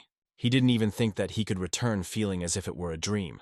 Jagan suggested that it was probably the last chance given to him by heaven to recover through peaceful workouts and become stronger. Sol Kavan noticed that Lord Jagan had returned. She had been very distressed when she learned of his predicament, but was now greatly relieved to see that he was all right. Jagan was in training, waiting to be greeted by Lady Huayan. Then Jagan asked who was the woman behind the Sol Kavan. It was a rather strange person who stood out for his presence. It turned out that it was a mistress known as the Queen of Wolves. Jagan was surprised the Queen of Wolves is the one that is among the 12 strongest masters. But the woman just calmly asked Jagan if he really had the power. It confused him. And while Jagan was trying to understand without warning, she head-butted him right in the stomach. Jagan fell from a powerful blow like a puppet which was simply thrown away. The blow was so strong that Jagan almost lost consciousness. His mouth was full of saliva, and he was mentally asking himself if he should have come back here at all. The wolves only noted that Jagan has no endurance looking at him. Their conversation was interrupted by the guy who addressed the Lord passing, that she was calling the Heavenly Demon. Jagan watched it and decided to find out who they were looking for here. The answer was clear. The head of the Assassin's Guild was Bien. The Queen of Wolves described him as a wily, rat-like old man who was constantly dodging and throwing daggers. Biho believed that first it was necessary to find out who was the true target and customer of their death. Only then will they decide how to proceed. Yin-ho turned to Gu Hui, advising him to be careful. He emphasized that there is no need to rush, and even more so to mutilate without a good reason. In Ho, he mentioned that Suren was very worried about him, and therefore asked him not to risk it. The Phantom Slayer remained completely calm and did not react to the words. Suren, however, knew that it was better to keep quiet and not answer it because she didn't want to escalate the situation. But why wasn't Moonblade going with them? He was just too lazy to get up. As Gu Hui walked past Suren, he accidentally glanced at her. His attention was attracted by her insightful silhouette, which stood adamant. She looked in his eyes without the slightest surprise, as if he was sure that he would work out. Guy Puppies felt her powerful energy and encouraged continued his journey. That day the bright sun replaced no less beautiful night. The soft glow of the moon enveloped everything around, creating a perfect atmosphere. Meanwhile, alarming news began in the territory of the Guild of the Murderers. All 5 elite assassins sent on the mission were eliminated. Their operation failed, and it was a major blow to the guild. The guild leader asked if their infiltration had been carefully prepared, as it still remained unconfirmed. Nor did they know if their agents had been exposed. The leader felt a strong premonition of trouble from the moment he accepted the task of that man from the 10,000 Gold Association. Despite the fact that 7 out of 10 missions took place in unfavorable conditions, the guild almost always successfully performed all the tasks. They remained another 10 elite and 20 high-wounded assassins who were waiting for orders. They were going to come up with the perfect plan to get that guy's head this time. But suddenly the silence was broken by an unexpected sound. One of the assassins whistled into an alarming whistle, warning of danger. But a stone flying at an incredible speed hit him right in the head. The blow knocked down assassin with a whistle, and he flew down to the abyss. It was the Queen of the Wolves. Her well-timed throw of the stone hit him right in the eyeball. The Heavenly Demon understood that it was already too late. All the assassins headed in their direction, and it would take them very little time to reach their target. The Phantom Slayer assumed he even knew where their leader would try to escape from, but he was sure that they would make it even there. Suddenly, the Sky Demon noticed glowing daggers flying straight at them with incredible speed. They resembled arrows that cut through the air with flawless precision. Nevertheless, the Heavenly Demon unexpectedly felt relief that he knew how to avoid this threat. After some time, the situation changed. A figure appeared on the horizon. It was one of their representatives slowly approaching. He walked forward in the old dress holding staff. His movements were leisurely but confident. With an indifferent look, he looked at the place he came to.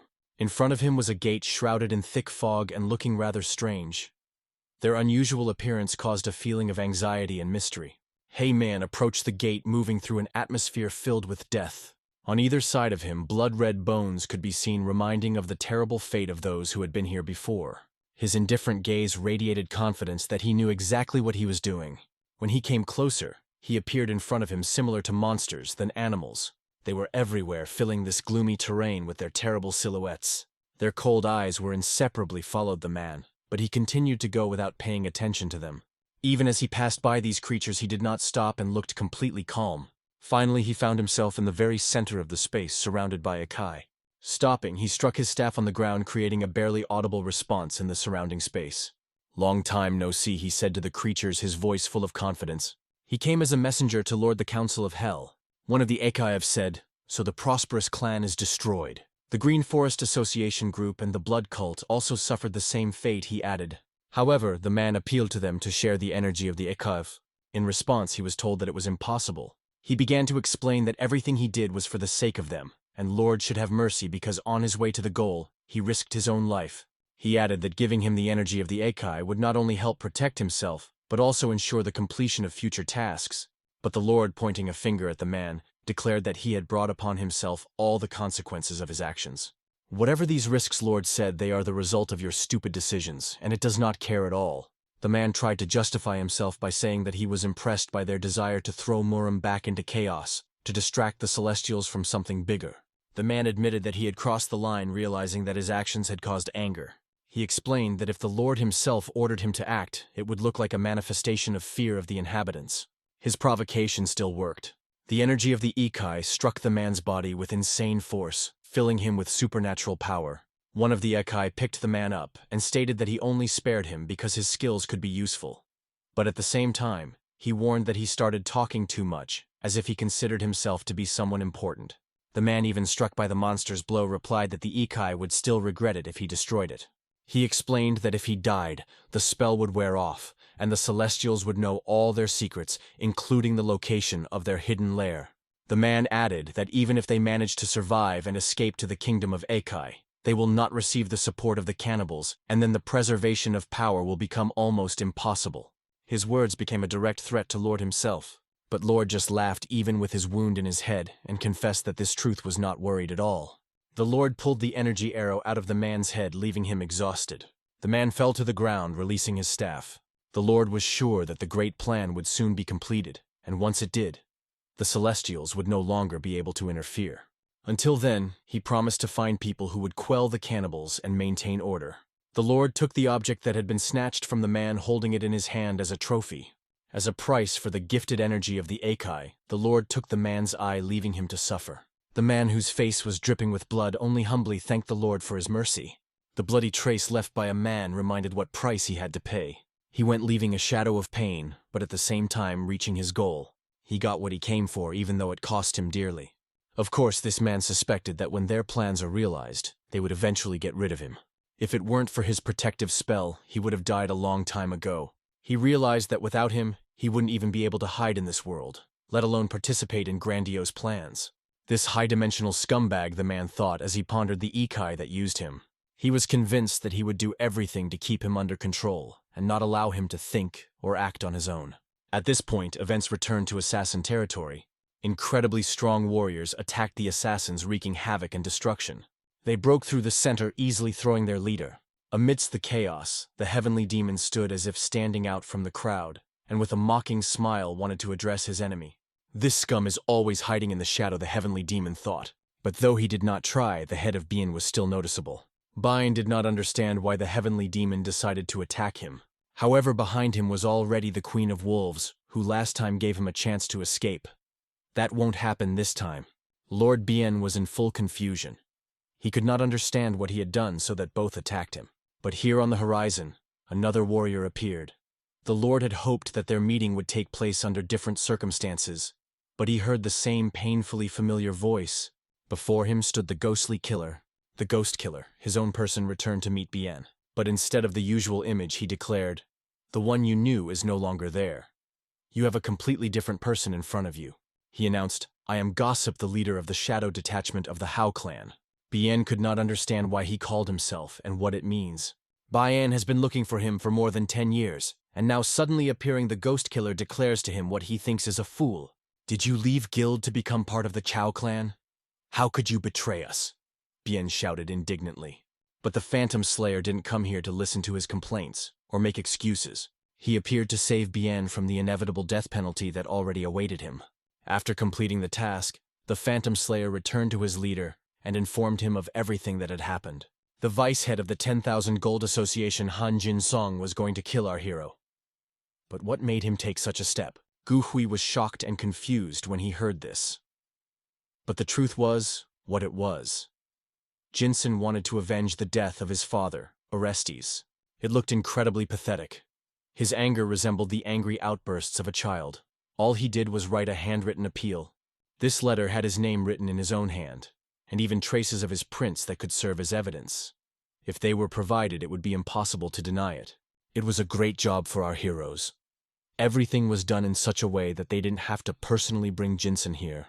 Moonblade insisted that this issue be resolved through the Supreme Coalition. Shuren was convinced that if the vice head was taken away, it could have a little effect on their profit. After all, they rely on buyers who support the organization as water supports life. However, she still asked Gu Hui how his reunion with the Assassin Guild went since it had been over 10 years since they last met. They didn't even know if he was alive or dead. Gu Hui curtly replied that he was just thrown out. When Gu Hui spoke to the guild head, he coldly ordered him to leave and never come back. The chapter said that the very concept of saving life is absolutely wrong to Assassin. He acknowledged that Guy Kavi was the best murderer he knew, but now he became a shame for the guild. Before leaving, Gu Hui only said one thing: take care of yourself. Shuren wondered what it was like to be kicked out of the guild, but it was clear from his face that he had come to terms with it a long time ago and doesn't even regret it. At this moment, the Heavenly Demon was arguing with the Wolf Queen in the courtyard. They counted something, and the Wolf Queen called the number 87. The Heavenly Demon noted that she had said 57 before, so why did she suddenly add another 30 now? She counted and realized that the old bastard had missed 30. This scene looked very strange, and Sol Kavain was convinced that they counted the number of enemies that were destroyed in the Guild of Assassin, but as a result stopped on 7. The Heavenly Demon, joking, said that even if its calculations are generous, their accuracy exceeds any boundary, and called it a pathetic doe that should return to school. The Wolf Queen defiantly replied that she was born with a talent for arithmetic, and let the Sky Demon try to count how many times she could hit him in the head. I decided to intervene in their dispute because it all looked extremely fun. He joked that whoever gets hit more will train with him like hell today. Meanwhile, the events are transferred to a snowy area. Everything around was covered with a thick layer of snow. A mysterious fortress could be seen in the distance. The warriors who guarded the fortress noted that it was extremely cold today. They had to spend another week here in these harsh conditions. One of the warriors said he would be able to return home in 6 months, and his friends supported him so that he would not lose hope. If the strength of the Northern Sea Ice Palace suddenly weakens, they may return sooner. But the warrior believed that it was naive to think about returning home. If it was possible, it would have already happened. Suddenly he noticed something very strange in the distance. In the distance, a vague silhouette moving in their direction visible. The warriors realized that they may have called on their own, and now they need to act immediately. However, the silhouette did not resemble the person from the North Sea Ice Palace at all. So who was it? This creature looked extremely strange. It was difficult and uneven, as if it were inanimate, and was wrapped in something unclear. At that moment, the speed of the horses suddenly increased, and they rushed forward, leaving behind clouds of snow. The warriors, leaving their positions, rushed to the Moonblade sect looking for help. Their situation was critical, and they knew that they could not cope without support. One of the warriors who saw this creature was so shocked that he cried for almost a whole week, remembering the moment. He now lives near the 10,000 Gold Association and sleeps and eats well. But that was only after the events that happened almost a month ago. Between worrying about the Lord of the Association and looking after his son, the general was barely coping. Yingho believed that the warriors were not imprisoned, so that they could eat well and sleep in comfortable conditions. And yet he doubted perhaps it would be better to execute them, though it might seem reckless. Despite the fact that one of the soldiers had committed a serious crime, he was currently in prison. His hasty killing could cause a significant upheaval in trade relations. Yingho thought that perhaps the matter should have been settled with his son, who had no influence. But the general doubted whether he really came here to drink tea with him. He wanted to know the true purpose of the arrival of others. so he said that he immediately revealed his intentions. The general explained that he may already know foreign forces are constantly trying to penetrate and seize power in the Central Plains. Among these forces, the most problems bring the Ice Palace of the North Sea. In response to the threat, the Emperor sent 5,000 soldiers to the northern region to prevent a possible attack on the Central Plains. However, the advanced detachment located in the forefront was completely destroyed in one day. In HO, he suggested that it resembles a large-scale attack of the Ice Palace. The investigative group came to the same conclusion, but there was one. But, on that day, the Ice Palace did not even move, and there was no proof that one of them was involved. This aroused suspicion, and one of the commanders invited an additional investigator to the Alliance leader. But maybe he wanted Yin-ho to personally investigate. The matter was very complicated, and the usual methods did not answer. In the way given his situation and a unique approach, he could offer something new. For our hero, such a position seemed incomprehensible. When he mentioned the point of view, it was obvious that he conceived something. Yin-ho, he began to suspect that it could be the work of the hands of the Ekaev. If this is really the case, then he was interested in it. It is said that even the Lord of the Ice Palace was concerned about the situation. This was not only the defensive forces of the Central Plains, they also retreated from the front to evaluate the situation. Of course, the representatives of the sect could not imagine that the promised reinforcement for their sect would be detained. In the current situation, it was important to react quickly. They had lost 5 warriors, but the remaining 5 were already on their way. Due to the sufficient amount of energy of the Ekai, they now exceed the previous forces and can be used as part of their own army of sect. Their leader was glad to hear such news. And not for nothing, he sacrificed his eye. This victim seemed not in vain. Somewhere in the Alliance, Murima has unfolded new events. One members of the Alliance gave the elders the request of the Emperor to help with the investigation. However, there were some difficulties. They did not expect much cooperation. Since the Moyun family incident involving the Moonblade Emperor, numerous refusals to cooperate began to appear. These news passed the servant to his master, who listened silently. The host continued to be silent, looking straight ahead, without any reaction to the words. His gaze remained straight ahead as if he was analyzing the information he received. But the servant did not stop. Traces of bites were found on the soldiers' bodies. At first it was thought that wild animals starving because of the cold had done it, and therefore the study was not detailed. However, when they examined the bodies again, they noticed that the organs remained intact, and the bites themselves were of a completely different nature. It turned out that the traces were left not by animal jaws, but by human. Everyone was waiting for the elder to say, but the owner remained silent again. Instead of a clear answer, he only hinted that cooperation should be voluntary and unobtrusive. The leader stressed that no one who refuses to participate would be punished. With these words, the advisor left the leader's office, but he was heavy reflecting what he heard. Meanwhile, in the sect of the Moonblade, our hero did not intend to go anywhere. The Sky Demon decided to go on his own out of curiosity, even though this task was from the palace. He was convinced that an Ekai had appeared there. In fact, he hated when he was involved in such things, and even if the palace did not want to participate this time, he decided to act. Yingho only reacted silently to his words. Then with all his might he hit the wooden pillar that the heavenly demon was sitting on. In a matter of seconds, the heavenly demon, still in the lotus position, was on the ground with the pillar. One of them believed that if the heavenly demon went away, he would only be disturbed. And the goal needs to find new masters for the sect, so he was not going to go. Lee Ryan said that he has to inspect the new headquarters that the Supreme Coalition is building, so he is busy and can't go either. As a result, our hero had practically no partners left. Shuren asked why he didn't even ask her to go with him. Yin-ho hesitated but still decided to ask if she wanted to join. She answered with a categorical no, turning away from him offended. But Sol Huan enthusiastically wanted to join the trip. Ying-ho understood that the place they were going to was cold and desolate, and he couldn't guarantee what might happen there. But Sol Kvine explained that she is now able to stand up for herself, and noted that at any time her help could be necessary. In his mind, Yin-ho pondered whether he should take her with him. Nothing terrible will happen to him himself, but dangers may arise with her. A queen of wolves appeared on the horizon, who also stated that she was going to join the trip. The praise salt was glad. If the wolves are gone, it will be even better. But our hero was aware that such a team did not like him at all, though he could not do anything with it. He thought whether it was worth escaping from these women and going to the task on their own. Meanwhile, in the snowy area in the middle of the field, stood a mysterious building. In this building, the situation related to the Yakai handiwork was being discussed. But does anyone really believe in their existence? Who else can interfere and destroy the goals of the detachment so that even the reasons cannot be determined? Asked the audience. The situation was difficult, but rumors were unacceptable. However, the man in the bar insisted that it was not nonsense. The condition of the bodies that they brought as proof confirms it, he said. But his friend warned not to dissolve stupid rumors, because it could destroy the morality of the rest of the strength. Do you understand how much longer the Northern Defense Force will be able to hold back the front? Added his friend, trying to calm him down.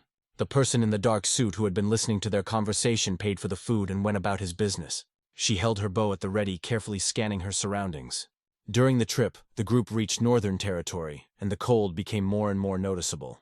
For the wolves, this cold was refreshing, almost pleasant, but for the other, just unbearable. Sol Huan joked that things weren't as bad as he thought. Suddenly, a person with a bow walking ahead noticed his old acquaintance. The Queen of Wolves also paid attention to this mysterious person, but she quickly disappeared on the horizon, not allowing herself to see our hero. Meanwhile, dreamed of a warm place where you could have a snack. Their group stayed at a nearby inn, but the question arose who would pay for the food and drinks. Our hero noticed the same mysterious figure ahead. He did not look out of her eyes for a long time, trying to understand who it was. At that moment, a small snowstorm turned into a severe and large-scale blizzard. The entire territory around the fortress was under the control of a wild blizzard, which created an atmosphere of chaos. In this fortress, there were incredibly strange things that seemed to the harbinger of something grand. Due to thick snowfall, it was almost impossible to look clearly. However, the traces of blood on white snow was difficult to ignore. They were stretching as if a bloody trace of an unknown tragedy.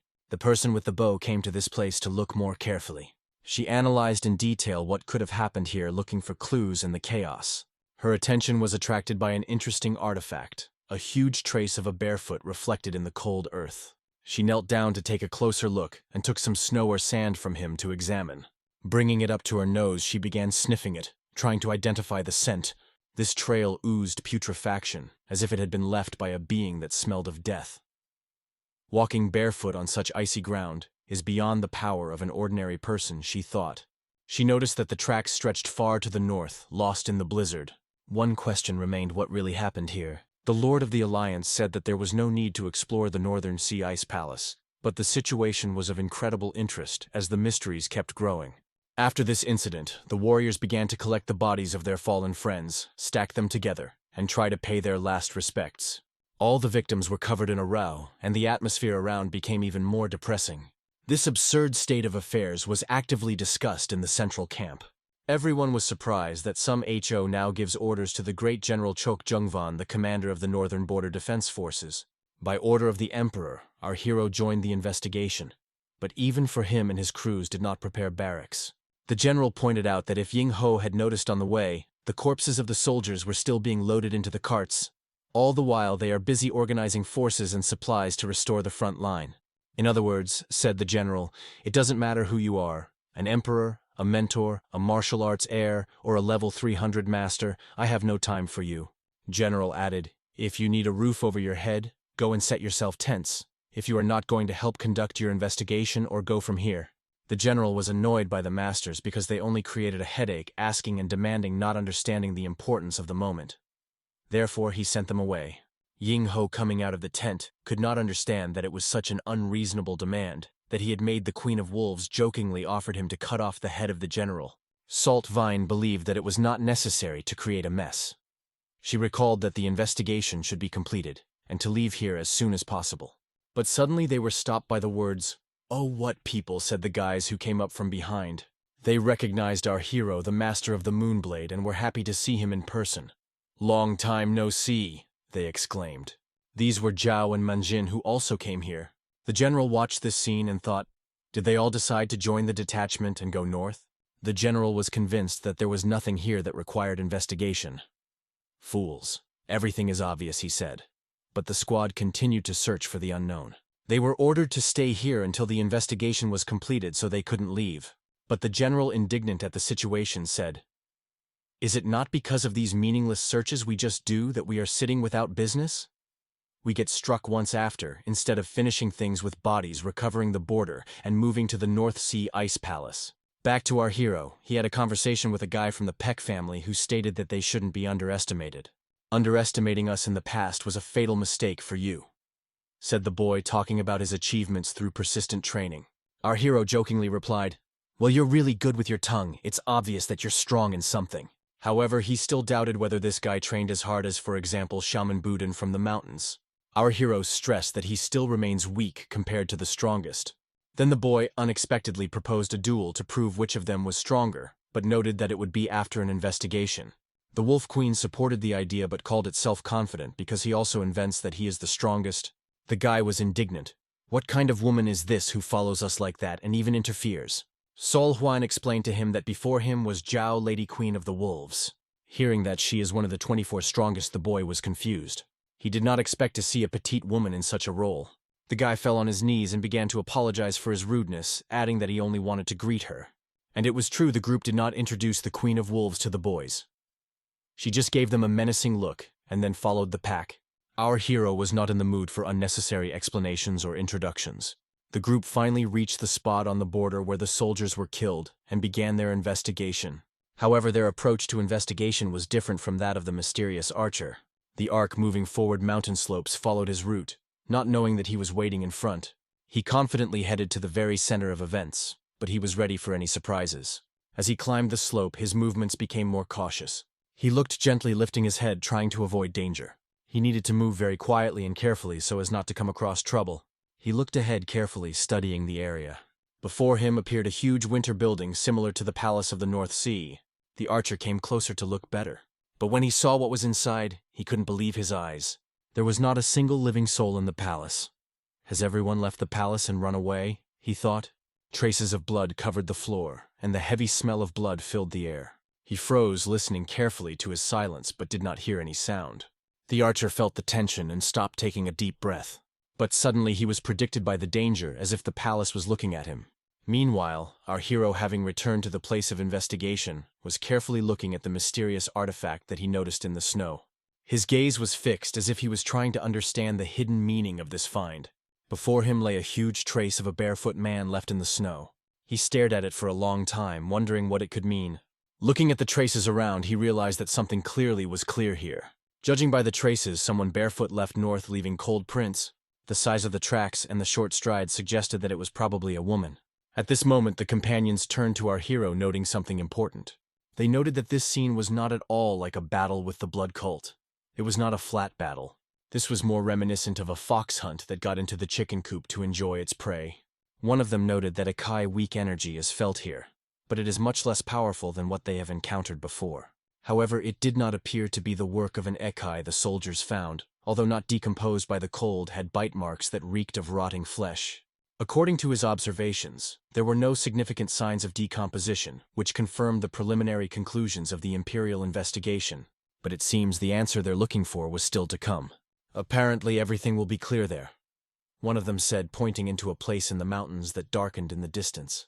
The whole place was not just abandoned, it was completely laid. The former North Sea camp was completely destroyed, as if it were erased from the face of the earth. All the warriors lay on the ground, torn apart like the prey of wild beasts, and looked like trash. The bodies of soldiers lay chaotically in the great hall. The leader was injured and could barely speak. His voice was hoarse and weak. Gathering all the forces, he said the pillar was destroyed. We could do nothing to stop it. No one tried to help us. He added that those who attacked simply took it and decided to turn the whole world upside down. A woman with a bow stood in front of the Northern Sea Lord, staring at him. She asked who this person who committed such a terrible massacre. Lord replied in a hoarse voice, "This is the leader of the heretical cult." But the woman skeptically objected, "This is nonsense. This cult has been destroyed a long time ago." Grasping his teeth, Lord said, "The daughter is all in the father. But what you hate them does not mean that they do not exist." He added, "They say you see further for all, but what an irony. Even a place under a torch can be immersed in the dark." His words were tinged with sarcasm and bitterness. Suddenly, a mysterious creature attacked a woman with a bow, surprising her. She was confused and did not know how to respond to the attack. Meanwhile, our hero, along with his team, continued his movement forward. Mr. Jack was worried as he walked with them, not knowing what they would do when they faced the Lord of the Ice Palace. But I did not share his fears and asked, "Explain, why are you so afraid?" The Queen of the Wolves, hearing the conversation, excitedly said that she would strike the Lord first, distract him, and defeat him. Her confidence and excitement about the future battle were slightly entertained by others, and he acknowledged her plan smart. Moving on, Mr. Jack remarked that they would probably break into the palace. The Lord of the Ice Palace may not be a top-level martial artist, but he is not to be underestimated. Mengjin, in turn, hoped that the Lord would at least behave honestly and openly. It all depended on what position he would take because the palace may have stood on the verge of destruction. Suddenly, our hero stopped abruptly as if he felt something. Sol Huan noticed this and felt uneasy. His behavior alarmed her. They approached the rock behind which the castle visited. Our hero felt an incredibly strange aura emanating from this place. The Wolf Queen also noticed this strangeness, and noticed something similar to what Yin-ho felt. She concentrated, feeling the same sinister energy. Everyone realized that they needed to prepare because something was approaching them at incredible speed. Suddenly there was a heavy sound that swept through the mountains. Then a snow avalanche began on top, bringing a lot of snow and debris. The archer they had seen earlier suddenly appeared in this avalanche. All the boys spread their mouths with surprise. What's the devil? When our hero looked closely, he realized that he was a woman, and it seems that these arrows belonged to her. She swung her arrow, energizing it and preparing to shoot. Her arrow lit up with a powerful energy aura. The woman fired, aiming the arrow straight into the rock. When the arrow fell into the rock, it split as if under lightning, flying into pieces. Another struck by her force acknowledged, "This is not an ordinary person. She has destroyed the rock with one arrow." However, the main question remained when she stopped near them: who did she really target? The woman immediately approached our hero and said that if they were indeed a research group, they needed help investigating this situation. However, she warned, "If you value your life, return to the northern border immediately. There are corpses roaming here, filled with a thirst to kill." In his mind, Ying-ho began to understand what it was all about, but the question remained: what were these creatures doing here? Other boys were also knocked down from the Panthelic. What are the corpses? Is these the same right ones, the lively dead in Chinese mythology? The woman, annoyed, asked not to ask stupid questions, promising to explain everything when they leave this place. But there was little time because these horrible creatures have already appeared on the horizon. Their eyes glowed with murderous intent, and their figures loomed over the group, creating a sense of merciless menace. And it was true, these creatures were true zombies that sought blood. There were corpses roaming everywhere, emitting the stench of rot. It was a real horror. That is why traces of bare feet and bites remained on the bodies of warriors. In his thoughts, he realized that behind all this was one abomination who controlled these creatures. The bright energy that glowed inside these corpses forced them to continue to move, and even the arrow in the head could not stop them. When one of these corpses fell out of the break, our hero noticed that he began to fall behind him. They descended in an organized manner, as if guided by one mind. At the same time, the corpses emitted a creaking, high-frequency sound that pierced the air. The spectacle was so disgusting that it caused the axis to all who watched it. However, our hero, feeling excitement, just clenched his teeth. He wanted to get into the truth. He said to the archer, "If you are not going to help us, then step aside and wait for us there." The boy ordered everyone to take their positions, preparing for battle. All as one stood in a combat stance, demonstrating their readiness to defend themselves. Yin-ho encouraged the team, "Don't be afraid. It's all up to us, whether they're alive or dead, it doesn't matter." He explained that these corpses need to cut off the limbs, and then they will become powerless. The archer was shocked by Yin-ho's decision. "Do you think cutting off their limbs will be enough to neutralize them?" she asked. "They are not just crazy, full of bloodthirst," she added. "Not only the northern defensive forces, but also the Ice Palace itself. Even the supreme master of the Pao Lord of the Ice Palace failed to resist them." The Luchnitsa said, "If you try to fight them, then everything can end unpredictable. You will not cope, so I ask you to stop this nonsense and come back until it is too late," she warned. But our hero only neglected her in words and joked, "This girl says too much."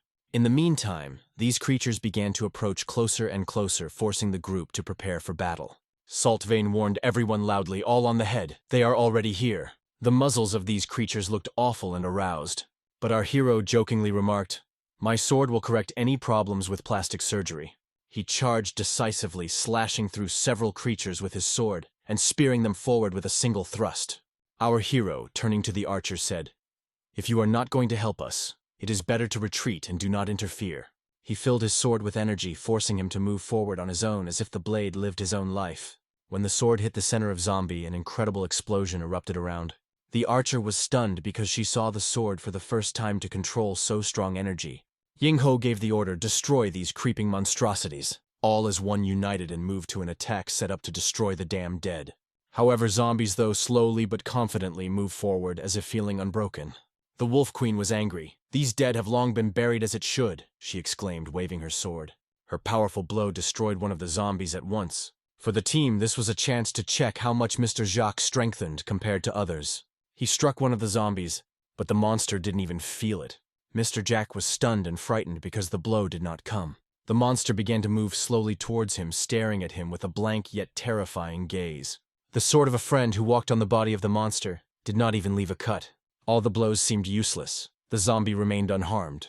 Even after powerful attacks, the dead seemed to be indifferent to everything. He only lifted his saliva jaw and looked at Mr. Jacques hang. On other fronts of battle, these monsters attacked knowing neither fear nor pain. Their blows were so strong that they posed a true threat to the entire team. They began to suspect that they either cut them not deep enough, or these creatures have such rigid skin that it seems as if it were soaked in glue. In this case, one of the participants decided to focus more energy to strike a more powerful blow. Menjin understood everything and began to concentrate to increase his attacks. In HO, I have not even moved in the battle with these monsters, but a real massacre was already unfolding around. The Queen of the Wolves sealed one of the zombies with all her might, but the zombie, although damage still reached for her with its rotten hand. It was disgusting. She knew that this zombie had long been dead, but her purpose was to make him die again. She crushed him with her powerful fists, delivering a devastating blow. Examining the place where the mutilated body lay, she remarked with disgust, "It's still disgusting." Returning to her friends, she saw them continue to fight with these monsters. Despite the fatigue, the fight gained a new intensity. Each participant focused on the fight. Salt Fayan, having put more power, was finally able to cut her hand to one of the monsters. She also sliced his torso in half, displaying her incredible strength. The archer watched with her mouth open, stunned by what was happening. She couldn't believe how this fragile, kind girl had turned into a true Spartan in battle. All the chromops of these zombies to right and left acting as the only coordinated mechanism. Mengjin in particular did not stop continuing to attack his enemies stubbornly. Using more and more power, he has achieved new success in battle. His sword became an integral part of this struggle moving forward. With his sword, he cut the zombie into two parts, ending each attack with a clear and powerful blow. These scoundrels fell one by one, even though the battle seemed endless. The archer watched this chaos and could not understand what was happening around. Mr. Jacques swung his huge hand to hit the next dead. "Do you want to know who I am, you dead bastards?" he shouted, preparing to strike. The zombies met his incredible power, having no chance of escape. After he turned one of the rotten ones to mush, a happy smile appeared on his face. He joking made everyone pay attention. They say he could kill them even with his bare hands. However, returning to his friends, Mr. Jack noticed that they had already dealt with the rest of the zombies. He was surprised because now there was no enemy left on the battlefield, and all his friends looked calm and confident. Assessing the level of strength of these zombies was quite difficult. However, if they evaluate them, we can say that only the master at the height of his forces could cope with them. Our hero, observing everything, realized that Mr. Jack had reached a level of mastery, at least transcendent. He also realized that the archer has a similar level of skill in the possession of a bow. With this level, it could easily assess the threat and deal with such enemies on its own. Then why he thought she so convinced us to go back? He wondered if she had ulterior motives that she hadn't revealed yet. We returned to the location of the defensive structure where the general was. He was informed that this was probably the last transfer of bodies. To protect the caravan, he sent along with the soldiers' procession, noting that the front line will only be restored in part before their return. Then the general was asked how many people would remain apart from those who would be assigned to the next shift as guards. According to estimates, there were about 2,000 soldiers, which in principle had to be enough. The leader ordered the commanders of the detachments to prepare the warriors and choose the 500 most aggressive fighters to accommodate the hangar right in front of the enemy's nose. This meant that the general was planning to strike directly at the ice palace. There was no doubt in his eyes he was fully ready for this step. In the meantime, we returned to our hero, who listened to the archer told about zombies. She explained that when those corpses tried to attack her, she managed to get out of a difficult situation, but she asked Yin-ho not to panic and mislead the group. Among them was one particularly strong smaller, and her arrows did not hurt him. She decided that the others were also as strong as he was, but now she realized that it was just a misunderstanding. Everyone listened to her words with distrust, because if she talks about such a strong zombie, it is really dangerous. The archer swore she saw 6 such creatures with her own eyes, and if they were all, they killed 5 of them. Mr. Jack sarcastically remarked, "Well, then we should be glad there's only one left, or we're out of luck if he's the strongest of them all." When asked how strong he was, the archer emphasized, "He moves as fast as my arrows. He not only deflected arrows but also split a 3-meter-high boulder in two with one blow. "This level is not lower than a supreme master," she added. Her words made a strong impression on our hero. "What kind of zombie is this that can match the Grand Master in strength?" he thought. But they only know the answers later. In the meantime, we see the army of warriors stepping forward. Everyone as one moved with a routine holding weapons at ready. They approached the castle when they saw a strange picture on the road. The warriors were prepared and ordered to keep the system because there was something incomprehensible ahead. The figure they saw did not drop on the enemy. It was only one silhouette. "Maybe it's someone from our side who happened to be in that area?" someone asked. However, they were faced with a mysterious figure with one glowing eye that flicked in the dark. Suddenly, this creature made a sharp jerk forward directly to the big army. The army of warriors felt fear. The figure was incredibly fast and frightening. Everyone froze, not even having time to blink as this zombie rushed at them. A real panic began, and they realized that they were facing an extremely powerful enemy. The general had already mentally said goodbye to his life when he was suddenly covered in blood. The whole army saw their commander literally smeared in the snow. They stood in terror, not understanding what kind of monster it was, what kind of terrible monster was in front of them. The incredibly cruel actions of this creature have responded to the moon throughout the territory. The smell of blood became so strong that it could be felt from afar. Our hero heard screams and felt the heavy smell of blood in the air. Looking ahead, he immediately realized that something terrible was happening there. He assumed that something had gone terribly wrong somewhere nearby. Yin-ho realized that he needed to mobilize and go there immediately. After a while, he arrived at the place where the monster did the massacre.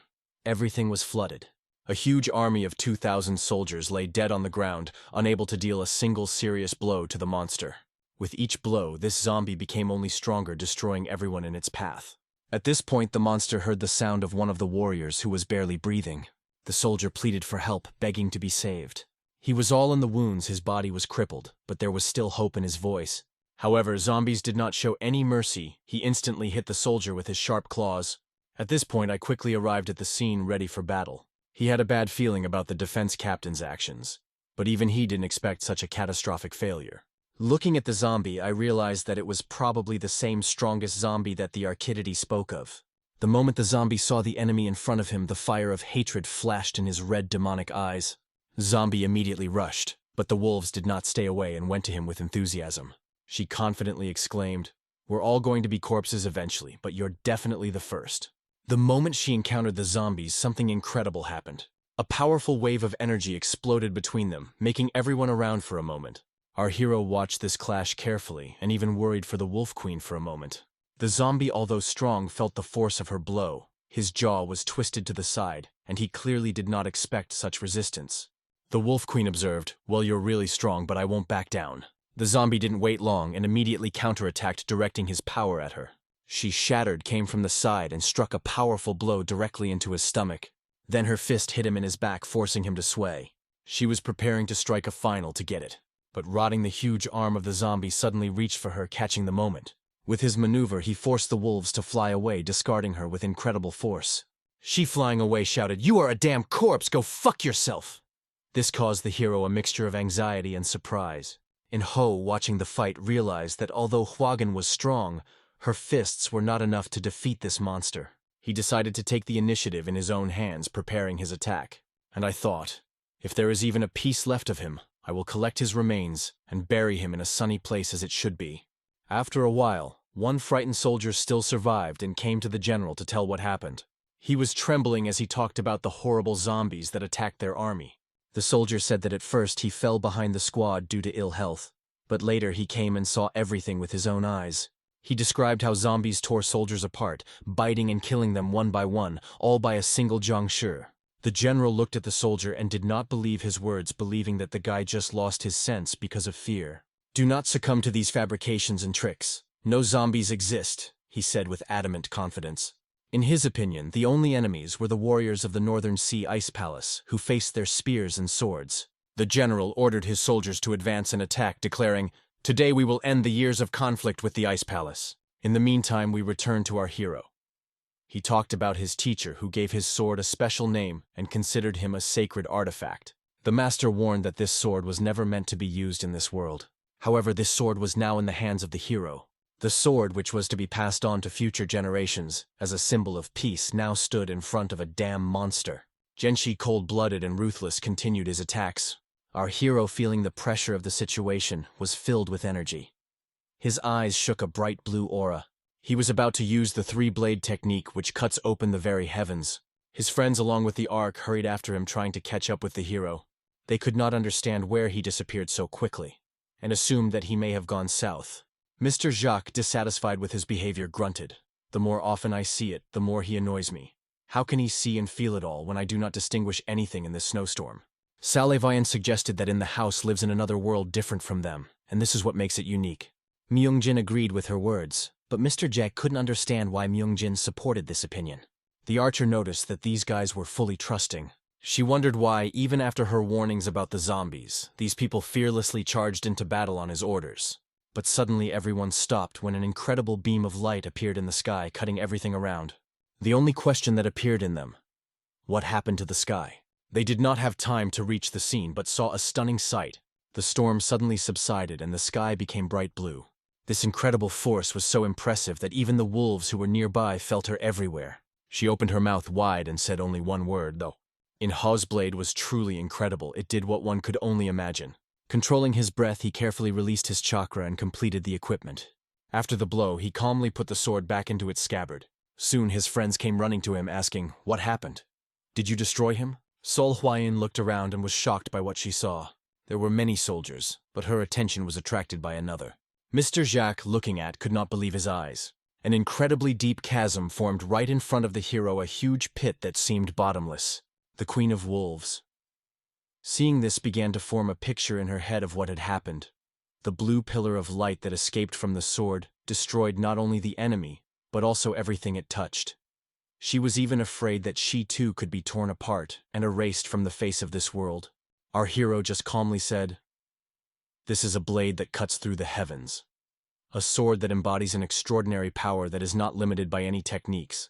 He explained that the aura emanating from the sword was raging, as if the entire heavenly world was merging into one, blinding with its brightness. That is why his teacher called this sword the blade that cuts the heavens. His teacher had warned him never to use this sword in the mortal world. Grasping his teeth, but with a smile, our hero was satisfied with himself. "Wouldn't it be a despair of this masterpiece if I didn't use it?" he said to himself. His friends standing nearby admired the sword in their hearts, but at the same time felt anxious. They couldn't help thinking how frightening Yin-ho's words were, and they doubted if he was even human. In her thoughts, the archer recalled how her father had perfected the technique of wielding the imperial sword all his life. She was certain that it was the greatest swordsmanship technique in all of Marima. But in front of her stood a sword with which even her father's technique could not compare. Mount. After his blow, he laughed at delight, praising himself for his skill. He, without losing the moment, turned to the archer, wanting to know more. "It seems time to explain to everyone that just happened here," he told her. The archer recognized without a doubt that Yin-ho was the true Great Moonblade. She remembered how her father had recently talked about the young master who had joined the Battle Alliance as the new leader of the Secret Sword Hall. He said that this boy was a disciple of his late uncle, known as the Great Moonblade. The archer has long wanted to get acquainted with the other, but the circumstances detained their meeting. Now she introduced, "My name is Gungwei. I am a daughter of Us, Hunjina, the leader of the Muram Combat Alliance." At that moment, Mongjin noticed how the archer's costume had been removed, revealing her true identity. Mr. Jack realized that he was one of the 24 great martial arts masters, and was shocked. Meanwhile, Sol Huayin noticed the bloody field around them. The wolves, noticing her reaction, said, "Get used to it if you want to become a sword queen." But even she was sad because she saw. In-ho pointed out that Gungwe's father is the leader of the renegades. Gungvi confirmed this, noting that even before his death, his father called himself as a leader of the apostate. She proposed to continue the investigation to find out the truth. Considering the onslaught of Jiang Shi flooding everything with blood, Ying-ho speculated that perhaps the apostate sect, seemingly destroyed years ago, had regained its strength and returned to the Central Plains. He asked himself, could that shaman be the leader of the apostates? If that's true, then things are far from over. At this point, I turned his head away. Somewhere in the distance, he saw a mysterious silhouette, but suddenly the silhouette disappeared from the horizon, leaving more questions than answers. In the soul, it was cold. What the hell is it? Just what was it, he thought. Gungwei, noticing the change in his face, asked, "What happened?" Why did you change so much? But other, gathering himself in his hands, replied that he probably just played his imagination with him an evil joke. At this point, Sol Kavayan noticed something strange, and drew attention to everyone that there was a movement ahead. There was a huge army marching forward with confidence and determination. The general who led this army was ahead, confidently directing his troops. But when he saw what was ahead, his confidence disappeared. It became cold in the soul, and fear began to prevail. Others watching him from afar, he only sighed. This idiot, a real cretin. How can it be so unreasonable to drive the whole army directly into the trap?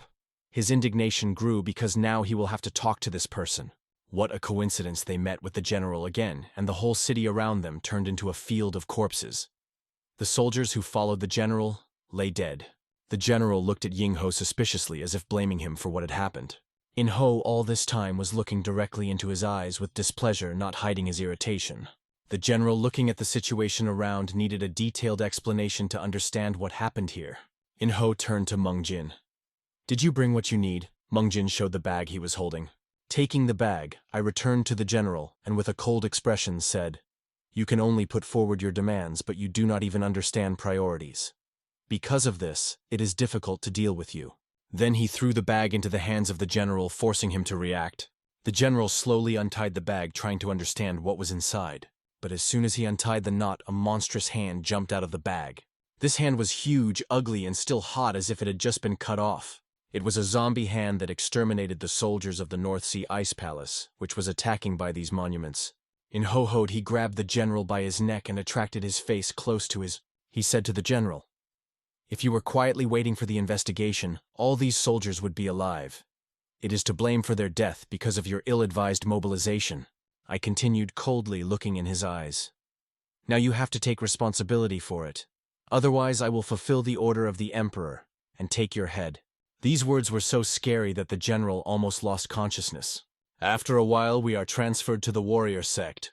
The sky demon was told about the zombies and clenched his teeth in anger. The wolf queen said they were 6 of them, and one of them was so strong that he could compare the force of heavenly demon. It was incredible. She noted that only the mounted blade was able to destroy this monster using the technique of 3 blades, which was a real demonstration of force. It is such a terrible technique of possessing a sword that even the heavenly demon would have died in a second failing with it. She added. The heavenly demon was impressed with the words of the queen wolves, feeling how scary. But perhaps through his tough workouts he was able to keep control over his instincts. Friends sitting at the table discussed events. They realized that even in such conditions their bodies were automatically adapted from aligned breathing to readiness for battle. The heavenly demon only thought that his training clothes prevents him from acting. Sol Huayan emphasized that they have a long way to go, so they should rest well while they can. She also advised to eat as much delicious food as possible to gain strength. Li Rian, hearing about the horrors, said that sometimes corpses come to life against the laws of nature. He noted that this is clearly the result of prohibited magic manipulations. Others became interested in, can we assume that this is a goal? Li Rian suggested that it may be the work of Kaldan, which uses it as a tool for his plans. To understand more, they needed to apply the art of scattering magic, but it will be very difficult. Li Rian also noted that the use of scattering art is much more complicated than the pronouncement of the spell itself, and there are no guarantees that it will work. Both Ho asked if they were sure to find out all this, because if the guy with a traitor, it would be much easier to deal with everything. Li Rian suggested that they go to Dorim because if their teacher helped, maybe they would get more useful information. However, Ying-ho remembered the formation and asked if it was okay. Li Rian replied that he had restored the formation yesterday, so you should not worry. Soon the Alliance received a report about zombies. Initially a yokai appeared and now zombies, said the leader with anxiety, evaluating the current situation. The leader was worried about what might happen next, because events were gaining dangerous momentum. The advisor reassured him. Although the losses are great, we still have a clear direction. We should not worry in vain. He added that this incident was so weakened by the Ice Palace of the North Sea that its recovery is almost impossible, and all the zombies responsible for it were destroyed. Instead of focusing on the losses, it is necessary to see that we also got some advantages, the advisor said. The leader understood his hint. Do you want to say that instead of experiences I have to predict such situations in the future and prepare for them? The advisor apologized for his boldness, reminding him of this, but the leader only nodded, understanding the importance of what was said. The leader ordered the families of the dead, and instructed to develop measures to establish effective cooperation with the Muram Fighting Alliance. The advisor agreed, assured that he would do everything for His Majesty. The night came, which was gradually coming to an end. A new day carried with you a new atmosphere filled with expectations and tension. A falling object could be seen somewhere in the distance. It was another Ho, who along with Lee River went down using his favorite way of moving. They stopped at the top of the hill, ready for a new stage of adventure. Lee Ryan, as usual, began to belch. "Tolerated, but damn it, I'm sick again," he grumbled, holding his stomach. But with tears in the eyes of Lee, Ryan said, "I said that we tolerated only when you held for you while you ran. But how it could be tolerated when you started jumping and I almost broke down." He just smiled and replied, "And what to do when I need to cross the mountains and valleys?" Looking forward, he realized that they were approaching the logo shamans of Dorim. Impressively, it is completely hidden by illusion, said it with enthusiasm. Lee Ryan began to ask him not to do anything that could cause problems. "If you are drowning something, it would all fall on my shoulders." Others, joking, replied, "It will be interesting to see how you will take it on your shoulders." Lee Ryan twisted but agreed that they had little time and it was necessary to act quickly. Yin-ho, a yellow piece of paper, pulled out of his pocket and threw it up. The paper lit up, and on it appeared the inscription, "Urgent Order." In an incredible way, the illusion of formation began to dissipate. A stone path leading to the lair appeared on the horizon. On the road, Lee Ryan continued to be praying in nothing. "I ask you at least once, do not create problems." And so they arrived at the place. When they approached the master, he was staring intently at his favorite student, Lee Ryan, and the stranger who had come with him. Lee Ryan asked the master, "Why are you here and not inside?" To which the master replied, "I was interested to see who would dare to break through the formation." Lee Ryan, a little ashamed, asked him to show respect for his teacher. Yin-ho politely stated his name and revealed that he was the commander of the association. However, this did not impress the master, who only carefully examined the guest. After a while, the master noticed something amazing in him. He clasped his eyes and finally everything became clear. The master remembered the words of the head of the mountain Udan, a universal conductor for masters. A great honor to meet him in this life. Rumors spread quickly across this mountain tree, and everyone started discussing events. People came up to Lee Ryan asking, "Is it true that you fought a spider Akai with a human face?" Lee Ryan confirmed, "Yes, that's right. He was the size of a house, approached directly to my face, put his tongue out. It was awful." The master, listening to the story of his student, remembered how he once withdrew from the outside world and devoted himself completely to training. He was always interested in stories about shamans and exorcisms. He was especially fascinated by the stories of the Akai, but he began to wonder if they had become too detached from reality, closed off into their own world. Yin-ho interjected, "There are even more evil Yakai in the world than this spider with a human face. One of them managed to gather the wandering warriors and become their leader. Dorim always had strict rules when it came to Yakai. But what you master are so isolated, not quite well." I said that he heard a majestic clan sheltered 2 Akai. At that time, many second-generation disciples were sent to Dorim to investigate the situation and find out their nature. But suddenly 2 mysterious men appeared from that clan and destroyed it. Because of this, all the efforts of the students were in vain. Our hero listened attentively and thought, "This is not the first time I have heard such a story. It seems that the master is not as detached from the world as he might seem." Yin-ho asked, "How many Yakai were there?" The master answered, "There were 2 of them." He continued, "One of them was destroyed deep in the caves of the Great Clan and the other on Mount Invan." The master remembered the words of the heavenly demon who had once laughed and said, "It was an incredible feeling to destroy them." But now he understood how stupid he was, not even guessing who exactly he killed. Yin-ho said with an indignant expression, "If he knew who he had destroyed, he wouldn't have waved his sword so thoughtlessly. That's why I will go and wipe that arrogant heaven demon off the face of the earth." Meanwhile, Lee Ryan, telling his story, continued to scare people. "The spider with the human face, I cut off my paws, hid deep in the gorge. He splashed his poison everywhere, which created a thick fog, and looked at us with devilish red eyes." From the side, it seemed that Lee Ryan was just fantasizing and began to invent all sorts of nonsense. At this time, the master was informed that all the preparations were completed. The students had been training relentlessly all this time. Entering the temple, Yin-ho felt something strange. The space of this place was really unusual. The underground temple seemed completely cut off from the outside world. Thanks to the unique nature of this place, even the time went differently here, as if he were slowing or changing his flow. Here time passed differently. One day in the temple was equal to only 1/10 of a day in the outside world. Hayingho wondered if this place was truly a divine object, or perhaps it had been stolen from the heavens. At this point, the master paid attention to Li Rosen. He asked him, "Are you sure you can handle all this on your own?" Li Rian assured without any hesitation. "Of course I can." Hayingho placed the zombie hand prepared for the ritual on the stone. The master warned everyone, "Do not lose vigilance. They may have provided our exorcism and prepared a trap."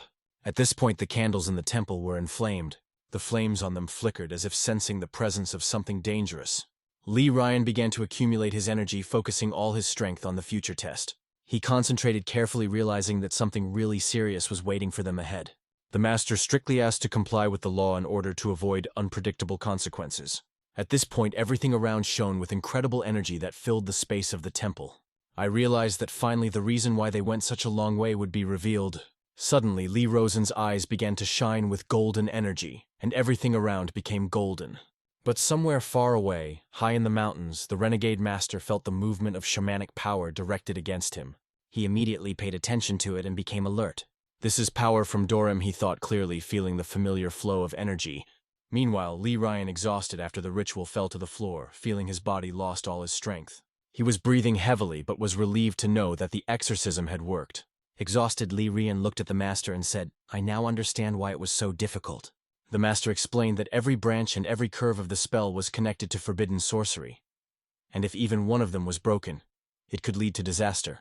Fortunately, there was no trap in this situation, and it seems that the enemy did not expect that they would be exposed so easily, so they did not have time to prepare. However, the master noted, this enemy is not only experienced in sorcery, but also in black magic. However, it was surprising that he didn't use yin energy to create zombies. Yin-ho firmly stated, "The energy of the Akev is clearly felt."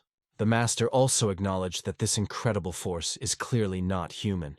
Li Ryan, asking the master, asked, "Have you ever seen a similar technique?" The master thought for a minute, analyzing everything he saw.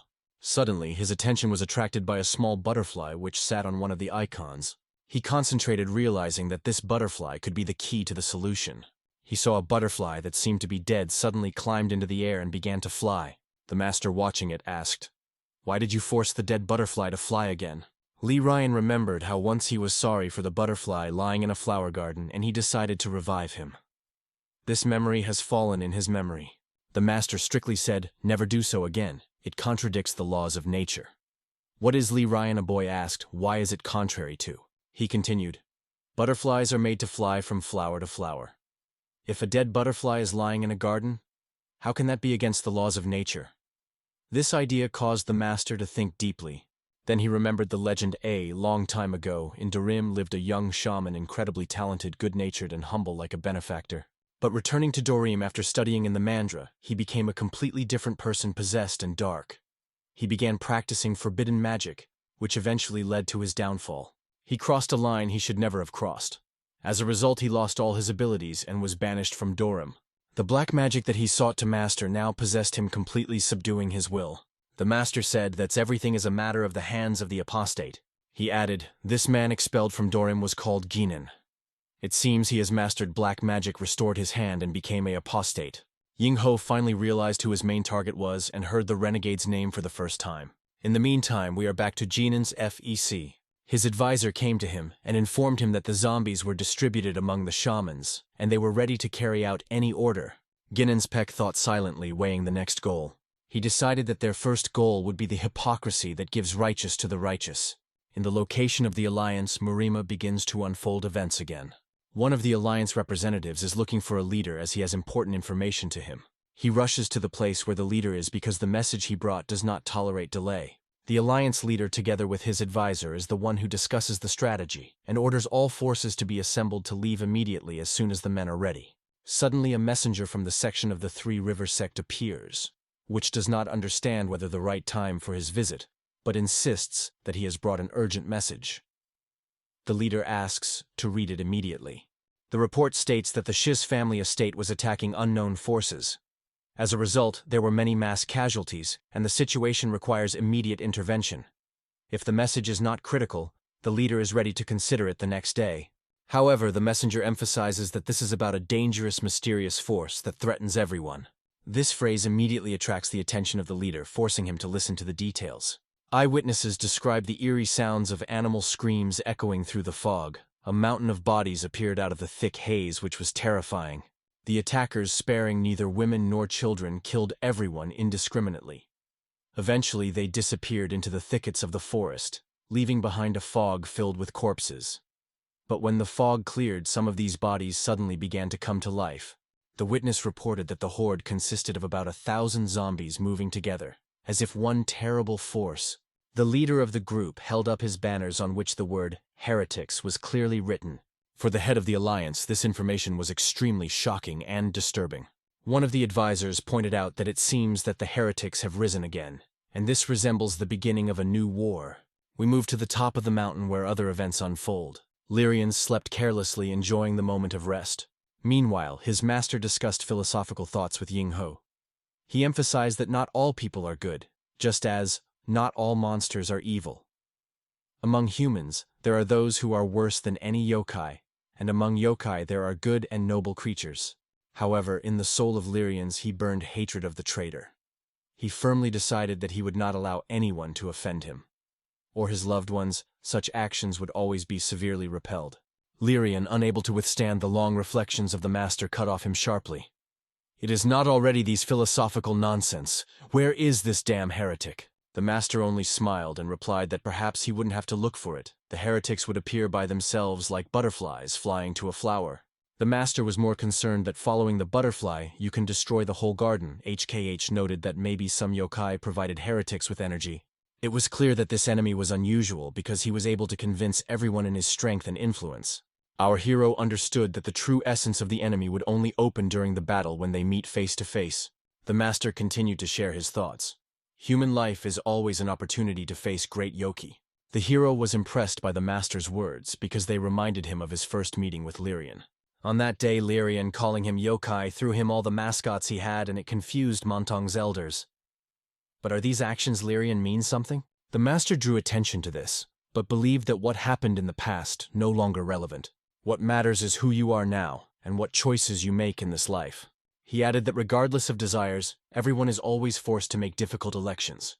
These words so struck our hero that he could not sleep for a long time thinking about hearing. Meanwhile, we are transported to a hideout of yokai somewhere in the mountains. The alliance leader again arrived in their secret territory, which was hidden deep in the gorges. This place was carefully hidden according to complex magical formations. The leader always appeared here in his official clothes, which added to his authority. He was a dark-skinned boy with black braids that fell to his shoulders. But he did not come here for nothing. He was accompanied by ambition and a clear goal. Crossing the threshold of the gates, he found himself in the angry yokai. Yokai, seeing him, angrily declared, "I warned you not to come and look for me until I start chasing the apostate myself." But the leader calmly turned to the Lord of Wandering Souls, reminding him of the agreement they concluded. He asked directly if he had forgotten his promises. The yokai didn't immediately understand what was being said, but the old man warned him not to try to trick him. He emphasized that when they had agreed, he had promised not to interfere in this world while he was in the world of righteous combat. But now, why is he mobilizing heretics for aggression? Yokai became angry. "What nonsense will you like?" The man in the cloak continued that it is not necessary to pretend that he knew nothing. Heretics were fighting and turning a peaceful world into a bloody massacre. Yokai, angry, replied that he did not make such assumptions because they can have fatal consequences. He was furious. These weren't his orders, and this was the first time he'd heard of zombies. Then the man in the cloak turned to him, asking if he wanted to say that the heretic leader acted on his own. The yokai replied that it was none of his business, but how could he ignore the situation when the leader of the heretics was his subordinate? Even if he did not give the order, he is still responsible for his actions. There is a Kai, angry, ordered the man to leave and warned that if he wanted their agreement to remain intact, he should not be tested. This man, clenching his teeth, realized that he would now depend on how events would develop. But he could not get rid of the question, what exactly did he expect to hear when he came here? He never knows who stands for these mysterious events. When the master left this place, he was covered by a strong feeling of nausea. A thick green liquid began to flow from the mouth. He remembered the words he had said to his daughter. The master of the Ice Palace is famous for his sharp tongue, and even when on the verge of death, it is better to be silent than to speak. Master told her to ignore his words. She had come a long way, and now needed rest. However, his daughter accused him of jumping to conclusions which is not at all like him. She asked if there was anything the leader of the heretics had to hide from her, and the moment she asked it, he was silent despite her expectations. As he pondered this, he stood puking at the hideout gate, feeling the full weight of their energy. He made a decision to preserve the righteous martial world at any cost, even if it means great sacrifices. Maybe he will seem a coward and shameful. He will be accused of not being able to be a leader who could stand firm, but he makes every effort and works for it with all his heart. And he cannot allow him to be remembered as a father who died because of such injustice and evil. Guayan sect. This is where events that will change the course of the world of martial arts will unfold. He stood on the threshold, asking when the head of the Shadow Corps would finally return. In response, the girl calmly said that the head did not leave any message about her return. The man asked, as soon as he appeared, passed that he was looking for him by the head of the Alliance Museum. The best masters of the orthodox world of martial arts join one by one to the ranks of the Alliance Muri. An alarming information appeared. The cult of apostate gathered the army of Janish, preparing an attack on Muse. At first, it seemed to her absurdity, but Jean and young Mr. Jeek immediately moved to Marima as soon as they learned. Talking about it, she sincerely hoped that the heavenly demon would not stay away and would not be silent. After all, the cult of the heavenly demon and the Alliance Murami had an unspoken agreement not to interfere with each other's affairs. This meant, even if they act as good intentions, it can be perceived as an image for the orthodox world. He confessed.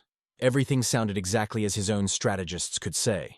He acknowledged that she was not mistaken. How to look, he would be tolerated here only through the lunar blade. The situation was confused, but once they are looking for a young gentleman, so everything is much worse than it seems. The guy added, if the unique was here and he would join himself, seeing with his own eyes the dark arts of Janish. Simply put, they had nothing left but to wait, hoping for his quick return. Elsewhere, the little one was screaming all over the world. His cry erupted even in the wind and mountains. He moved with the main character more precisely. He hung on his back, trembling with fear. He panicked because they flew very high, and he became unbearably scared of the thought of falling. Meanwhile, she sat at one of the mountain peaks, looking at the neclastic designer. In her memory, the scene floated again and again as he destroyed the monster without any hesitation. She clearly remembered how his eyes were burning. It was a clean, uncontrollable desire to win. He then made a real say, all thanks to the sword, which he whetted skillfully. And most surprisingly, he did not have a hint of fear even in the face of such a monster. What to say?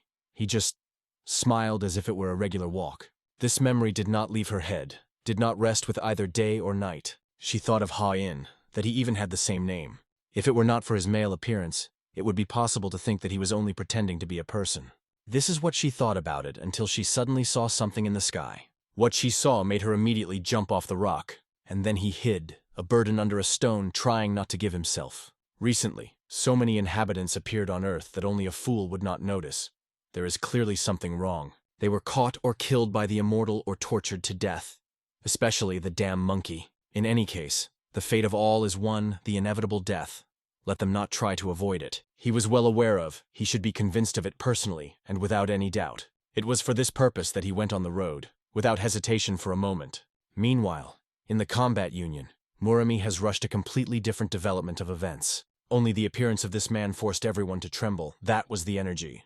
At the late hour, many people gathered on the square.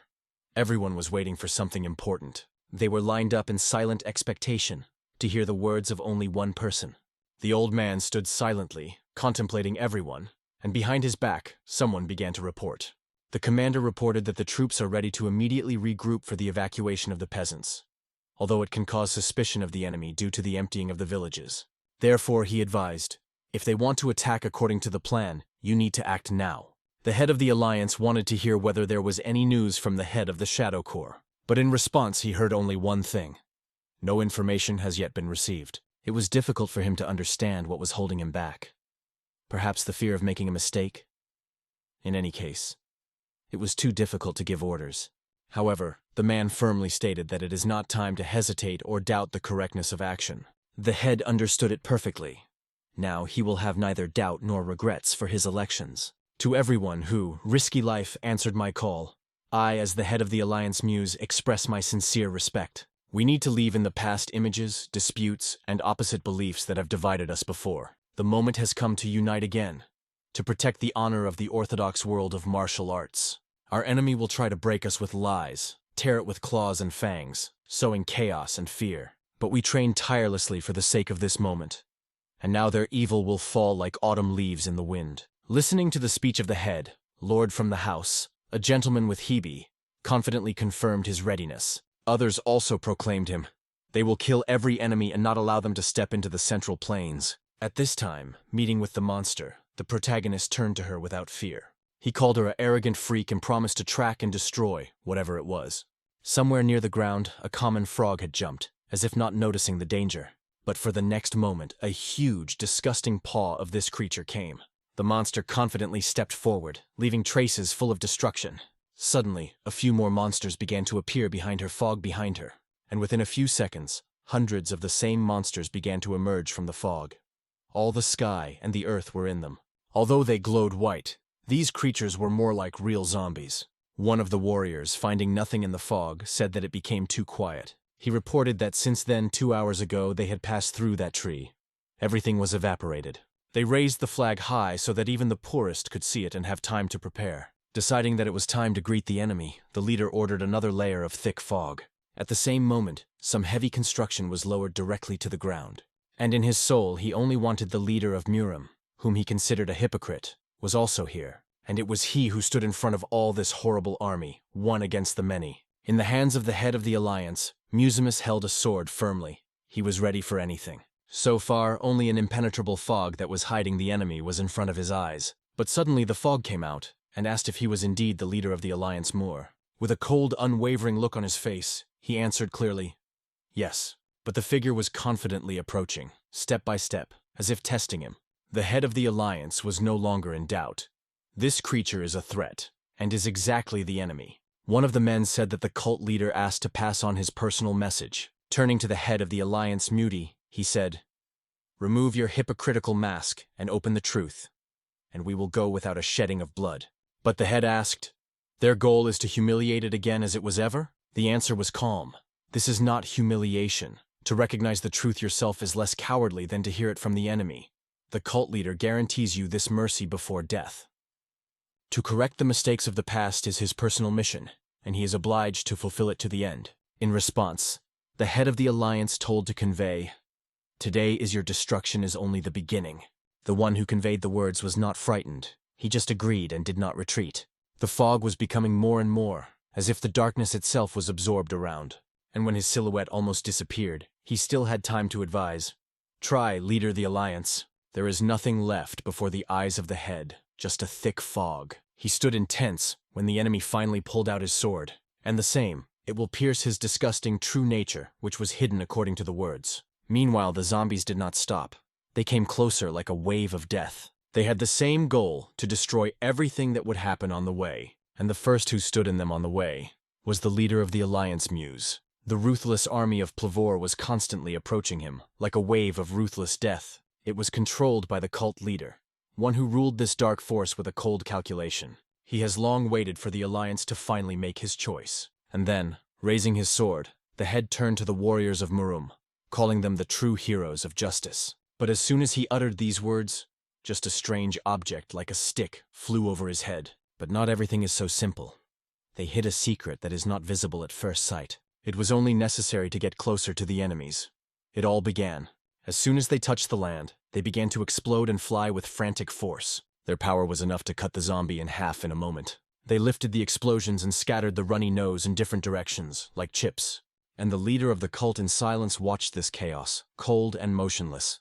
Meanwhile, one of the explosive sticks has already flew directly to it. He was enough to pull out a special piece of paper. He was ready in advance. The paper burned in the air, and the stick stopped instantly, hanging straight in front of it. Quietly, almost with a smile, he muttered, it seems that Zhuge's clan is truly angry. He understood.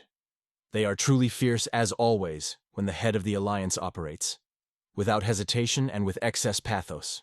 But the cult leader believed that they were just gathering everyone around to destroy anyone who threatens the righteous Murum. They give it excessive importance. Every time they make from him almost a legend. Although, as a result, they always simply extinguish a regular spark, no more. Two giant armies were already rapidly moving on each other, like the waves that are preparing to collide. The leader of the cult lifted his gaze. Something felt. He felt they were watching them from above. The inhabitants. Meanwhile, the advisor to the cult proposed, it is time to give an order. To release Jongi's, he said calmly, as if he read from the long-written script. And immediately the next ritual began. No less sinister than the previous ones. The zombies began to change directly in the eyes. Their strength grew with every moment. The bells came in the air, piercing and alarming. It seemed that their bodies would break from the inside. But in fact, they only gained even more power. And that was enough. They suddenly rushed forward like hung demons. The Alliance leader looked at all this. That's what he wanted. He was not mind. To have fun. The girl stood with such a face that even softly, a smile there and did not smell. The boys, just crossing the threshold of the house, did not understand why she was looking at them. A couple of fast questions. Where did you wear you for so long and why only now? The little one fled inside, said that it was necessary to lie down. And the Moonblade remained, ready for conversation, even if it is not easy. The boys soon learned. The enemies have arrived, and little time. Meanwhile, the Moonblade listened to a girl who began to explain what was happening. Hearing about the brutal battle, he just smiled. No drop of fear, only excitement. He was in his hand that the enemies were crawling. He just thought where to start the search for those years. She advised not to delay. Now everyone is on the verge, and everyone risks life. But the Moonblade was more important. He just wanted to eat now. He was warned. Time is not the best to calmly stuff his stomach. But he expected that if the Alliance leader has already gone there, he will last a long time, just until he eats. Meanwhile, the Alliance leader has already shown who he really is. Not a word, but a sword. He looked like a real desperate warrior filled with confidence and fighting. And he was so confident that only a few blows were cut through a number of monsters, without unnecessary effort. And he briefly ordered him, in battle, and fearlessly led the army forward. So this bloody, cruel battle began, rage on the verge of life and death. No one regretted the strength or their lives. Everyone fought until the last breath. It was not just a fight. It was a survival war where there was no mercy. The warriors cut the enemies with swords, scattering those bodies on all sides. The Penn family head was indignant. What is the stench above the battlefield? And with his bare hands he pulled his head zombies, as if there were dolls, not a creature. He could not understand. Why cling to life so fiercely when you're already dead? After these words, he struck his fists on the ground, and the enemies in front of him flew like sheaves. All this is the result of the control of Lord Penn, incredibly cruel and strong. Patiently and vicious, he threw in disgust, looking at the enemies. And then he waved his sword, leaving a bloody arc in the air. Only looking forward did he see those nothing, the true culprits of everything. And it was at that moment that he promised to himself, they would all be injured, a punishment worthy of gods. Sunting Gina, he jokingly explained, my uncle suddenly wanted meat. But what he saw further surprised him even more than everything before. Just in the forehead, one of the monster arrived. The exact deadly. It shocked them to the heart. No one expected such a blow to come right now. Through the thick fog, a figure was barely visible. Someone stood there with a sword. There was a sword in her hands, and with a cold voice the woman said, too late. And the next shot, another bastard falls, this time in the eyes of his uncle. He realized that it seems that the daughter of the Alliance's head decided to take away all the prey from the old. In the beginning, he still had time to count. There were 127 killed, but in a moment, he did not have time. 132, 145, 160, and the numbers flew a frantic pace. They saw, everything is not on their plan. People are more and more people with monsters too quickly. The leader of the cult seemed that right now their strength should have reached the peak, but he understood that over time, people would start to appear. It is just a matter of exhaustion. His bet is Janish, and when everyone gets tired, he will release his Speedy, a trump card. Because these creatures still, they are not afraid of death, not stop pain or fear. And although the Alliance fighters are not afraid of monsters, it is a completely different level of threat. The situation was tense to the edge. This invasion was neither an end nor the edge. He stood, staring at one of the creatures, which seemed particularly arrogant. Brusted with rage, shouting her after, calling for battle. He was healed. How do these creatures at all dare to keep a weapon with such a superficial look? But that creature did not pay any attention to his words, as if she did not hear. She reacted only to another. To the ringing sound that was heard from the bell attached to the stick. It was worth only one tone. As her eyes suddenly lit up with a bright red flame.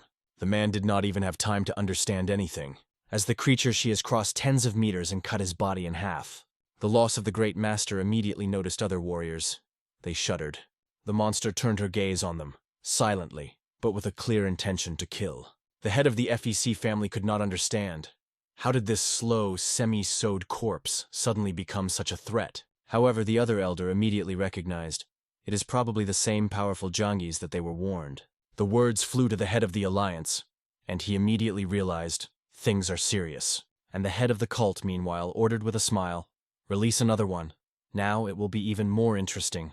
This creature went on a rapid offensive and acted at a frantic speed. She moved so skillfully that no one even had time to react to her blows.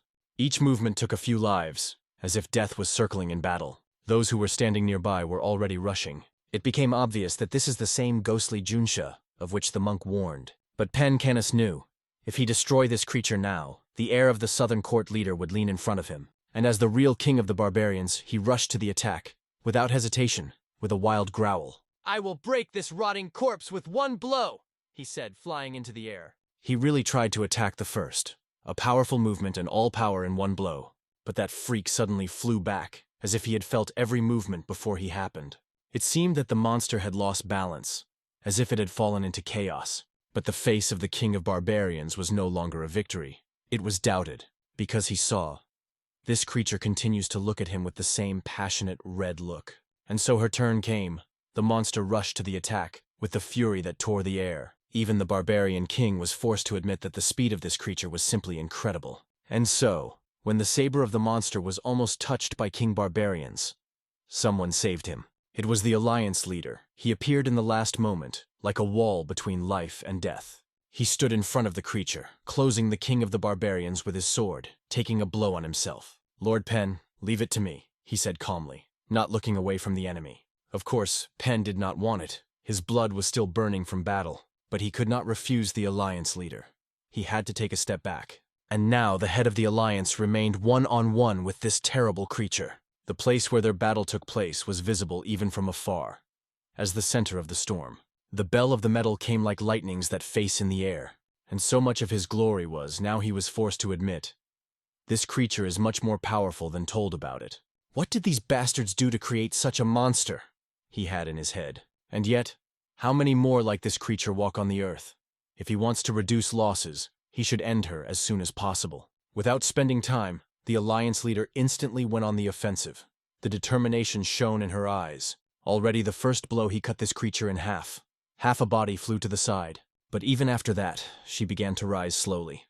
Like death, which does not want to die. She did not even pay attention to a deep wound. She rose silently, as if nothing had happened. But the alliance leader was not one of those who stops after one blow. His gaze, posture, every movement, everything said, this fight is not over. He activated the form of the imperial sword, the true art of the battle of his clan. The monster could not understand this. She did not realize anything at all. Its only instinct is to attack again and again until it falls. And she attacked, although apparently this time in vain. The blow was accompanied by a thunderous crack, like a lightning torn the sky. Everything around burned to the ashes. The flash destroyed everything within a few meters. Everyone who saw it was understood. It was a form of imperial sword. The king of barbarians only roamed. To use such force against a regular troop, too high. But this ordinary corpse just fought like a real demon. Because ordinary people could not stand, and now another monster, this time with a huge axe. She cut everything in her way. And when she appeared, all the soldiers were immediately ordered, maximum vigilance. Watching all this, the cat thought, it's too brazen. How do they dare to waste their power for such nonsense? All these people will just die without even getting prey. He understood perfectly. The inhabitants were watching, and it would be impossible to grab it now. He suggested that the other cat wait a little, then they would kill him. But he just asked not to worry, brother, because he knew for sure that person would do everything to survive, and just will not die. It was, of course, about the leader of the cult. It was all about this conversation. At this time, he stood near the battlefield, and something strange began to feel. His gaze turned to two cats. They had something too familiar. And suddenly he realized, it is not a fox. It's cats.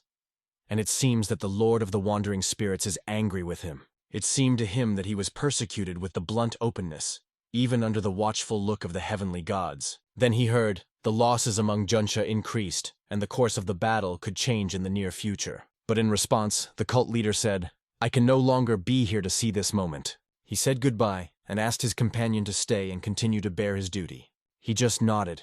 He was glad to do it. because above all he wanted the cult leader to reach the goal he sought. And as soon as the leader went, his deputy gave a brutal order to release all the monsters and destroy every warrior without exception. In the air, a sharp bell came. It was beaten to which bells were attached. The monsters came to life, and with a hoarse roar they rushed forward as if hell had opened. Meanwhile, a huge abyss opened before the Alliance leader, as the boundary between the worlds. His powerful attack left only her weapon from the monster.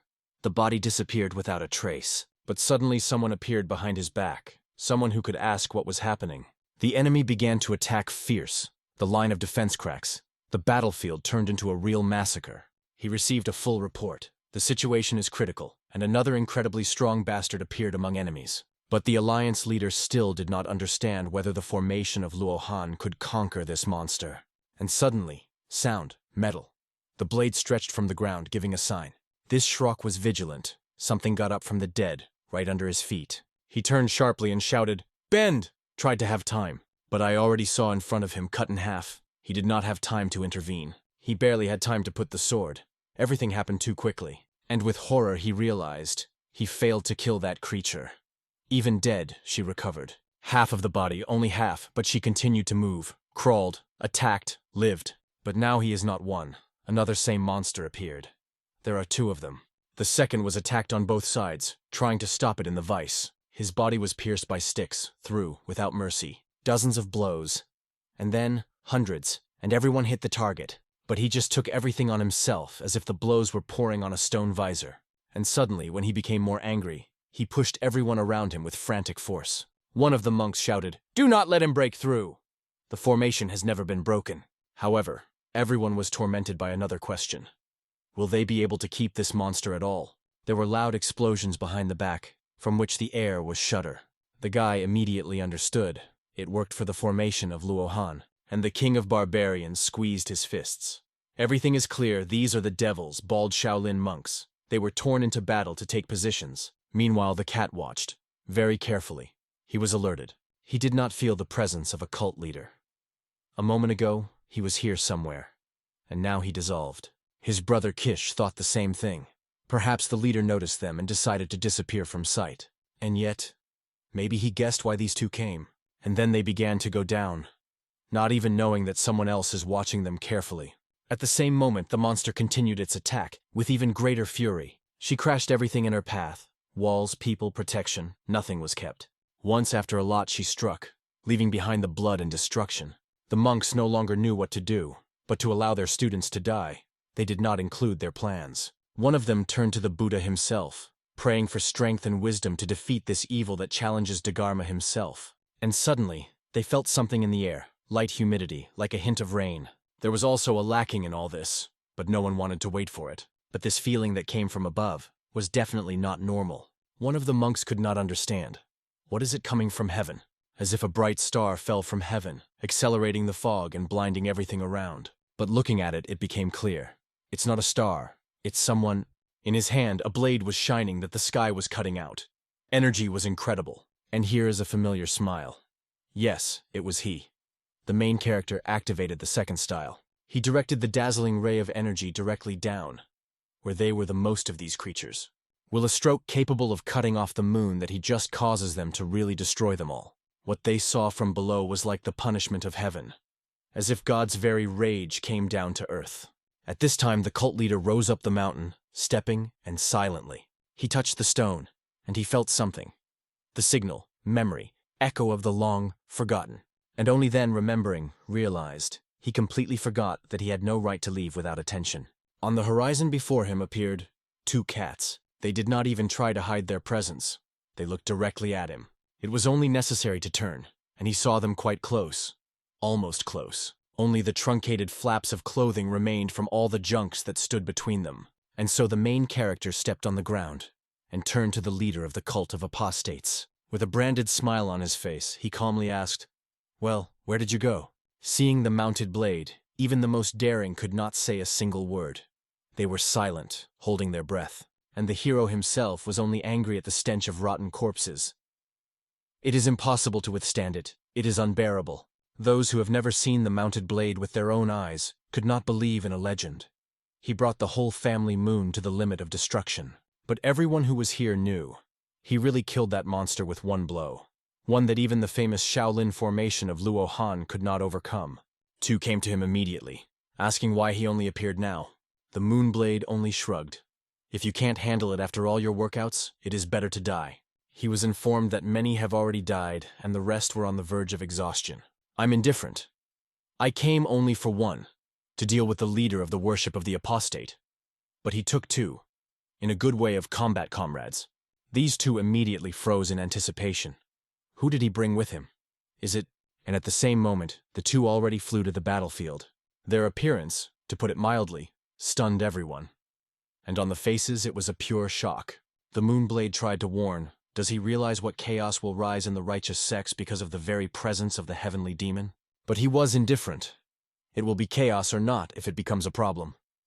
Well, just killing everyone who will interfere. That is why he said, relax, don't worry. In the meantime, his comrades began to release everything he had accumulated inside. All his unbridled desire is the desire to kill every enemy that will happen on the way. And at this moment, the bastard finally realized he kneel in the shit, and he was no longer. There is almost nothing left of all the ugly. The battlefield covered only the shadows of the defeat. The bodies are torn, the heads are scattered on the ground, like the fragments of broken horror. And those monsters that remain whole will soon turn into a pile of shade. And do not forget the Alliance leader is now angry at least anyone. But when his back stands behind his back, he, as a leader, is a little embarrassed to show his own weakness. But the Moonblade just waved his hand. Don't be shy. Just give you that neither Mrs. Kagan nor a heavenly demon. They have no hidden intentions. They only came to fight the ugly. After these words, he addressed the Alliance leader sincerely, almost in a friendly one. I do not know if you have something to tell me as a leader, but I want to ask you about something. When this battle is over, find me. There is something important that you have to know. At first, the Moonblade did not answer anything, just looked silently. And then he just nodded and said quietly, great. And he began the rise without looking. At that moment, the Alliance leader on the lips had already appeared blood, but the eyes remained clear. And despite everything, he started laughing. He laughed, because even now he was not going to give up. He did not have that in the plans. When my time comes, I will go myself. But if you try to make me leave this place, you will have to kill me still.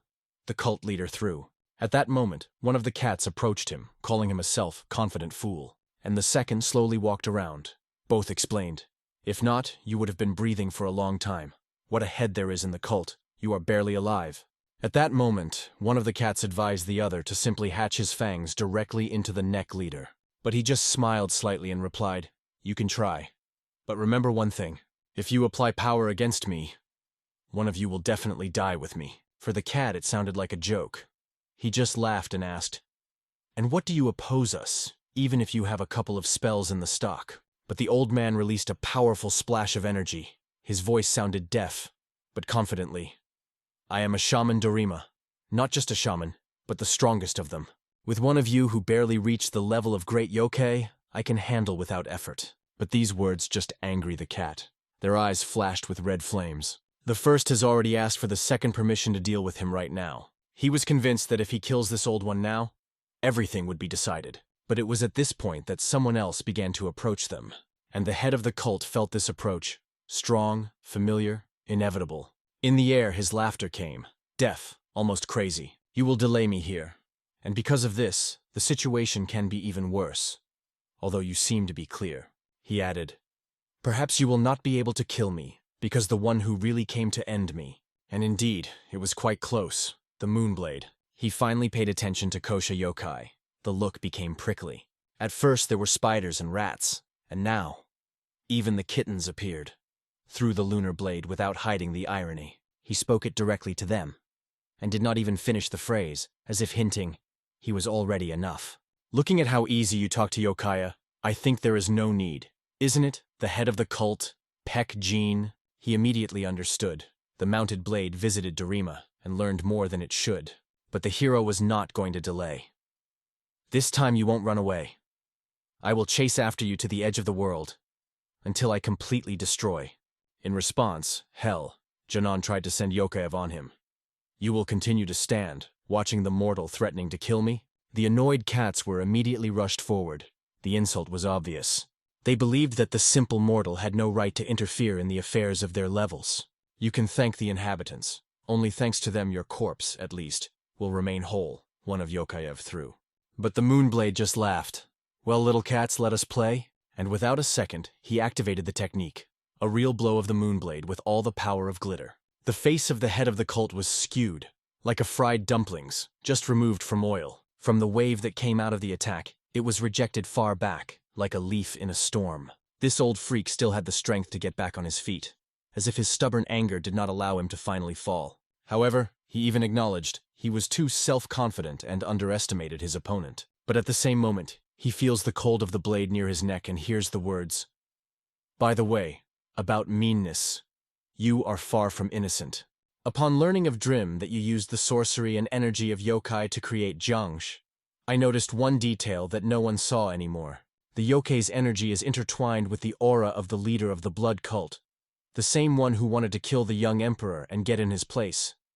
The same power is in the curse of these creatures.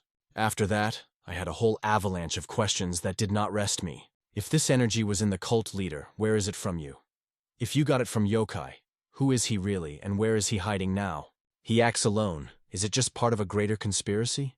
Maybe he manages someone? Maybe it's one of those I suspect, and I'm afraid to be right. Listening to everything, the old man suddenly laughed, loudly, almost crazy. He replied, "I thought I was destroyed by self-confidence, but a real mistake is that I went to the Skewers sect to find you." After that, the leader of the cult turned his head and asked the young man standing behind, "Who are you really that?" In no hurry to answer, the Moonblade boldly stated that he did not learn anything in Dorim. Even the elder and the student was instantly scattered, and added, to explain something to those who will not survive. A waste of time. He advised, either confess everything and die quickly, from one accurate blow, or silent further and slowly, in torment that he never knew. The cult leader has not yet spent all the trumps. He had something really dangerous about the stock. Suddenly, after the back of the Moonblade, he said coldly, "Where and how to die, you decide yourself." The Moonblade did not expect such. It was completely out of its prediction, and clearly knocked out of the track. It was not important for the cult leader who was in front of him, if the opponent is not even able to distinguish the illusion from reality.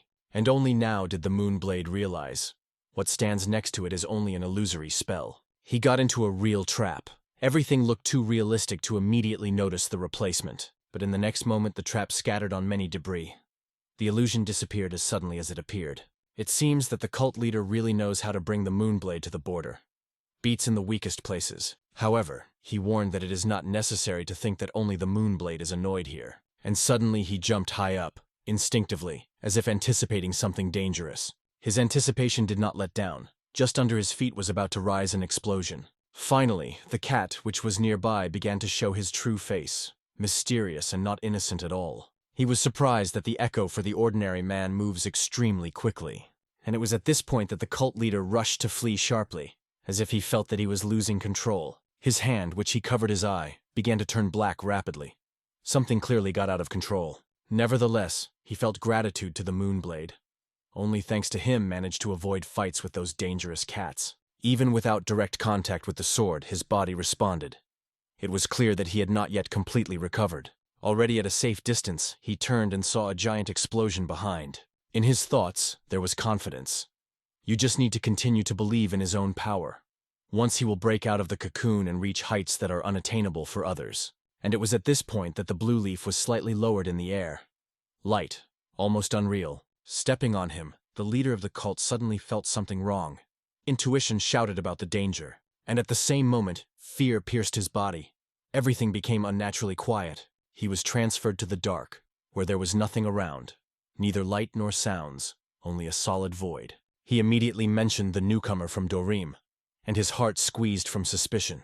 Alien words sounded that as if they had made their mind through his consciousness, causing cramps and distortions on the face. Last time, he managed to avoid conflict due to confusion, but now everything will be quite different, without any leisure. The space around it began to change. Everything around became a yellow, almost acid shade. The leader of the cult fell on his knees, murmuring the curses. Fatigue, anger, and powerlessness mixed into a single emotion. Finally, he pulled out his hidden trump card, the one who kept the stock for a long time, waiting for the right moment. Breaking the ban, he released the energy that immediately began to destroy the yellow barrier that jumped it. A familiar, cunning smile appears on his face again. the one that always appears when the plan begins to work. Small did not expect such a development at all. Everything went at all in his scenario. Meanwhile, another grueling, cruel fight continues in another place. Tension is vibrating in the air. The Moonblade has not yet decided on the final strategy, but instinctively entered the battle. One of the cats is seriously injured. Blood flows from his eye, and the shoulder is cut with deep cuts. Moving between the mountain ranges, opponents rush to each other at incredible speed without stopping for a moment. The sword shines in the hands of the Moonblade, while the cat tries to get it with sharp, ominous claws. But he has no idea who really stands in front of him, how strong his enemy is. He does not realize who this calm guy is actually. Strength and riddle are hidden behind his face. Once devouring human meat, the cat became almost invulnerable, and even his skin was difficult to pierce. He once chose victims himself, but the times have changed. Now everything is different, and for the sake of retribution will be treated as he once treated others. Hearing this, the cat finally begins to guess who he is dealing with. His heart shrinks against anxious anticipation. In the head of the cat was thought that perhaps yokai before him, but even with that he did not retreat. On the contrary, he set up for a cruel battle. And here both opponents rushed forward, attacking at the same time on both sides, the rage mixed with the rage. In response, the mounted blade produces the technique of the blade that cuts the sky. 3 deadly blows at once. The attack of the Moonblade tore the space. Everything around the dazzling outbreak of clearing the clear sky was illuminated. One cat almost flew into microscopic particles, as if his body just ceased to exist. The second was fortunate. His wool flew on all sides, leaving only a shadow from his former power. At this point, the Moonblade felt a real pleasure. A wave of strength passed through his whole body. The space around it was impossible to see. Everything flooded a blue glow that blocked reality. In a few minutes, when the light went out, a giant ditch appeared on the battlefield, like a failure in the earth. The Moonblade stood on the wreckage, looking down. Everything was reminiscent of the field after the disaster. Although there was a weak hope, he understood. The reason is not in cats. Everything is much more serious. His instincts suggested that this aura belongs to the creature much stronger than those two. Not one who became strong because of cannibalism, but to those who from the very beginning was great yokai. Realizing this, it became clear. The situation is on the verge of catastrophe. Everything goes too bad. Even among the mighty yokai, there are those who stand above others. If this is capable of managing cats, even a few strokes of the technique of 9 celestial swords may not stop it. And yet, perhaps 2 together are able to at least restrain it. There is a chance, though scanty. That is why the Moonblade decided. This time it is necessary to prepare seriously, leaving nothing at the will. He was thinking of a crazy idea. What about how to pick a foam pearl in Tathagati and become yokai again? In this state, it would be invincible. At the same time, this thought was annoyed. It would look like he would admit defeat both before Tathagata and himself. The Moonblade firmly decided that in no circumstances he would return to the path of yokai. Rising to the top, he noticed in the distance how yellow energy was pouring, an alarming sign of a new threat. At this point, a fierce battle unfolds between the 2 shamans. Magical forces face a deadly duel. Their spells come across, creating powerful explosions of energy that break the air around. The cult leader believes that the guy made a fatal mistake trying to spy on his technique, but the opponent clearly makes it clear that a real mistake is an underestimation of Drim and cooperation with yokai. In response, he throws another yellow card on purple, demonstrating his determination by actions, not words. His actions make the enemy think about surrender. Pressure increases with every moment. Emphasizing his advantage, he explains that the best solution is to surrender, because his technician does not break free. However, the cult leader does not agree, insisting on the removal of spell and his release. He assures that only after release, the opponent will understand his mistake and be able to correct it. The guy warns, if he wants time to think, his tongue will turn into a winding snake. And immediately after these words, 5 more cards appear around the cult leader. The pressure increases. 2 more yellow cards are added when the cult leader is already screaming in pain, its strength on the verge. Although it almost breaks into particles, the cult leader continues to press on the guy, stating that he is indifferent to Doram's further fate. The question arises, will the guy's words be affected? Will they be able to make him at least a little hesitation? Perhaps compassion will wake up in it, and he will regret an old bastard that is already almost broken? Or maybe decide to stop the attack right now, leave a chance for mercy? Instead, the guy just watches whether poisonous words will really fly out of the snake, or are it only empty threats. Despite the fact that he is shaking in pain, the old man still finds the strength for a smile, cheeky and causing. Oddly enough, the guy gave him a chance to listen to the end, what he wanted to say. From under that smile, recognition breaks. The student managed to become a master, perhaps even surpassed, and in this case, according to the cult leader, there is only one thing to say. Warning. He predicts that he will cover the fourth epoch of a large bloodshed, and it will happen before everyone expected. On the day when the heavens are clouded, it will become the first to see the tragedy with his own eyes. This will be the result of his mistake, for having dared to look at forbidden techniques. However, the guy remained confident. His techniques are transparent, without traps, and he is deeply mistaken, thinking that he is only threatening. The choice is simple, to believe or not. But if you do not free it, every word of prophecy will be a reality, and the chance to correct everything will be lost.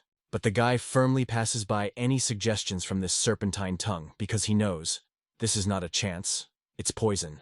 And finally, the old man advises him not to regret the choice. But he has already decided everything. But this is all over. The Moonblade intervened at the last moment and simply killed the enemy. The height of the guy, his desire to listen to the words of a bastard who had nothing valuable, led to the fact that the Moonblade could not stand and struck a deadly blow. Black-haired only silently looked at the sword that was deeply stuck in the ground, like a shadow of the final decision. The Moonblade at that moment was on another mountain, about a kilometer from the scene. He sought so accurately the sword that it seemed as if the space himself had parted before his will. And even from that distance he shouted something like a compliment. They say the guy coped, and to pull him here on his own hump was not in vain, but their dialogue broke off. During the conversation, the mounted blade did not expect that again that familiar cat smell would appear. The guy, without standing, appeared and shouted, warning him of danger. Hearing the familiar voice, the Moonblade turned quickly, trying to navigate, but it was too late. The enemy struck and shook his body. Before he retreated, he had time to call the Moonblade a miserable man. The breathing of the blade froze for a moment. The air around became heavy and as if frozen in time. It has passed some time. The guy was sitting on a stone as if heaped, thoughtful, as if she were cut out of the stone. His face was sad. The pain of the loss was deeply sown in the view that was not given away from the ground. The old man approached him and, looking at him, asked, "Why did he sit here as if he were trying to become a stone? If you become a stone, then at least beautiful. Rounded, smooth, not curve and scratch. It would be great if the sunlight reflected from the water surface fell directly on it." Then the guy confessed to his master, the words of the head of the cult, and still give the moon in his head. He began to assume that he may not have been heard, or not quite a lie, but the master remained a realist. At such times when a tile is flying from the roof, people are already shouting, "Oh no, it is destroyed!" The guy tried to deny. They say, not everything is as bad as it seems at first glance. But as soon as he said it, the stone flew directly into his forehead. The master did not intend to harm, he just wanted to show enough drama. All are laid out in full to keep your balance. If you can't cheer, do not burden your sour look at least. To this the guy replied that he did not communicate with anyone, and the master himself clings to him from boredom. In response, a few more pebbles flew, to finally bring to life. Meanwhile, the body of the Moonblade lay motionless, on the mattress, just on the floor. It was bandaged, and the eyes were firmly closed as if it were still far away. Fortunately, he survived, and it was at this moment that his eyes finally opened. It still has strength. It is enough to get out of bed a little, and he had to get up as he heard. The doctor said that you survived. Your wounds were deadly. You just were not destined to die in that battle. Your body was almost broken in two. The bodies of heretics and Jiangs were gathered by the imperial troops and burned on the border. After honoring the dead, the Alliance staged a 3-day celebration in honor of victory. In addition, the Lord of the Supreme Coalition is currently in Dryman business, so you should not worry. The Moonblade listened to the guy silently, but only one thought was spinning in his head. The last memory before he suffered a fatal wound. In his eyes, the moment of blow broke out. The very moment that he almost stopped his life, and as he immediately discharged into the cursed cats, without any chance of salvation. He did not leave the opponent even the slightest opportunity to survive. Everything was decided in one blow. The cat's head flew into two halves, the terrifying finale of his agony. But it was after that that the Moonblade saw something else. Something that was remembered even deeper. In his mind then his face clearly flashed. And now, lying down, he returns to that moment again. This memory does not leave him now. He clearly sees it in front of him. Turning to the boy, he calls him by the name, Lee Ryan. Lee Ryan was silent. He didn't know where to start, but he hoped that it was the Moonblade that would explain everything. After all, he stood at the next top, watching all that was happening. He clearly saw the 3th-century yokai approach the wounded body of the Moonblade. Silent, slow, inevitable. And he realized that it was the first time they met. It was the first time he consciously decided to trust yokai, to make a choice that changed everything. This is what he spoke with the Moonblade now. He opened the truth that remained in the shadows for a long time. From the Moonblade, Lee Ryan learned the name of that yokai, Gomgak. And then the Moonblade began to tell the story from his past, since the time he was Yoki. Gomgak was one of his followers. Meanwhile, the master stood in front of a massive entrance to the dungeon, waiting for the gate to open. He inhaled the aroma of the benefit and seemed to be immersed in peace before a new threat. Finally, the heavy gates were slowly opened, leaving the old silence down. A man with a faith in his hands calmly entered the dungeon, step by step, focused. Flavor that burned outside and inside had the same length. It meant that time now flows evenly on both sides. Not as before. They were able to make sure that the barrier has not disappeared, so its power remains stable. The man suggested that the situation is similar to the events of 20 years ago, when time was also briefly equal. The master, listening to all the conclusions, only sighed, in silence that the story is repeated again. Just in case, he asked to review the old records and magazines. You need to find out who went and went out. Meanwhile, yokai, covered in rage, crushed a giant stone in front of him. In every blow there was a feeling of loss. He was in anger because the shaman died, and his death awakened something dark and ruthless in yokai. 3-handed yokai reported that during an attempt to grab a shaman, a martial art master joined the battle. The shaman of Dorima was trapped and applied the spell of self-destruction, trying to take the cats with him. But in the middle of the story, Lord sharply grabbed him by his neck with his own tail. Without warning, without regret. Yokai gasped, trying to explain something, pleaded with Lord Kaveja. However, Lord was interested in another. How he managed to survive and return alive from such hell. The smell of blood and cats coming from him immediately made it clear. He did not just observe. He participated in the slaughterhouse. He almost breathed, he explained. There were inhabitants nearby. If they noticed the presence of cats, it would all end with a catastrophe for Lord. Now even go outside and breathe in fresh air is dangerous. Fear is pouring everywhere. Children say more often that they see immortal, even those who have never been met before. And now, when the shaman is dead, a place that has been at least a safety area can turn into a new threat. However, this is not the worst. The most pressing problem is the only opportunity to remove the last seal now has disappeared. Everyone tried to reassure themselves with the hope that Lord would find another way. Somewhere in his condition hidden signs of a spare plan. One of them appealed to Lord, reporting that the immortal were squeezing them stronger. He blamed the dead shaman of stupidity and wanted to find out if there was some other way to remove the seal. Lord replied briefly, that shaman was the last who had the ability to remove the seal, and now everything was lost. But he continued to insist. He emphasized that from the very beginning he was near the Lord, and deserved a chance to know the truth. With the closed teeth, Lord warned him to choose the words more carefully, because the next sentence can be the last. It seemed as if he hinted, if there is no answer, then he may lose support, and no longer will remain nearby. He did not have time to register how the tail of Lord broke sharply from the place and lightning flew to him. The next moment, his face was already blowing into the ground.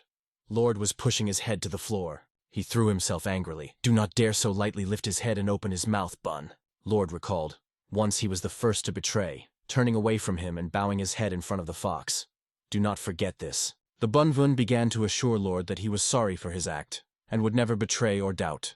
After these words, the Lord replied coldly, now it was a little more difficult to remove the seal, that's all. Then he addressed all those present. If someone else doubts, just go.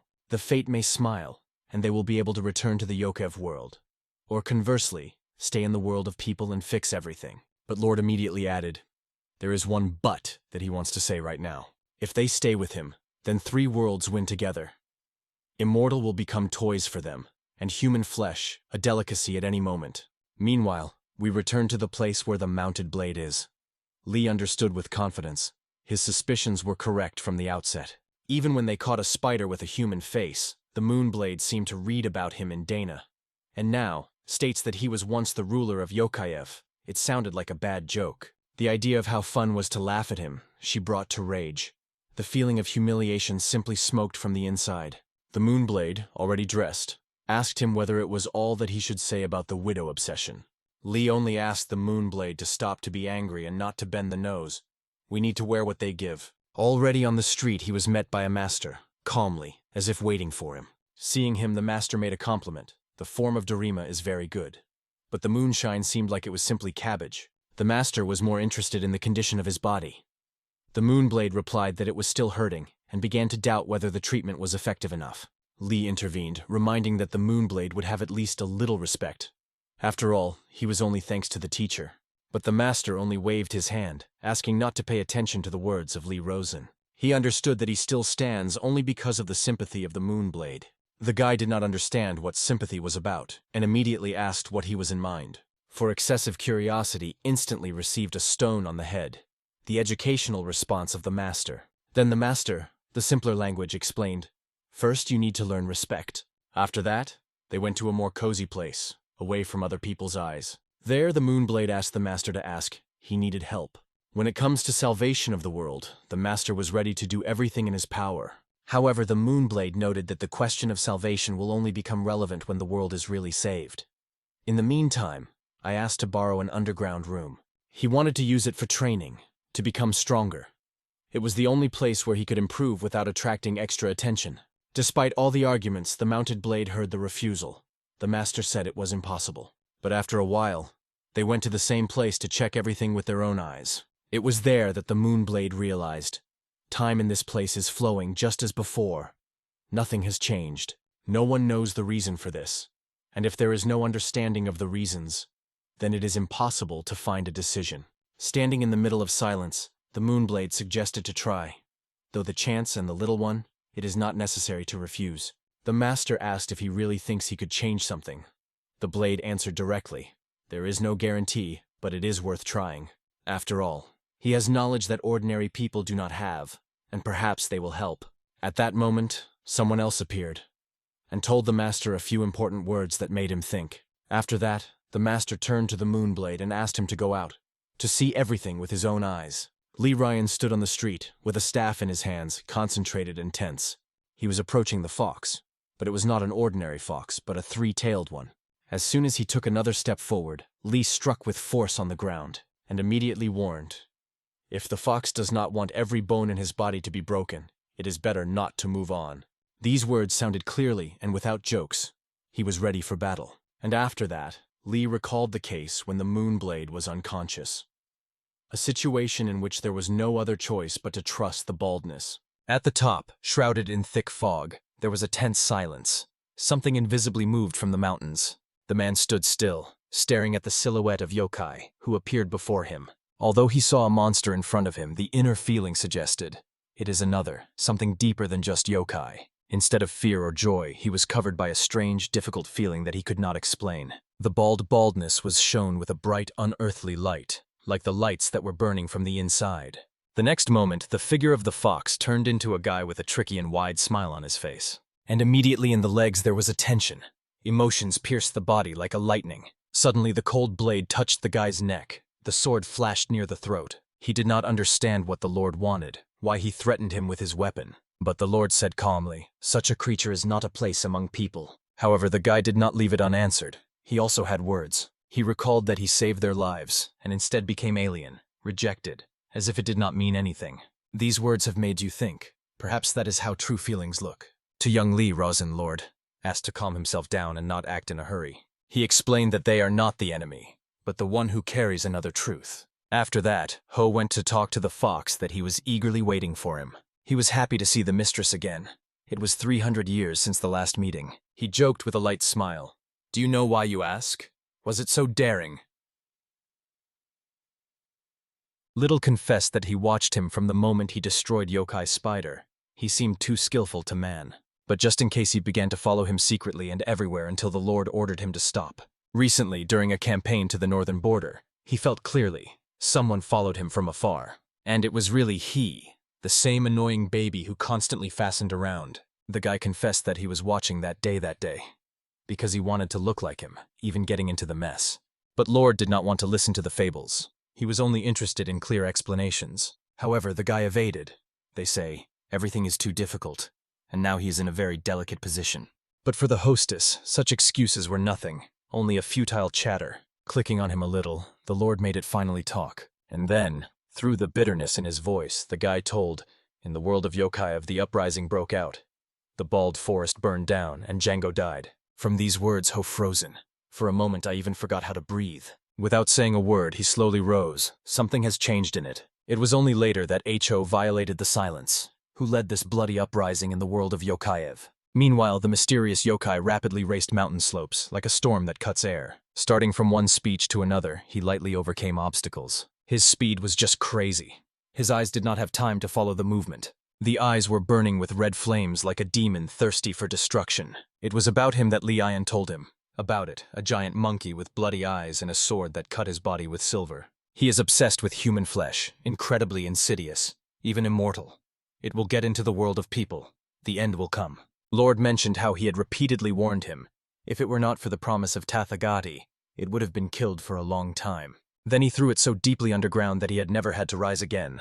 But now everything becomes clear. This monster has returned, and now in the human world. Because of this, it is necessary to rethink the events and prepare for the disaster. Otherwise the tragedy will happen again. The old man advised first to restore strength.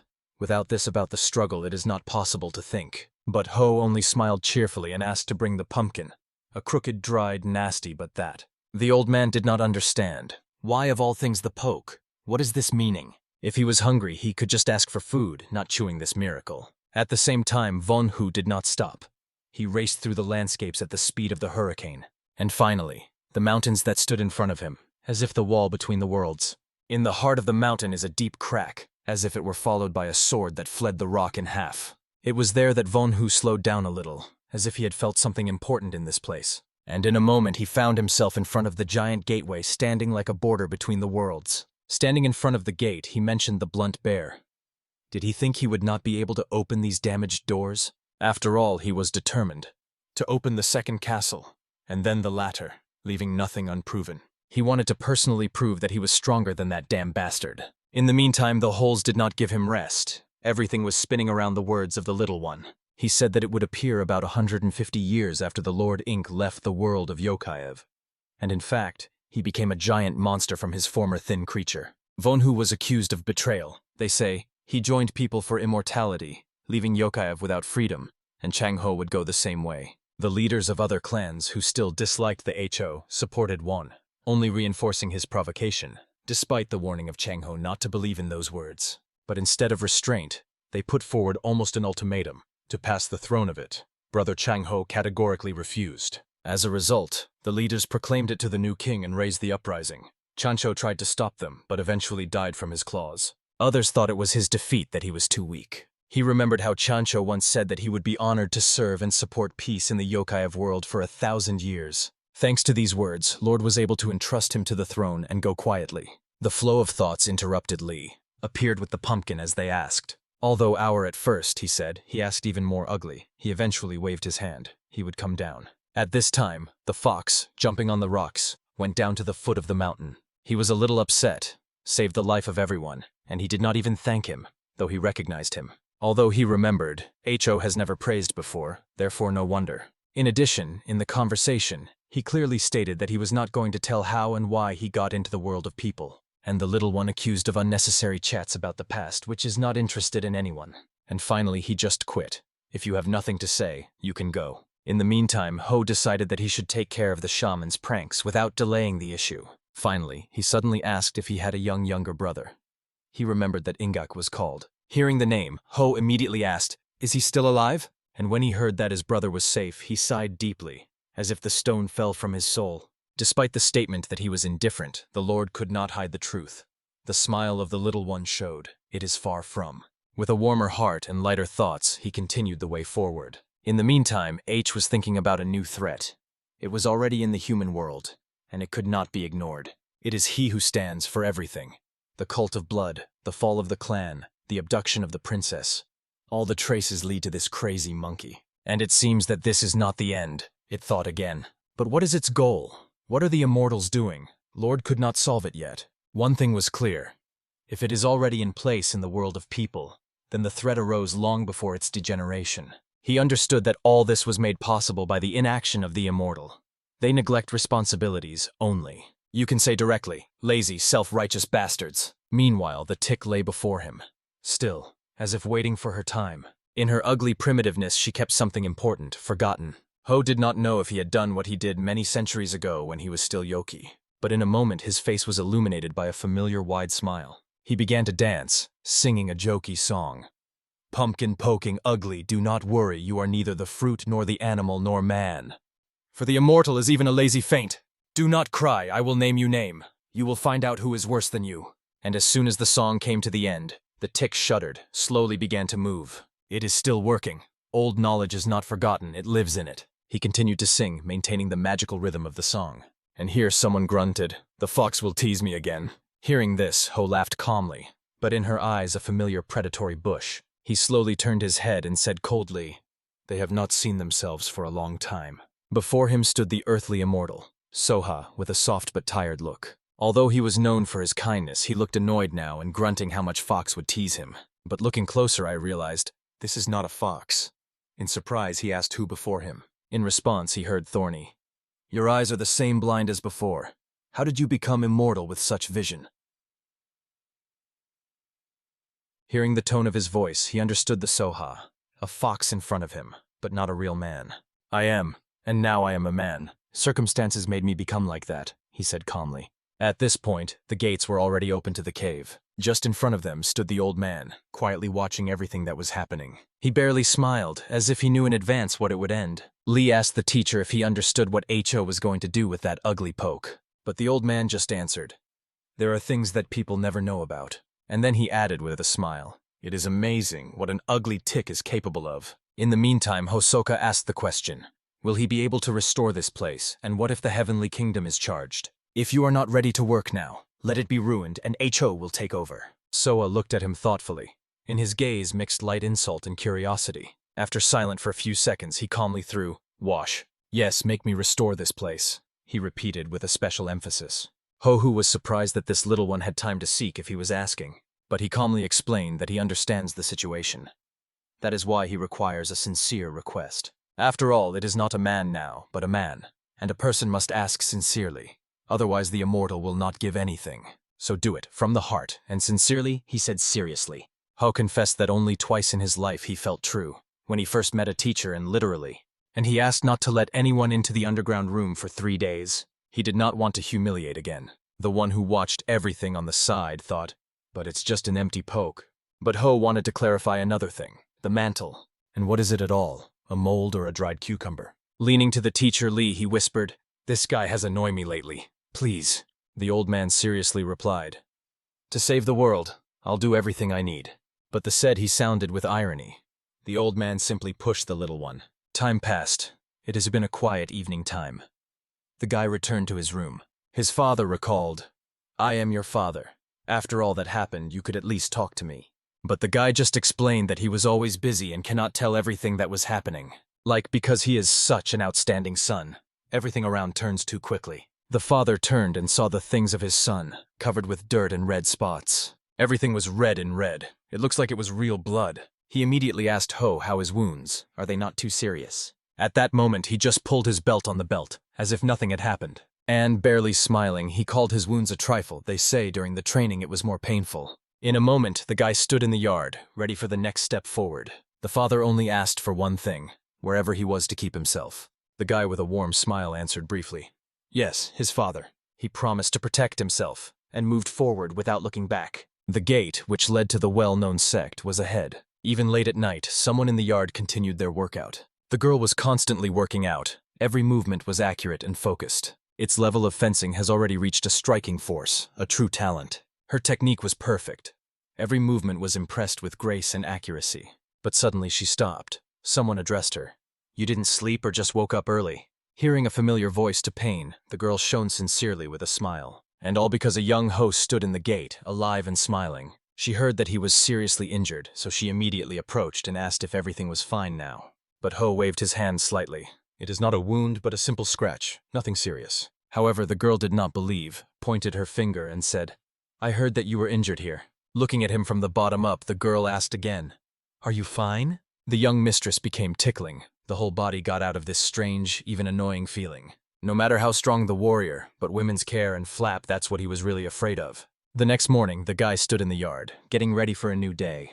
The heavenly demon woke up and yawning, asking the man opposite, "It's a day or a night?" He, a little surprised at him, replied, "Morning, and for a long time." And then he added with a smile, "It looks like you drank well yesterday." But the demon confessed, "I would drink more, but not even drunk." He slept badly, did not understand himself. It was a dream or a delusions.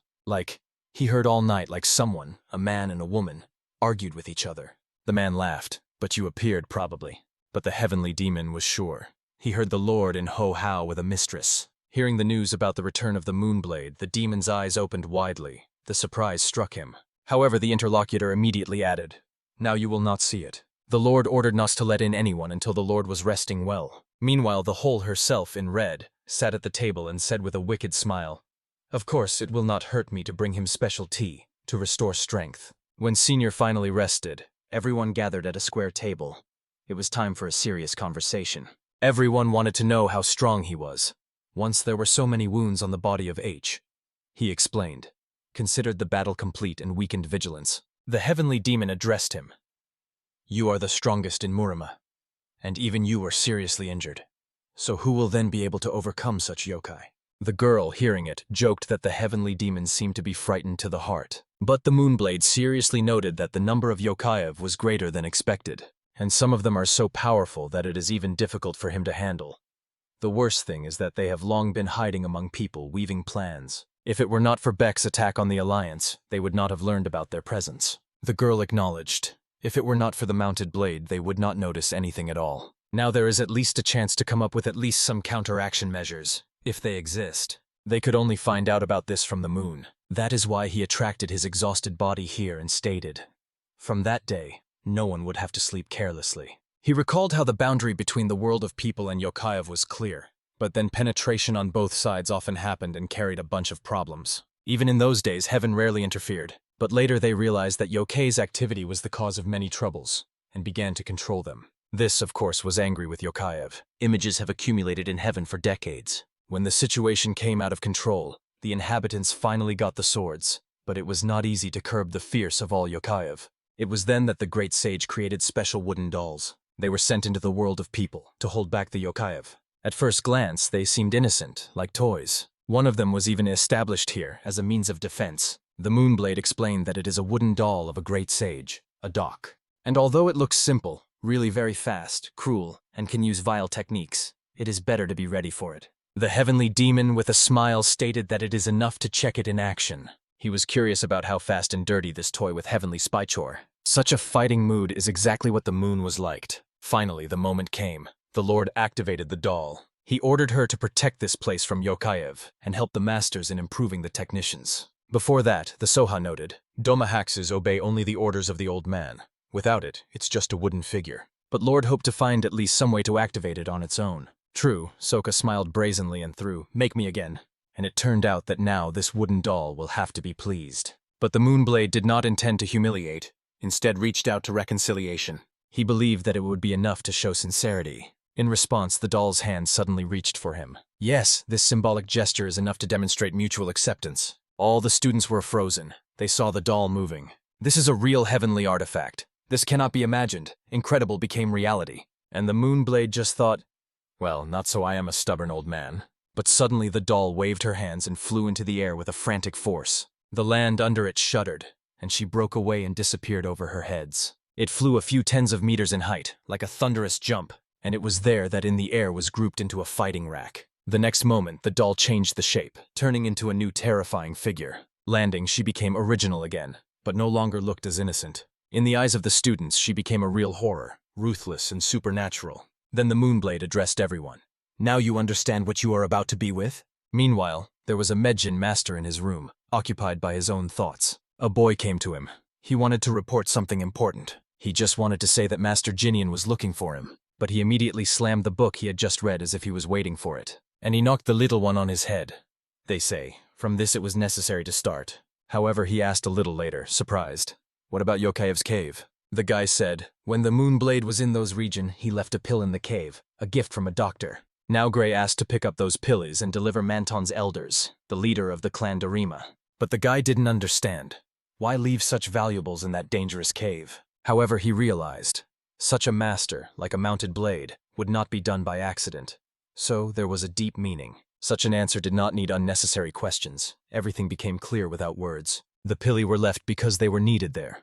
Their appointment was still ahead. Coming to the cave, he felt something changed and he became clearer. He saw that the pilli absorbed the energy of the caves and turned into real elixirs of Yokaev. For an ordinary person, these elixirs are like a deadly poison. The Moonblade knew it exactly. It was this thought that flashed into Gin's head, and he later understood somewhat deeper. He remembered how the master said before entering the cave, when the energy of Yokaev flashed, he has vision. The vision that will soon appear on Mount Mudan. The sword is the most dangerous when not in the owner's hands, but in the hands of a master is the best protection. And here Gin recalled another important point. As he sat in front of the candle, pleading Yokai Nima, if there is a crumb of a chance to climb higher, let it open. And now, looking at these pills, he did not believe. All this seemed unrealistic. He remembered the words of the Moonblade again. This is a chance, but the second will not be. It is impossible, again repeated the Jin himself. He thought that Yokai answered his prayers through the Moonblade. But it was more than just an answer. And then an incredible thought flashed in her head. What? How is the mounted blade himself? And is Yokai with him?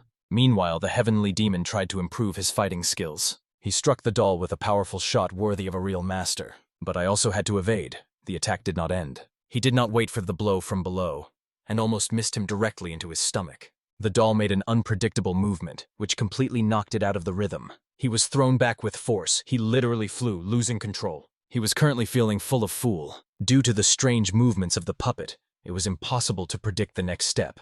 It seemed that it was simply mocked. Then the young fighter decided to show something serious. Even a heavenly demon. But his bold attempt to attack the acceleration ended in failure. Now the heavenly demon challenged a new challenge. We will see how long this doll will be able to play. This time he will not be restrained. And the Moonblade, watching from the side, calmly said, "What relief." After all, he was deeply worried that he would just be bored. At that moment, a Ho-Wan talked to him. She confessed that she did not expect such a quick return in Dorim. The Moonblade replied, "There is something that only he should do, and he cannot entrust it to anyone else." Then the whole advised, if you need to convey something or get information, contact the Kaisen House, which is driven by the Hao clan. The man standing nearby was asked to protect this place, and not to exhaust him with training. He just said to another, "You can be calm, everything will be under control." At this point, a puppy addressed the Moonblade. Her voice was sincere. She asked him only one thing: take care of herself. When the night was already over, he finally arrived at the place where Lee Ryan was waiting for him, and waited a long time ago. Although the body of the Moonblade has not yet completely recovered, it has not stopped. In fact, the smart of the little one was interested in much less than one question. Where is the elder Manton now? The Manton himself was already waiting for him at this time, long ago and silently. When the moving blade finally arrived, he asked, "How much time has passed and you have not yet discovered?" He confessed that he even began to get nervous, because of the delay of the Moonblade itself. Without hesitation, the Moonblade stood in front of the big door. Time was to act. And by the way, he warned, if nothing works, the incompetent immortal Sohawk should be blamed. "I believe in you, Soha. But if it doesn't work, we will all be in trouble," he thought.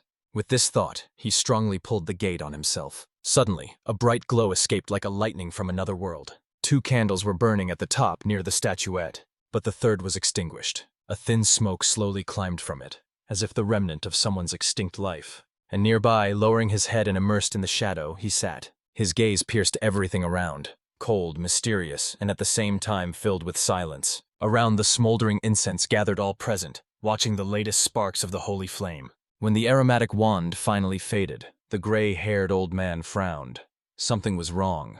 His experience felt a dark witchcraft which distorted the ritual. But finding a true culprit failed. There was only one thing known.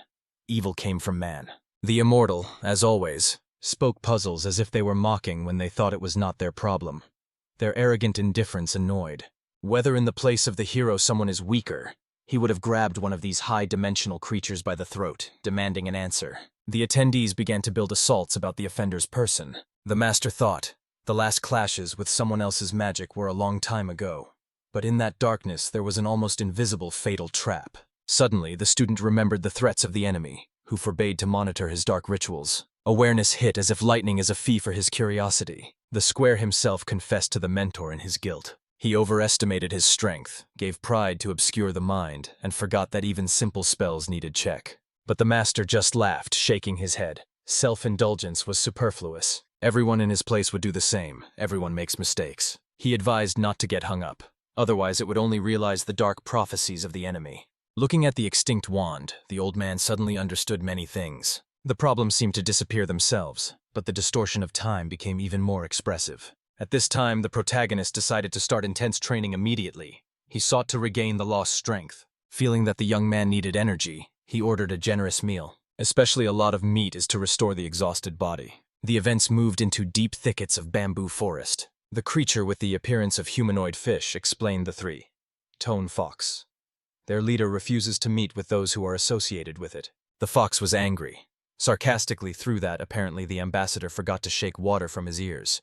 He came not by order of him, but from the hostess Inc. But the fish, like guard, repeated the refusal of his lord. The fox felt a clear disappointment. Such a disrespectful attitude annoyed him. If no one wants to talk to him, he will go. He is not here at will. Let the ambassador simply convey his words to the master. Soon, lord, others will act himself, and instead of support, they will only touch the door in front of his face. At this point, the ambassador remembered an important detail. The lord recently became immortal? He became angry. How did he dare the usual fox even pronounce his name? But the fox smiled cunningly. When there is not enough power, you have to rely on ingenuity. The fox was perfectly understood by the host distrust. He did not know that the Lord Yin-ho became a man, and did not even know about his visits or meetings. Only he and his master remained the only ones who could set up the situation. So he asked Huangja to help in this delicate business. As a result, the master ordered the guards to lift the bands and let the uninvited guest. Soon they were in spacious rooms, where the owner immediately demanded to move to the essence of the case. The fox felt humiliated. He was invited as a guest, and now they looked like an enemy. However, he humbly fulfilled his mission and put a leather bag on the table. Recently, Lord Yin-ho defeated the turnover and won their spiritual pearls and fangs. The Huja immediately recognized these cats. They recently threatened him, forcing him to join the gathering. Liss explained. Baek Jinin broke the union, which made him angry. He sent cats to grasp the apostate, but they died in the hand. The Hewing confessed. Baek, who constantly cried Yuki, has long been tired, so his disappearance even comforted. Particularly pleasant was the fact that Incho dealt with him a sword, a rose by herself. Actually, because of this, the fox came. He asked to use the materials obtained to create a weapon for the owner. Although there were 2 swords in the inch, and cat canines were not suitable for blades, more fit for claws or gloves. And he also heard this heard of a warrior who practiced his fist techniques. Perhaps it will be perfect for him. The events, meanwhile, moved to the walls of a small town where a hot food merchant just arrived. Bringing the goods to the gate of the school, he calmly confessed. He salted the dishes. He was worried that the food would be spoiled on the road. He had already heard complaints earlier. At this point, a mentor came out of the gate. It turned out that the student spent the night outside the school. Thanks to his older brother who helped, the young man rested a little. After lunch, they removed the dishes together. The master stayed himself and thought about the condition of the moon blade. Everyone knew his wounds had already healed, but everyone understood that every time he leaves the spells of a completely different person. The mentor slightly smiled, thinking about the line between life and death. Most likely, the one whom they not recognize immediately has died several times and returned. Meanwhile, the protagonist was lying on the ground without having to rise. And then he noticed a fly that was lying to his food. Then he realized the larvae he found in dishes appeared through these flies, not through the cook. The food was really disgusting. Worse than the balancing balance. Even that fly seems to eat better than him. Rising, the guy felt a terrible smell of himself. He realized that he had not washed for a very long time. At about the same time, the master had an important conversation with the guest. He heard that in the battle with the apostate clan, the Udan sect was injured no less than Shaolin. It was probably very difficult to restore the benches of the dead brothers. But the guest, though arrived from afar, did not show a crumb of pity. But he arrived only because he was less busy than other students. The master sincerely thanked for the visit and for the thing brought. The case concerned the seal, so time was crucial. In the meantime, he offered a tired guest cup of hot tea. Drinking the first sip, the new moon finally dared to ask a question that has long been disturbed by his thoughts. The old man asked to bring a box. It stored a mysterious pill. So he already guessed that she was associated with a creature named Ainz, and now wants to know more? The gray mentor laughed because he understood perfectly what the language was about. He explained, "Not sure whether it is related to the kind of Isan, but he knows exactly. We are talking about Ikai, who was named. The great demon traveling in 3 worlds frightened even the immortal. Nine-tailed Ikai, once known as Isan."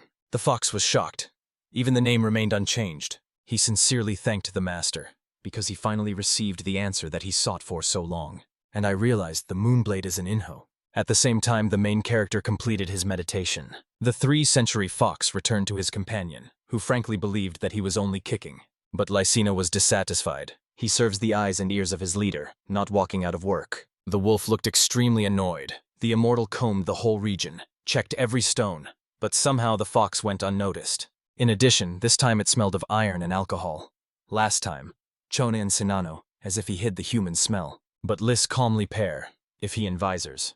Let him become the nose of the leader. Let it wander out and do not cling to the little things. Such conversations are only annoyed. When the baldness already wanted to leave, the huge wolf grabbed him and knocked it on the ground. The gray predator was February. His arrogance was annoyed to rabies. "You say as if you do not understand that our leader is thinking." His anger escaped. "You're not so strong to unite with the immortal and stay alive. You may have consulted people in general." Since he began to justify the leader's plans, everything has become too suspicious. There are too many matches. At this point, another creature joined them. The snake. She said coldly, "You will see everything soon." Now that the last petals fell, the fox had to execute the order of his leader. Everyone understood. The decision was wise and inevitable. The wolf calmly explained, "If the leader of the Alliance Muri does not appear in the evening to confirm the treaty, it will be considered betrayal, and he will be executed without hesitation." The Lysina had to go immediately and pass the order. Their people should bring the head of the Alliance leader. After that, the Trivost will no longer have to deal with these troubles, as he expressed himself. Of course, the fox demanded that the wolf calm down. Everything he said sounded like an absurd. After all, he never breaks his master's plans. But the wolf did not listen to him. He sharply turned away and ordered the will of the leader immediately. Even if the fox is not guilty, he has to perform his duties, this time without any error. Triple only angrily hissed. He realized that he acted too hurriedly. To hide the smell of the body inch, he used the remains of bodies of the Seno and the Senon. If it is suspected and the truth about the Yin-ho will be revealed, there will be a catastrophe. Fortunately, he managed to take away the suspicion of the wolf, and he felt some relief. Although Gray, it seems, still felt that smell, but did not give it a meaning. Lisov will now have to continue the observation to make sure, still under control. In fact, he did not know what to do next. After all, comrades want him to kill the leader of the Alliance Muri. Honestly, he was indifferent to what would happen to the person. But if he now executes the order, the suspicions will only intensify. And if the Muri leader perish, it does not forgive this. Meanwhile, 2 representatives of mighty schools were talking to the luxurious palace. They understood that the enemy could accuse them of destroying the cult of apostates to make their demands. However, any claims based on the existence of this cult will be meaningless. Whatever these requirements, the old master has already made his final decision. He was not going to concede. However, he still took a little time to think carefully. His interlocutor did not understand. It is a time to prepare for the battle or to tell the courage to tell all the Moonblade? But the old man reminded that if the decision is made, it makes no sense to delay. His friend agreed. It is time to inform all the Moonblade, because when the preparation begins, there will be no time. This was really the smartest option. However, the old man confessed. He heard that the mounted blade is now on a business trip, but he should return soon. As soon as he returns, he will tell him everything in person. After that, the head of the school came out into the fresh air to calm down a little. But suddenly behind his back he heard steps. Considering that a friend approached him, he said calmly that he could not fall asleep that night and just decided to stroll. But in front of him was not a friend, but a 3-story fox who respect the Alliance Murim leader. The man was genuinely surprised, seeing the real Ikai. At first the old man decided that the fox was a messenger of the monkeys, but he asked to speak quietly so that the extra ears were not heard. Lys explained that he had come by order of the leader, but at the same time contrary to his will. He did not have much time, so he asked to listen carefully to the end. Even if everything sounds incredibly, he asked not to interrupt or doubt the end of the story. After all, this also applies to the leader himself. Even his life can depend on these words. Meanwhile, the same morning, the master of the school continued deep meditation, holding the urgent order in memory Yul Ren. By this point, the mentor has been in trance for 3 days without a break. As soon as the ritual began, the teacher stated that it was strictly forbidden to interrupt him until completed. Although all this was done for the sake of salvation of the world, comrades believed that he went too far. It was at this point that the mentor finally left the room. He asked to remove the premises and prepare Ikai pill. The senior student immediately helped the teacher get to the apartment so that he could rest a little. The younger student was shocked. The mentor looked incredibly exhausted. Once he could change the weather by waving his hand, and now he was barely standing. Magic exhausted it to the limit. Finally, the guy gently looked into the sealed vessel, where 3 priceless pilli were resting. But even they, according to the master, did not guarantee full success in the future test. This greatly disturbed the student. The mentor of the dark anticipation of everyone carefully pulled 3 bright glowing capsules, but one of them suddenly slipped out of a silk napkin and flew to the floor. Fortunately, the young magician managed to grab a priceless pill before she touched the ground. He only sighed irritatedly. How could such a shrine immediately get into the dirt after the master created it for so long? But suddenly the artifact shone brightly in his palms. It was a bald pearl, a concentrate of spiritual power that Ikai cultivated for over 1,000 years. However, Liz exactly gave this pearl of Tathagati. How is she here again? The question was, how did she find herself in his hands? Seeing a short but strong vision, the young man immediately rejected the light sphere away. Then he breathed hard, trying to understand what he had just seen, and what it meant. The events are transferred to the whole sect, where the mysterious traveler finally returned. The fox hoped that the master's words would really come in handy. Although the head asked to remain silent, the girl who had a close connection with the Moonblade had to know about it. The young warrior thanked for his trust. She was extremely interesting to know the details, because from the first meeting, Yin-ho sometimes spoke very strange. Now everything has taken place. He saw in her a woman from the past that he loved and sought to protect. Most of his words concerned past life. He said she had reborn and forgot everything, and perhaps it is for the better, because it is quite different, and it remained the same. Earlier, she believed that the Moonblade, like a Yi, just teased it. But it seems that everything he said is true. The messenger believed that their fate was related to karma, which they were not able to control. The past continues to influence their present. She wanted to believe that this connection would only bring them good. At this point, a breathtaking student ran into the room. He just competed with the creature that had no weaknesses, a real monster. At first, no one understood who was talking about, but it turned out he meant a combat training machine. Even an experienced warrior, having confronted with her, was immediately rejected. Everyone was amazed. It was a real revelation of the power of the Udan sect. The warrior finally landed, trying to breathe. He was surprised. Until he was, these people enjoyed such extreme training, so I decided to try again. And some of the audience readily joined him. At this time, the younger student was walking near the mentor, hoping that he was feeling better. But the old man calmly explained, for such a body, naturally become ill after excessive tension. However, the student knew that the boundary of human power was dangerous. He repeatedly checked the condition of the mentor and worried that he was already on the verge of exhaustion. But his grandfather was still far from death. A little rest. He felt much better. The mentor asked if the student took care of spiritual pill. There was a suspicion in his voice as if he had suspected something. Subsequently, they went to a remote cave together. At that moment, the Moonblade did not go out.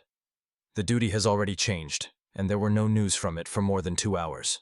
It was known that after repair in the cave began to swim twice slowly. So at least 20 days have passed inside. Earlier, he never lingered there for so long.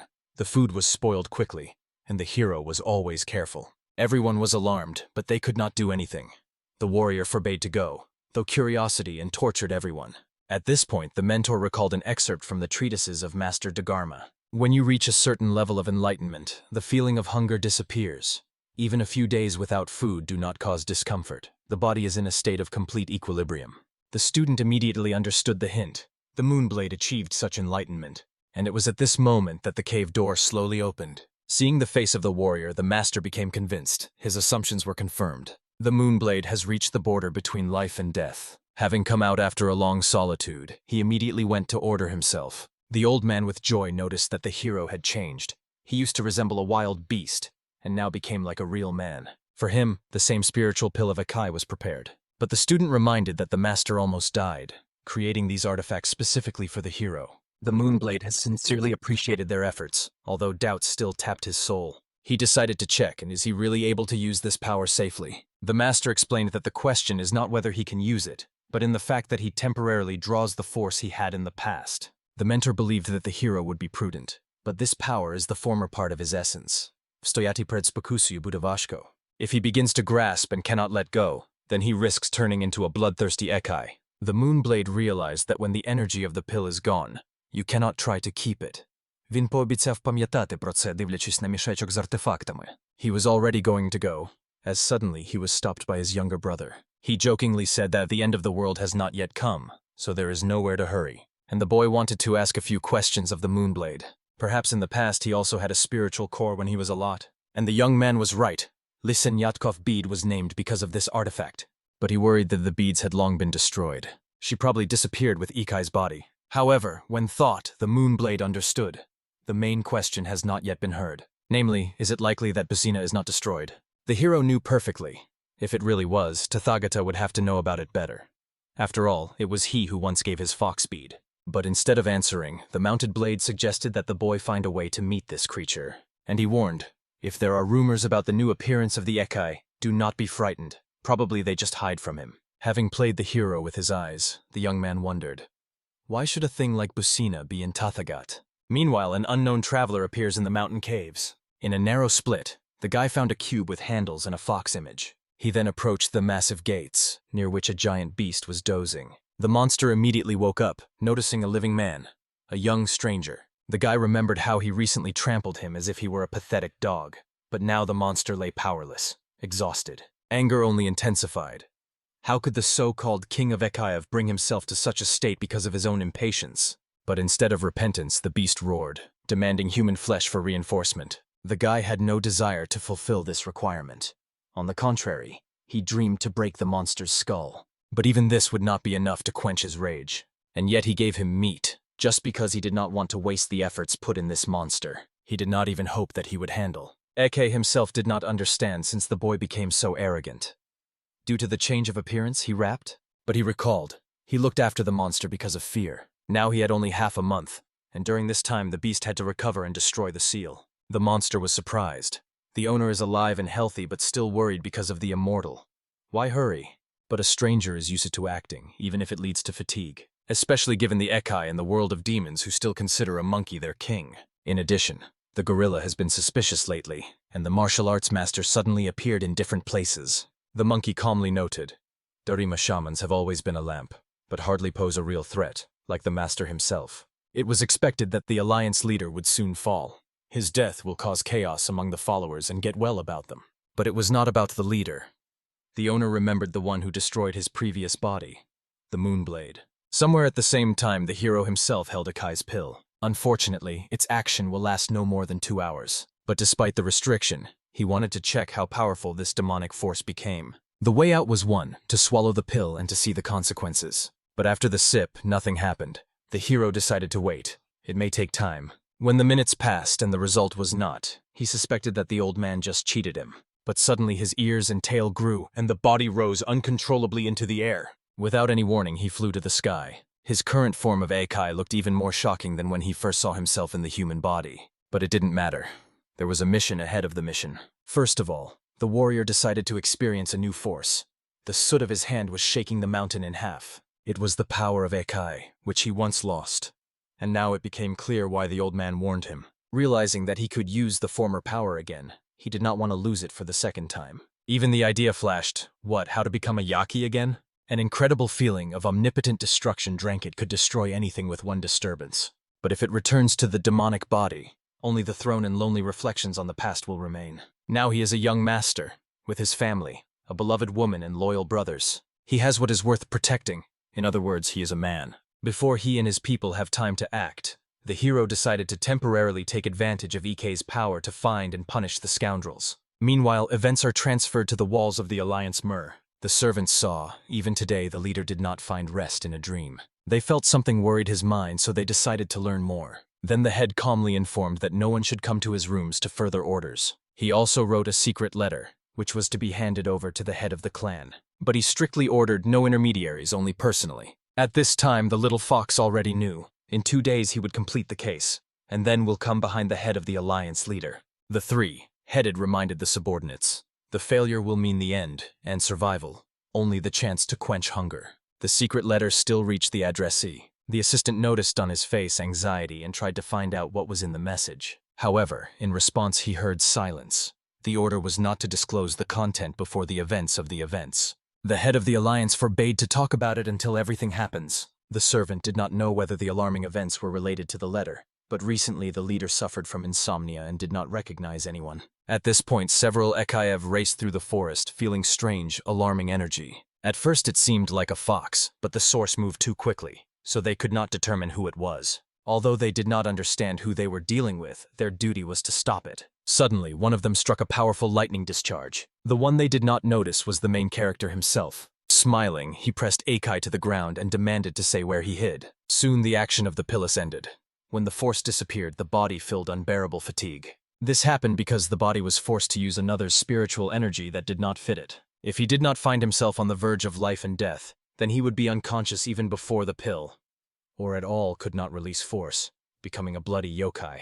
Looking at the demons dissolved in the air, the hero realized all these creatures were only an average level, those whom he would overcome without the power of the spirit, although not the most dangerous, and 15 Ekai is a rarity in the world of people. But now it's not a wonder, because he knew a Dammit is already here, and as soon as the warrior joined this territory, demons appeared one by one. This is not an accident. Weak creatures are always hidden for the stronger, and as soon as he asked about him, they were silent immediately. Fear and silence were given everything. The answer was read without words. So the big hunt was really nearby. He may have watched him. Without wasting time, the hero swallowed another pill. There were 2 more hours ahead to find the main enemy, but he believed 1 would be enough. At the same time, a special detachment arrived in the Alliance. It was a secret reconnaissance under the guidance of the deputy leader of the Kleinok detachment. They had to report about the remnants of the heretical sect. Everyone understood that keeping such a group costs crazy money. This is only possible through connection with the clan of the Heavenly General. However, it was not possible to meet with the leader. He ordered no one yesterday. However, the captain insisted that the report should be transferred in person. In the meantime, his people were asked to be temporarily placed in the Alliance. At this point, the leader himself was in deep meditation next to his blade. The hero, meanwhile, fought with invisible snakes that absorbed his spiritual power. If these creatures were released by someone intentionally, so someone wanted to explore the terrain. Therefore, the warrior went further and came across a space wrapped in fog. There he saw the gates sealed with complex charms. The feeling suggested it was a transition to another dimension. He was already ready to enter as the 3-tier fox appeared. The fox asked him not to go, because if you now kill the great Ekai, it will be impossible to catch it. At the same time, other warriors raced through the thickets, not understanding why they were in a hurry. It seemed strange to them that the order came through the head of the clan, not the elders, as usual. Although it didn't matter. If they were sent to run in the middle of the night, the reason had to be significant. Otherwise, they will not leave it. The hero was angry with a 3-tailed silence. Through him, he had to run around in search of the gates, and as soon as he found, Lis decided to speak, forbidding him to destroy the supreme demon. But the young man calmly denied. There is no point in sowing a royal hole if the rat would not return there anymore. He asked the fox to follow him, because if he stayed here, everything around would be destroyed. The 3-tailed just arrived from the Alliance, and the hero could no longer use force. If they give a weak explanation, the enemies will make a bloody massacre. Of course, it looked like a waste of precious time for the hero. He could simply kill everyone at once and did not understand why Lis wants him to waste the time of pilling on nonsense. But the demon explained that if you do not grab it now, the victory over the other Ekes will not make any sense. The main enemy will disappear even deeper. Then the hero suggested waiting for the enemy and destroying everything. He still remained 1 pill, but Lis noted that after such a pogrom, the enemies were already suspected. He is too smart. He will not return, feeling the danger. It is necessary to create a situation where he can neither escape nor hide, otherwise the chance will disappear forever. As a result, the hero acknowledged. The baldness clearly has a plan, so he decided to listen to him to the end. Meanwhile, the Alliance leader Mermay was armed with his sword. He understood. The enemies came to his soul and decided to end it as soon as possible. Recently, Lis mentioned the hero that it was the Alliance leader who can answer the need for a way to do it. And the hero remembered. He was last asked to find a little time to tell something important. That is why he arrived at the walls of the Alliance, as long as the pill is still operating. But as soon as he jumped into the head of the head, he appeared a terrible picture. Corpses lay everywhere. He realized the silence outside. The fight ended quickly and without noise. Therefore, the leader calmly congratulated the hero, because he knew for a long time he was once outstanding before he became a person. Then the old man remembered the day he came from the air, without warning. The demon was calm, restrained, even friendly. He said he did not want to create problems and only looking for a way home. I asked to pretend that he was not here. And on, moved by such kindness, he naively agreed and did not tell anyone about the appearance of Ikai. The days passed, and others began to gather around the alleged lone demon, one by one, until he became the supreme leader of all the Ikai. When he opened his real face, he threatened, "Anyone who goes against him will see the bodies of people suspended in the air. If the Ikai is not saturated, women and children will be the first to suffer." The leader tried to resist, but his will was crumbled under a frantic aura of a demon. He did not even manage to pull the sword. There is only one thought left in the head: to prevent the worst scenario. So he concluded an agreement that had never been to be concluded: silence and regular food for the demon, in exchange for the integrity of Murim. The hero understood. The return of the heretical sect was not accidental. The leader honestly confessed. He later began to doubt whether he was in fact going to return to his world, or from the very beginning he was deceiving everyone. Only now the truth has been opened. The demon planned to open the gate for even more Ekev. If this happens, even a shaky peace and ghostly safety that has been supported for so long will disappear forever. And then the man asked, "Let the Moonblade open the truth about his shameful acts. Let him bring Mur in battle against him, for the sake of true peace on these lands." But the hero was not going to pull the burden of the old guilt on his own shoulders. He will fight for his own reasons. If you translate this story from another, the truth will be distorted. Only the leader himself has to tell about his past. And he did not even ask for his sin. He was about to carry it to the very end, indifferent what shame would cost him.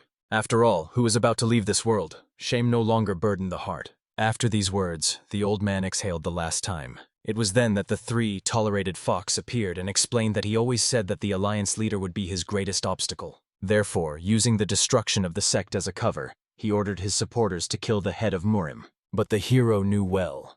The leader was the best swordsman of the Alliance, so those pathetic murderers could not stir his heart just. The warrior suspected. The fox could say the old man something to say, and maybe he even convinced that death voluntarily.